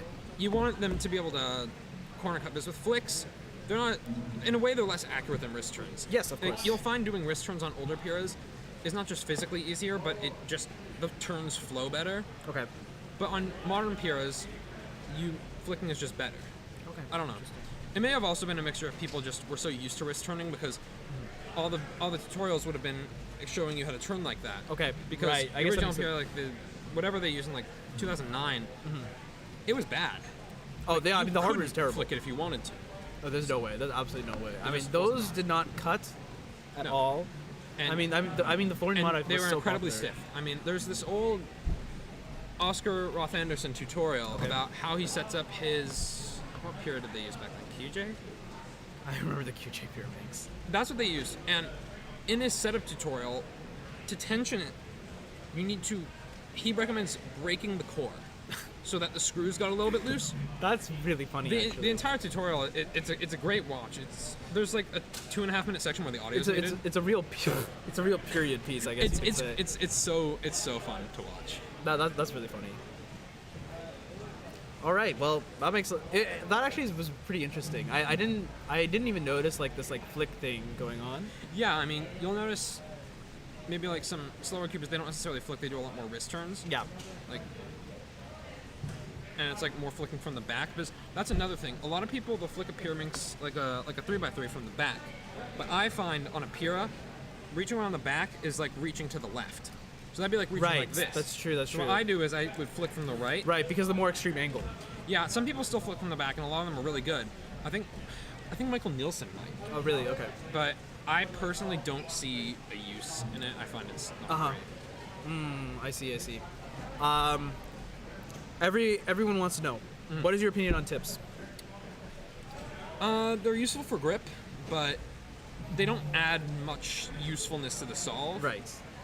I mean, they make it longer in a way, and Yeah. I find there's some pure solutions where starting with I always do the tips first immediately. Oh, really? Okay, Yeah. interesting. I found that there's some solutions it feels easier to flow into the rest of the solution when there are tips as opposed to no tips. I see. Okay. Well, here's Tyler's solve. Tyler, great Pyraminx solver. Yeah, see it's turning? Yeah, I see it. It goes so fast, it's hard to completely tell, but I can tell now that you've mentioned it. I can tell that it's not as risky. Yeah, it's. Oh. I got it. I'm gonna type some stuff. Just type it. Mr. Delegate's doing his delegate work. Good man. Yeah. Yeah, you're right. I do notice the flicking a little bit more now. At least from the top solvers, that is. Another thing you can notice with like top Pyraminxers is, do they pause during their solve? Because any pause just kills it, right? Not necessarily. Tyler paused and he got a 2.1. Okay. But that also means he didn't necessarily one-look the solve. Because typically you don't pause if you know the entire solution. Well, obviously. And typically you do pause if you don't. Okay.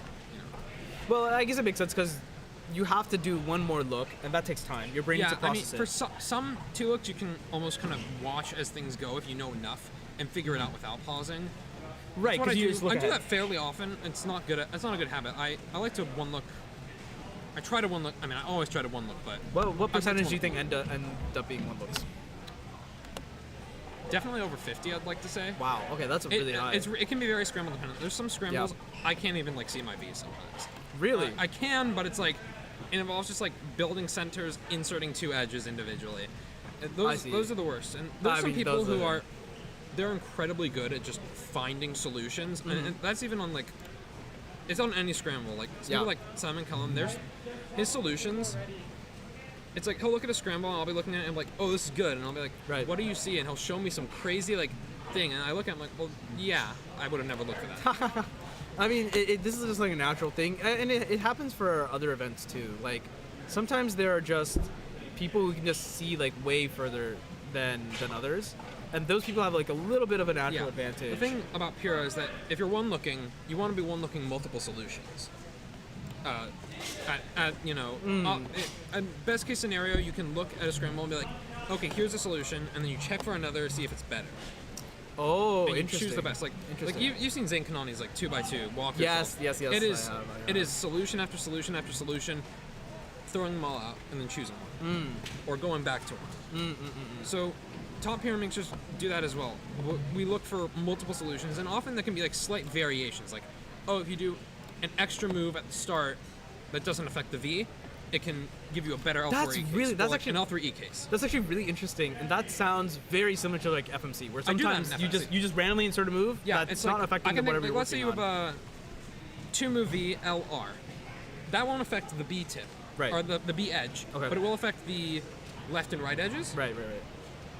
So if you were to do a U or a U prime, that back edge will not be affected. So let's say, the solution is LR. Let's say the back edge needs to be, if you were to do a U prime, then it would be solved, then do LR, it'll move over, like a sledge, or a hedge. That can sometimes solve that piece. Right. So adding makes that sense. third move can add a lot to the solve. Like, in my previous PR average on the last scramble, I got a 1.8, I think. And I did like a 3-move V into like a 9-move or 10-move L4E. But when looking back at the scramble at home, I noticed if I had done 2 moves in that V in a different order, it would have just been a hedge. And it was, to me at least, obvious. I was just nervous in that moment. Sure. You know, I was going for sub 2. Right. And I got it, so I just went for what I saw. Okay. Because I knew I could do it fast enough. So.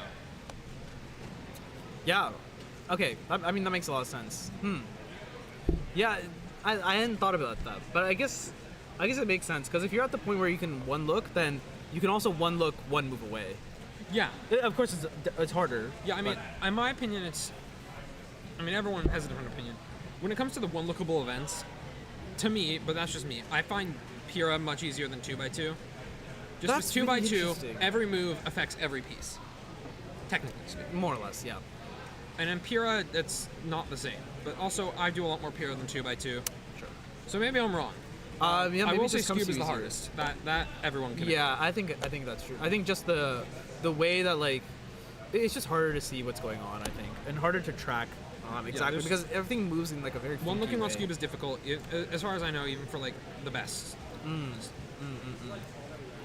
All right. Can Well, be sometimes. on the side, I've been trying to figure out how to make us less shiny. Yeah, I'm noticing I'm kind of look like I got a lot of sunscreen on. It's because it's the sun has shifted. Before the sun was behind us, so we looked great, and now the sun is moving over there, so all the light is coming in. Yeah, from we're gonna there. have to close the curtains at some point because the Because the sun's gonna start to dip. It's gonna get too low, and this and goes then it's late gonna get tonight. nice. We're going late. We're It's gonna already 6:14. That's actually wild. I did not think it was 6. I thought it was like 4. What is our schedule? 6:25. 6:25. This ends. is- Pyrrha round 1 is going to end, and then clock, and then the dinner. Oh, wait.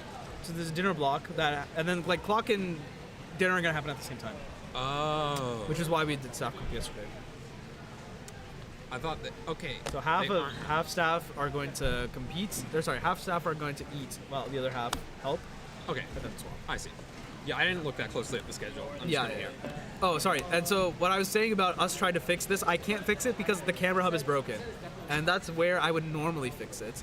But the camera hub literally is not showing up with any of the properties, so this is going to be a tomorrow problem.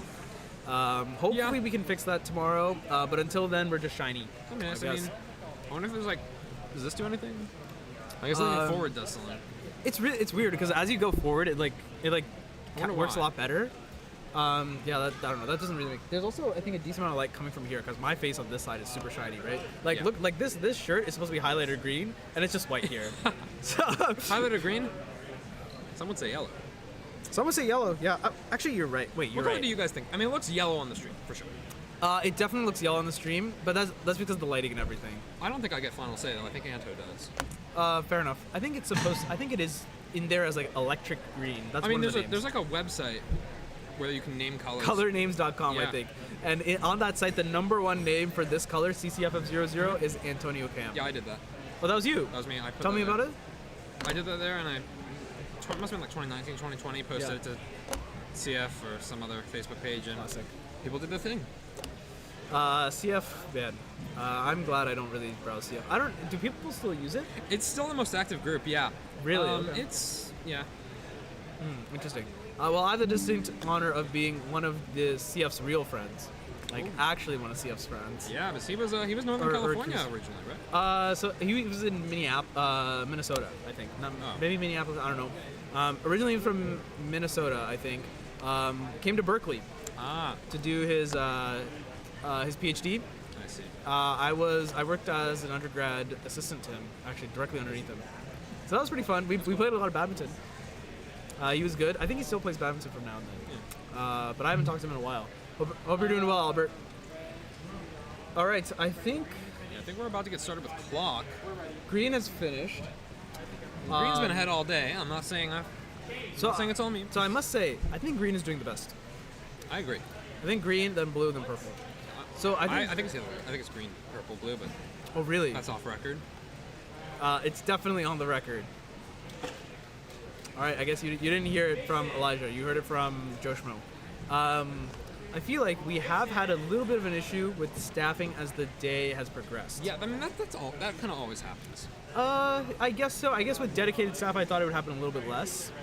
Yeah, but it gets late. Yeah, and I've noticed blue stage is often the one that makes the call for more judges, and I think that's just kind of off to the side. It is off to the side. It's a little bit hard to see. If you on the stream probably don't know how the layout is, so you enter from that side over there, and then the green and purple stages are against that wall.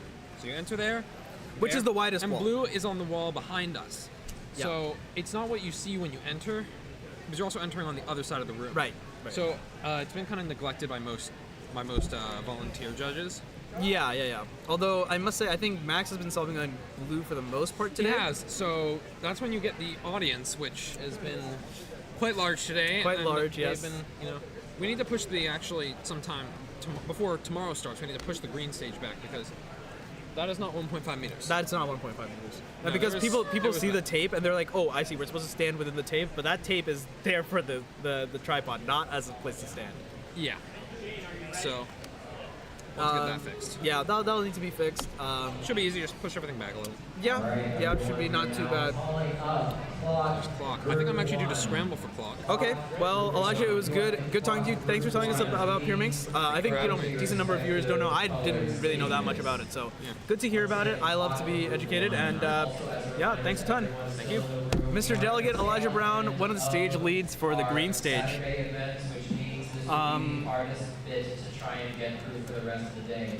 If you are available to help judge, please find a judging spot. It is important that as many people help out as possible. Thank you. All right, Chris giving us a little bit of a lecture because it is very late in the day. Most people are done competing, which is kind of crazy to think about, considering that we have an entire day left of competition. But I mean, it's just the truth. Yeah, so we're gonna slog through the dinner hours. We've got clock, square one, and then region relays. That's right. I need to go find, because this is not my block. I'm not supposed to be casting at the moment, so I need to go find my casters. Yeah, so yeah, we'll see where they are. In the meantime, I will leave you with obviously the Animal Crossing music. Nice chill. It'll sound better when I'm not talking, of course. And I'll leave you with the head-to-head view. I'll see you back in a minute.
Well, it's not my block, but I'm back because Chai is out getting Chipotle and Dan, I think, is taking a nap. So let's see. We have Stanley on the left side here. Stanley, one of the better clock solvers. Yeah, he's very, very skilled, very fast. I thought he had competed yesterday during the staff comp, but I guess not. I mean, technically he's not staff, so I guess it actually kind of makes sense. I should have thought about that. Let's look at the clock psych sheet. Yeah, Stanley. So Stanley's sitting at third for clock overall. So he's a favorite to be on the podium, but clock is pretty pretty competitive. I mean, Tommy is ahead of the group definitely, getting the world record single. I think a week and a half ago or something, along with getting the three blind single, WR that same competition, and then the mean couple. I think the week after. So very, very cool coming from him. Here's Max getting a 6 flat. That's pretty good. That's a decently competitive time. Not so really. When we're looking at the podium, we want to see 4s and 5s. That's what we're looking for from podium contenders and for anyone who wants to, try and get their way up there. Now I think about it, that's exactly what a podium contender is.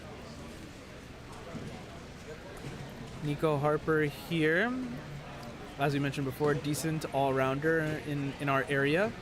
NorCal, not one of the better regions for clock, that's for sure. Clock definitely has flourished in the southeast of the United States. Some of the best clockers in the world, a very high density of them in that area. They have a lot more competitions with clock there, since a lot of them do clock. So what we'll see in clock today is especially once Tommy starts solving, we'll start to see. Right now, you can see that many competitors are doing one side of the clock and then doing a flip and doing the other side. What I think you will probably see Tommy do. Oh, as we get Cameron here, this is Cameron Miller, the favorite to become the Western champion. So let's talk a little bit about his solve. Even though clock is a bit hard to see. So Cameron also doing a flip there. His flip was pretty good, but I think he might have made a turn in inspection actually, or affected the pin position in inspection. So that may have been a DNF. Not entirely sure. I mean, a 5 is not a good solve for him. That's for sure. But yeah, so you'll see many competitors flipping the clock. That used to be the most prevalent method to solve clock, but that's changed somewhat now. Over the last several months,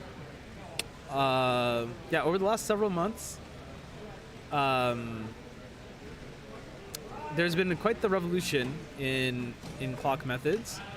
Clock is now moving towards no flip methods, which had first been theorized a while ago, but now is really, really coming to light, especially with the recent Tommy Cherry world record, using a method called 7 simul. It's where you turn the clock, you do 7 turns simultaneously on both the front and the back, simultaneously here, meaning the same time, and you don't need to flip the clock over, saving your time on the flip. Tyler getting a pretty good flip there, 275. But a kind of a slow second side, ending up at 886. Ben, our friendly neighborhood judge there, writing down the time. So yeah, so keep an eye out for people who are solving clock but not flipping. Might only be Tommy at the moment. 7 simul is still, it's about a year old. In terms of like theory and execution. So it's still not, at this competition, I think probably only Tommy, maybe Noah, because I just don't know anything about the way he solves clock. So maybe we'll see some cool stuff come out from them once they are up.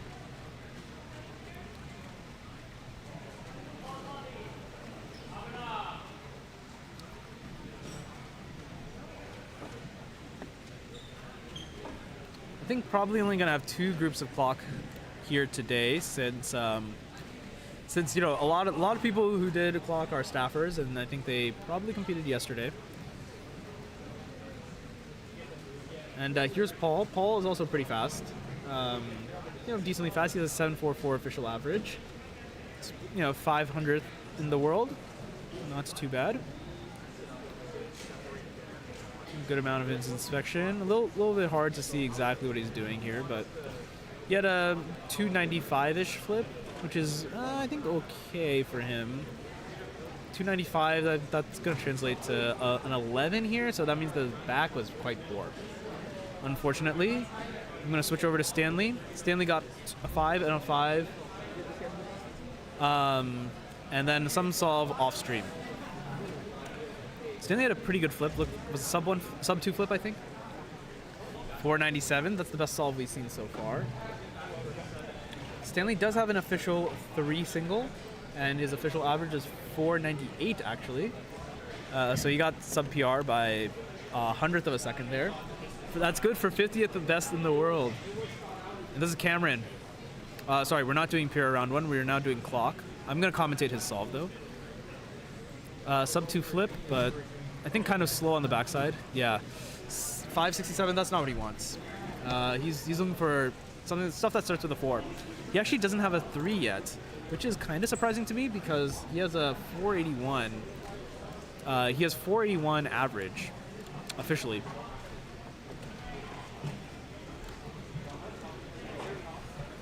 We can talk a little bit of lore as well as we get ready for the next competitor. One of my only claims to fame. I actually used to hold the national record for India back when I was still an Indian citizen. I got that national record at my very first competition over 10 years ago because I was the only person, the only Indian citizen to ever compete in clock. Fun fact. All right, Max Xiao again. Taking a good amount of time in his inspection. Also a decent flip, 1.8, but kind of a slow flip. His turning is looking pretty good. His timer stop was very interesting, that's to say the least. 597 for him, so that's just edging out his 6 that he had earlier. He actually has a 4 single too, which is pretty cool. That's good for 71st in the world. Not too bad. The clock has fallen over here. Unfortunately, Ben has failed us. Whenever the clock falls over like this usually results in either a pin check or an extra. This one is probably going to be an extra. Yep, there we go. Because too much of it was exposed.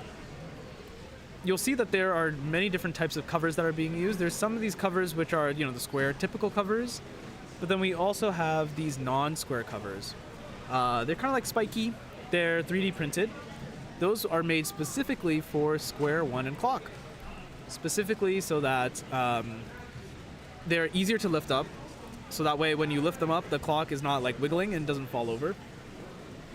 And so that the pins aren't adjusted as they're taken from the scramblers to the solving station. All right, Cameron. Earlier we saw him get, I think, a 5 or a 6, which is no good whatsoever. And I think a DNF. Oh, he could have had a really good flip, like a 160 flip, but that one ended up being more like, I think it was around a 2. 623 for his third solve that we're seeing here. Which is a bit slow for him. It's not what he wants. He definitely wants to go faster. He has a chance. I mean, he's the forerunner for the Western champion.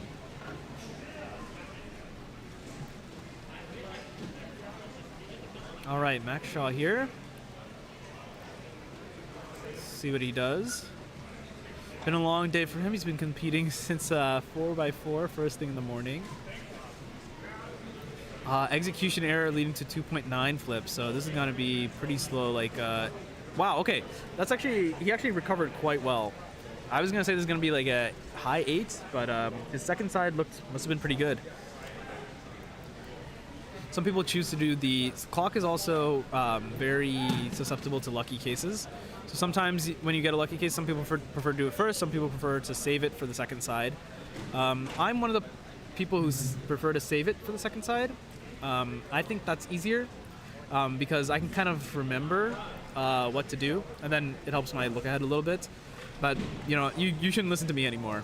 I'm no good at this event. I used to be one of the best in the state, but now the kids are too good. Ever since the Chi clock came out, I just could not compete.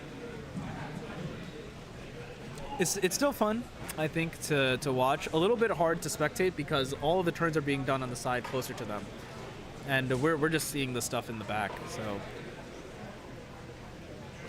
All right, Cameron for what I think is going to be his 4th solve. So far he has the DNF 5 and 6. So pretty bad average for him. Really good flip. Pretty good turning. Let's see if this is okay. Yes, looks like the judge has okayed it.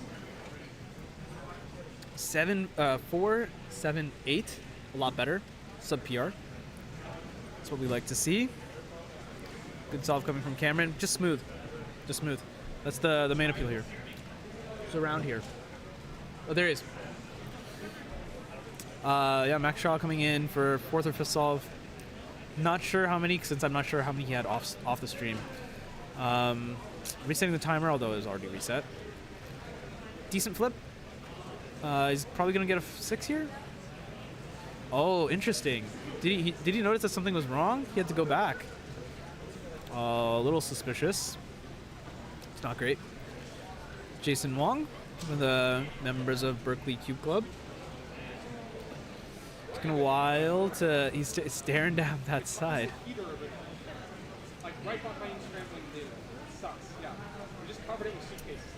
Oh, interesting. So that's an interesting flip. He's going for the Y2 flip, which I think is demonstrably slower. Putting down the puzzle and making sure that it was correct.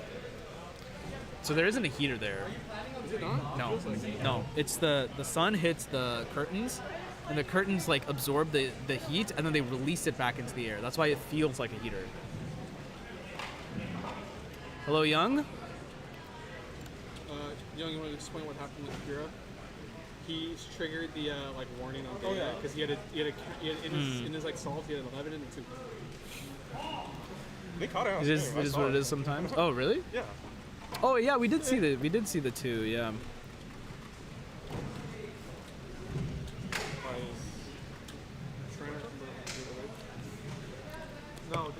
All right. As the day is coming to a bit of a close, it seems like yes, people have quite thinned out.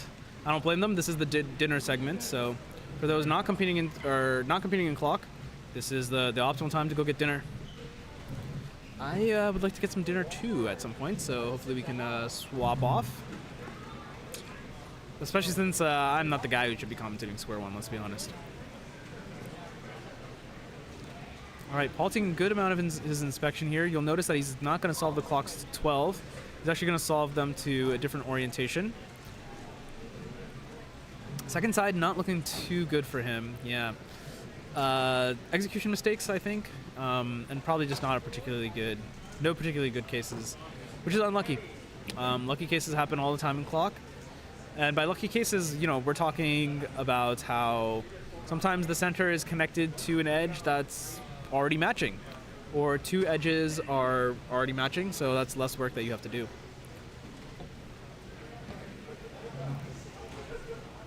And is going to deliver another competitor to us, making sure that the clock stays up.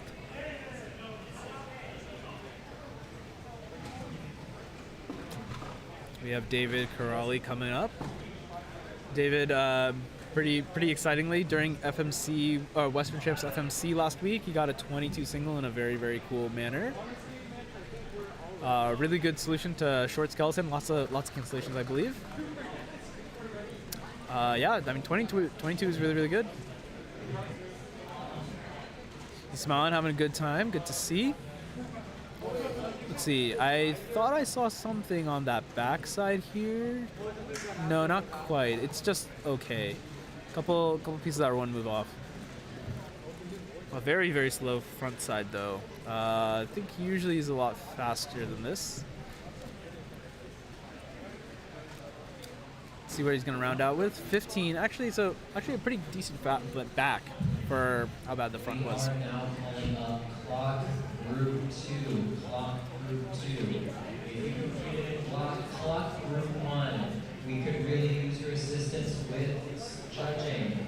If you are available to judge, please occupy a judging spot. Once again, this is clock group 2. All right, group 2 of clock. I believe there's only going to be 2 groups because a decent number of the competitors have competed yesterday during the staff comp.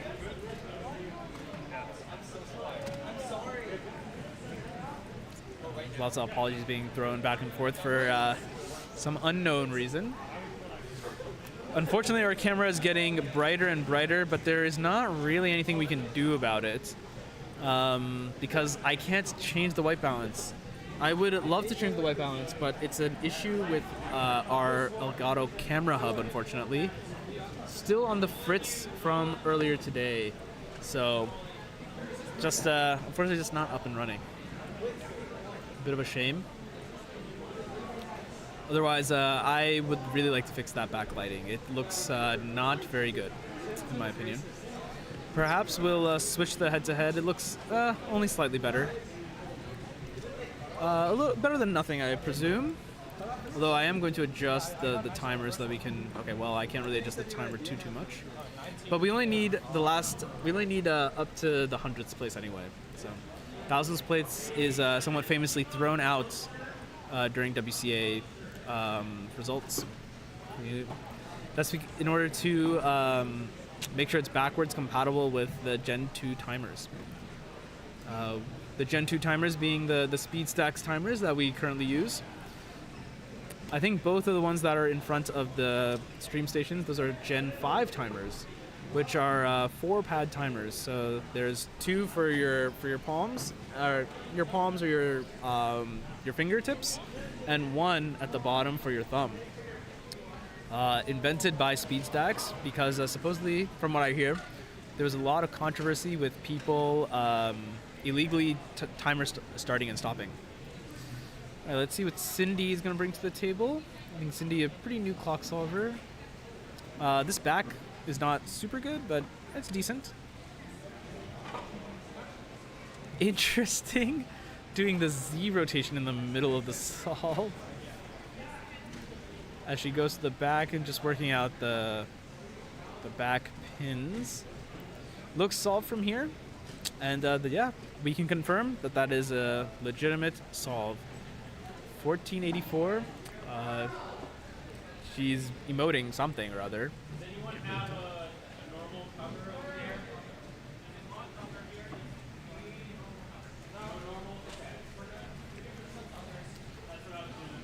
All right, I think clock is going on. Pardon me. On all 3 stages. So blue stage, I think, just getting a couple scrambles ready for us.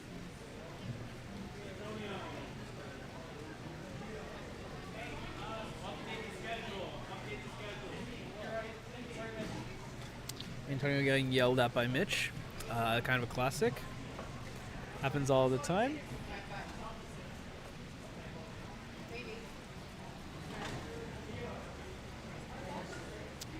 All right, let's see who we get up on the stream next.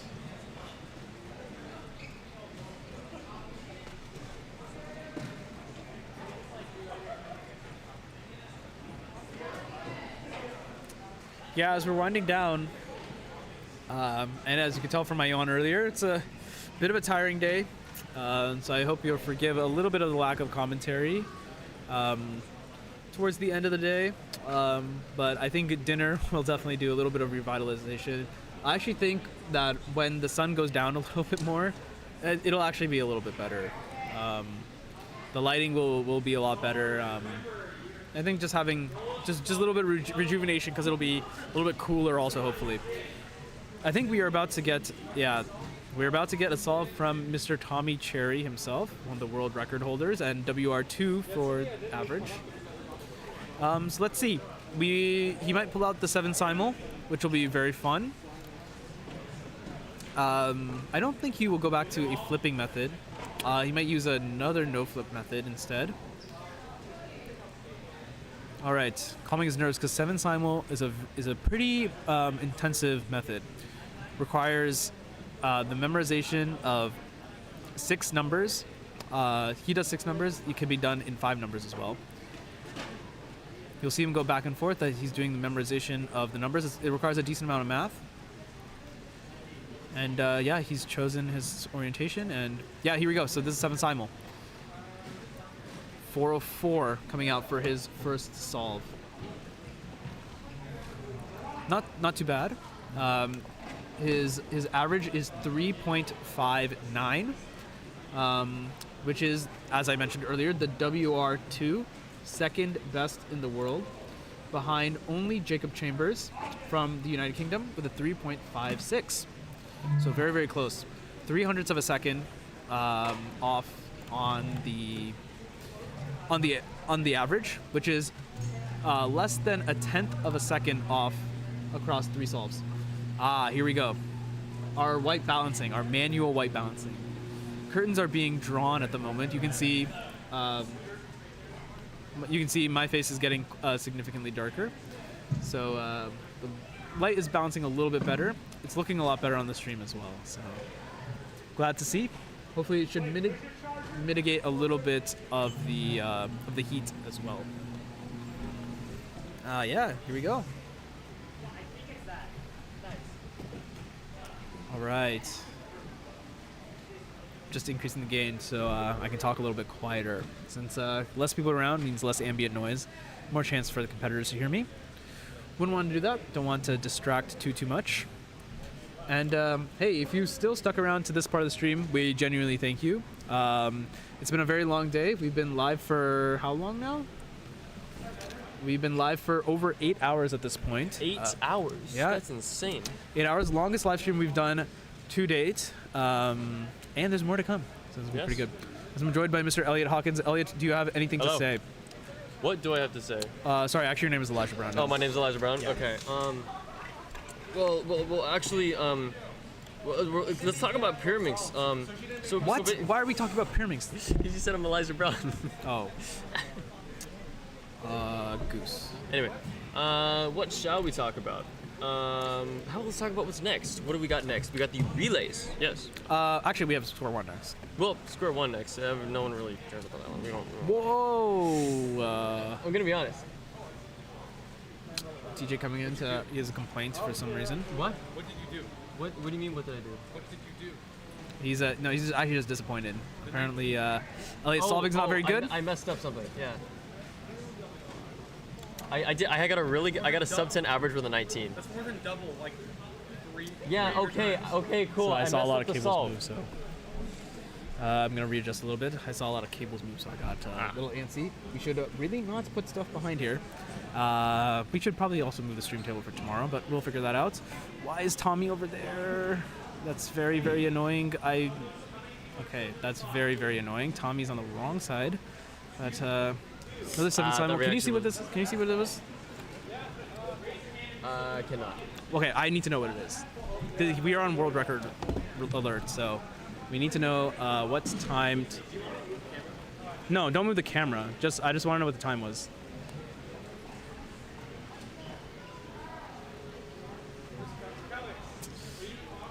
We got our little inspector just trying to figure out what the time is. The reason I care so much is Tommy Cherry being one of the best solvers in the world. It's important to know what he got. 4 flat. 4 flat. Okay, so he had 404 on the first solve, 4 flat. So looking pretty decent so far. Needs to just kick it into a little bit of a higher gear, gear 4.1, if you will. Just needs to get a little bit faster in order to have a chance at the world record average. But right now, I think he's ahead of the field by a significant margin. I don't think anyone has gotten a 3 today. And we saw Cameron, I think, get a 4. We saw Stanley get a 4 as well. Really? But those were high 4s. High 4s, and I think Stanley got a 4.5. I've been on data entry, so I haven't been able to witness any of the action that's been going on. Yeah. How does it feel to be let out of the cage? It feels great. I worked up a big moist here. It's nice to be let out of the cage. I hope you're going to take a shower. Oh, absolutely. Excellent. That's what I like to hear. Square one on the green stage. Wow, starting square one now. On green stage only, which is interesting. I'm still going to put this on clock round 1. You will see square 1 directly above us in a little bit.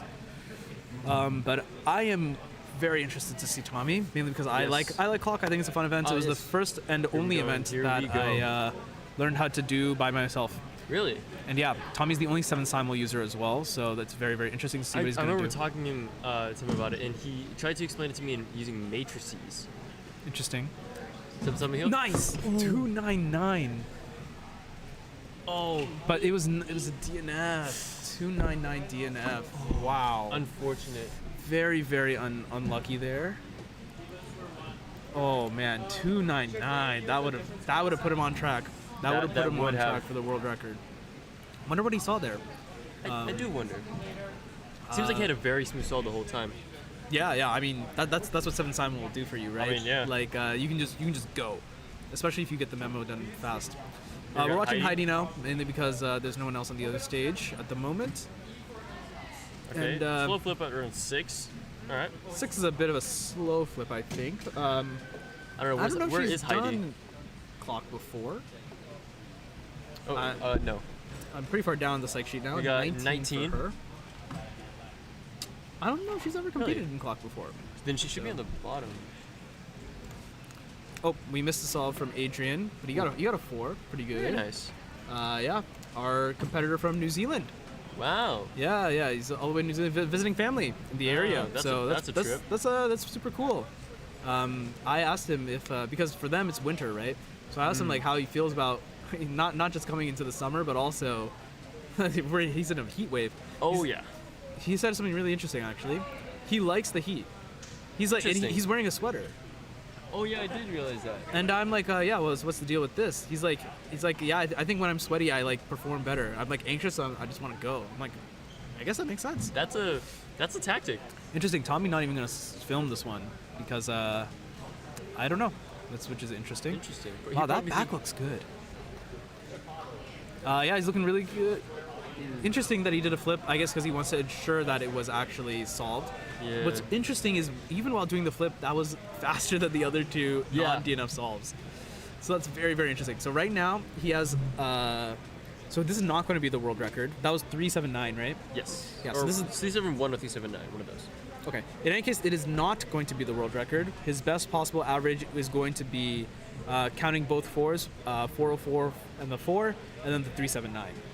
So that puts him at something. I am not entirely sure. Me neither.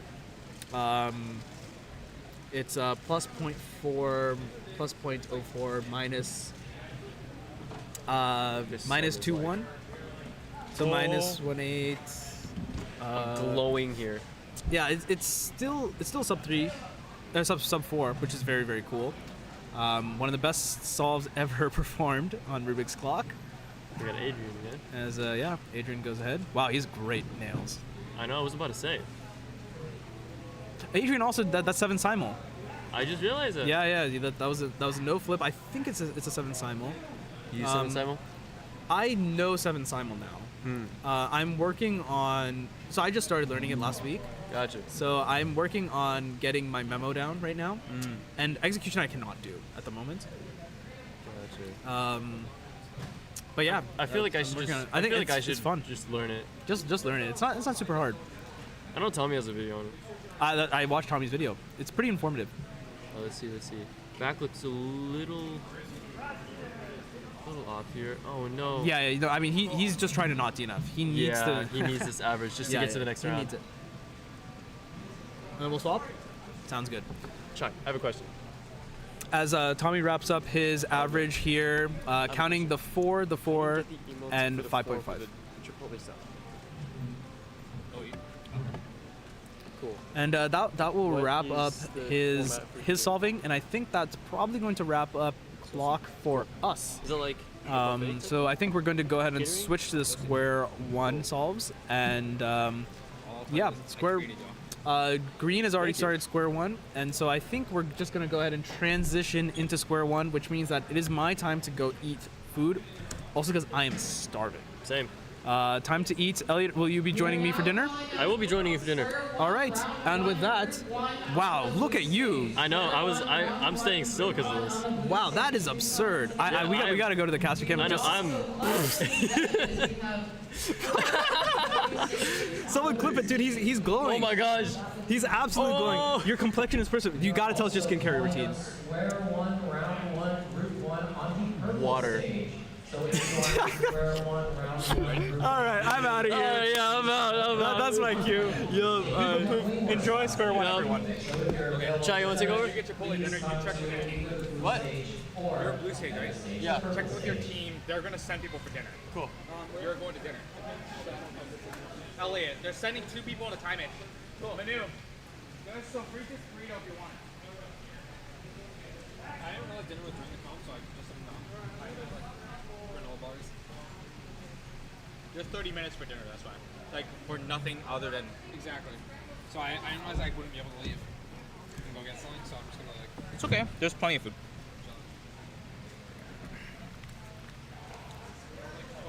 All right. So we're gonna go ahead and start for Squan coming up soon.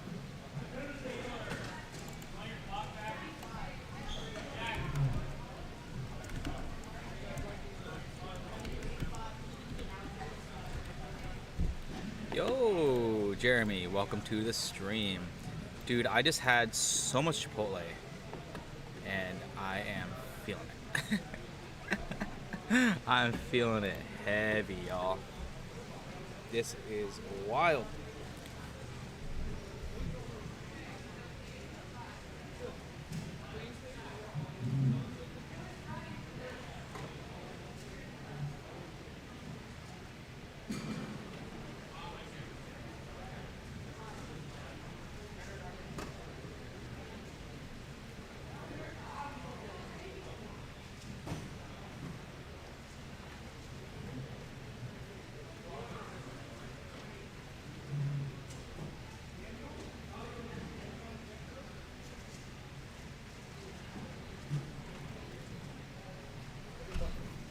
All right, so competitor here.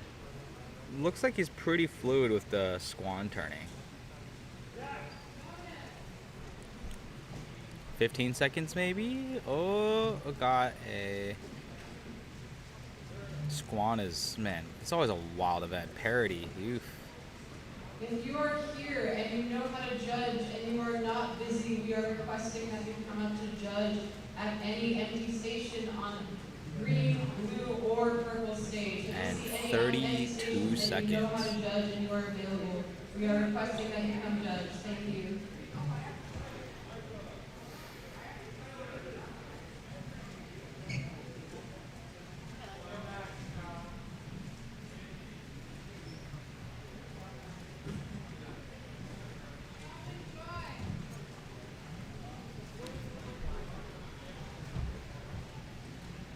All right, so we got Max Xiao coming up to the table.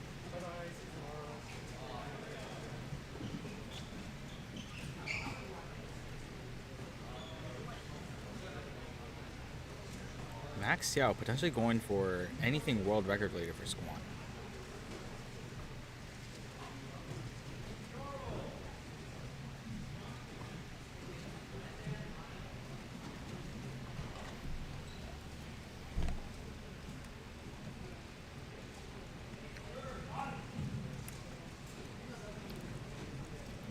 .551. Max Xiao, knowing CSP, meaning that he can pretty much avoid square one parity at any time. Yeah.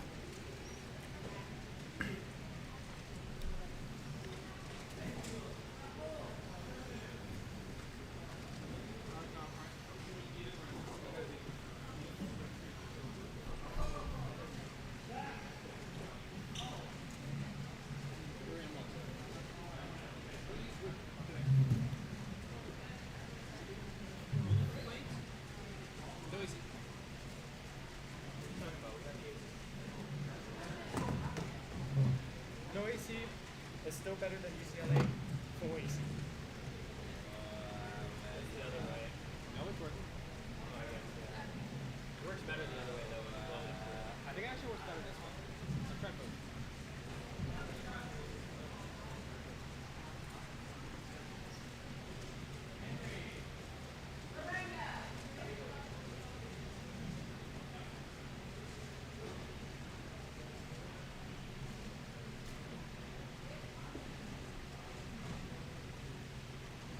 What's the square one star shape, by the way? one on the bottom left.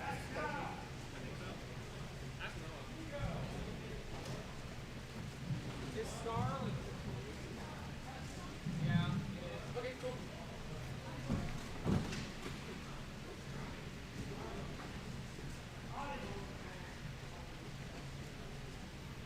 Yep, Kelvin was paranoid that we lose sets, or that we lose sets.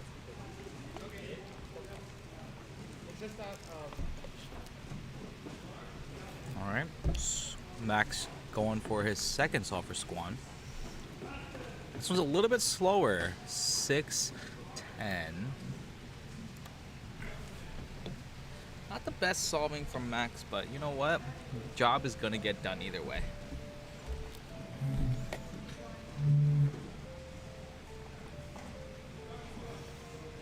I believe we got Kyungmin Choi.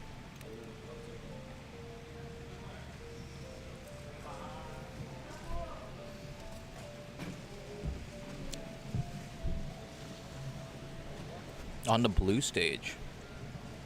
I'm pretty sure Kyungmin probably knows CSP.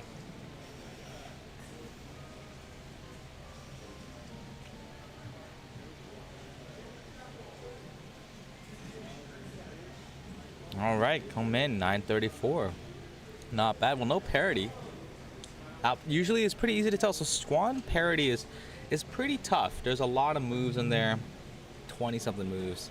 And it just takes so much time. Even the fastest Squanners in the world. Trying to execute parity is awful.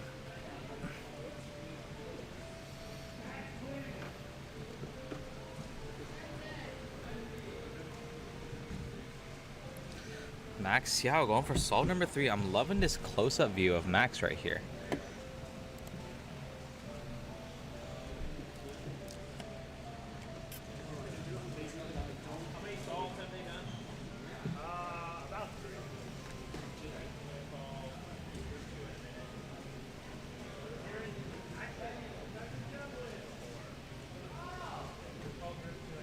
Max was a 496. He's not doing too bad. He does seem pretty disappointed though.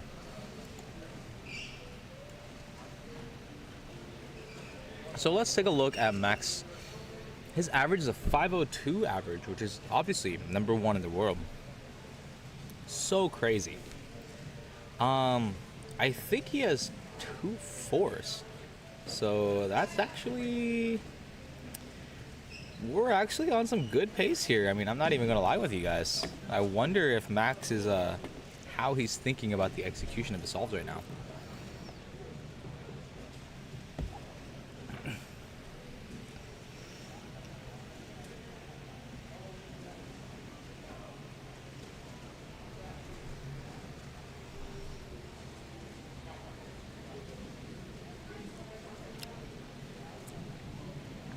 All right, Kyungmin.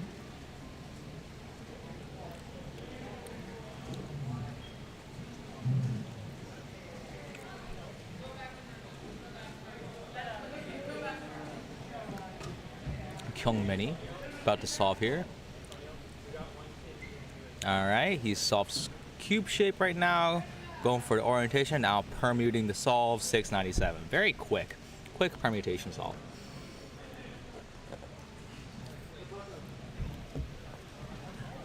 Click it and ship it, Kyungmin. His name is Kyungmin. You can catch him at Disney.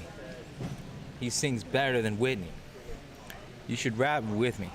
All right, anyways, let's go back. Yeah, I mean, that solve was good. Like, all of his solves have been pretty good. The 6 could be a little bit better. Long solution. But he is on world record pace, which is very interesting. Cube shape. Permuting everything right now. Oh, wow, 531. Okay. Max is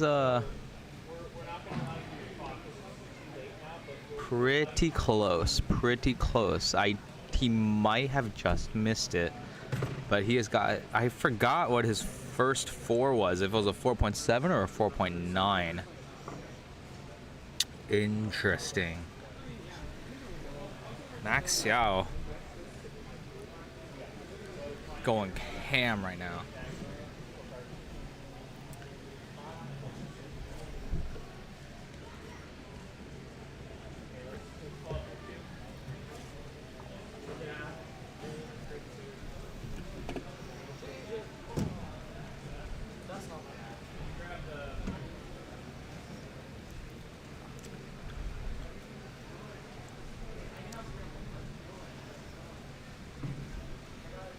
Now calling square one, round one, group 2 on the green stage.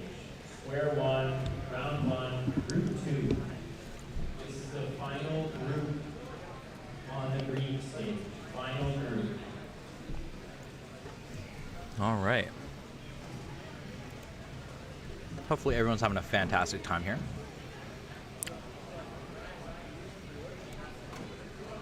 Purple stage is also starting square one, round one, group 2. Bring up your puzzles.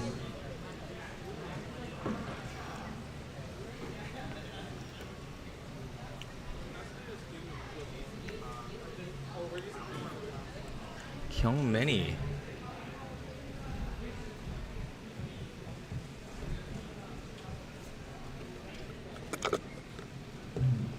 With an 8-10, Killman's doing quite well right now.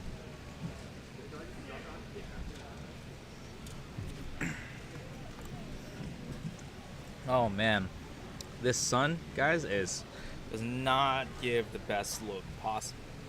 But you know what? It's okay. It's okay.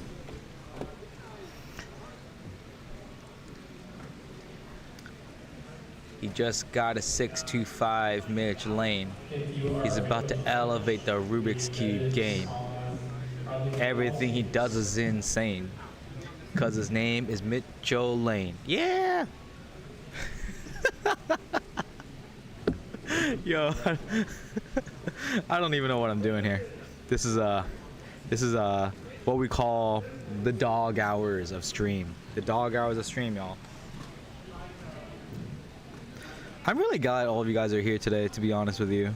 This stream, we're really ambitious and we have never done anything quite to this scale, and we're really, really happy with the outcome. So I could not be happier. This comp is running. Saturday was the day to really mess everything up. So this is quite impressive. We started the day 20 minutes late because the door were locked. And the text still says Goose on the right hand side because he's still here in our hearts. Oh. Did I lie? I lied. He's not in our hearts anymore. He's not in our hearts. We are now calling square one, round one, group 2 at the blue stage. This is the final group of square one. So if you have competed or not competed in square Goose, one, you returned. I will keep you company. I feel like I'm gonna be completely honest with you. Yep. I think today it's gonna be one of those. Also, judges would be helpful. We need to sort of treat this time as a quality time, just quality chatting, because I really want to reflect on today.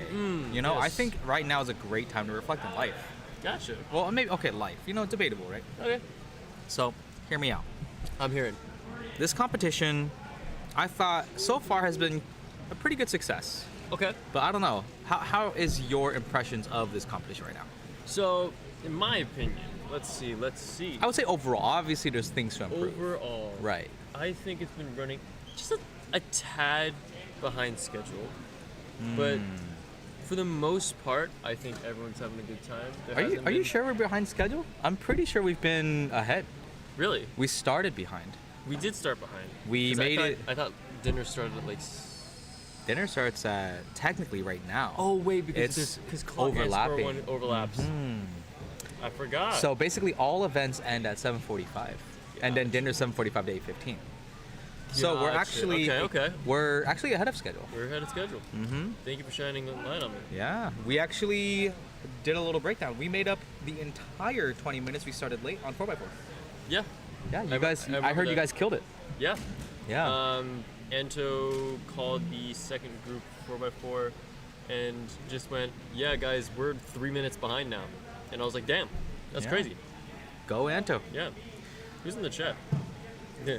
Bye, Goose. Hi, Goose. Hi, Goose. Yeah, hello. Everyone's excited to hear a Goose. Yes, I'm back.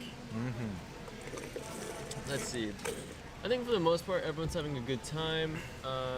The venue was very crowded, but I'm gonna be honest. This was 300 competitors. I thought it'd be worse. I also thought it was gonna be worse. But I thought everyone had everyone had seats.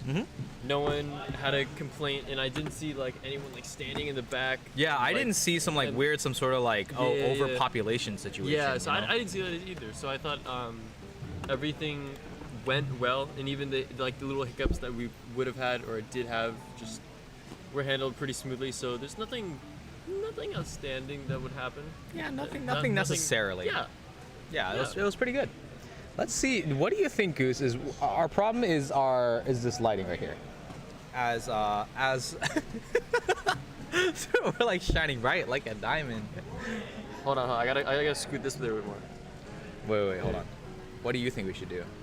How do we fix this issue? Well, actually, I'm not trying to fix it, actually. Oh my god! Yo! Hey, how's it going? Hey! This is the thumbnail! Hey! I can't see anything dude, right now. Legitimately, this is... Dude, I look so white. Oh, Lord gosh. have mercy. Thank you, Mitch. So we got Samir Agarwal streaming right now. So we're just the glow sticks right now. Absolutely. So highlighter green glow sticks. Very nice Samir cube shape potential. here. Oh my goodness. Oh my goodness. Oh, that very was smooth very solve. fast. Very that smooth last solve. owl was not good though. Almost no pause. Little pause from cube shape to this. Oh god, we gotta be more quiet. We gotta be more quiet, because they can hear us. Sorry. Yeah, it's okay. For the stream, or like before when we were yelling? No, just now, because we were like, oh.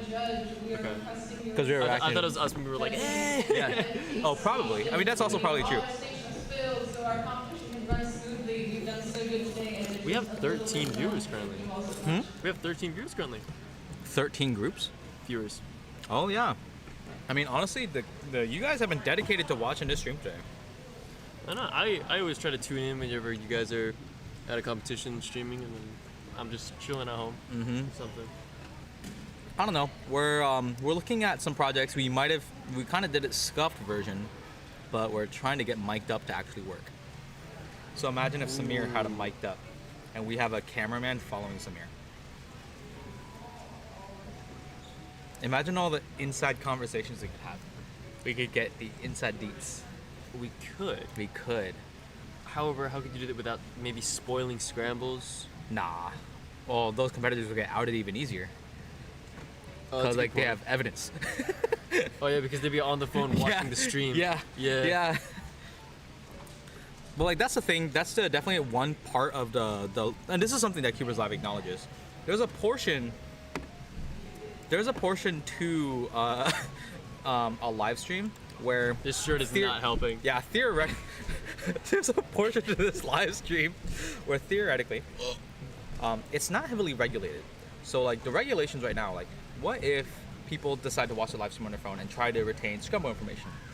But that's the thing where you want to make sure, first off, we have procedures in place. You're not supposed to use your devices even in the competitor area. We tell people to not use their phones. But there's so far been not a particular reason to enforce that, like 110%.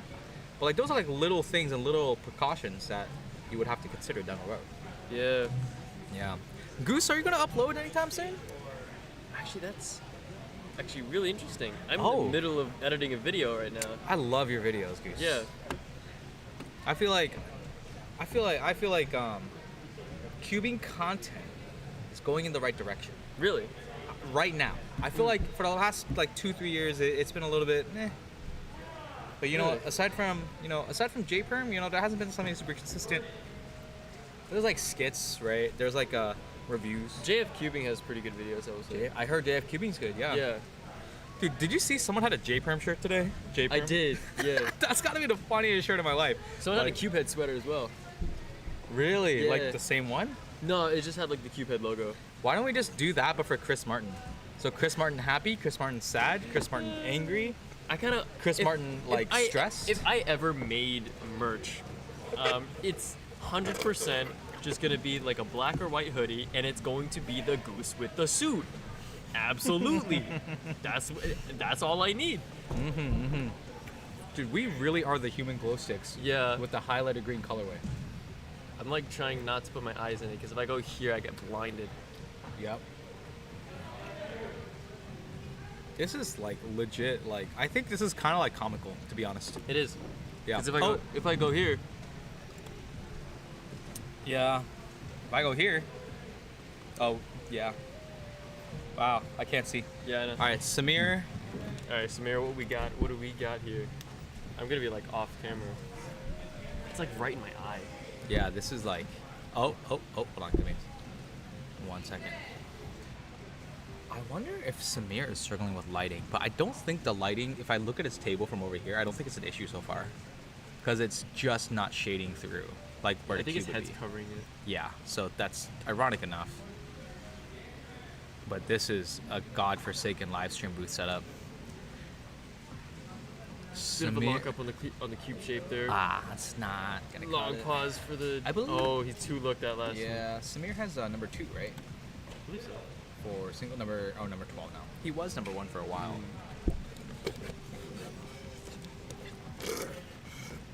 Let's see. I think we gotta move over the camera because this is where I can be without getting my eyes blinded. I'm trying to figure out. No, I'm saying like this one. Yeah, no, I know.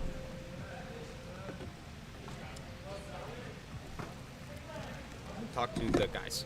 Yes. All right, let me see what I can do. Oh, buddy.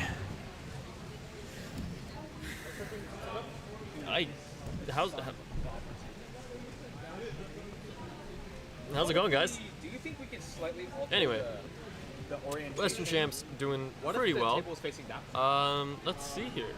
Yeah. We got about a 60-person staff team for this competition. Very nice. Here we got Christopher Yen, good friend of mine. Haven't seen him in a long time. Very quick inspection here. Definitely see something. Very nice cube shape. I see him went from scalp to kite, I'm pretty sure. 2 looked at last layer. Ooh, parody. Saw that one. 10. Overall, pretty nice solve though. Let's see, for Chris, where is he placed? Let's see, PR single 6, PR average 8. So I would say for him, we'll probably take that. Well, a very hectic day for the past, let's see, I would say busy. I've been very busy. I don't know about all the other staff members. I've been kind of doing data just all day, every day. It's a constant grind. But the show must go on. Here we have Samir on the right side, getting a little warm-up solve, as most cubers I say would do. I sometimes do that. Let's see here. Immediately found his placing. Let's see the start. Tad bit of a lockup on the cube shape. Very nice execution. From his reaction, it didn't really look like a good solve for him. I would say that's a pretty good solve. Very clean last out there.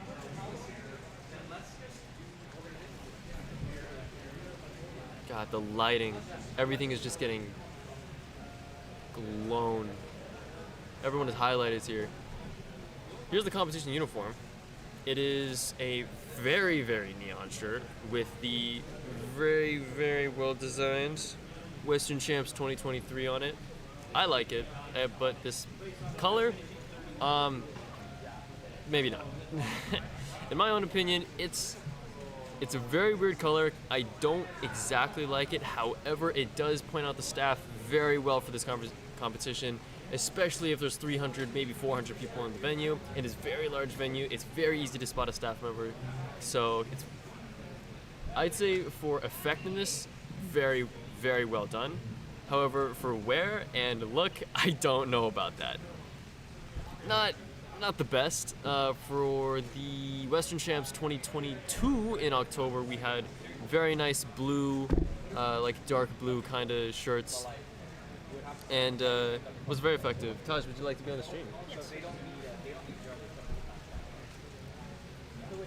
It is based on Antonio, yes. You It have the is. keys Yeah, you can go ahead. Okay.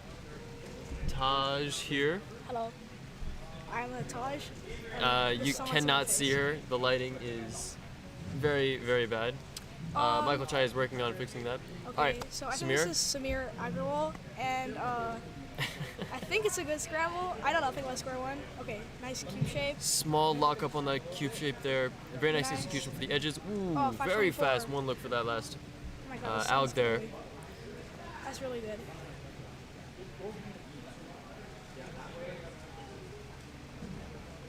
Damn. I think he'll take that. It's not. I mean, it's a sub PR for his average. It's sub PR average for that single. Unsure if it's. I see my friend PR in the average. background. Let's just see what else we got do here. him. Gabriel Andrade. On the left. Oh, Samir going again? Yep. Here we go. Taj. Yes. How's your Western Champs 2023 experience currently? So yesterday the staff comp went kind of bad. Oh. I DNF'd like one solve. You don't know how to judge, talk about a swan. I can do some. Me? And it's not going great, and I missed like second round for 3x3 by like 6 spots, so that's great. Damn. But I got a 15 average, which is good. Okay. And a 15 single, so like consistent. Oh yeah, 15 average got into second round. Where Yeah, were you on that? I was like 166. It was like a 16 point, Uh, sorry, 15.6 average or something like that. Alright, put that on hold here. Watch Samir for his, I think, last solve. Very clean, smooth first Oh, cube nice shape. 4. Let's go. Ooh. Very clean. Is that PR average? I'm not sure. That's close to his PR single, I think. I'm not Well, sure. he's I know calculating it's a that 4. quick, so he's Yeah, might think it's a PR average. it might be. But he doesn't look too excited. Oh, there's about high it. fives going around. Okay, it might be PR average. Might be PR average. He'll definitely like podium. Elijah.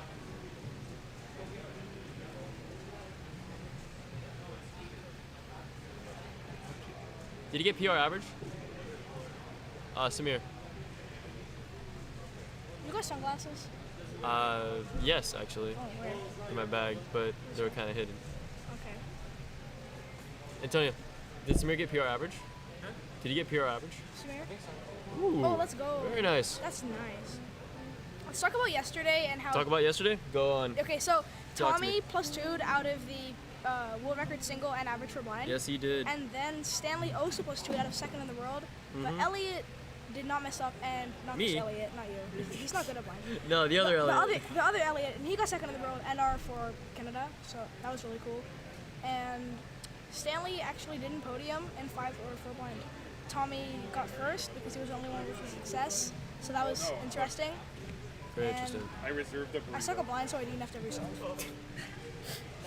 I do not do blind. I used to do blind way back when. I don't know, 4 years ago or something, when I initially got into blind.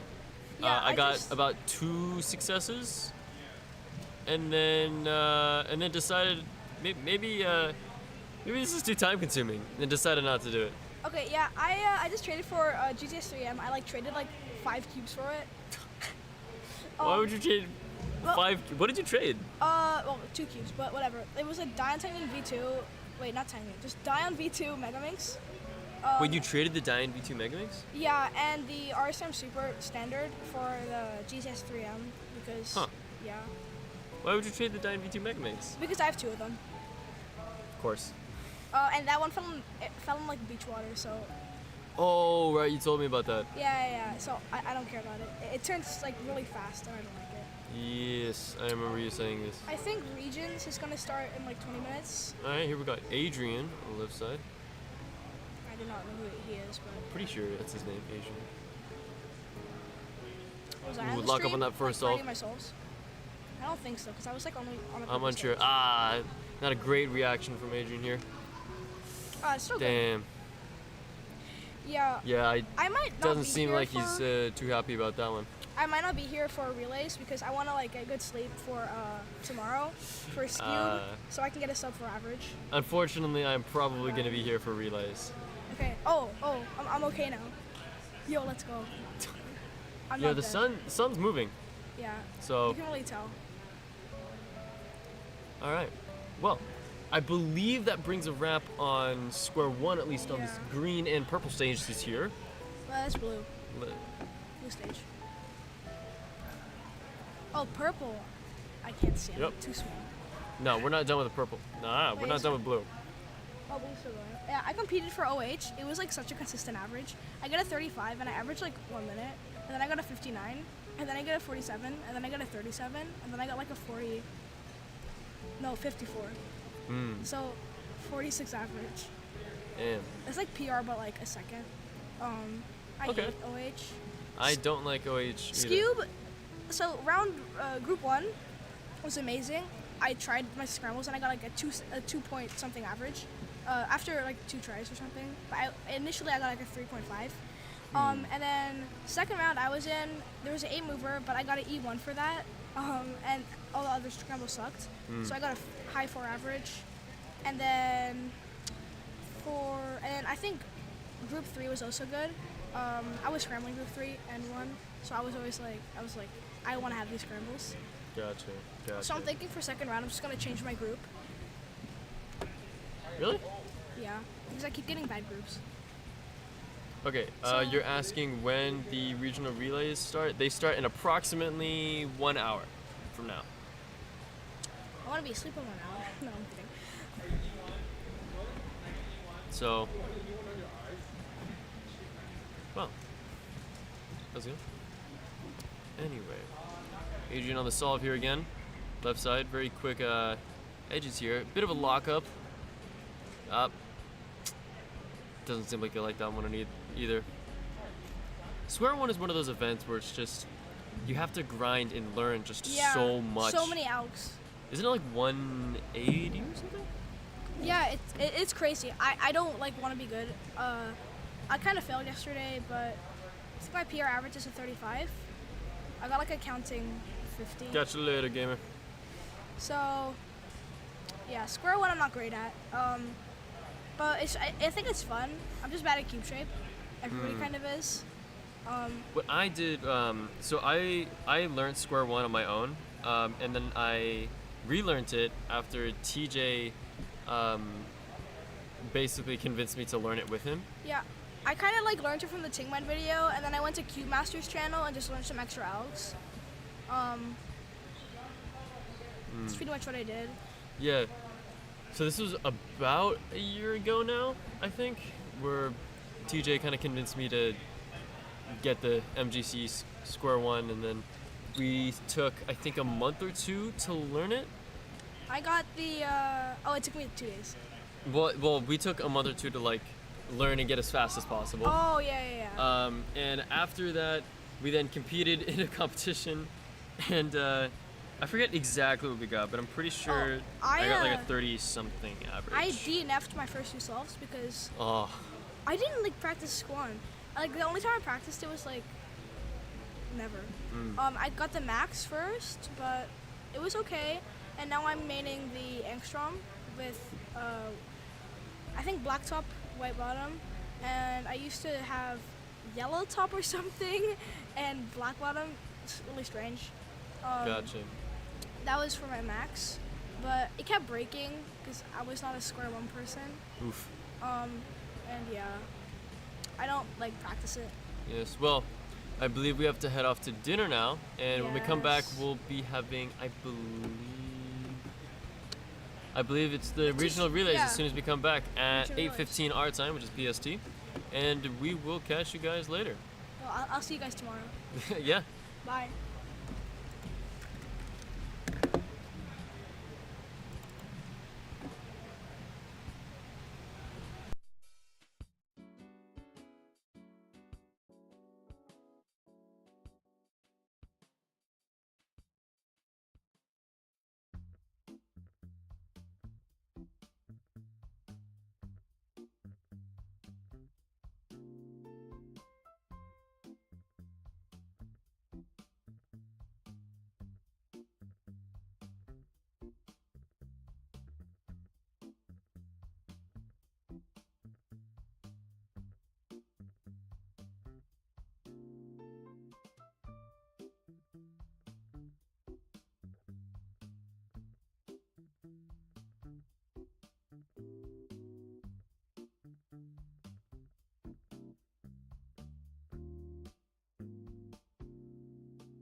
getting paid $1 an episode. We get paid $0 for the record. We make literally no money. For the record, literally no money. We've only okay. lost money so far, but you know what? It's fun. All we care That's what about is matters. creating good content, boys. Hell That's yeah. all we care about. I'm But in we it for just the here content, baby. Just here for the content. All right, hello everyone. This is Over Inspected, the greatest cubing podcast in the universe, and we're just gonna dive right into it. Is cubing a sport? That's the question of the day. Yes? No? Maybe? Maybe so. I don't know. This is definitely an age-old question. Like, I remember people were discussing this like when I started cubing, which is easily a decade ago. Oh, really?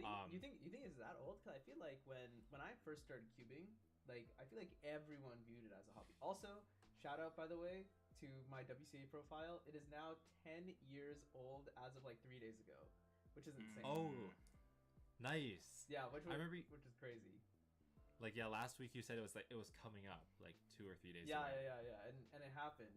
So that was crazy. Anyway, but yeah, I feel like back then everyone saw it as a hobby. Even like the world's bests were all just like, oh yeah, this is just a fun thing I do. Oh yeah, I guess you're right. I think right? 2013, yeah. Okay. Sorry, Yeah. go ahead, Kerry. I think it is true that, you know, way more people nowadays see it as something worth like devoting all your waking hours to, like Timon. I remember, let's say 2013, so that's sort of like around when Felix was like way ahead of everyone else. Yep. I feel like in 2013, I think Felix was at that point of like pure domination. And I think it was just such a dominating thing that, you know, I think there was like a lack, I don't know if this is true.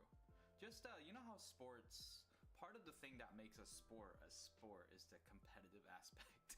And, yeah, you know, truthfully, back in the day, it wasn't super like competitive. If you think about like all the like, let's say athletes, right? Let's say gather all the athletes in the world, doesn't matter what sport, it could be the most edge case sport in the world, like even more edge case than the Rubik's Cube. You could make an argument that Felix might have one of the greatest careers of all time. Oh yeah, totally. If you were to just compare a career, not compare impact in the world or compare earnings, stuff like that, but one of the greatest careers of all time, right? So one of the most comparable hobbies I think to speed cubing is speedrunning, right? And if you take speed cubing and speedrunning to be somewhat similar, then it is relatively rare for there to be a game that's played by so many people that's so well known that one person has kind of dominated for like a very long stretch of time, even while like the scene was still active. And there were still like people who were actively playing. Sometimes that happens when like the game is like kind of dead and there's really only like one player who's like on top. Yeah. But cubing is like sort of had it's had its up and downs, right? But everyone knows what the Rubik's Cube is. And like millions and millions of people know how to solve a Rubik's Cube. But even that, and there are people who are going to competitions, but even then there's just one person who's just at the top for like an extended period of time. Yeah. I guess when I think of speedrunning, there was a whole bunch of different games that can be speedran. So like even if you dominate at one game, it doesn't feel like the same as like Felix dominating kind of in like half of all events, you know? Yeah, right. Yeah. Like with speedrunners, like typically someone's only good at like 1 or 2 games that they specialize in. Oh, so here's an analogy, right? Maybe this is unrealistic, but so let's take Mario 64. So there are a bunch of different categories in Mario 64 depending on the number of stars you collect before you like complete the game. So you can do 100%, which is 120 stars. You can do the minimum you would need to do without any major glitches, 70 star. Then there's 16 star, 1 star, and 0 star. And I don't think there's ever been a point in Mario 64 history where one person has held the world record in all of the categories. And so I guess like what Felix did would be like something akin to like having the world record in most of those categories, if not all of them. Right. Well, I think that is all true, but also I think everyone is on the same page that Felix had like insane domination in the like mid 2010s. But I guess, you know, what we want to talk about is maybe we want to think about what we consider the definition of a sport, because then that will answer like